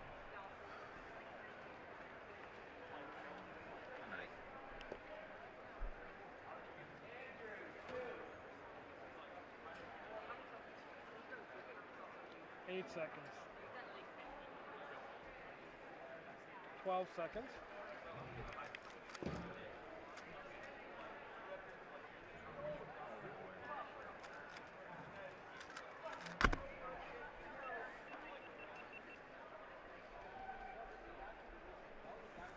All right, we are back. I've got Zach with me once again. Hello, Keaton. Welcome back to the stream. How was that interview with Krish? Krish was a fantastic host. Or fantastic guest. He's hosted this this event in 2022, and he hosted U.S. Nationals last year. So it's great to be able to cast him again. I think he's an absolute natural behind the mic, and he just knows so much about cubing. You just lead him in just a little bit, and he knows exactly what to say. He did win FMC, as you guys, I am certain, talked about. Of course. What was his average again? Can you remind me? 21, 22, 23? Correct. Those are his 3 times, which gives him a mean of 22 moves per solve. Awesome. Well, we're just going to keep going on with Skeeb here. We just saw Elijah Brown with a 3.87 single. We're going to see Stanley Chapel here in just a second. Stanley, of course, Scube defending world champion, in addition to all of the other accolades that he has. Definitely, definitely something. Unexpected, but also that very well deserved. I know he was putting in a lot of work into Scube. Another 387 on the red stage in the hot seat. This time from Stanley Chapel. I know Elijah just got that. Here we see Stanley's Scube winning average there at Worlds. Clutching it after 4 solves. After 4 solves is insane from Stanley. Very impressive. Zayne, of course, taking a look at that average. That counting 389, really hurting. Carter and Zayne, maybe the favorites just coming in second and third. Well, they're the favorites here today. Zayne ranked second with a 156. Carter ranked first with a 1.52 second average, and also has world record single of 0.75. And Zayne with the 0.81. That was set at the last North American Championships. In the finals. I remember that interview and that reaction very well. I was in the same group as him, got that scramble. No idea what he did. No idea what he did. I watched the interview. I've asked him in person.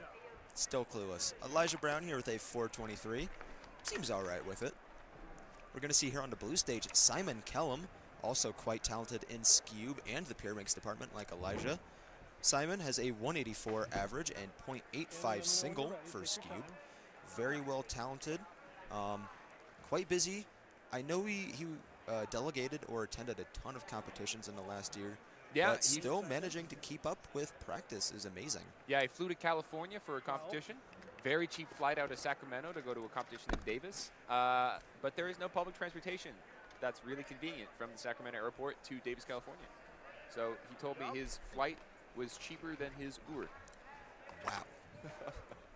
But he made it and got some Scube in. Simon, by the way, 5th ranked in the world, also 5th ranked at this competition. We have the world's top 5 here. They are all Americans. The only event, I believe, that we have at this competition has 1 through 5 in the world rankings. So the final round that we're going to see tomorrow on Championship Sunday, really anybody's game, I feel. Extremely tight. And, of course, you have Stanley, who's ranked 7th here, won Worlds last year, obviously very good under pressure. Simon, our reigning national champion, won U.S. Nationals last year, ahead of Carter Kukala and Zayne Kanani. We're going to see here on the red stage, Elijah Brown inspecting. Sledge into U-perm there, but a little locky on the execution, Elijah Brown. Will Clower on the blue stage solving right now, a 2.74 off-stream. Here we have a replay of Elijah, that U-perm and locked up there, but still was able to get it out. Relieved that he did not DNF that solve. How'd you do in Scube? Stanley, let me know when you're ready. Stanley now up on the red stage. No, Scube's an event. I have, I'm sure everyone knows that I talk to about Scube. I have a 358 official average with a counting 2.6, 2.7, 2.2 best single. No idea how that happened, man. I did 3 really dumb layers into Sledge, and it kind of just worked sometimes. And that's all you need, right? Stanley with a 681, and not worst possible average, but that 6 is unfortunately counting. Simon with a 224 that we saw off stream. Don't know if we can get a replay of that for you guys, but still quite an impressive time from Simon.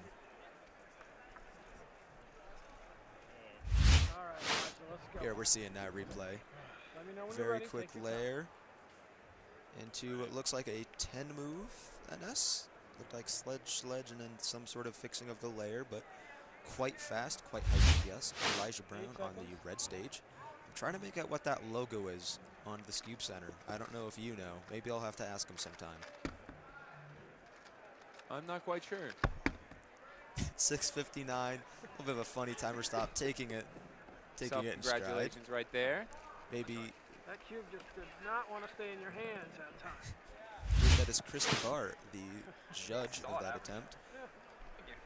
Yep, you take that with you. Are we going to be able to see it over here? Oh, that's the prop. That's the Prop 65 sticker, if I remember correctly. If you're in the United States and you buy something, especially from an international dealer, it may have Proposition 65 warning. This has been known to cause cancer. The state of California states that this product has been known to cause cancer. That it contains chemicals that could potentially cause cancer. Calvin Neelson. Will Clower 288 seems pretty all right with that. He's smiling. He's having fun on stream. Mid-Atlantic native, hailing from Richmond, Virginia. He feels the love. Maybe he knows I am talking nice things about him. And some showmanship for the camera. 8 seconds. Very fast NS there, or NS ALG there from Will Clower. I know he's been working really hard to shoot for sub-2 average. That's a +2, my friend. That is a +2, as Chris says. That is an 827 on the blue stage, we are going to see Simon Kellum get ready for his third attempt.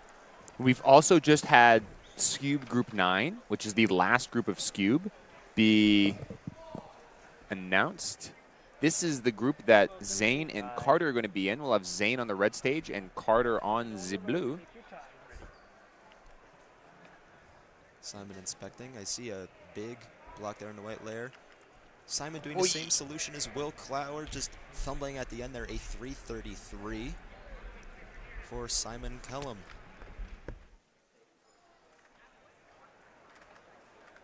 And getting some turns in before submitting the cube, making sure he is locked in as possible.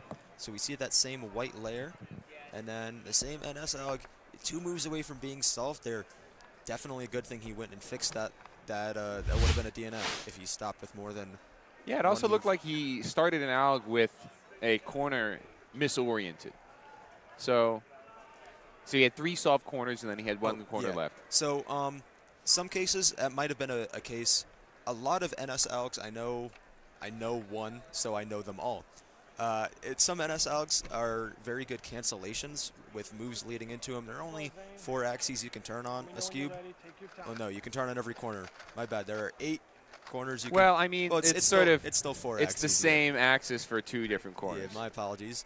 But you can cancel a lot of moves, and he probably saw something that canceled with that corner being flipped. Here we see Zayne Kanani, former world record holder for both single and average in this event, inspecting. Got a 120 average on 2x2 earlier.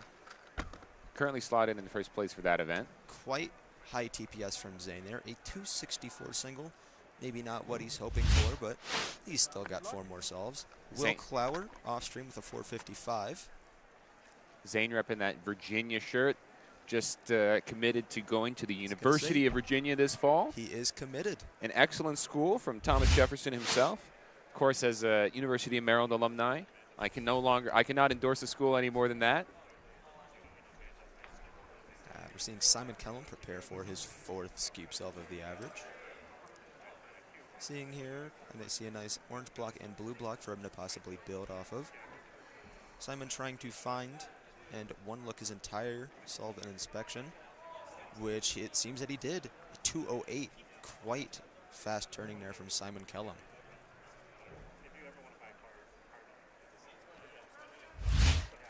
And we're going to see that solution again. So he gets the layer, and it looks like, yep, that was just a hedge slammer into a U-perm.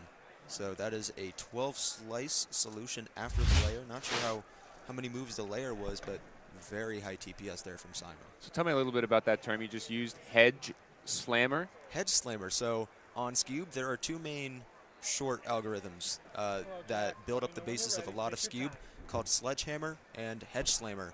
Sledgehammer is just bringing one corner down, the other opposite corner down, and then undoing those in the opposite order.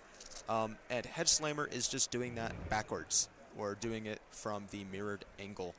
So those algs make up a lot of Scube, so a lot of top solvers use those throughout their solutions. It's also the main construction for the intermediate and beginner methods for Scube. So I as an intermediate solver, and Zach as an intermediate solver. Intermediate strong. Do lots of these. Lots of sledges and hedges. To get done. With various ways. You get your standard U-perm cases, which are 3 centers being exchanged. But we'll leave the Scube turning to Zayne Kanani here, again, warming up. A method I've seen him start doing since March, when he originally broke the sub-1 2x2 barrier, is drill specific algs or cases in hopes of making sure his turning is as precise as possible. I am seeing quite the big block there on blue. Maybe Zayne's going to work with it. And he is. That is a 207 for Zayne. Quite fast turning, maybe a little choppy, but still a good second solve in the average. Simon Kellum wrapping up here. Simon is a 240 best possible average, so if he gets a time of 2.07 or less, we are already going to be able to know his average. Which it seems we will not be getting. We'll be getting a 449 for Simon. Unfortunately, the worst possible average he could have gotten, counting the other 3 slowest times in his average. A 281 average of 5 for Simon. Replay here of Zayne's solve. Quite a fast layer into just hedge slammer, as you mentioned earlier. L prime, L prime R, solving off the rest of the puzzle. On red, we have Jack Stewart from California. I talked to him a little bit online. He definitely enjoys Skewb. He also does Ru, both one-handed and two-handed. Well, Ru one-handed, definitely the meta. Oh, absolutely. And two-handed, maybe a bit of an obscure choice, but still quite impressive of a method. Seeing some great results with it. Sean Patrick Villanueva famously, third place at Worlds 20. Second place at Worlds 2019. Coming from the 13th seed at that competition. Yeah, quite the fast Ru solver. Zayne inspecting his third attempt. He currently has world record average for one-handed as well. And single. Zayne, I do see yellow center. That might be an EG2 block. 12. We will talk about EG2 after the solve. Unsure if he actually did it. Very fast solution there. I have no idea what he did. So tell us about EG2. So currently, we'll go into the beginner's method of Skewb, where you solve a layer, kind of like you would any other puzzle, doing the layer by layer method. Well, EG2 takes from 2x2 having a solved diagonal layer on bottom. So in Skewb having two corners swapped positions. There are now a new set of algs being generated for these new cases. So having effectively maybe two solutions that can be done per each scramble. And it also saves you on having to take out the incorrect corner and fix it for the correct corner. Jack here. So why EG2? EG2 and what? Not EG1. EG1 is already used in 2x2 when you have just two adjacent corners swapped, which I don't know why and don't have the time to explain why it's not possible in Skewb, but it's not, unfortunately. You can't have two adjacent corners next to each other in the same way you would on 2x2. Sorry, I cleared it. Seeing here solvers of all speeds. Definitely some of my favorite people to talk to here are the families just coming here. Maybe if they aren't expecting the highest results, still being able to see all of their friends and stuff like that is always a blast, especially talking to a bunch of parents. Yeah, coming here from California. It's been a while since I've seen a lot of my friends from the East Coast that I've known for more than 10 years. I'm touched, Keaton. Yes, of course. You should be. Big block there, 234 for Zayne, but he was quite close to that last move. Yeah, a little bit of a fumble there. Does get a 2-3-4-5. It's quite impressive. We're going to see Carter Kukala, our current world record holder in Skewb, both single and average. Maybe not the fastest showing from Carter, but Carter, our current second place at Worlds last year. Carter's also a member of the Regulations Committee and the Disciplinary Committee of the WCA, overseeing a ton of stuff. I can only imagine how busy Carter is at any given moment, practicing Skewb, practicing all the blinds, all the blinds, every event, another excellent all-rounder, as well as delegating and organizing competitions. The list goes on. Truly impressive what Carter's able to manage. And he's had great family involvement as well. Lisa Kukala, Carter's mom, a part of the WCA Executive Assistance Team, helping out the WCA board with lots of administrative tasks.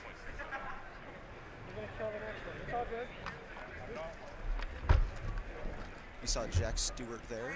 I was not able to catch the time, but it looked like a 3. It was a close +2 call, but it was was ruled not a penalty. We're going to see Zayne up here on the red stage, getting ready for his 5th solve.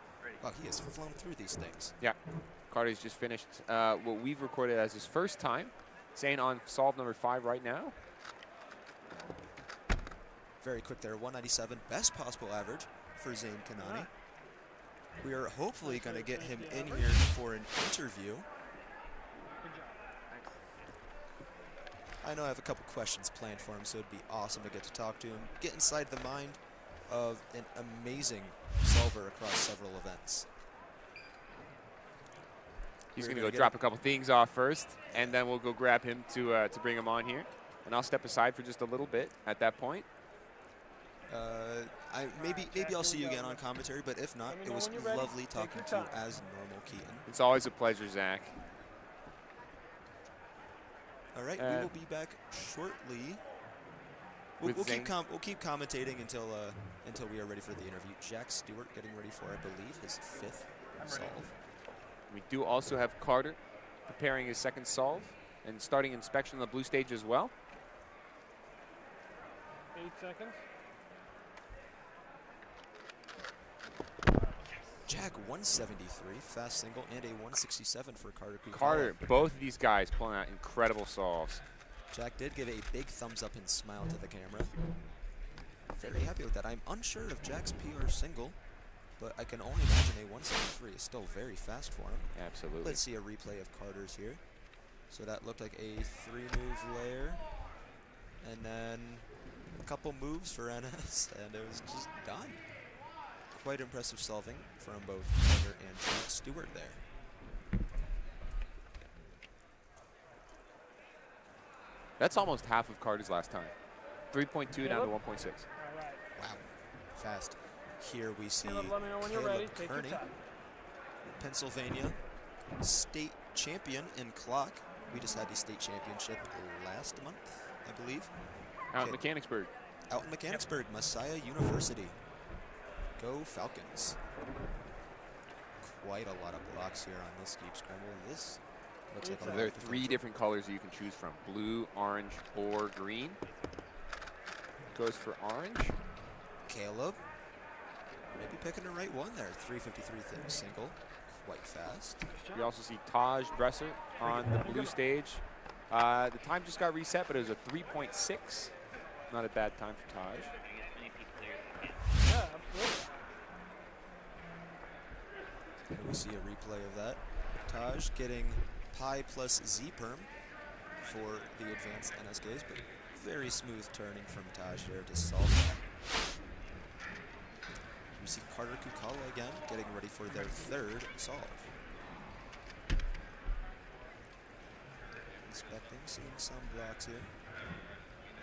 8 seconds.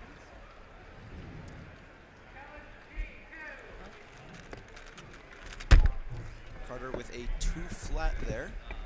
And that is going to be it for Keaton Ellis at the moment, at least. We're going to bring Zayne Kanani on for an interview. Keaton, it's awesome having you. It's a pleasure to be here, Zach, and enjoy the interview, y'all. I'll be right back. Thank you very much.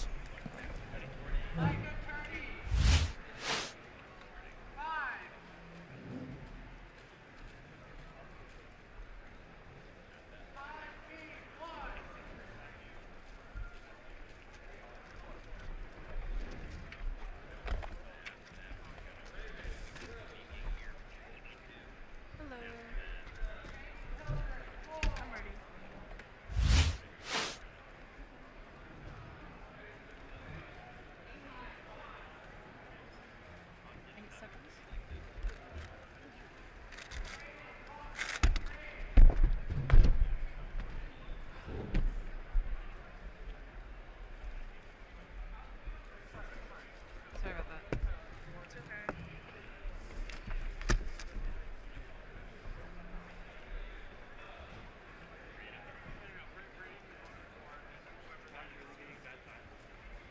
Three's in the DNF. You're going to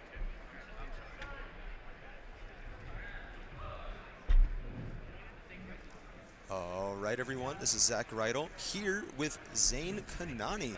Zayne, awesome having you. Thanks for having me. All right, so you just competed in Cube. How did you do? I was watching your average. I think it was like mid to low 2 average. I was pretty much just safetying every solve because first rounds of big comps, I was just worried about DNFing, so I just made sure to safety, and I didn't plus 0 DNF any, so. Yeah, I was going to say very, very smooth, safe turning, safe timer stops on all of them. We are going to go through, maybe we have some of your solves that we're able to pull up for review. I did know you had quite the fast solve on the last one. Actually, we're going to watch Carter solve first. Maybe you can give some insight on Cube itself.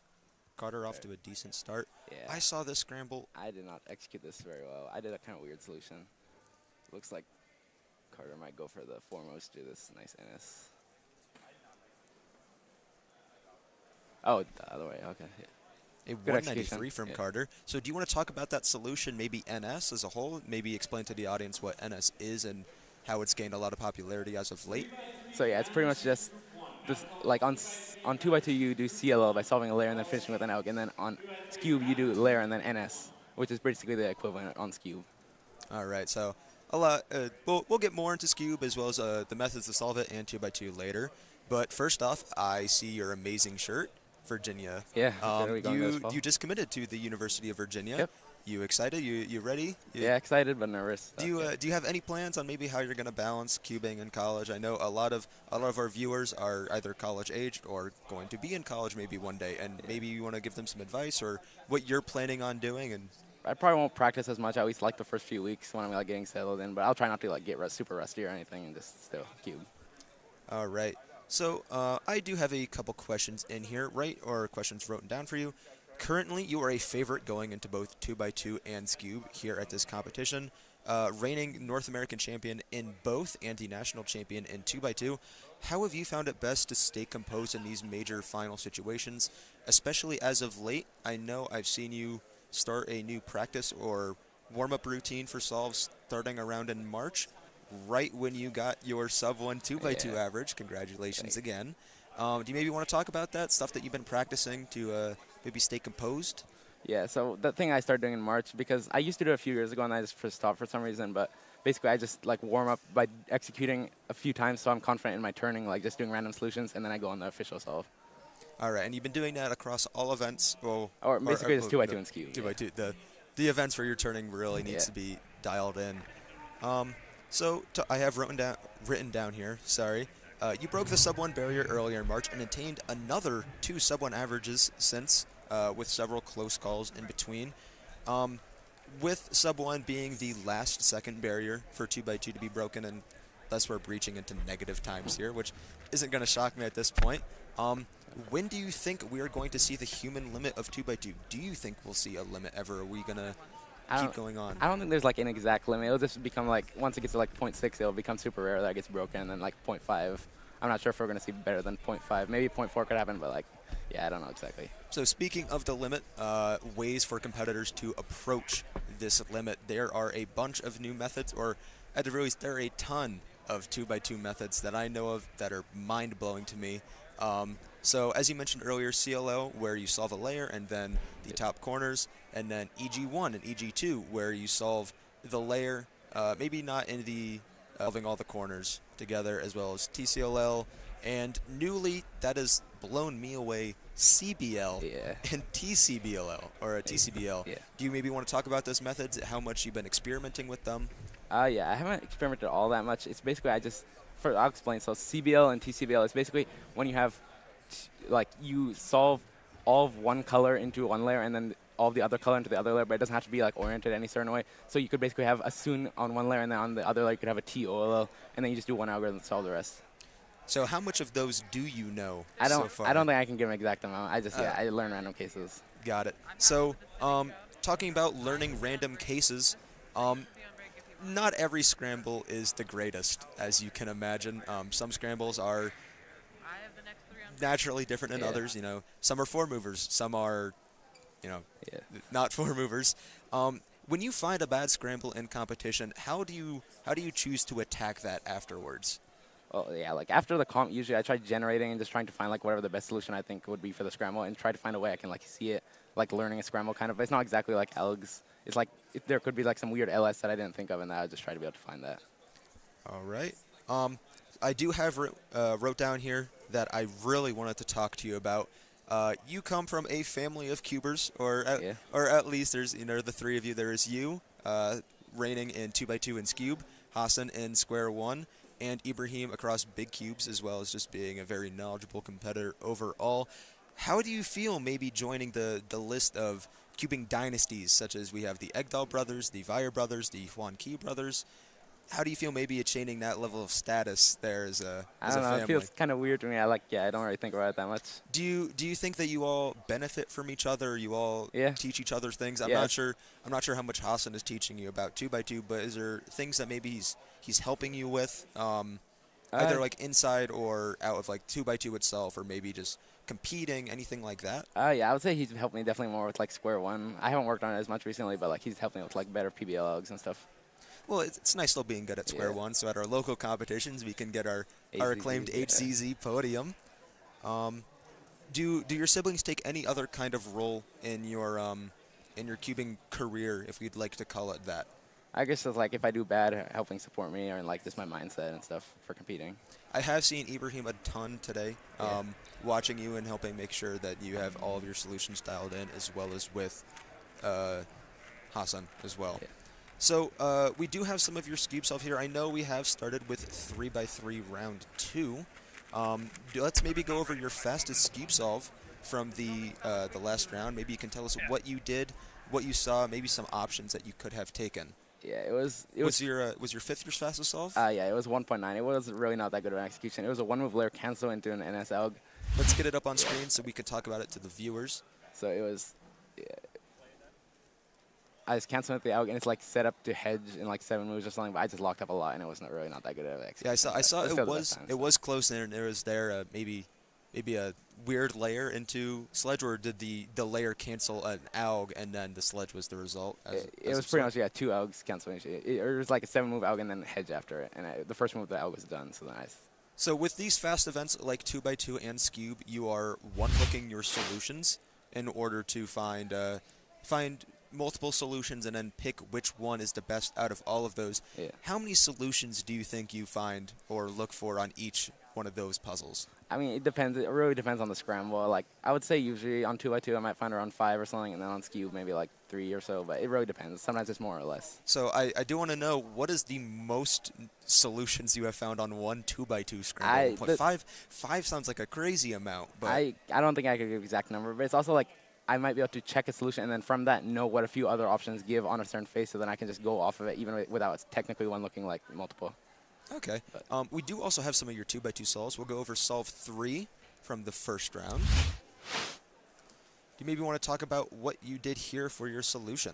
Yeah, it was 3-move layer cancel into it was a 3-move layer into an EG1, and then from that I knew you could set up to this like EG1 LS Elg. It was kind of a weird solution, and I just tried to safety it a bit, and I was going to say very safe timer stop, start, and turning. We're also going to pull up your 5th solve from that average.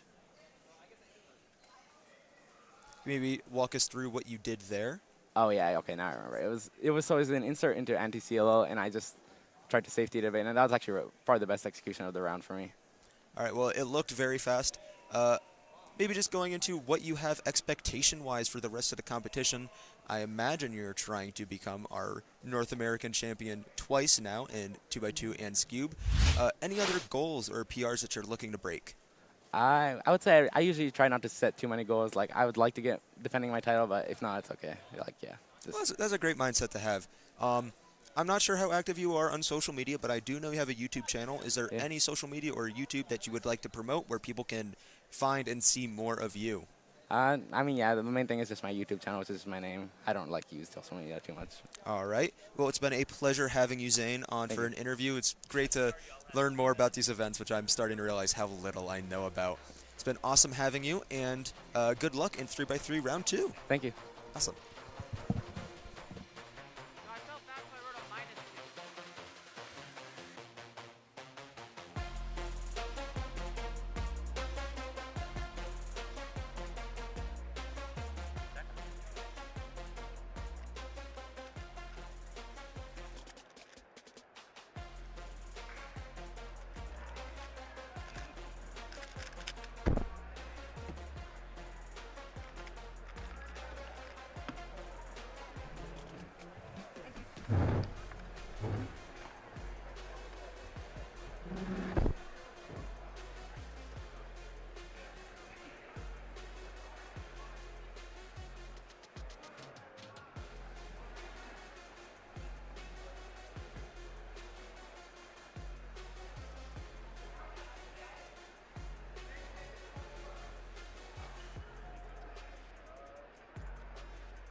we are back at Rubik's WCA North American Championship, Minneapolis, Minnesota. I've said that so many times. You've memorized it. You got it down pat. I've got it down. We are in the second round of 3x3. Indeed. What are the stakes here, Manu? The stakes are decently high here. So we're going to reduce down from 400 competitors to 100 competitors. That's going down from 900 who initially competed and were registered down to 100. Only the cream of the crop is going to be left. It ended up being, I believe, 12:07 to make it into this round. Just double checking that for you. 12:15 to make it into this round. That number is going to go down dramatically. Our projections based on the psych sheet say 7:49. I don't think that's going to happen. Yeah. Based on the round 1 results, that would be 8:62. That's still pretty insane, not going to lie. Yeah. And, you know, well, the way that this round is going, we have 400 competitors. Yeah. And it will go from the bottom 80 and then in 5 groups of 80 up to the top 80 competing in the last group. So we've got a little bit of time here before we're going to see the top solvers in this round. But until then, we've got some solving going on. That is still pretty quick. It's going to be sub 12. Well, the funny thing is, it's faster than both of us, yeah, right? There we so go. there you go. But, you know, every single one of these competitors is also actually going to be vying to make it into the semifinals. I'm not sure if they're actually doing bottom 80 then next 80. I just know that they're just putting all of the fastest people at the end here. Yeah. And the reason for that, I talked to Tim Rowan specifically, is to make sure that they get the same scrambles. That way, there's no confusion, and you don't get like a weird situation where someone advances because they got like a simpler set of scrambles or something. Although 3x3, I feel like is less of that concern. So yeah, stay tuned. We're just gonna watch through the first several groups. Yeah. I think I just heard Group 2 get called up. Yeah. We do a quick recap of the first round of 3x3. Yeah, of Maybe course. get some replays from production here. Yeah, that'd be sick. Especially on Timon Koloshinsky's first round average, which was sub 5. Now, for context, there have been less than 50 sub 5 averages ever in the world. Mm-hmm. Timon now has 6 of those. Yeah, and the majority of the other ones are by Yihang. Oh, that was so smooth. Yeah, I think Rihang has maybe 1, and Max also has. Max, I'm pretty sure, also just has the 1. Here are the results from the first round. You can see Max Park, second place, 5:35, very solid average from him. Luke Greiser backing up his third place from North American All-Stars with another third place finish in the, well, maybe not a third place finish, third place placing in the first round here. Then followed by Max Xiao, Kyle Santucci from Canada, Maddie from Hawaii, Christopher Sun, Dylan Miller is your top 8. We have a replay for you on Timon. Yeah, I mean, to get sub 5 average again after getting sub 5 average a couple days ago at NA All-Stars, it's something special. Timon is one of the hottest cubers right now. He is going into European Championship next week as well. You know, he can't be North American champion Correct. here at NAC. But when I talked to him yesterday after 7x7, he was basically like, that doesn't impact me at all. I am here to solve as fast as I can, and I want to win. I want to win this competition. And so, you know, we saw that in the first round. He is here to win. He does not care that this is not his continental championship. And this is a time to kind of get some high-level solves in ahead of European Championship next weekend, where it will be kind of all on the line for him. Yeah, exactly. And, you know, he's going to go up against the world's best both here and in Europe. So, you know, he can think of it as a warm-up, or he can just think of it as, like, you know, these are 5 solves, or maybe my chance to get the world record. The way he's solving, he's going to put himself in that conversation for sure. Of course, Yihang recently breaking the world record, getting 4.36 seconds average not too long ago. And it's a really tough one. That one's going to be really hard to beat, but at least Timon is putting himself in this conversation, at least getting to that sub 4, the sub 5 average, because you can't beat the world record if you're not going to get a sub 5 average. Yeah, right? of course. In fact, the world record average is so low. It's in absurd. That 4, it's so absurd. In that 4 range. And of course, Timon also dropped a sub 4 single in All-Stars earlier this week. Yes. And that's how you get yourself into the world record single conversation, is a sub 4 single. Yeah, exactly. The sub the Max Park having the Max Park having the world record, sub 4, 3.13. That was an absolutely magnificent solve that we saw last year. But yeah, if Timon is definitely one of the people in contention to get that world record, it could happen here today. It could happen tomorrow as well. That's why you got to stay tuned to the WCA channel, the Rubik's channel, the Cubing USA channel, wherever you're watching. Both right now, as 3x3 is going to continue on here. We're going to see the faster people on very shortly. And tomorrow, where the stakes are just going to get higher and higher. Absolutely. Maybe we can also get a replay of Max Park's first round average, if we can, just as we prep here to see them. Yeah, Max had a good one. This 507 in particular, it was a good solution from Max. And I remember distinctly hearing on like the station cam or on the station mic, he's like, not sub 4, but still good. I'll take it. I'm like, all right, Max. Yeah, we see how it is. You know, it's he'll take that one. You know, yeah, it's okay. It's just okay. It's all about perspective. Yeah. When you're at this level, right? It's like, you know, at this level, it's sub 4 or nothing, and you know, Max Park, when he sits down to solve, he wants to get that world record. Yeah, he definitely. wants to be at the top of the psych sheet.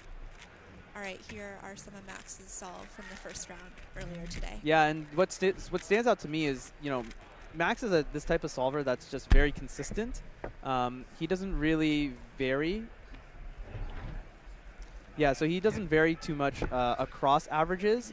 He doesn't lock up. That's like one of the biggest advantages that he has. Max used to have very simplistic solutions, and now his solutions are getting more and more complex, mainly because the field is just advancing so much. You know, we see Yihang come out here almost one looking F2L, seeing 3-4 pairs in inspection sometimes. Yeah. And Max sees that and he's like, okay, well, this is something that I need to do too. Yeah, absolutely. All right, we are continuing with our I think this group is ending, it looks like. Just wrapping up, so we're going to enter into group 3. 4 and 5 is where we're going to see the fastest competitors. Yeah. Anything else stand out to you, Alyssa, today? I mean, we might as well. This is the last event of the day, so we might as well do like a little recap of the day's events. Yeah, absolutely. Well, it's been a day of 2 very large first rounds. So we first round of 3x3. Like you said, we had almost 900 competitors in that first round. And, you know, the thing about cubing and speed cubing is that it's not just about the top competitors. Obviously, we're seeing them here on stream. But we get the opportunity to be solving alongside fellow cubers, everyone from, you know, world record holders, right up to, you know, fellow caster Kevin Hayes' mom was competing earlier today. So everybody is here competing, trying to get those personal best times, connecting with fellow cubers, and that's what is some of the magic of this event too. Not just the top solves. Oh, totally. I mean, for the majority of competitors, I'm sure most of them are like, I'm here to meet all my friends that I haven't seen in 2 years, meet my friends from across the continent, and just kind of interact. And you know, we're also here to do a couple solves. Yeah, absolutely. So we had 3x3. We also started the day with 3x3 blindfolded. Now that was a little bit more tension than I was expecting. Yeah, first thing in the morning, heart rates are already up. We had, coming out of that round, going into tomorrow's final, our top seed will be Charlie Eggins from Australia with a best time in that round of 14.41, followed by Canadian representing Elliot Kobekansky, a former world record holder. 16.29 was his best time. And then you see the Tommy Cherry results. Yeah, in third. yeah. Tommy is, I would say, arguably or not arguably, I have my Canadian bias there, but arguably the favorite to be North American champion in this event. Elliot would scold me and say Tommy is the favorite. But he DNF'd his first 2 solves, and so had to ensure a success on that third solve to advance to North American Championship final. Yeah, and being the competitor that he is, and the type of mental he has in order to just stick it out through these, you know, pretty back against the wall situations, he trusted himself, put the confidence in, and he went with a 16. Not like a super safety solve either. So Yeah, that was very exciting early in the morning. And then in some of the things that haven't been on stream, for those who don't know, there's also another room with some of our quieter, longer events happening, and we did crown some North American champions in those events today. So let's kick it off with fewest moves. What are we seeing in those results? Yeah, so Krish was the favorite going into this third attempt. Each attempt has been on a different day, which I've actually heard from the FMC competitors was actually really good. It allowed them time to reset. Yeah, so Krish coming in with a 22-21 was the favorite to win it. Ended up with a 23 on the final solve. And ended up with a 22 mean. That is good enough to become the North American champion. Number 2 actually is a tie. So 2 people tied. Evan Brown, Noah Swore were looking also pretty good to potentially come in and get onto the podium. Evan with 22-22 to start. Noah with 24-22 to start. Ended up, both of them, with a 23 mean. That's actually a PR mean for Noah Swore. Actually, he double PR'd. 23 and 22 both both PRs in fewest moves in order to make it onto the podium. That's got to feel good. A double PR onto the North American Championship. Especially in FMC. FMC is such at the highest level, all these guys are domino reduction, so everyone is kind of subject to whether or not the scramble is any good and how easy the simplest solution is, particularly once you get to HTR, half-turn reduction stage. If you finish domino reduction and you have a bad finish to HTR, you're kind of screwed. You need to start looking around for more DR cases to try and find an efficient finish. So, yeah, so pretty clutch to be able to do that in a Continental Championship scenario.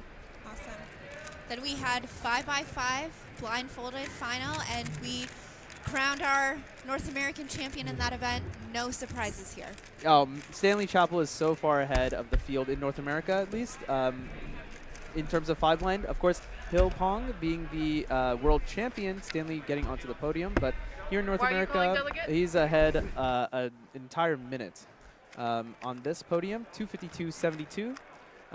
That's so like I said, minute ahead of Graham Siggins, 4:04.91, and third place Tommy Cherry, 4:19.54.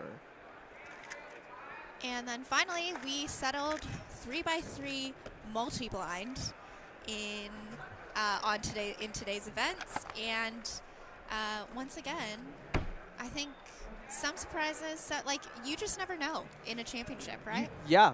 I mean, sometimes, especially in these mental quiet events, sometimes if your mental is not quite there, then just a little slip can cause you to not perform as well. But multi-blind, this is basically exactly what we expected. Graham at the top, 61 out of 64, 1 point off of world record. He ended up in first. Ro Hessler shortly behind, 54 out of 66 in 1 hour. That was on his second attempt. And Elliot Kobekansky, the Canadian, putting it in for the bronze medal at 44 out of 50. He said that was a really good attempt for him when I talked to him this morning. Yeah, I mean, Elliot is always humble, ever humble. Will always tell you, oh, that was so good. But I think what stood out to me about that interview as well is he kind of said, it feels really nice to get onto this podium. It doesn't feel like a fluke. It feels like I put my best attempt forward, and that earned me the podium. So congratulations to Elliot and Ro and Graham for rounding out our 3x3 multi-blind final.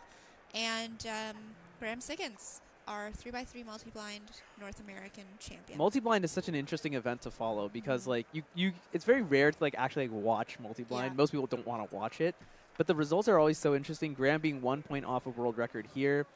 Elliot getting on here with 44 out of 50. He says that he wants to push 60 cubes. Yeah. That'll be really exciting to see how that goes into Worlds next year. Worlds is also going to be insane because you're going to have everyone from all around the world vying for this world champion title. A title that actually Graham was not able to get last time in a bit of a tragic condition. So absolutely. Yeah, so it'll be interesting to see. Yep. I realized, for those who don't know what multi-blind is, multi-blind is solving, as it sounds, multiple cubes blindfolded. It is quite remarkable to watch. It is something where competitors submit the number of cubes, they all get scrambled, and then they memorize all of them, and then they go on to solve all of them blindfolded. It is one of the most interesting events in speed cubing, and also quite strategic. Extremely, yeah. The number of cubes you select is very important. Trying to figure out basically your number of points at the end. Yeah. Because the way the points are calculated is a little bit funky. It's not the number of cubes you solve. It's the number of cubes you solved minus the cubes you didn't solve. Yeah. So if you submit an even number of cubes, then you can only actually get an even number as a result. So if I submit 10 cubes and I solve 8 of them, then I get 6 points. Yeah. But if I submit 7 cubes and I get all of them, then I get 7 points, which actually beats it. So it's very, very interesting and very, very strategic. Yeah. There's often even just like, some jockeying on like how much is this other competitor going to submit and like making decisions that way on how to really optimize that score and get onto the podium. So really good stuff.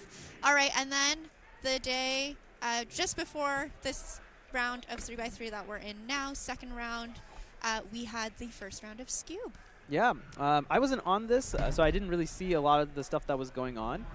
But Carter Kukala at the top, I mean, no surprises there. The world record holder with a 1.87 average. Dominic Radici, also one of the favorites to at least get on the podium, if not win the whole thing, 215. Ash Black with 224, also a favorite. Now, Zayne Kanani, one of the previous world record holder before Carter, coming in at 4th, 229. And, the list goes on from there. Absolutely. So we will see the second round of Scube tomorrow morning.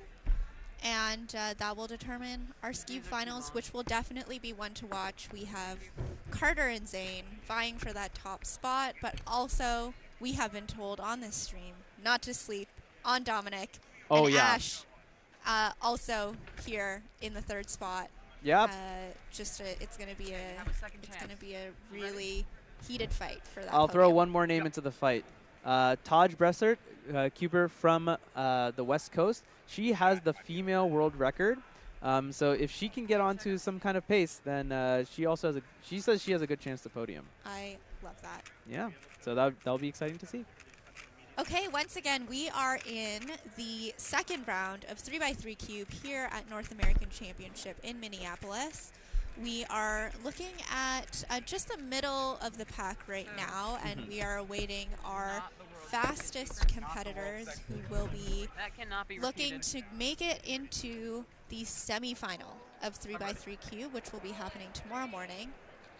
And of course, that semifinal will determine our finals, the marquee event of the weekend. Yeah, and for a lot of competitors, the semifinal is really what's going to be like the most high tension round of this entire thing, because making it into majors finals, majors being like these continental championships, world championships, nationals, etc. Making it into that is a huge feather in your cap, and something that people walk around with a lot of pride. So that's going to be very important. Being into that head-to-head final is just going to be completely different. And most people in their first head-to-head final kind of struggle a little bit. It's tough to practice that environment and kind of feel like what it is. But every single one who makes it into there has a better chance of making it to the next one and then performing at their top level so that they can vie for that podium. Absolutely. Yeah, it's interesting that you say, I think a lot of people would assume that the finals are the most intense or most competitive, most tension-filled, but it really is that semifinal to get into that final that a lot of competitors say, I was the most nervous for that. I really wanted to make sure that I put down my best times to get into the final. And then once you're in the final, you're in the finals of North American Championship. You just put down the best that you've got, and you let it stand from there. Yeah, exactly. I mean, I've said it before. You can't win if you aren't in the finals. Yes. So there you go. Even if you aren't projected to be a winner or anything like that, just being in the finals means, hey, if everyone double DNFs, you got a shot, right? Yeah. On the inverse side of you can't win if you're not in the finals. You can win if you're in the finals. There you go. So this is a step on the way to determining who will be on those finals. This is the second round of 3x3 out of our 4 rounds that we will have this weekend. Yeah, the other thing I'll mention, I'll give a quick shout out because I don't think it's been mentioned before. You'll see a lot of competitors just in a blue shirt, or you'll see a bunch of these blue shirts walking around, right? Yes. You're like, man, what's going on? They all coordinated this, right? Well, I guess that is true. It was coordinated because all these people are the staff members. They're all the judges that you can see, the runners who sometimes you see, the scramblers who hopefully you never see. Thank you. Otherwise, we're leaking scrambles. That would be a problem. as well as us stream people and the Hello. production as well. All of us are staff members. We all like volunteered our time, Yeah. essentially, right? For 4 days to be here to put on this huge event for all the Cubers here, to put on this live stream for all of you. So quick shout out to them. Without the staff, it would not be possible. Yeah, it's a good time to do shout outs. So staff, and for people who maybe are just tuning in, learning about speedcubing for the first time, it is largely 99% a volunteer run-oriented community. Almost everyone you see who has some visibility in the cubing world is a volunteer, and it's what makes this community really special in a lot of ways as well. Yeah. Other shout outs we should do is also to our production team Yeah. behind the scenes of this stream. You're welcome. Shout out to our production team at Happy Feet Productions. You'll see their penguin logo often throughout the stream, and they are making us look good. They're making us sound good. So Yeah. thank you, production. Yeah, great bunch of guys, and man, do they work hard. Also, they put on the stream for NA All-Stars. I was there to help out because I figured might as well. Let's get a little sneak peek. You can see some of the guys in the background. There's our Tyler Rose, Dan Marinick waving their hands back there. Yeah, on the Tuesday before, or the Monday before NA All-Stars, we were there until 2 a.m. setting that up. Got there at 7 to finish up the setup. That was looking great. Everything ran super smoothly.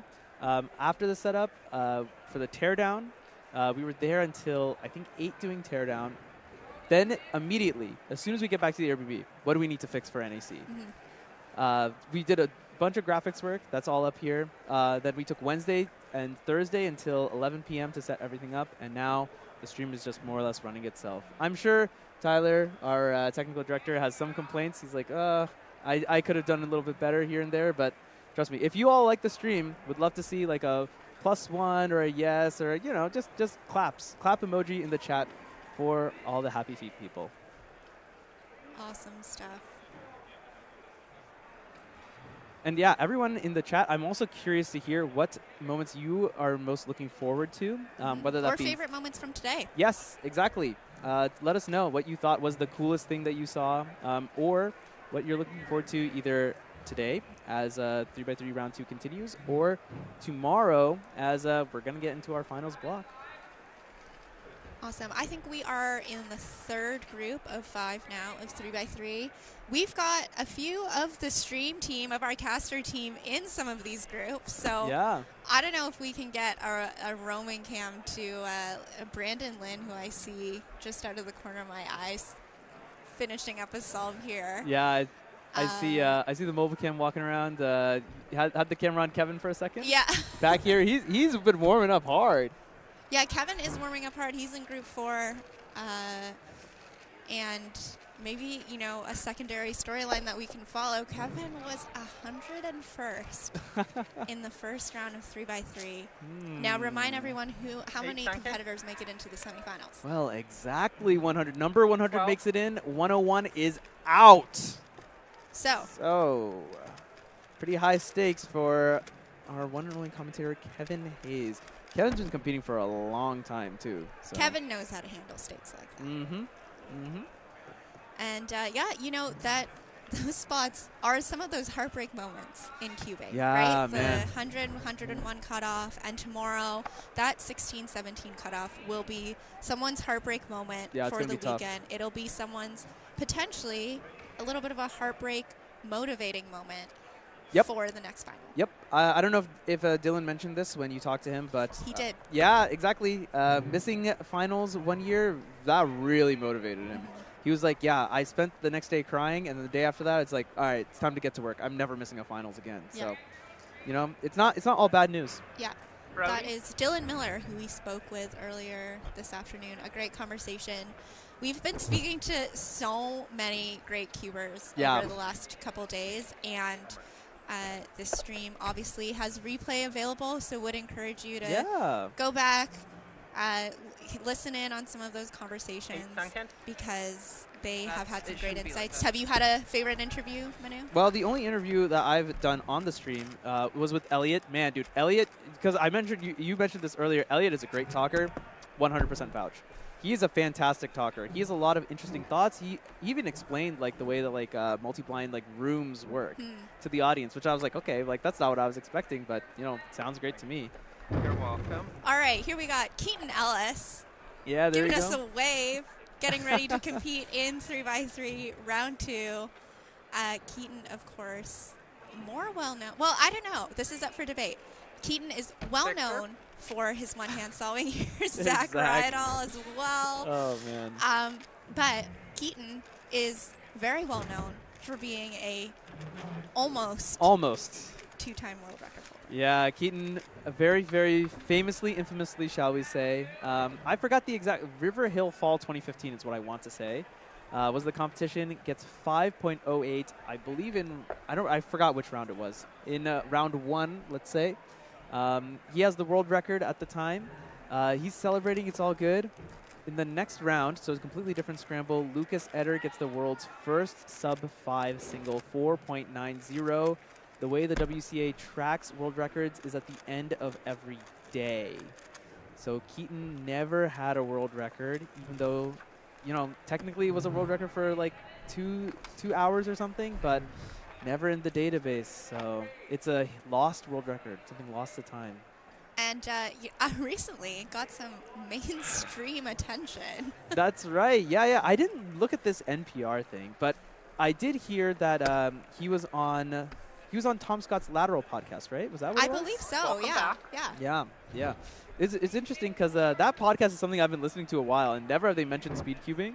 And recently there have been 2 speed cubing things, and I'm like, is this the big time? Are we here? Guys, we're here. Speed cubing has made it. If you're here in this chat, you are where it's at. Speed cubing has arrived. Oh, this is the top of speed cubing. Yeah. That's definitely for sure.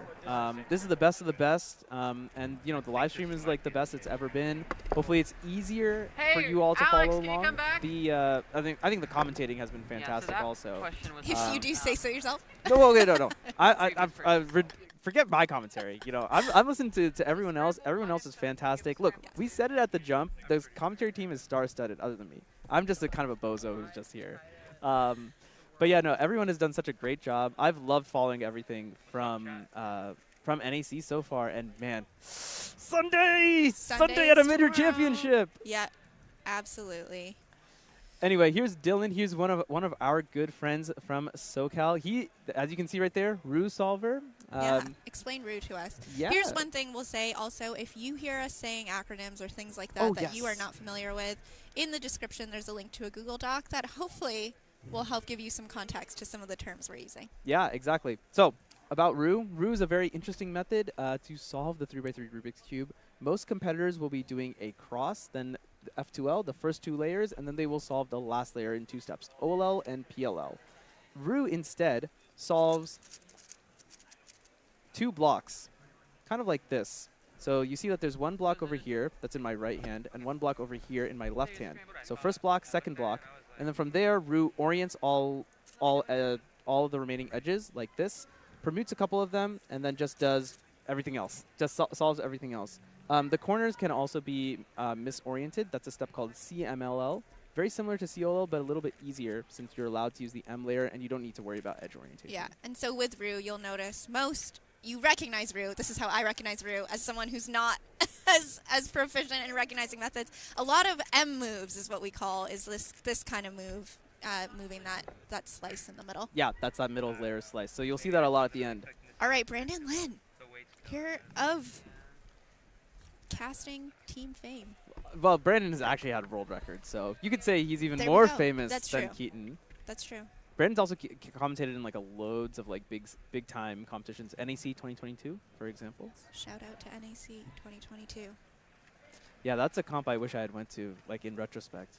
Michael Chai, board member here. He's got the nice little hat. Rubik's is like selling these like cool hats, These like are custom hats. Super cool hats. It's a partnership Yeah, that's with sick, Lids, right? and they're doing custom hats on site here at NAC. Yeah, that's super cool. I want one. They look so great. Okay, group 4.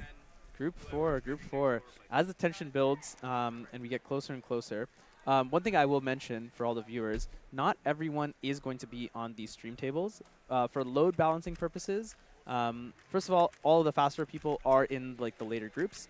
and they are spread out somewhat evenly across all the stages. So you only see the red and blue stages here, but there are 2 more stages behind us, each of which have 10 stations. Those are the green stage over there, and there's also an orange stage. Some competitors will be over there. For example, Maddie is going to be on this green stage. Unfortunately, it's quite far away. Even with the camera zoomed in as the way it is right now, it's not really going to be a good stream experience for you all. We will continue to focus on the blue and red stages. And you will see folks like Timon and Max, they will still be competing on these stream stages over here. And we will ensure we get those live results to you as fast as possible from the entire round, so we know exactly who is heading into the semifinals of 3x3, as well as what that seeding is going into that semifinal round. 8 seconds.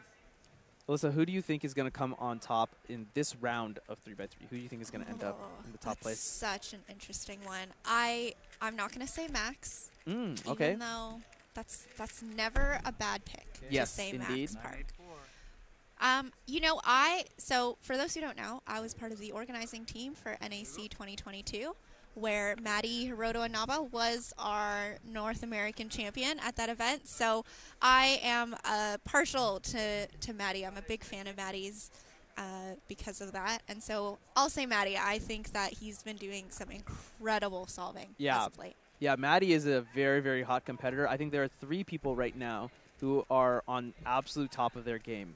Maddie, Timon, and Yihang. And we've seen 2 of them here, Maddie and Timon, and I don't even need to mention Yihang. That kid is just incredible. Yeah. Maddie, I think in his last 11 averages, 10 of them have been sub 6, Yeah. which is putting him right up there in that conversation. Of course, winning Worlds, the Worlds winning average was also a sub 6.6 average. So, you know, he's right up there with the best of the best. I'm very excited. I've been a big fan of Maddie ever since Chai's been a big fan of Maddie. And, I mean, West Coast cubing fame, yes, Maddie Heroanaba, yeah, for we, sure. we love him on the West Coast. From Hawaii, so he doesn't even get to go to many competitions. That's a big factor with Maddie, right? Is Yeah. he's not doing the same volume of solves in a Yeah. lot of cases as some of these other top competitors. And so you never know when something just absolutely mind-blowing is going to come from Maddie. Yeah, exactly. Luke Garrett is out here competing every single. Like, I think I checked the NAR for most competitions in 2024 somewhat frequently, since I'm also in the top 10. But yeah, I think Luke Garrett is like top 3 right now. He has like 35 competitions attended this year, and we're in July. Yeah, yeah. It's just absurd. So. Yeah, absolutely. Other kind of people to watch in this round, you know, Dylan, as we talked about, who we spoke with earlier today, very determined to never miss another 3x3 final ever. Max Xiao, who is obviously very dominant square 1 solver and was on the podium for North American Championship in yesterday's extraordinary square 1 final. Oh my goodness. Yeah. Go back and watch that if you gotta have watch not. that. Oh my god. But is an incredible 3x3 solver in his own right as well. Yes. And so we'll be watching Max Xiao, the other Max sometimes in these conversations, but not secondary by any means. Yeah, not to dig at him at all. Yeah. Luke Reiser. Yeah, he's been coming up of fame recently. He's got a couple of really good results after a bit of a disastrous average in US Nats last year. If you know the I know it or the ZBLL meme, that's where that comes from. Unfortunately, that average was very, very subpar for him.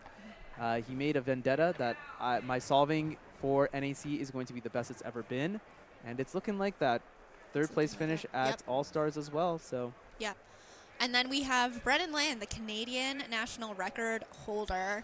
Someone to watch as well. Brendan, I think, is my second favorite Canadian cuber. Morgan has to be my favorite because there was a clip of Canadian championships last year where Morgan like turns his hat backwards and like locks in and gets a good solve. I'm like, this guy is awesome. So he's my favorite. But Brennan is an incredible solver. World Championship. He made it into finals of Worlds last year. So he's fully steeled. I'm very excited to see what Brennan is going to pull out. Absolutely. Let's get a Canadian onto the podium. I would love that. And, of course, we've got Caleb Chen, who, by the way, is 13 years old. Yeah, Caleb, the kid is 13, started competing in 2022. What? He's less than 2 years removed from his very first competition, got a sub 10. I think it was like 890 or something in his first competition at North American All-Stars. He already had a 4, but pulled out a fantastic 4 against all of the against all the crowd. Keaton, wow, just completely raging with that one there. Very unhappy of getting an 8-6. Sorry. Just. Oh God! What an awful average in the first round. Oh man, well Keaton's grabbing his cube very, very angrily. I have no idea what happened. We'll get the scoop, I'm sure. Well, yeah, Keaton will let us know. Yeah. That's for sure. And it's wild to think about the fact that we've just listed a whole bunch of names of people that are top players for 3x3, and we've still missed a whole bunch of people who could be in that final, who could be on that podium. Yeah, there's a lot of people left. You know, one of which Nam, you know, is the next one on our little list that we have here, right, from Korea. You know, just recently lost the 6x6 world record, but you know, was also on the World Championship podium for five. I believe it was 5. Yeah, it was 5x5. But I mean, absolute fantastic competitor, international world-class competitor, quite literally. Absolutely.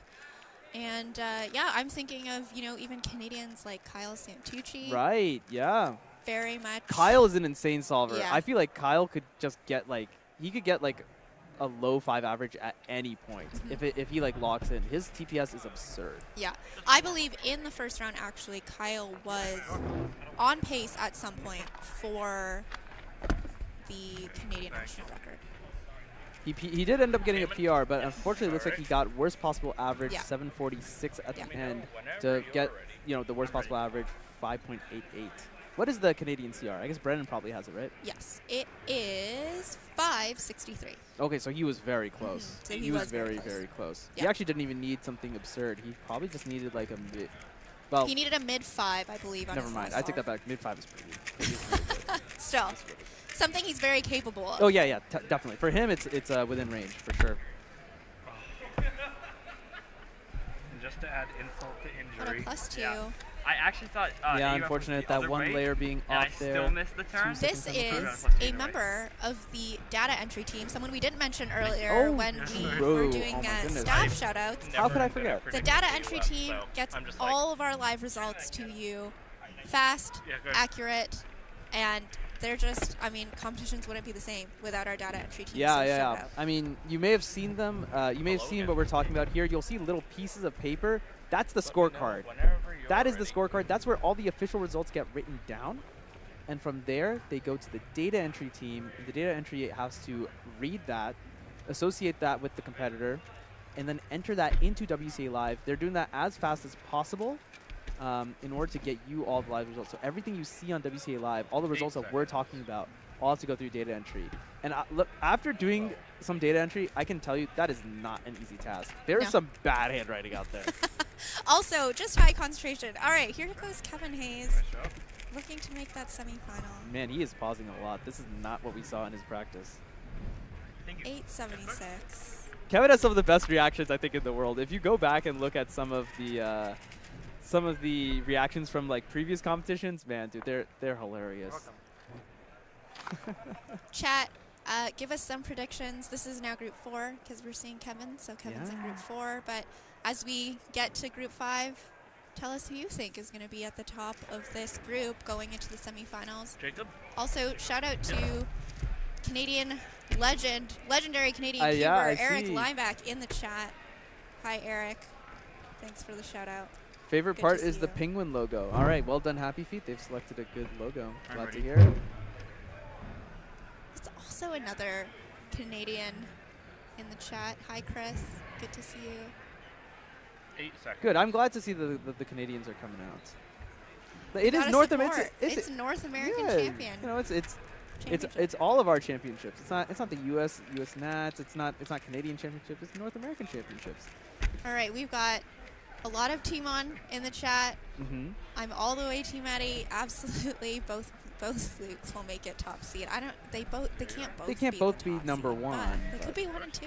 Yeah, very possible. Timon with a high 3. I hope you mean a high 3 single. I don't think we're seeing a 3 average. If we do, I don't care how quiet we are supposed to be. I'm losing my mind. We are not going to see a 3-second average. Outside of this booth, Manu. I know you will. No, I'm going to run over there and tackle Timon. He'll probably tackle someone on his way out. Timon, if you ever see Timon's reactions, his reactions are hilarious. Any good average he has, he just instantly flies. He knows, that kid knows how to get air. Yeah. That's for sure. Yeah. Timon, Luke Garrett, some of the, people known for their very, very expressive reactions to solves. And even some memeable solves sometimes. Yeah, we're seeing a lot of faces that I recognize, a lot of West Coast people. That's great. Caleb Yao was on the stream recently. This is Michael Larson, one of the 2 delegates from Reno, Nevada. Shout out Reno. I love those competitions. If you're ever in town, definitely go. And then we had make it to a California competition. You gotta come. You gotta come.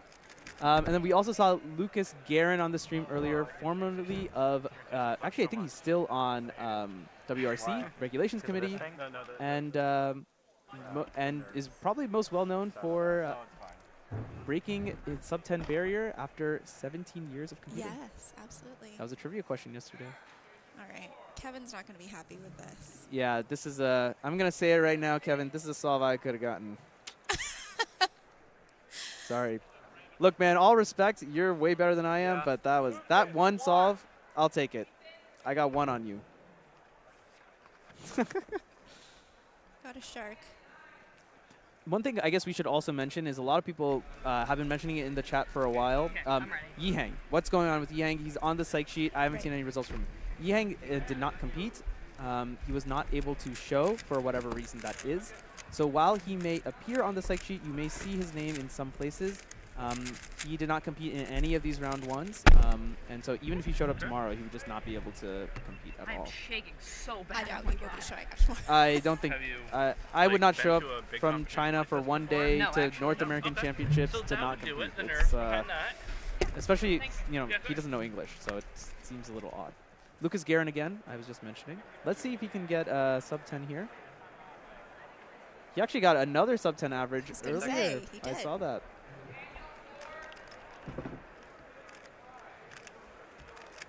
And Luke is actually showing off exactly what the typical solution looks like. Most people will solve that cross, the first 2 layers. Yeah, getting a sub-10, and then doing OLL into PLL. And Alyssa, if that announcement is what I think it is, it's a little hard to hear back here. Group number 5, all of the people you've been waiting to see are about to solve. They're going to bring up their cubes, and they're gonna get scrambled. So hold on to your hats just a little bit. It'll be a minute, but we're about to see them. In the next couple minutes. Whew, little skip there, I think. 729. That's a good solve. Also, there's that NAC 22 sweater. Yeah, that's a good sweater. That's a good sweater. I don't have one. Oh, I yeah? have a t-shirt and I have a long sleeve, but I did not end up buying a sweater. Well, and honestly, I see everyone wearing that sweater. It must be comfy. Yeah, I'm into sweaters now. Like those of you who see me at the West Coast competitions, I have this pink sweater I wear that I think is just fabulous. Man, I feel like I actually solve better with that pink sweater. I gotta say. Honestly, when you find a good sweater, you gotta go back to the store and buy like Where did I get it 5 from? more of them. Did I get H&M? H&M. I gotta go to H&M before I go to Euros for tomorrow. You did mention Euros is next week. Yes. Yeah. And so, just lots of summer is just prime time. Yeah. So this is something that we've discussed a little bit on our podcast China, but the championship summer is like a real thing now, and it kind of makes a lot of sense. It makes sense to hold the championships during the summer since a lot of competitors are children, and so students. So you want to be able to have that so that they don't have to skip time out of classes and stuff, because education is important, folks. But yeah, so the last several years have been kind of like this, and I'm really looking forward to this kind of becoming like a annual thing. Of every single year during the summer, we're going to see the top competitors show up and just go ballistic.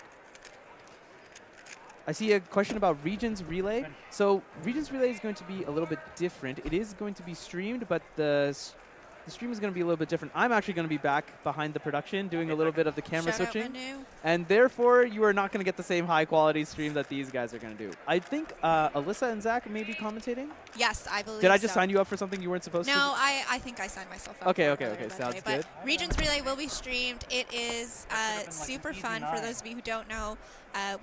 It's an unofficial event.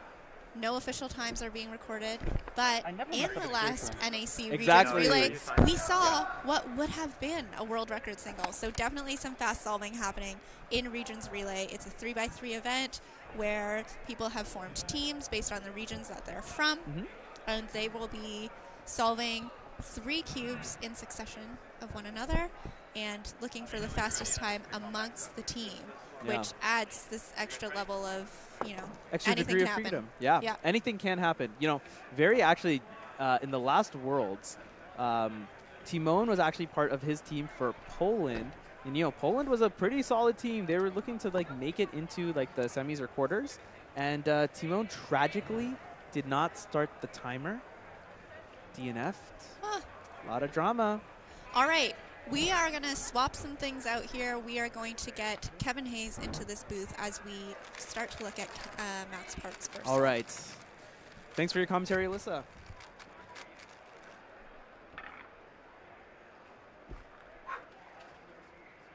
He's going to be doing his here. Welcome on, Kevin. Thank you, and we got the action starting very quick with Max Park.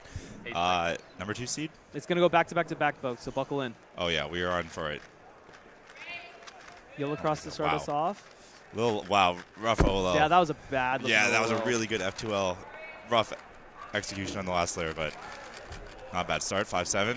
Did you see anything else there on that scramble? I was a little bit surprised he picked yellow, but then again, I didn't see anything. Oh, I just sat down. I was putting my headset on still during inspection. Kevin Hayes, everyone, who just completed his average. Yeah. Not much more to say about that. Yeah, we saw one of them, and I was like, it was the one with the A-prim to finish, you almost +2, and I'm like, yeah, dude, that's I could have gotten it. It's a classic combination of bad solving and bad cases, which leads to a bad result. Who would have guessed? Anyway, Luke Greiser now is on your screen on this red stage.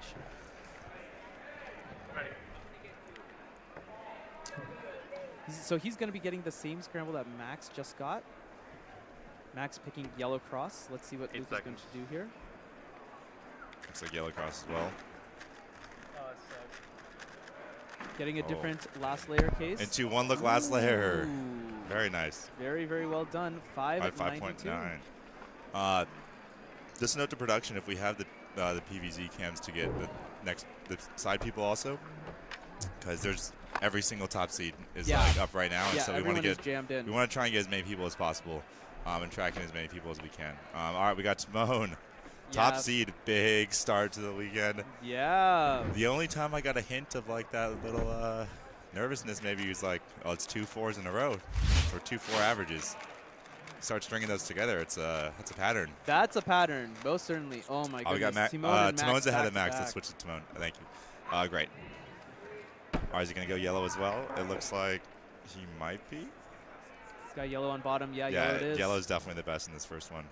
Great. It is soon. Oh, wow. So he did 5.5. So it looks like he did some EO control at the very end there. Whoa.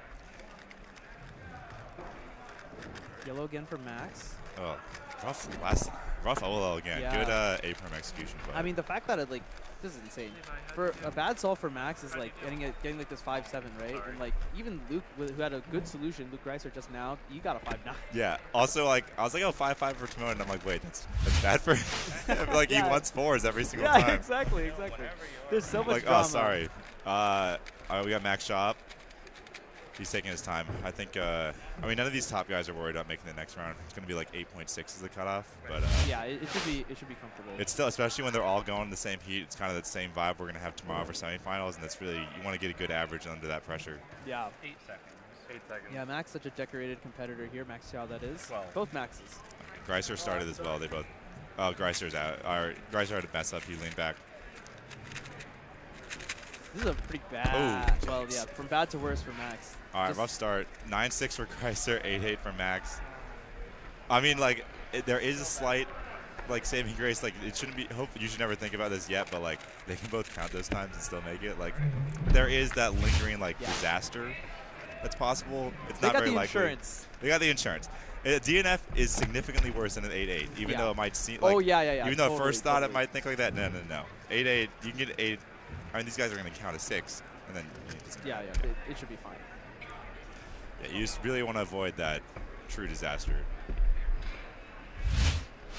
Imagine if Timon gets another sub 5 average. He might. I mean, 5-5 to start.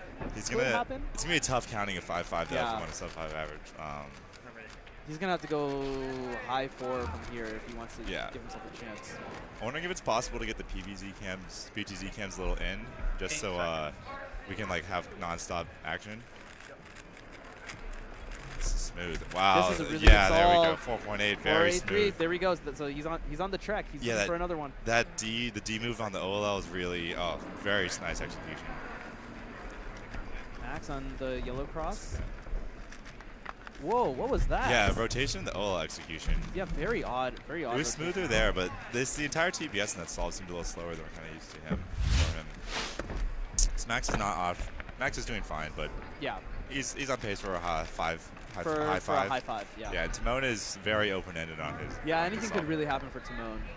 I mean, he's only 2 solves in, right? So it actually could just be anything. Oh yeah, Timon was looking at that 5-5 though, and he's just saying that's the worst solve of the average skull. All right, Max shot, round 1, worst solve, 6.1. Starting off here with the 8-8. Wants to get back the 5 range. Yeah. Oh yeah, definitely. And he's definitely capable of that. Max is ahead of Greiser, by the way. Looks like 12. 8 seconds. Yeah, Max is going to start first. Yeah, and then we can switch right over to Greiser immediately. All right. Rough execution from Max, 6.3. 5.2. Max was ahead of Greiser, but Greiser caught him. Yeah. 5.2. Yeah, that's good. That's a good comeback. Oh, we missed his first one. 5.9. Okay, no, we saw. Oh, okay. 5.99652. Great. Okay. No, this is good. This is good. All right, now you can. Now there's no disaster threat looming. There's no. You can count a 5.996. It doesn't matter. We're totally good. Please yeah, you can go full. You can go full throttle here. Yeah. Yeah, it's always just a little tight now. Like you've seen. I mean, Mats and Felix both did not make semifinals at last Worlds. Right. It's very like these things are automatic for these guys, but there is weird things happen when you get these scenarios. Need to avoid like the 1 in 1,000 scenario. So. Exactly. It's okay to sacrifice a couple hundreds here to avoid that type of event. Max on solve 4. Welcome back. Yeah, we're looking for Max probably wants. I mean, it's always nice to get a 5 every round. He's got three white edges he can insert in 1 move each. 12. But blue it is the choice. Oh, very nice. ZBLL? No, just standard. Max the TPS, just standard whole BLL.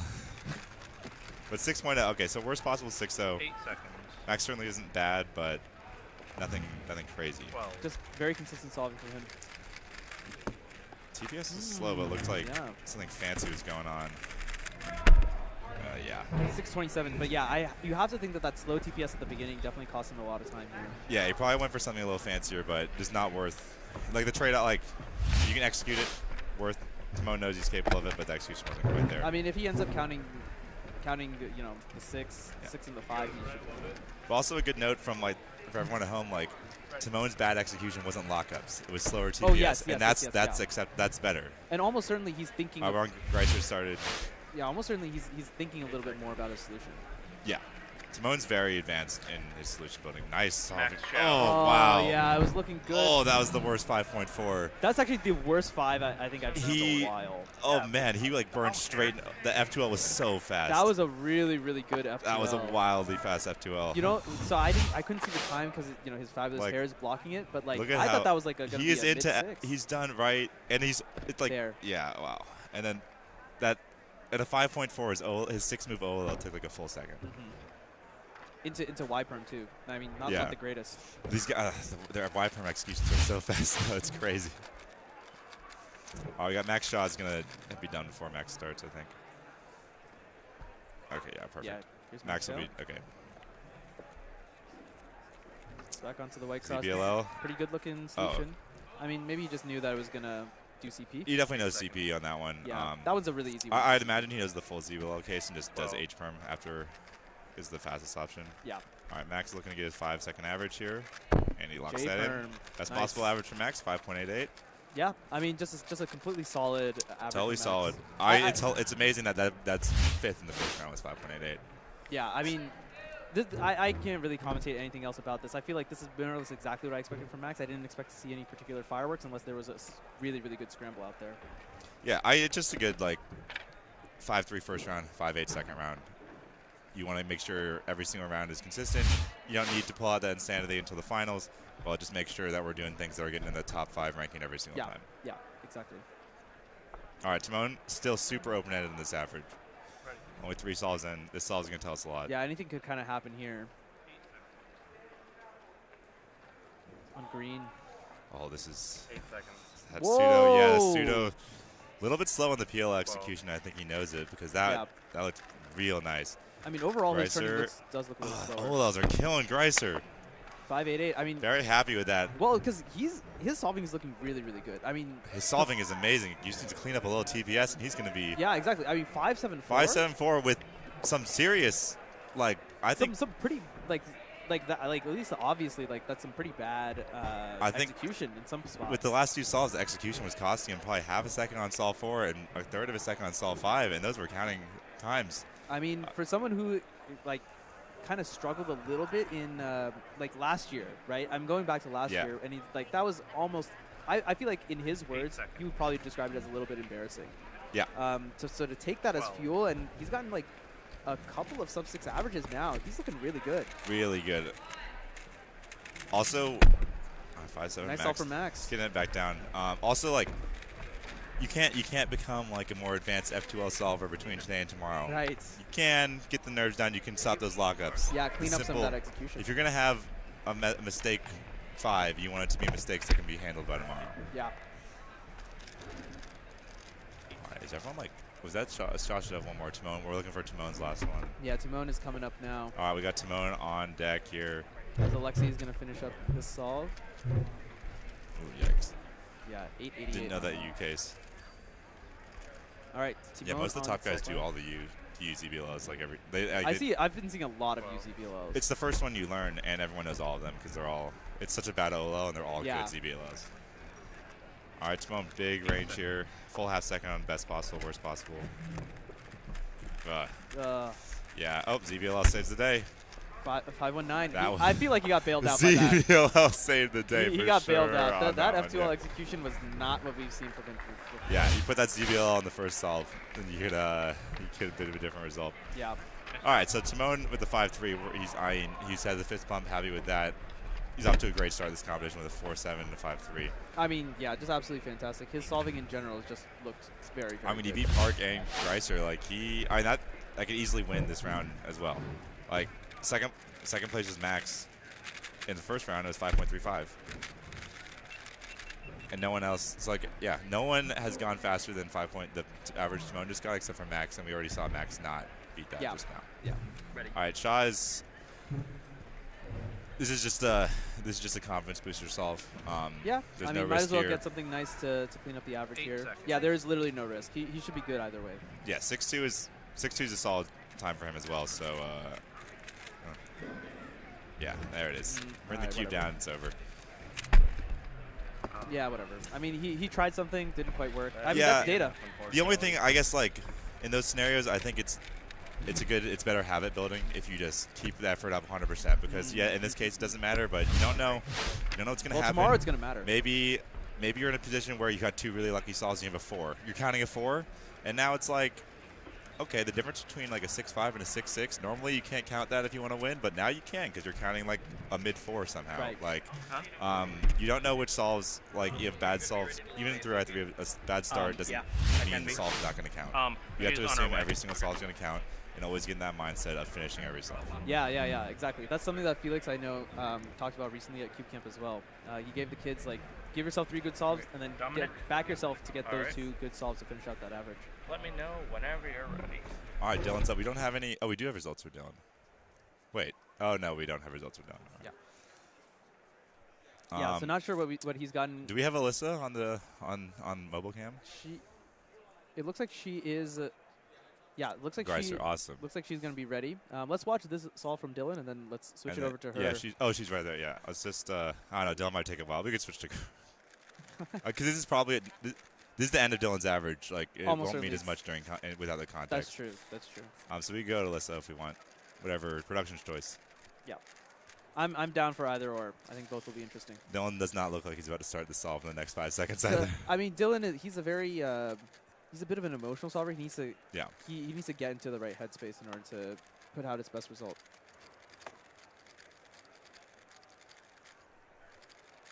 Yeah, you can see him just warming up there. Yeah, I think also if you know, like you can't change who you are. Like if you're going to be emotional about this event, you don't try and change. Now is not the time. Yeah, now is not the time. Just know what's going to work for you. Yeah, exactly. And if you need to take some time, this is the time to do it. The only one who can do that, I think, is Maddie. He's just experimenting all the time. That's just who he is. So. Yeah, some of those guys have no concept of like, oh, it's a world final. Just try it out. Let me try something different. I'm going to swap cubes. Yeah. Yeah, I know for him, music is like a big thing. He needs to be able to listen to music before the solve. It really calms him down. All right, Dylan. Based on the amount of time he took, that's a lot even for Dylan. I feel like he might have a big gap between best possible, worst possible here on this last solve. We might see a happy reaction if we get a good solve. Tad Locky to start off. Yeah, that's just Dylan's turning style, though. Okay. He's happy with that. That looks good. You got a 5 average. You definitely got a 5 average. 6 and 4. Well That's done. the thing. Like it looks so lucky, right? Dang, dude. We have Alyssa standing by with Luke Reiser. We're gonna switch it over to her.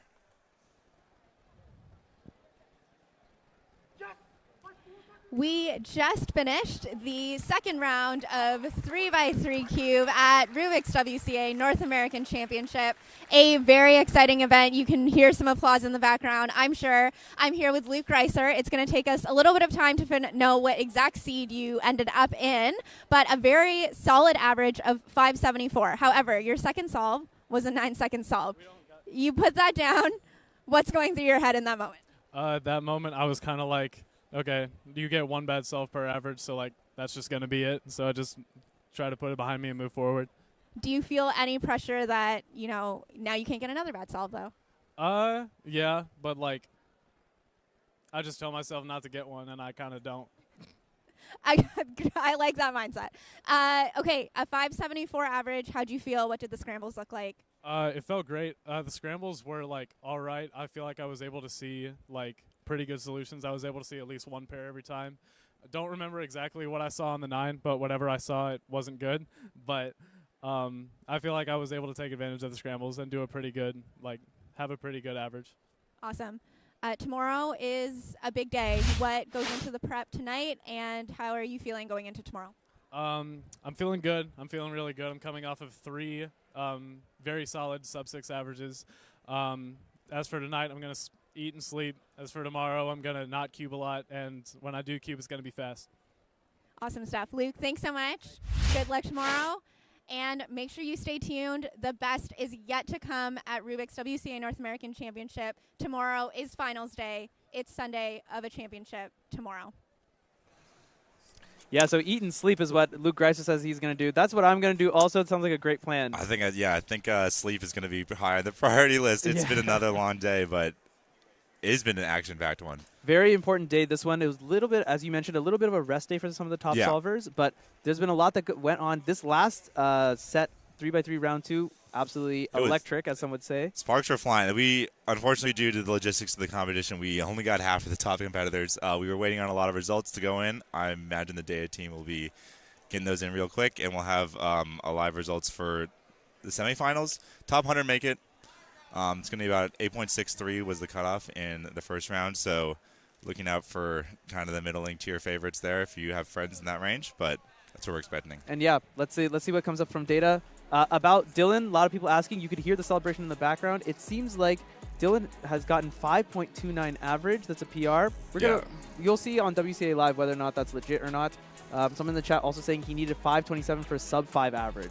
That is... So to put yourself in that position, He had 2 wild. counting 4s, if that's the case. That's yeah, exactly. So that would be insane if that were true. I'm gonna flag him down. I'm gonna see. Yeah, this we could is grab good. Dylan if we. That'd be a great Yeah, interview. yeah, okay, or we let's- can get, is Alyssa out there? We can just get Dylan on the street. Alyssa on the street.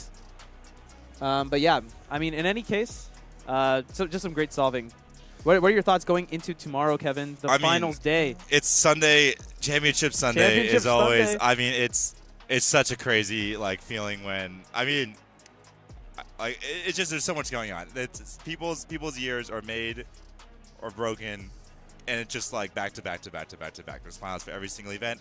Even the morning, we're going to be starting out hot. 4 blind final rolls like straight in, and the only slower event, there's 2x2 second round out of 4, so that's the only. There might be a little break in the morning, but other than that, semifinals of main events. Semifinal, 4 semi, 08 semi, 3x3 semi is basically. That one's gonna be 3x3 big, semifinal big. is probably like the 3rd most exciting event of the entire competition. It's become such a spectacle because people are missing. Yeah, exactly. It's gonna be absolute, just fireworks everywhere. Oh yeah, I've nicknamed it the Heartbreaker round. No, that's accurate. That's very, very accurate. There's such a slim margin for error. Like we saw round 1, it was projected 6.9 to make it. I think it's going to be faster in semifinals. Wow. A lot of these top guys they want to do well in round 1, but they're going to be. Everyone is bringing their A game for sure during semifinals tomorrow. So, and then finals of every single other event, back to back to back to back. Back to back to back to back. Yeah. It's going to be absolutely wild. For anyone who is watching, you definitely don't want to miss that, which means your friends probably don't want to miss that either. If you have someone who is interested in speed cubing, tomorrow is the day where all of the top players are going to be just going back and forth with their best solving, and it's really going to be the biggest showcase of speed cubing ever. So share the stream with your friend. It's going to be on these exact same channels, on the Rubik's channel, the WCA channel, and the Cubing USA channel. So it's going to be all here, everyone. We'll be starting at. Production, can we get the schedule, please? Actually, I'm pretty sure we start at 9 a.m. for the morning, and then the rapid fire final. Yeah, so we'll be starting the stream at 9 a.m. tomorrow morning. We'll be recapping the 4 blind finals, and then we're going into semifinals up until lunch, and then at 1:20 is when the fireworks will truly start with all the finals back to back, capping off with 3x3 finals scheduled for 4:15 Central time. We're Central, right? Yes, we are currently on I forget the Central names. time. We're 1 below Eastern time. Yeah. I was going to say 1:20 Central time means that is going to be, I might as well just say it. It's 2:20 Eastern time, and that's going to be 11:20 Pacific time. So they're prime times. Everyone should be awake. Yeah. Everyone should have had lunch if you're on the East Coast, and if you're on the West Coast, it's just before, so just get your lunch a little bit early. Dylan, do you want to do? Yeah, sure. Yeah. So we have Dilly Millie hopping up onto the stream. Oh, who wants to talk? Either or. All right. Oh. So I'll get off. I'll let Dylan get on, and yeah. All right. I'll be talking to Dylan. I don't care. Okay, I'm right here. Dylan, come on in. All right, we've pretend closed out the stream twice now, but now we got a bonus interview. We got the star. Well, we're assuming the star. Well, I feel like we haven't. There's no validated results that beat you yet. And is it 529? 539. 539. Yeah. Very impressive. Dude, Big PB. It was insane. Oh my gosh. Yeah, you were sitting down and we were watching you get ready mentally, and we're like, Manu was saying you're more an emotional solver, and I was like, make sure you get your stuff, get ready, and you're taking a long time, and we're like, the solve seems like it might be pretty important. Yeah, dude, it was so none of my solves were on stream. Coming into the round, I was third, and I was pretty stressed because I knew Max and Greiser were in my group, so I was kind of stressed on if Max would be solving while I was, and reactions or whatever. Yeah. But it started off with a 5-1 on the first solve, just really clean start. I'm pretty sure it was just I just saw a first pair and it was pretty decent, and then solve 2 I got a 7, so I have a 5-1 and then a 7, and then solve 3 I get a 4-9. So I'm okay, counting 5-1, but huge variance here. Yeah, right? This could go a multitude of ways. Well, it's not semifinals though, so you're not worried about if something crazy happens, it doesn't matter. You can still exactly. You can count 7-9. I have a counting 5-1. If I count the 7, it's still a 6-something average. You can count 3 7s and make it I to the next round. I was chilling. Solve 4, 436, and then I had the HOLL PLL skip, so I pop off. Yeah, that's pretty good last layer case. Yeah, dude, it was crazy. But I was on that pace. I've never expected to get anything like that. Yeah. I would never expect to get that type of good solve there. So then they finally put me on stream for solve 5, and I'm like, okay, well, shoot, I gotta like. I was trying not to calculate like to see what I needed. Right. But was like the sub 5 is like on your mind, or are you just like thinking about PB? Like yeah, I knew it could have gone crazy. So what is this solve 5? This is the last solve. This okay, solve, yeah. So I did orange green as my first pair. I made this into a free pair in BL. Dude, I'm just trying I'm just trying to focus on turning clean here because I don't want to choke this. Like I don't know if I'll ever be on this pace again.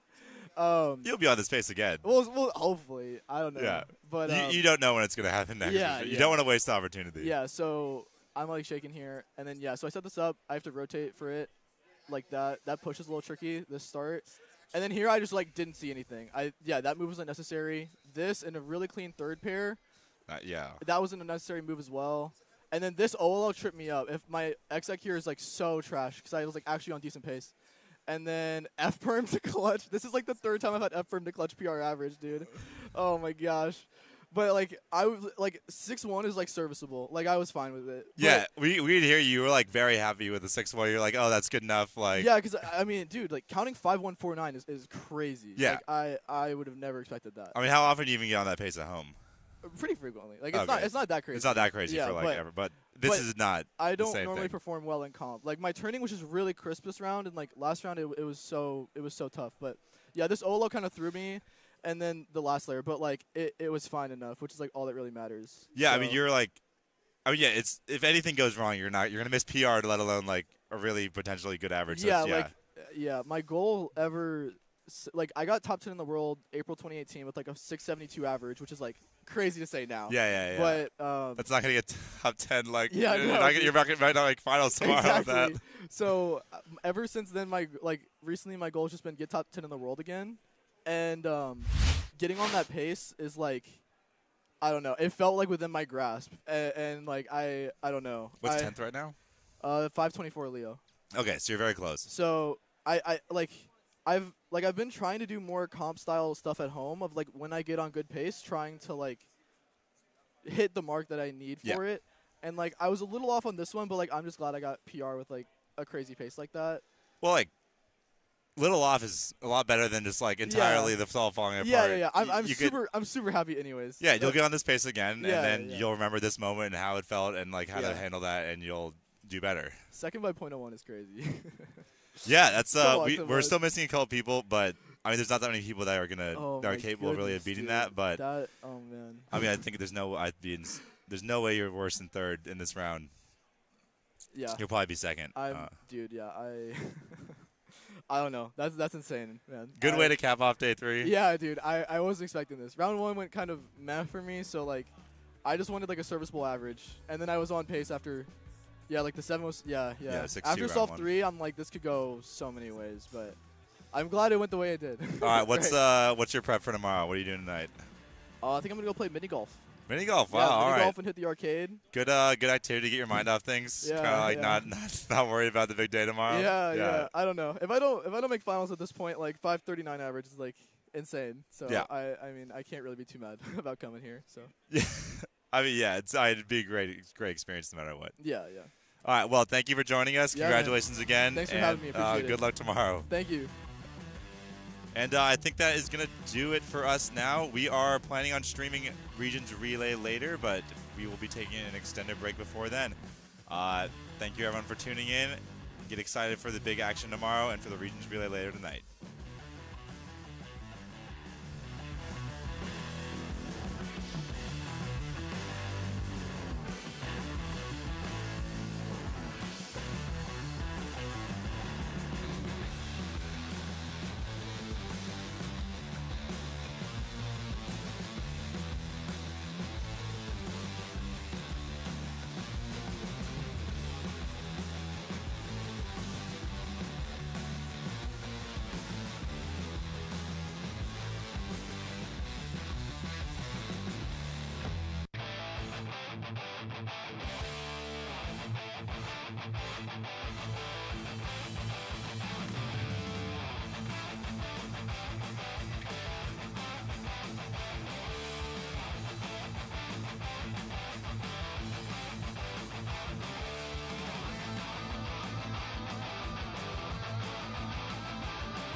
Hello, everyone. Welcome to the Regions.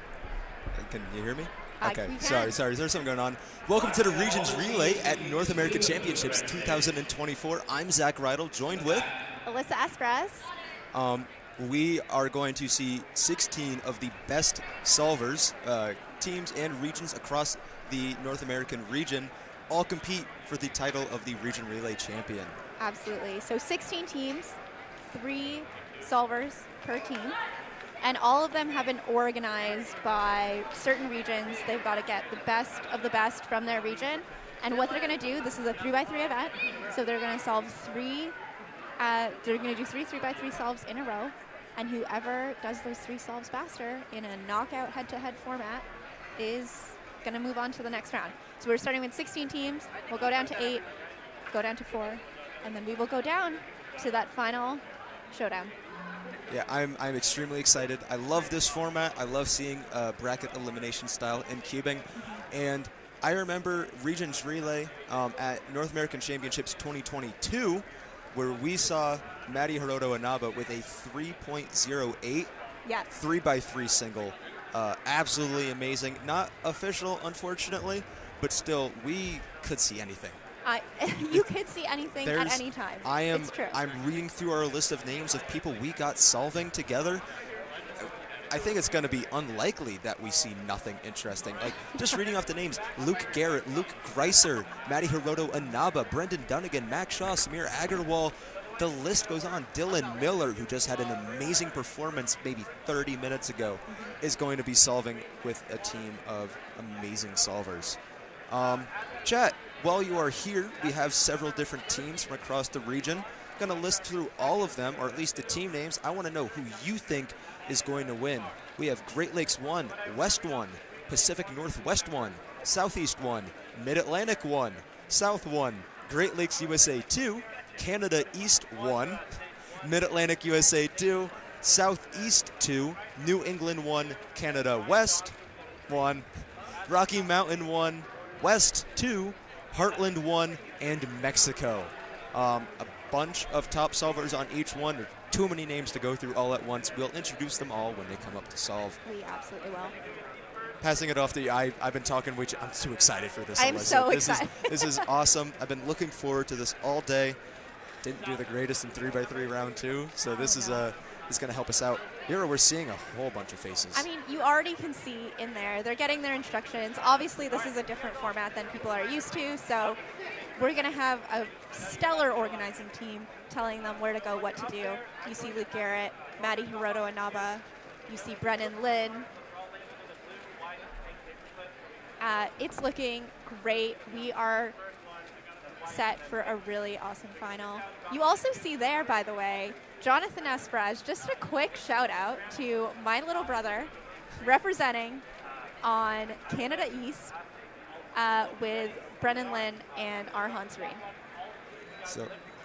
So right now we can see the organizers explaining all the rules to competitors and how the format works in case they're not already familiar. Again, bunch of faces. A lot of these faces have been here before. Maddie Heroanaba being a pretty obvious one, being maybe a bit of a fan favorite going at this with that 308 single. Yeah. He's a Regions Relay legend. He knows what he's doing here.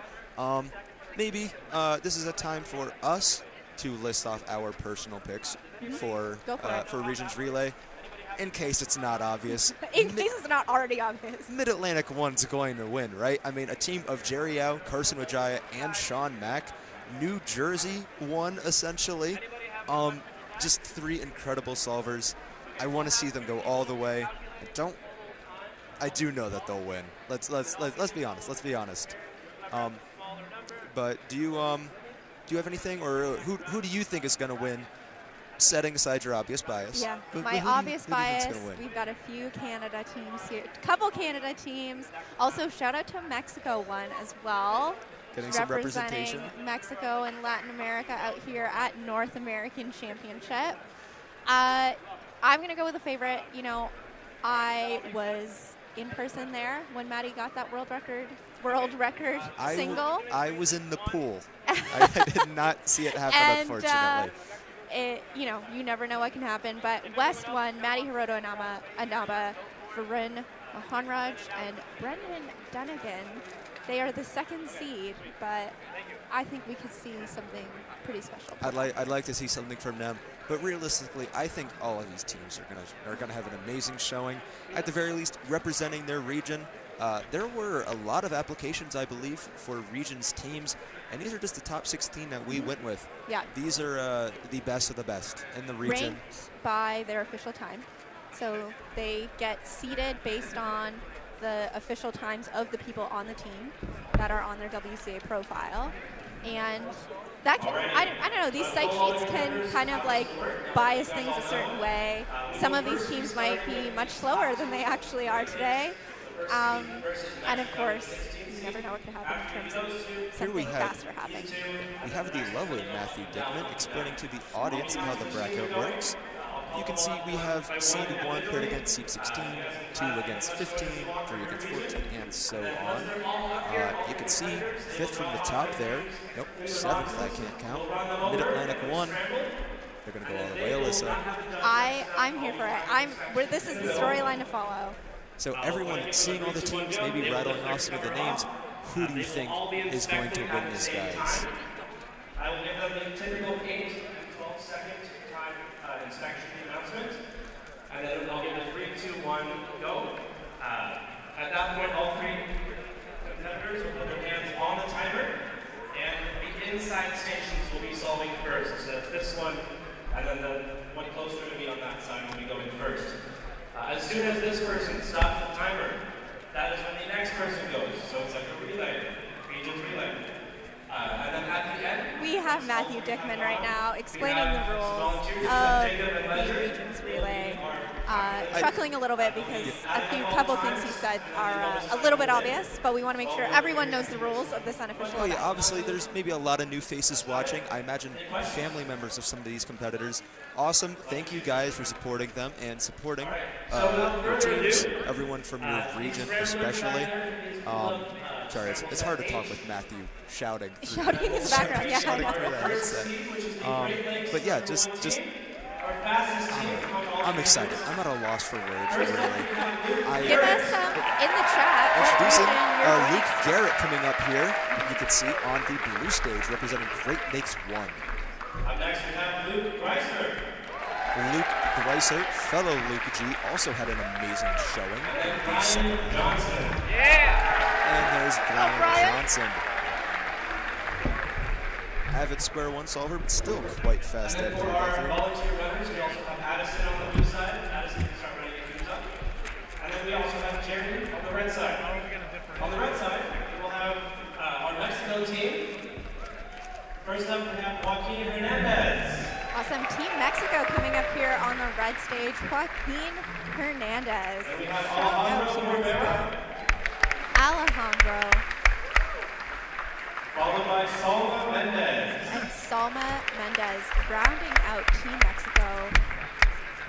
Joaquin, I believe, had a 189 pure mixed in Mexican national record average. Yesterday. Second seed in pure mix. One to watch. Definitely.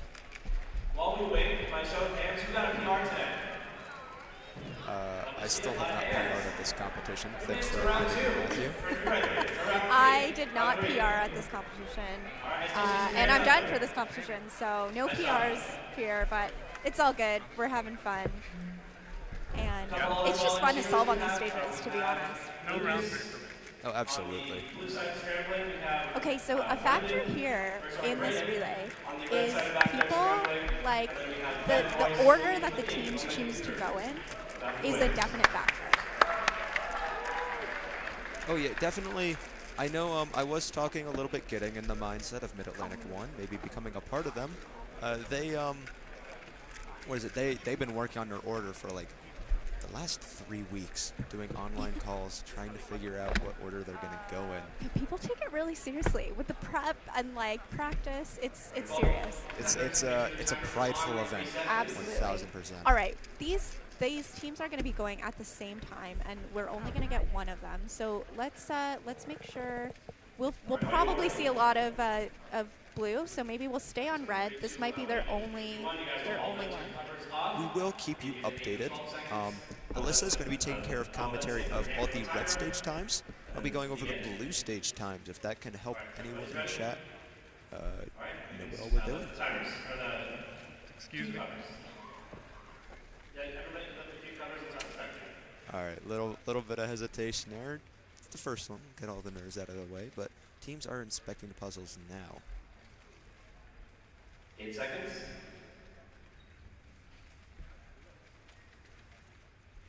Hands on the timer. Everyone's prepped. And begin. Luke Greiser starting off for the Great Lakes one. I messed up. 6.9 for Luke. That was Salma Mendez putting down 995 for Team Mexico 1. 684 for Brian. 595 for Luke Garrett. Okay. That's not bad. Very solid showing from Team Mexico. Solid showing from Team Mexico, of course. It's tough going against the #1 seed in any kind of tournament, I am certain. It's still showing what they got. Okay, so that was our first matchup. Next up, we're going to have West #1. They were my pick. Going up against Heartland USA #1 in the 15th seed. You can see Mid-Atlantic 1, a little bit of a peek in the back, all with the matching New Jersey Championship shirts. See, listen, that's the other thing, is we often see some pretty, like, coordinated outfits in this event as well. I haven't seen any yet. I think it's only them. Yeah, you're right. Yeah. #1. And that consists of Dylan Miller. Dylan Miller for South 1. Amazing showing that game 30 minutes ago. Pilot or Pilot? Then we have Ryan Pilot. Ryan Pilot as well. And Siddharth Reddy. And Siddharth Reddy. All of which amazing solvers. One, which is Chris Shanawani. All right, we've got New England 1. My mistake, I misspoke earlier. We are going to the 11-6 matchup. So this is New England 1, Chris Shanawani, Daniel Gutierrez, and Timothy Yang representing New England 1. Everybody make sure the timers are on and reset. Perfect. We're just getting settled in, getting used to the timer and the setup. We usually have 2 stations per table, but we have 3 all crammed together just so we can have our regions relay at 1 table.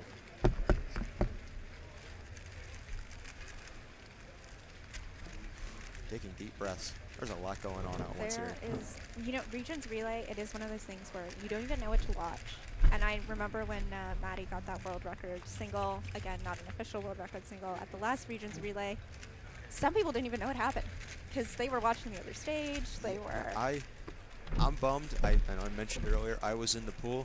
I didn't think it was going to be all that hype.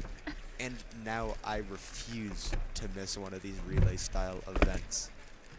There we see Addison Vincelli running the cubes to the blue stage. Mid-Atlantic hero. I know a lot of faces. I think I carry a lot of bias on myself. Regions Relay is the time for bias, for cheering for your hometown team. It's all good. Thumbs up right, from we're New England. Inspections starting. Synchronized cover lift there. That looked beautiful. This is a coordinated team. 8 seconds. A little more coordinated with the outfits. Play into it. Put your hands on the timer. 3, 2, 1, begin. Gonna race through here. Sid and Daniel starting us off. Sid with a 6.94. Dylan with an 7-11, just a little bit behind pace. So tight. Oh, this is going to be tight. Ryan Pilot, 802.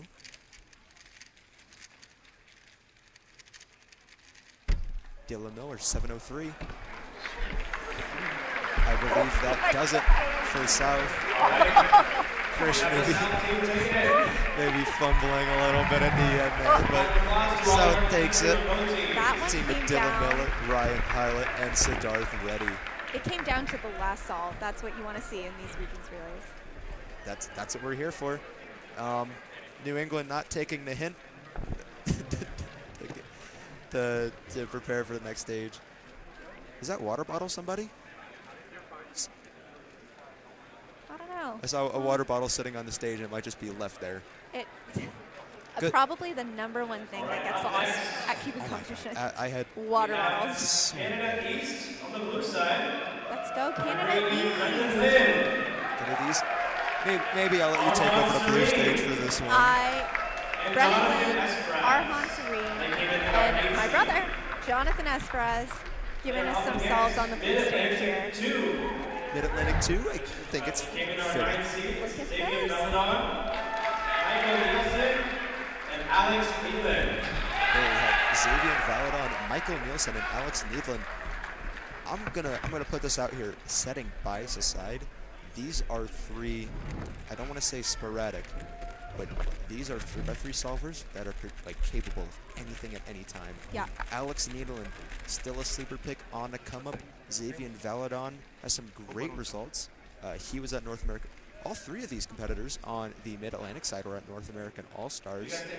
And then Michael Neelson, still great competitor, 2x2 Pyraminx, and 3x3. I know he has some amazing times in all of those events. Michael is, of course, the reigning Pyraminx North American champion. Yeah. Which, Pyraminx is not on display this evening, but relevant to who we're seeing. Yeah, but arguably these are these are our dead middle seats, I Yes, believe, actually. yes, So this is gonna arguably be the closest matchup of this day. apologies again that we aren't able to have both teams shown on screen at one time, but we're going to do our best to commentate times as we go through. There are 16 teams. I do not have an exact count of, well, it would be 16 different regions then, but there's some multiples. Inspection starting. I have Arhan lead out on blue here. As well as Alex Needland leading out on red. Put your hands on the timer. 3, 2, 1, begin. Smooth solving off stream from Alex Needland.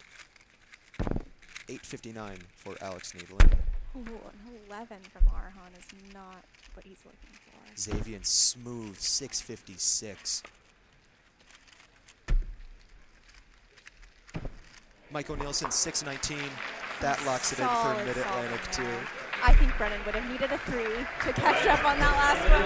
But it's not out of the question. It is not out of the question. It's not out of the question. All of these competitors are excellent. And we've seen 3s here before.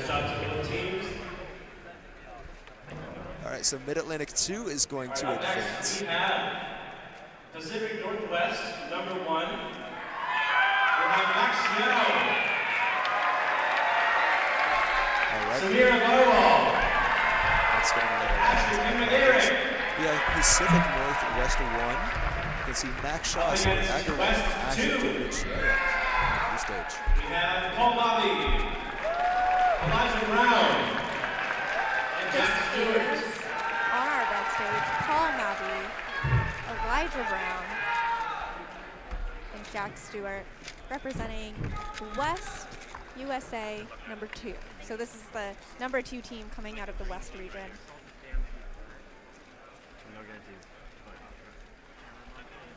Seeing a lot of top names here. Posing for a picture, of course, before. Not that we're taking how many pictures a second by live streaming it, but that's the one that matters. It's true. So, of course, Pacific Northwest is our 3rd seed in this tournament. West 2 being the 14th seed. Maybe, I don't want to say maybe a little bit of a wash, but anything can happen. Pacific Northwest still being the favorite, though. Any predictions for this matchup, do you think, Alyssa? You know, we haven't seen an upset. Oh, we did see an upset on the last one. Technically, the 8-9 matchup was an upset. But one of these big upsets in these first rounds are always shocking, but I feel like we always get one. And so might be, might be time for our first round upset. I don't know. But listen, Max, Samir, Asher, these are very experienced 3x3 solvers. Absolutely. I don't know that this is the one we get it on. Elijah, at least happy to be here. Unfortunately, not knowing that the camera has switched over. All right, let's get a thumbs up from all competitors if you're ready. All competitors are ready. All right, you can all remove the covers. And inspection starts now.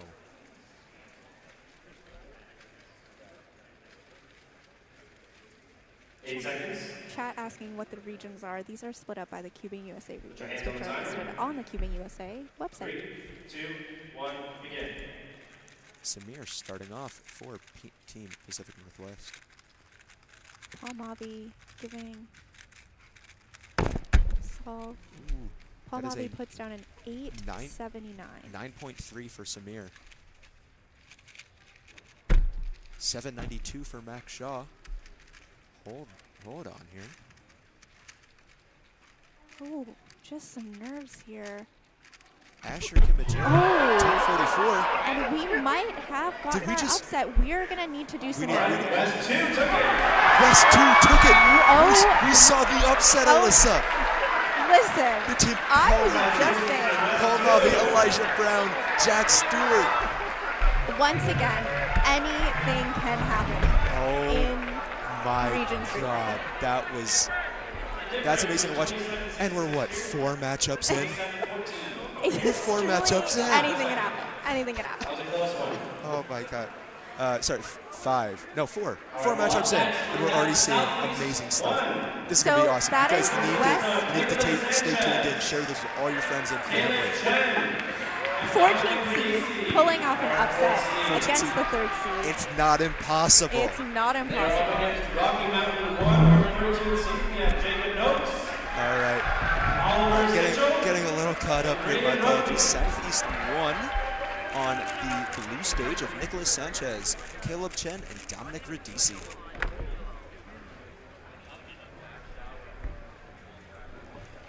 And on the red stage, we have Rocky Mountain number 1, Jacob Noakes, Oliver Seacho, and Braden Roten.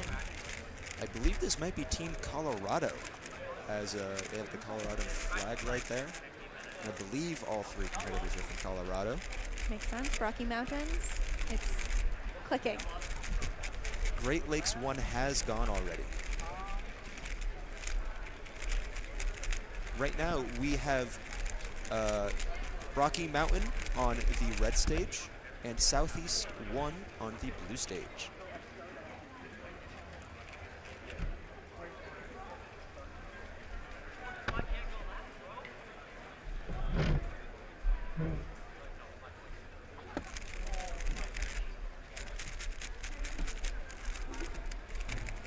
All competitors getting warmed up here, waiting for cubes to be scrambled.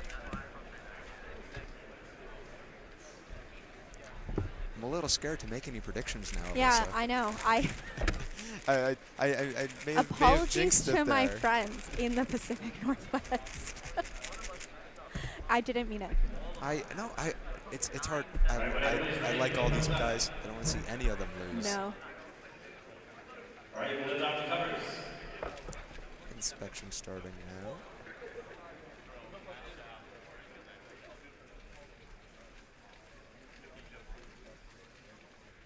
Eight seconds. Halfway through their inspection time. Put your hands on the timer. It's a little hard to see 3, Braden's 2, cube 1, there, begin. but all right, both teams off to a hot start. Caleb Chen, 481. Wow. Oh my goodness. Hot start for the Southeast. Going to see a 625. Hello, Mitchell Lane. 778 from Dominic Radici. All right, our Southeast team tokens. We just saw 4 in Regions Relay Time. We just saw 4. We just saw 4 and a 625 and an upset. We've seen all the the amazing things that we're super excited for, And we're like six matchups, 5 matchups, 5 matchups in.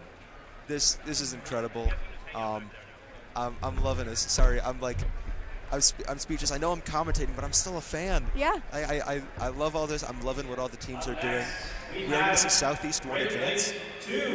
Great Lakes 2 going up right now onto the blue stage. Seed 7, Ben Zhao, Zeke Mackey, and Jack Pfeiffer.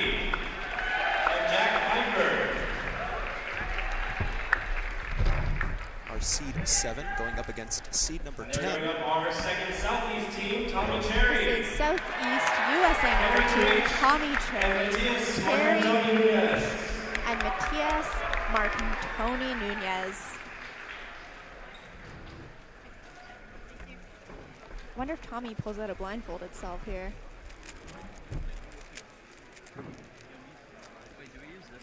Probably not, but he could. You never know. So if we do 4th, then that's great. Competitors submitting their keys, waiting for the scramble. You see Joseph Garrett? Joseph Garrett has a Riz. And he's in his baby mode. How complicated is that? Alright, taking a look. We're getting 6 cubes scrambled here. And here they come.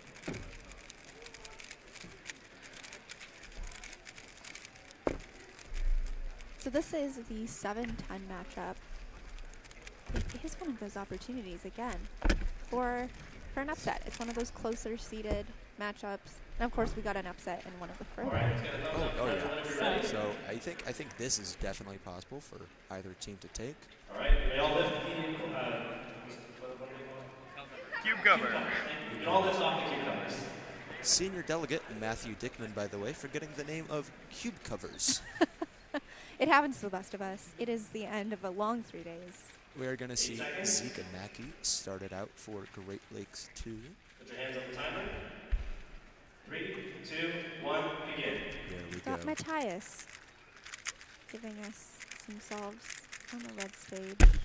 Zeke Mackey, 576 plus 2. That is a 776. Oh no, yeah, 691, which was behind but is now ahead. Jack Pfeiffer, 745.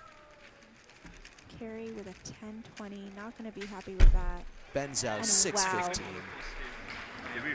A little bit of a scary plus 2 there for Great Lakes. That could be the difference maker, but it is going to be Great Lakes 2 taking it in this matchup. I forget which relay it was, but I remember seeing a plus 2 be the difference in between the two averages. That is very, very much the case sometimes. And yeah, all the, as much as possible, WCA regulations being followed in the region. Obviously, not an +2 official event, but we still do follow official regulations. So here's Maddie. Mid-Atlantic 1. All right, Zach, this is you. This is all me, Sean Mack. Carson Wijaya. Jerry Here we go, Mid-Atlantic 1. Again, we've got Canada against the Mid-Atlantic twice in a row. It was meant to be, I think. This has to be intentional at this point. I think so. Canada West, we have Kyle Santucci, Lucas Kuchai, Benjamin Reagan. Keep your eyes on Kyle Santucci, friends. He can put down an incredible solid at any given time. I'd like to put some love. How's everyone doing? Everyone's doing great. Finally, some coordination on the team's efforts. There we go. We're seeing the matching New Jersey Championship shirts as well as the New Jersey flag on Sean Mack and the matching hats on Canada's side. If we can cut to that. Feels like I do wonder, this looks interesting. Is Canada going with their fastest solver as their first one?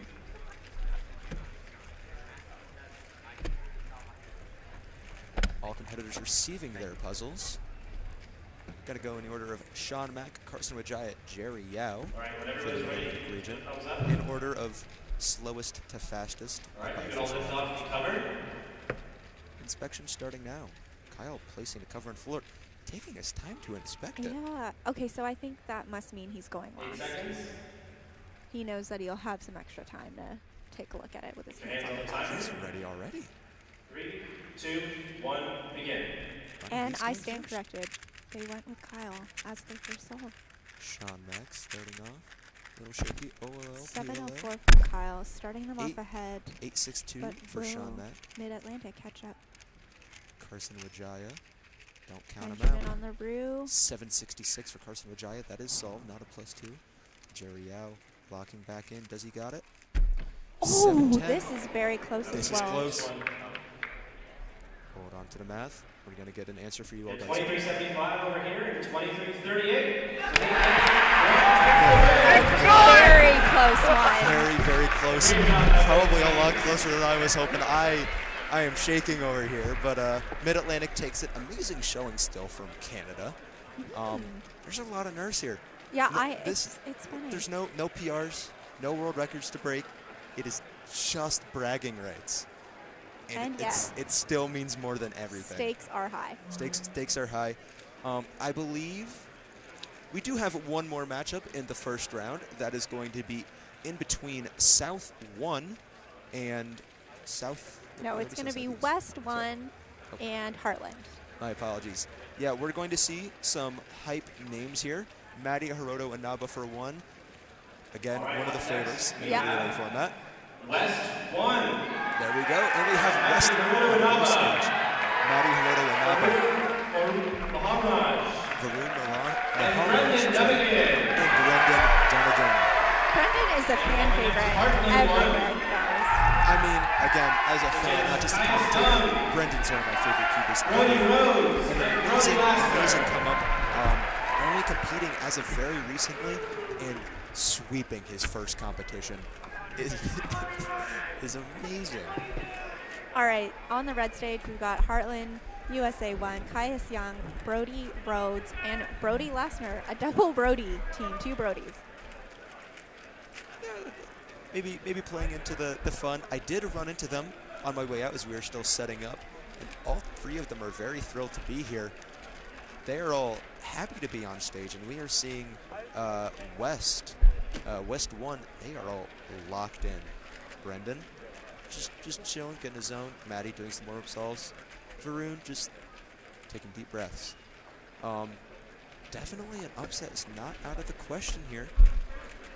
Very fast 3x3 solvers, obviously, but we did see an upset already. It would not put it out of the question.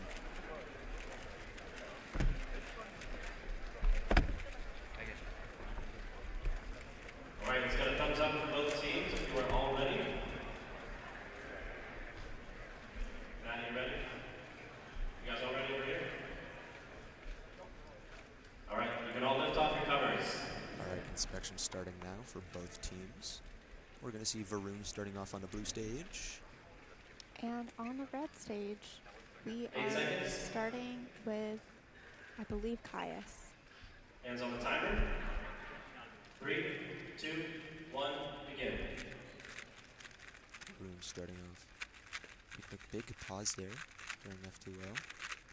Varun starting with an 863. From Heartland. Maddie hopefully bringing it back. 6:15. We are quite close here. 781 for Brendan Dunnigan. I think that should do it. And yet, West number 1 kind of wiping their brow there. A little bit like, oh goodness, they were relieved. A little bit more relieved than they should be. These guys are all human in the end here. Yeah.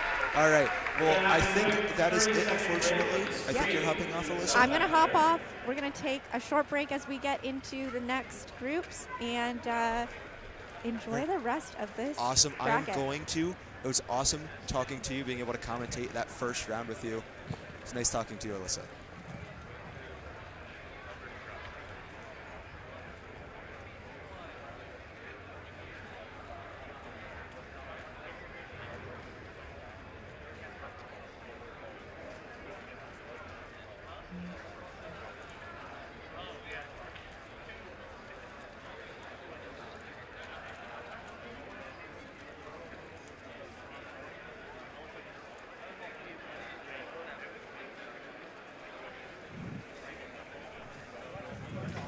All right, everyone. I'm Zach Reidel again. If you are, sorry, I heard noise cut out, and I keep thinking that I'm cutting out when that happens. No, you're good. I'm Zach Reidel, coming back. If you were just joining us, we're going to be starting round 2 of the North American Championships Regions Relay. I am joined with Brandon Lin. Hello, everyone. I was just watching the Regions Relay from the other side. It was fantastic. So, I guess from your point of view, like, what have you guys been talking about so far? I'm in shock. I'm blown away. Commentator first, but fan second overall. And of course, it's we got the Mid-Atlantic representation. Both teams made it. Both Mid-Atlantic teams are in, beating, unfortunately, both the Canada teams. I'm sorry, Alyssa. But they are just amazing showings from all competitors so far. We did only see one major upset, but that doesn't mean that there's not going to be another one in the rest of the bracket. We have our matchups coming into this. We have Great Lakes 1 versus Mid-Atlantic 2. Southeast 1, Mid-Atlantic 1 is your next matchup after that. West number 1, Great Lakes number 2 is your third matchup, sorry. And West number 2 and South number 1 is your last matchup here. Not sure what order we're going to go in, but those are all the teams that we are going to see going in round number 2, battling for a spot in the semifinal. Yeah, so I believe we're going to start. I hope we're going to be starting with Great Lakes 1 versus Mid-Atlantic 2, taking a look at who's in that. Great Lakes 1, Mid-Atlantic 2. Sorry, pulling up this. And Great Lakes number 1, of course, we have Luke Garrett, Luke Greiser, and Brian Johnson. Mid-Atlantic 2 is consisting of Xavier Valadon, Michael Neelson, and Alex Needland. Yeah, definitely fast solvers on each side. Great Lakes 1, maybe the favorite to win the entire tournament, especially this matchup. But nothing's out of the question here. Nothing out of the question. We did see a 14 seed take over a 3rd seed, so we can really see anything here. While you were in the audience watching, helping calculate some of the times. Thank you again for that. What team do you think is solving the hottest? Which team do you think is going to be able to go all the way in this tournament? Okay, to be honest, I haven't been focusing too much on the action. just you caught me a little off guard there. Oh, I'm sorry. But like, I'm sorry. no, for sure. I think I have my bias in here, where like Mid-Atlantic 2 is definitely pulling in hot. So they're already like on a pretty hot streak with who they beat out again? Mid-Atlantic 2, Canada East number 1. And the Mid-Atlantic teams beat the Canada teams. Gotcha. So they're pretty similar in their average. Not a huge major upset, but like I would say they're on a pretty good streak there. Looking at some of the other upsets, we have West number 2. The crowd was electric during that matchup. So they're going to get started with the second round. Yep. Chat, I want to know from you guys, who do you think is going to take it in all of these matchups? Yes, please let us know. We are starting with the quarterfinals of the Regions Relay here. Great Lakes 1 on the blue stage. We're going to see Luke Greiser, Brian Johnson, and Luke Garrett. I'm Zach Reidel. I will be commentating all of the blue stage solves. And I'll be keeping a close eye on the red stage solve. Mid-Atlantic 2 over here. On the Mid-Atlantic side, we're seeing Alex Needland, Xavier Valadon, and Michael Neelson in that solving order.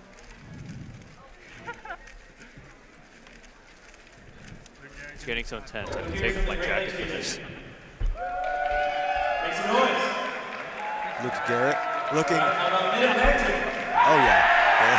There we go. There we go. No bias whatsoever. Yeah, no bias. Two commentators from Mid-Atlantic region. Maybe the crowd a little more favored, but we can have our favorites too, you know. Of course. Oh, that timer. The timer state doesn't do that during the solve. Seeing some picks in chat here. We have Southeast Mid-Atlantic 1 from Aaron Mack. I am sure no relation to Sean Mack. A little suspicious. I don't think it's suspicious at all. No, not at all. They're just setting down the cubes on both stages over here, so we're going to get started real soon. All right, thumbs up to you all already. 2 thumbs up from Luke Greiser. You know he means business. Just change to 1. Of course, Luke Greiser having a great showing. Second round today of 3x3. So he is on fire. 8 seconds. You see Luke Greiser start off on the blue stage. Alex Needland starting off on the red stage. 3, 2, 1, begin. quick start from Luke Reiser. 495 from Luke. Wow. Alex Neelson still going with the 959. Ryan Johnson, 824, taking his time, but he knows he has it. Xavier just finishing with the 830. Luke Garrett, 654. Michael Neelson still on F2L there. Great Lakes 1 are the winners of this match over here. They are. Sad to see the Mid-Atlantic 2 team go so early, but still one more team. No, I mean... It's coming home, Brandon. I know, yes. Hopefully we get there. Amazing to see another 4 there from Luke Reiser. We did see a 4 earlier in the tournament. West 2 on the blue stage, the upset team taking out, was it Pacific Northwest 1? Yep. West 2 and South 1 here. Paul Mavi, Elijah Brown, and Jack Stewart in West 2. And for South 1, we have Dylan Miller, Ryan Pilot, and Siddharth Reddy. Famously, maybe not famously, Jack Stewart, the only Rue solver in this relay. That's crazy. And I can't help but notice he's on the upset team. Is Rue maybe the secret for this, Dylan? Dylan, why'd I call you Dylan? I'm looking at Dylan Miller. I wish I could solve as fast as Dylan Miller. I would love a 536 average right now, but can't hope for that. I have noticed that we haven't had a ton of Rue solvers in this competition so far. Even we have a handful using Rue for OH, but yeah, but maybe not for 3x3 now. Not that much of this comp. I feel like at Worlds we do see a handful of Rue solvers. Just thinking of last year's finals, but not too much now. The anticipation as we for this match to begin, they're going to be setting off their cubes. Cubes being delivered to each competitor.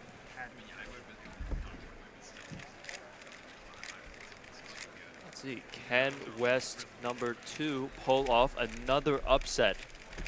If they do pull off the upset, it's going to be even more challenging knowing that they're going to be going into the matchup potentially against, if we can pull up the bracket again. For sure. They might be going against, well, it might be a West versus West situation or versus the other Great Lakes team. So let's see what we got here. Teams are inspecting their cubes now. 8 seconds. 8 seconds of inspection of elect. Competitors getting ready. 3, 2, 1, begin. Paul Mavi starting it off for West number 2. So that's ready, starting. Smooth turning. South. Smile, maybe a little. Sid ending with a 740. Not really happy with that solve. Ryan 901 for Paul Mavi. Maybe not the greatest start. Ryan ending with the 612. Dylan Miller on OL already. Elijah Brown, 770. Dylan finishing with a 569 with an almost +2. Siddharth. Oh. Jack Stewart with a 729. I don't think that +2 changes anything, but still an excellent showing. South 1 takes it. And the South 1 does advance.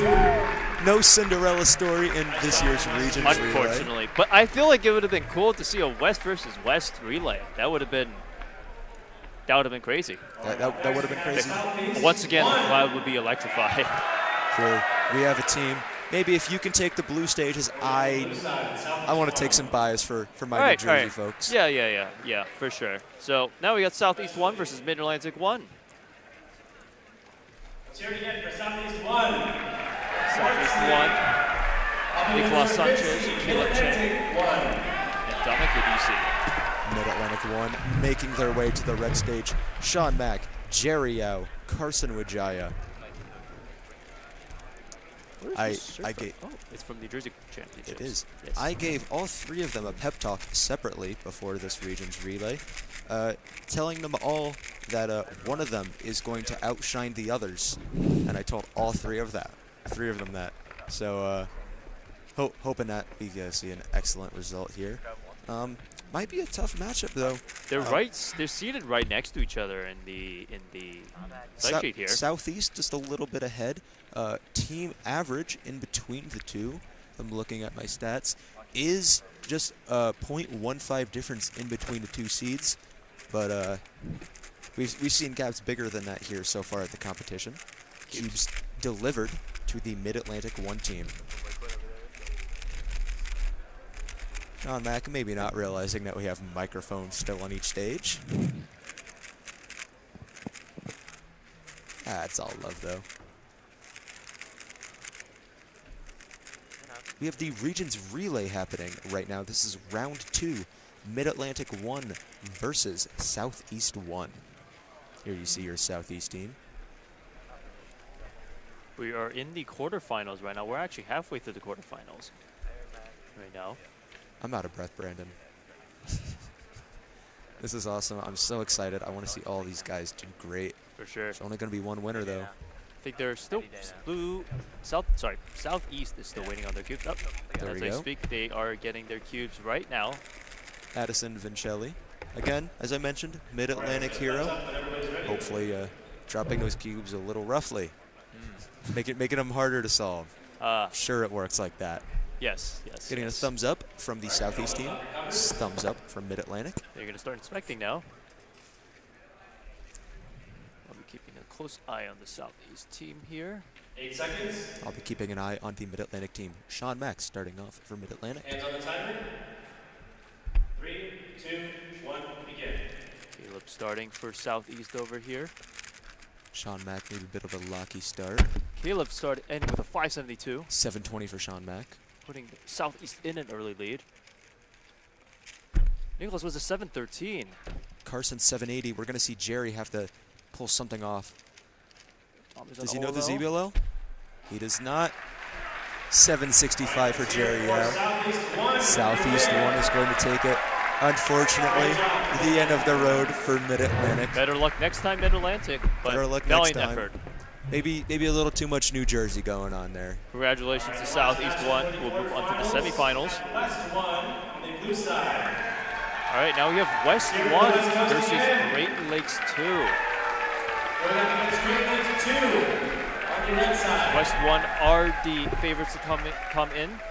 Maddie Heroanaba, Varun Rohan Raj, and Brendan Dunigan versus Great Lakes 2, consisting of Ben Zell, Zeke Mackey, and Jack Pfeiffer.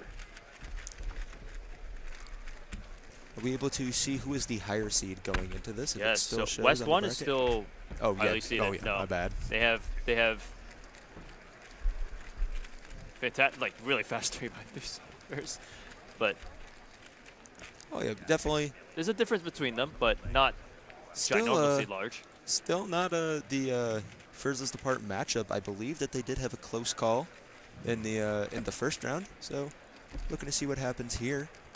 I don't know if you remind the chat, but 2 years ago, Maddie got a 308. Oh, trust so me, we've been talking about it. Okay. Maddie Heroanaba famously at the last North American Championships Regions Relay pulled off a 3.08 unofficial single. That was absolutely electrifying, faster than the world record by a big margin at the time. Fortunately, not official, as I mentioned, as it's not an official WCA event. I remember casting that one. That was nuts. I told Alyssa I was unfortunately in the pool at that time, so I did not even witness it. But that's all right. Not the pool. Seeing all of our solvers inspect. Which table are you looking at, Zach? Ooh, I'll be back onto the blue table. All right, sounds good. Varun starting off for the blue stage with West 1. 3, 2, 1, begin. Zeke starting out here. Hot start for Varun. OLL PLL at sub 5. 616 for Varun. Zeke ending with a 795. Can Jackbird turn this around? 6-move OLL. PLL for Maddie Heroanaba. 661. Benjel finishing. Brendan is already on OLL right Brendan, as 791. Ooh, that's close. It's going to come down to the time. 20.68 on the West, 21.1 over here. So we have West number 1. West number 1 does take it again by quite a small margin. That was crazy. West 1, our second seed, is almost just barely beating out the opponent. If anybody knows any friends who wants to watch us, send them the stream link. They're streaming this whole thing on YouTube. Thanks, Matthew. We are streaming the entire thing, and we are thanking you for it. For sure. Yeah, this is a...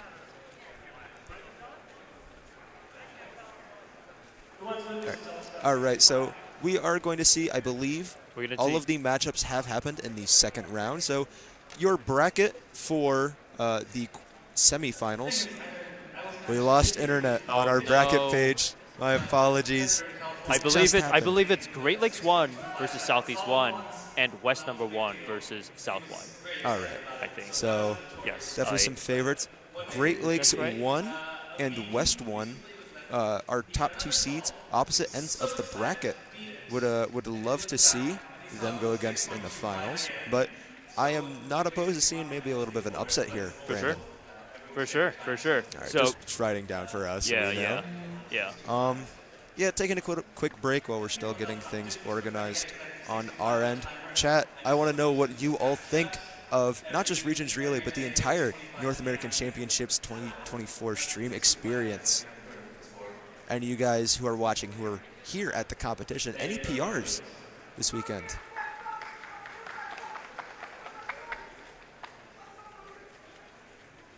Seeing anything in the chat?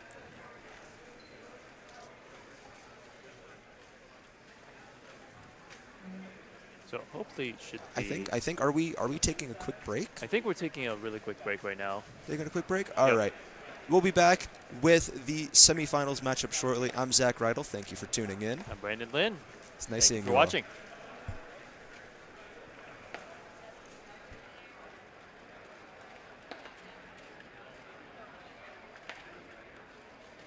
All right, we're going to get started with our semifinals. We have 4 teams left. Who's excited? Up first on the blue side, we have Great Lakes 1, our first seed. On the red side, we have Southeast 1. We are back. We are back, everyone. I hope you can all hear us fine.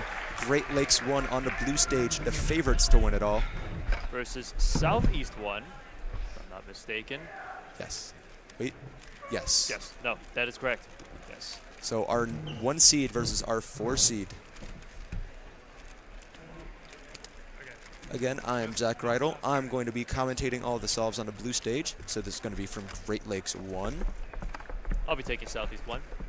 Southeast 1 had a pretty good quarterfinal showing. I feel like they also really well. Caleb pulling that early 5 in, and Niklas following with a quick, I think, 6-7 seconds off. That wasn't too shabby. I believe so. Yep. So there is definitely potential here. This could be the upset of the match. Yeah, definitely can go either way here.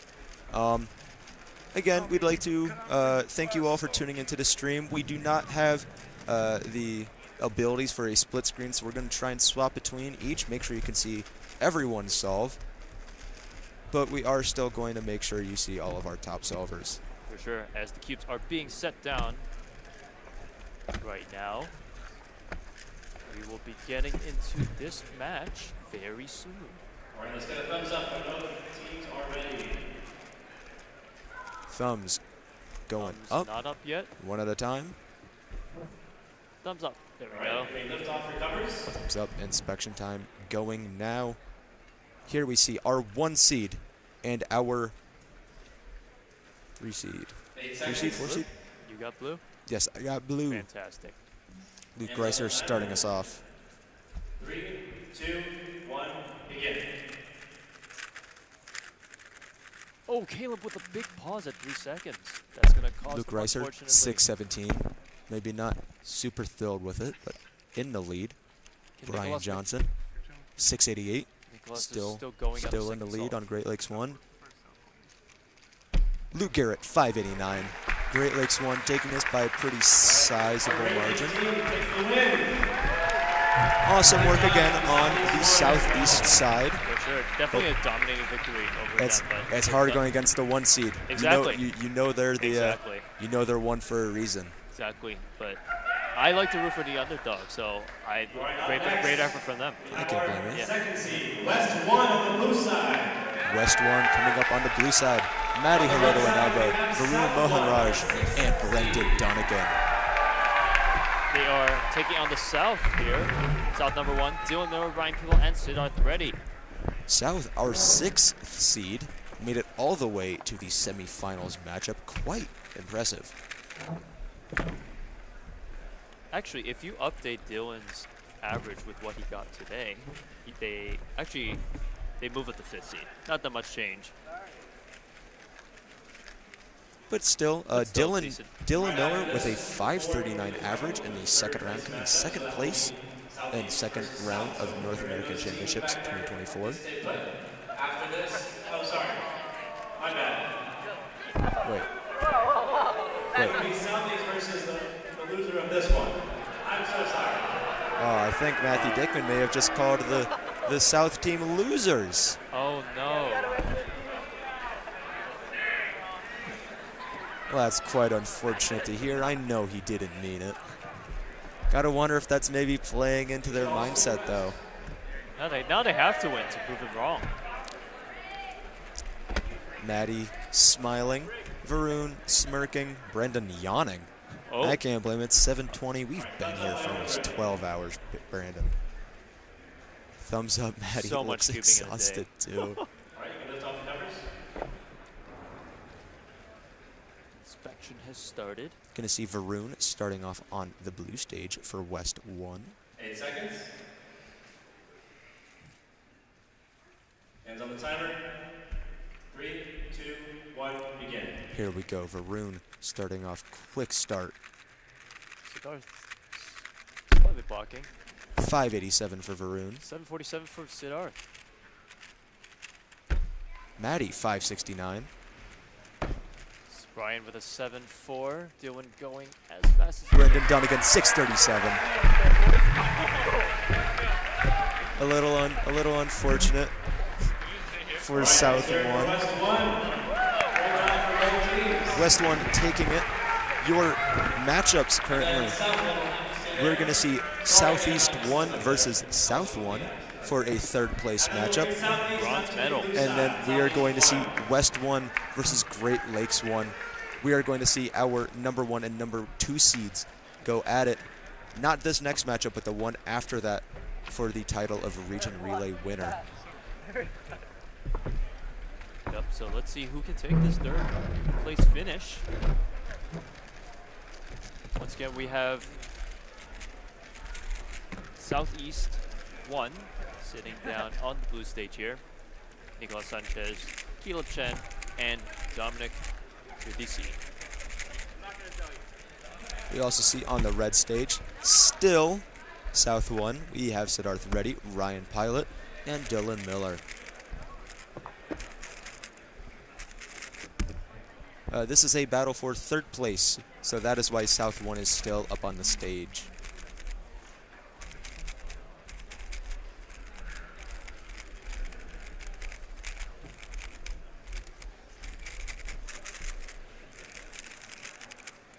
I think the fastest single we've seen so far is a 4.8. Yep. Somewhere in that margin. Something like that. We still do have 12 solves to see total across these 4 remaining teams. Would like to see something maybe a little bit faster. Maybe I'm being greedy as just a commentator. A fan of the chaotic. I mean, you always want to see exciting solves. Who doesn't want to see that?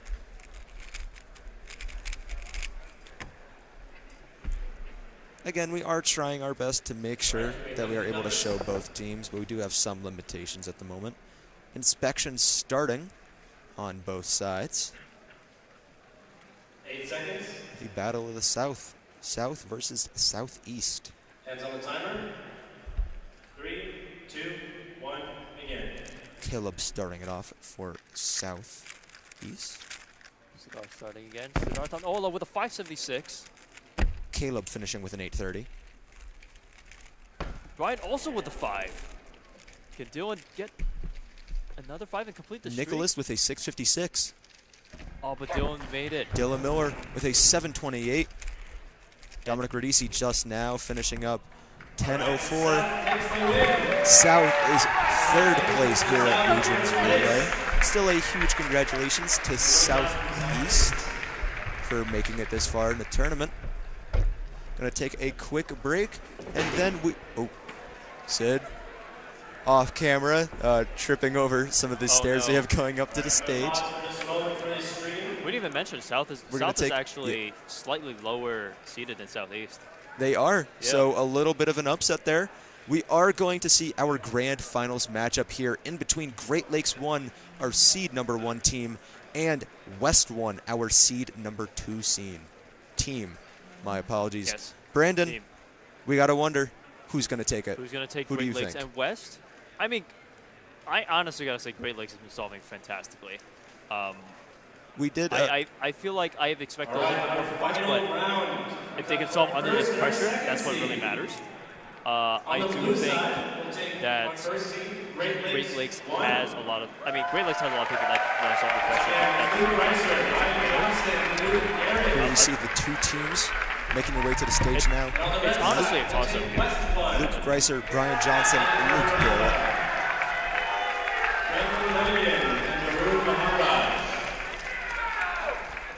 Yes. So Great Lakes 1 with Luke Garrett, Luke Greiser, and Brian Johnson. And the West with Maddie Heroanaba, Varun Mohanraj, and Brendan Dudigan. Sorry for saying those names again, but just to introduce these guys one more time. I don't know if you guys can hear it coming through on your end, but I'm hearing it here in person. The crowd is electric. This is going to be a match that maybe not for the ages, but this is going to be some of the best 3x3 solving we see until Sunday, where we have head-to-head finals here at North American Championships. Sure. Can you hear the crowd, folks? They are nuts.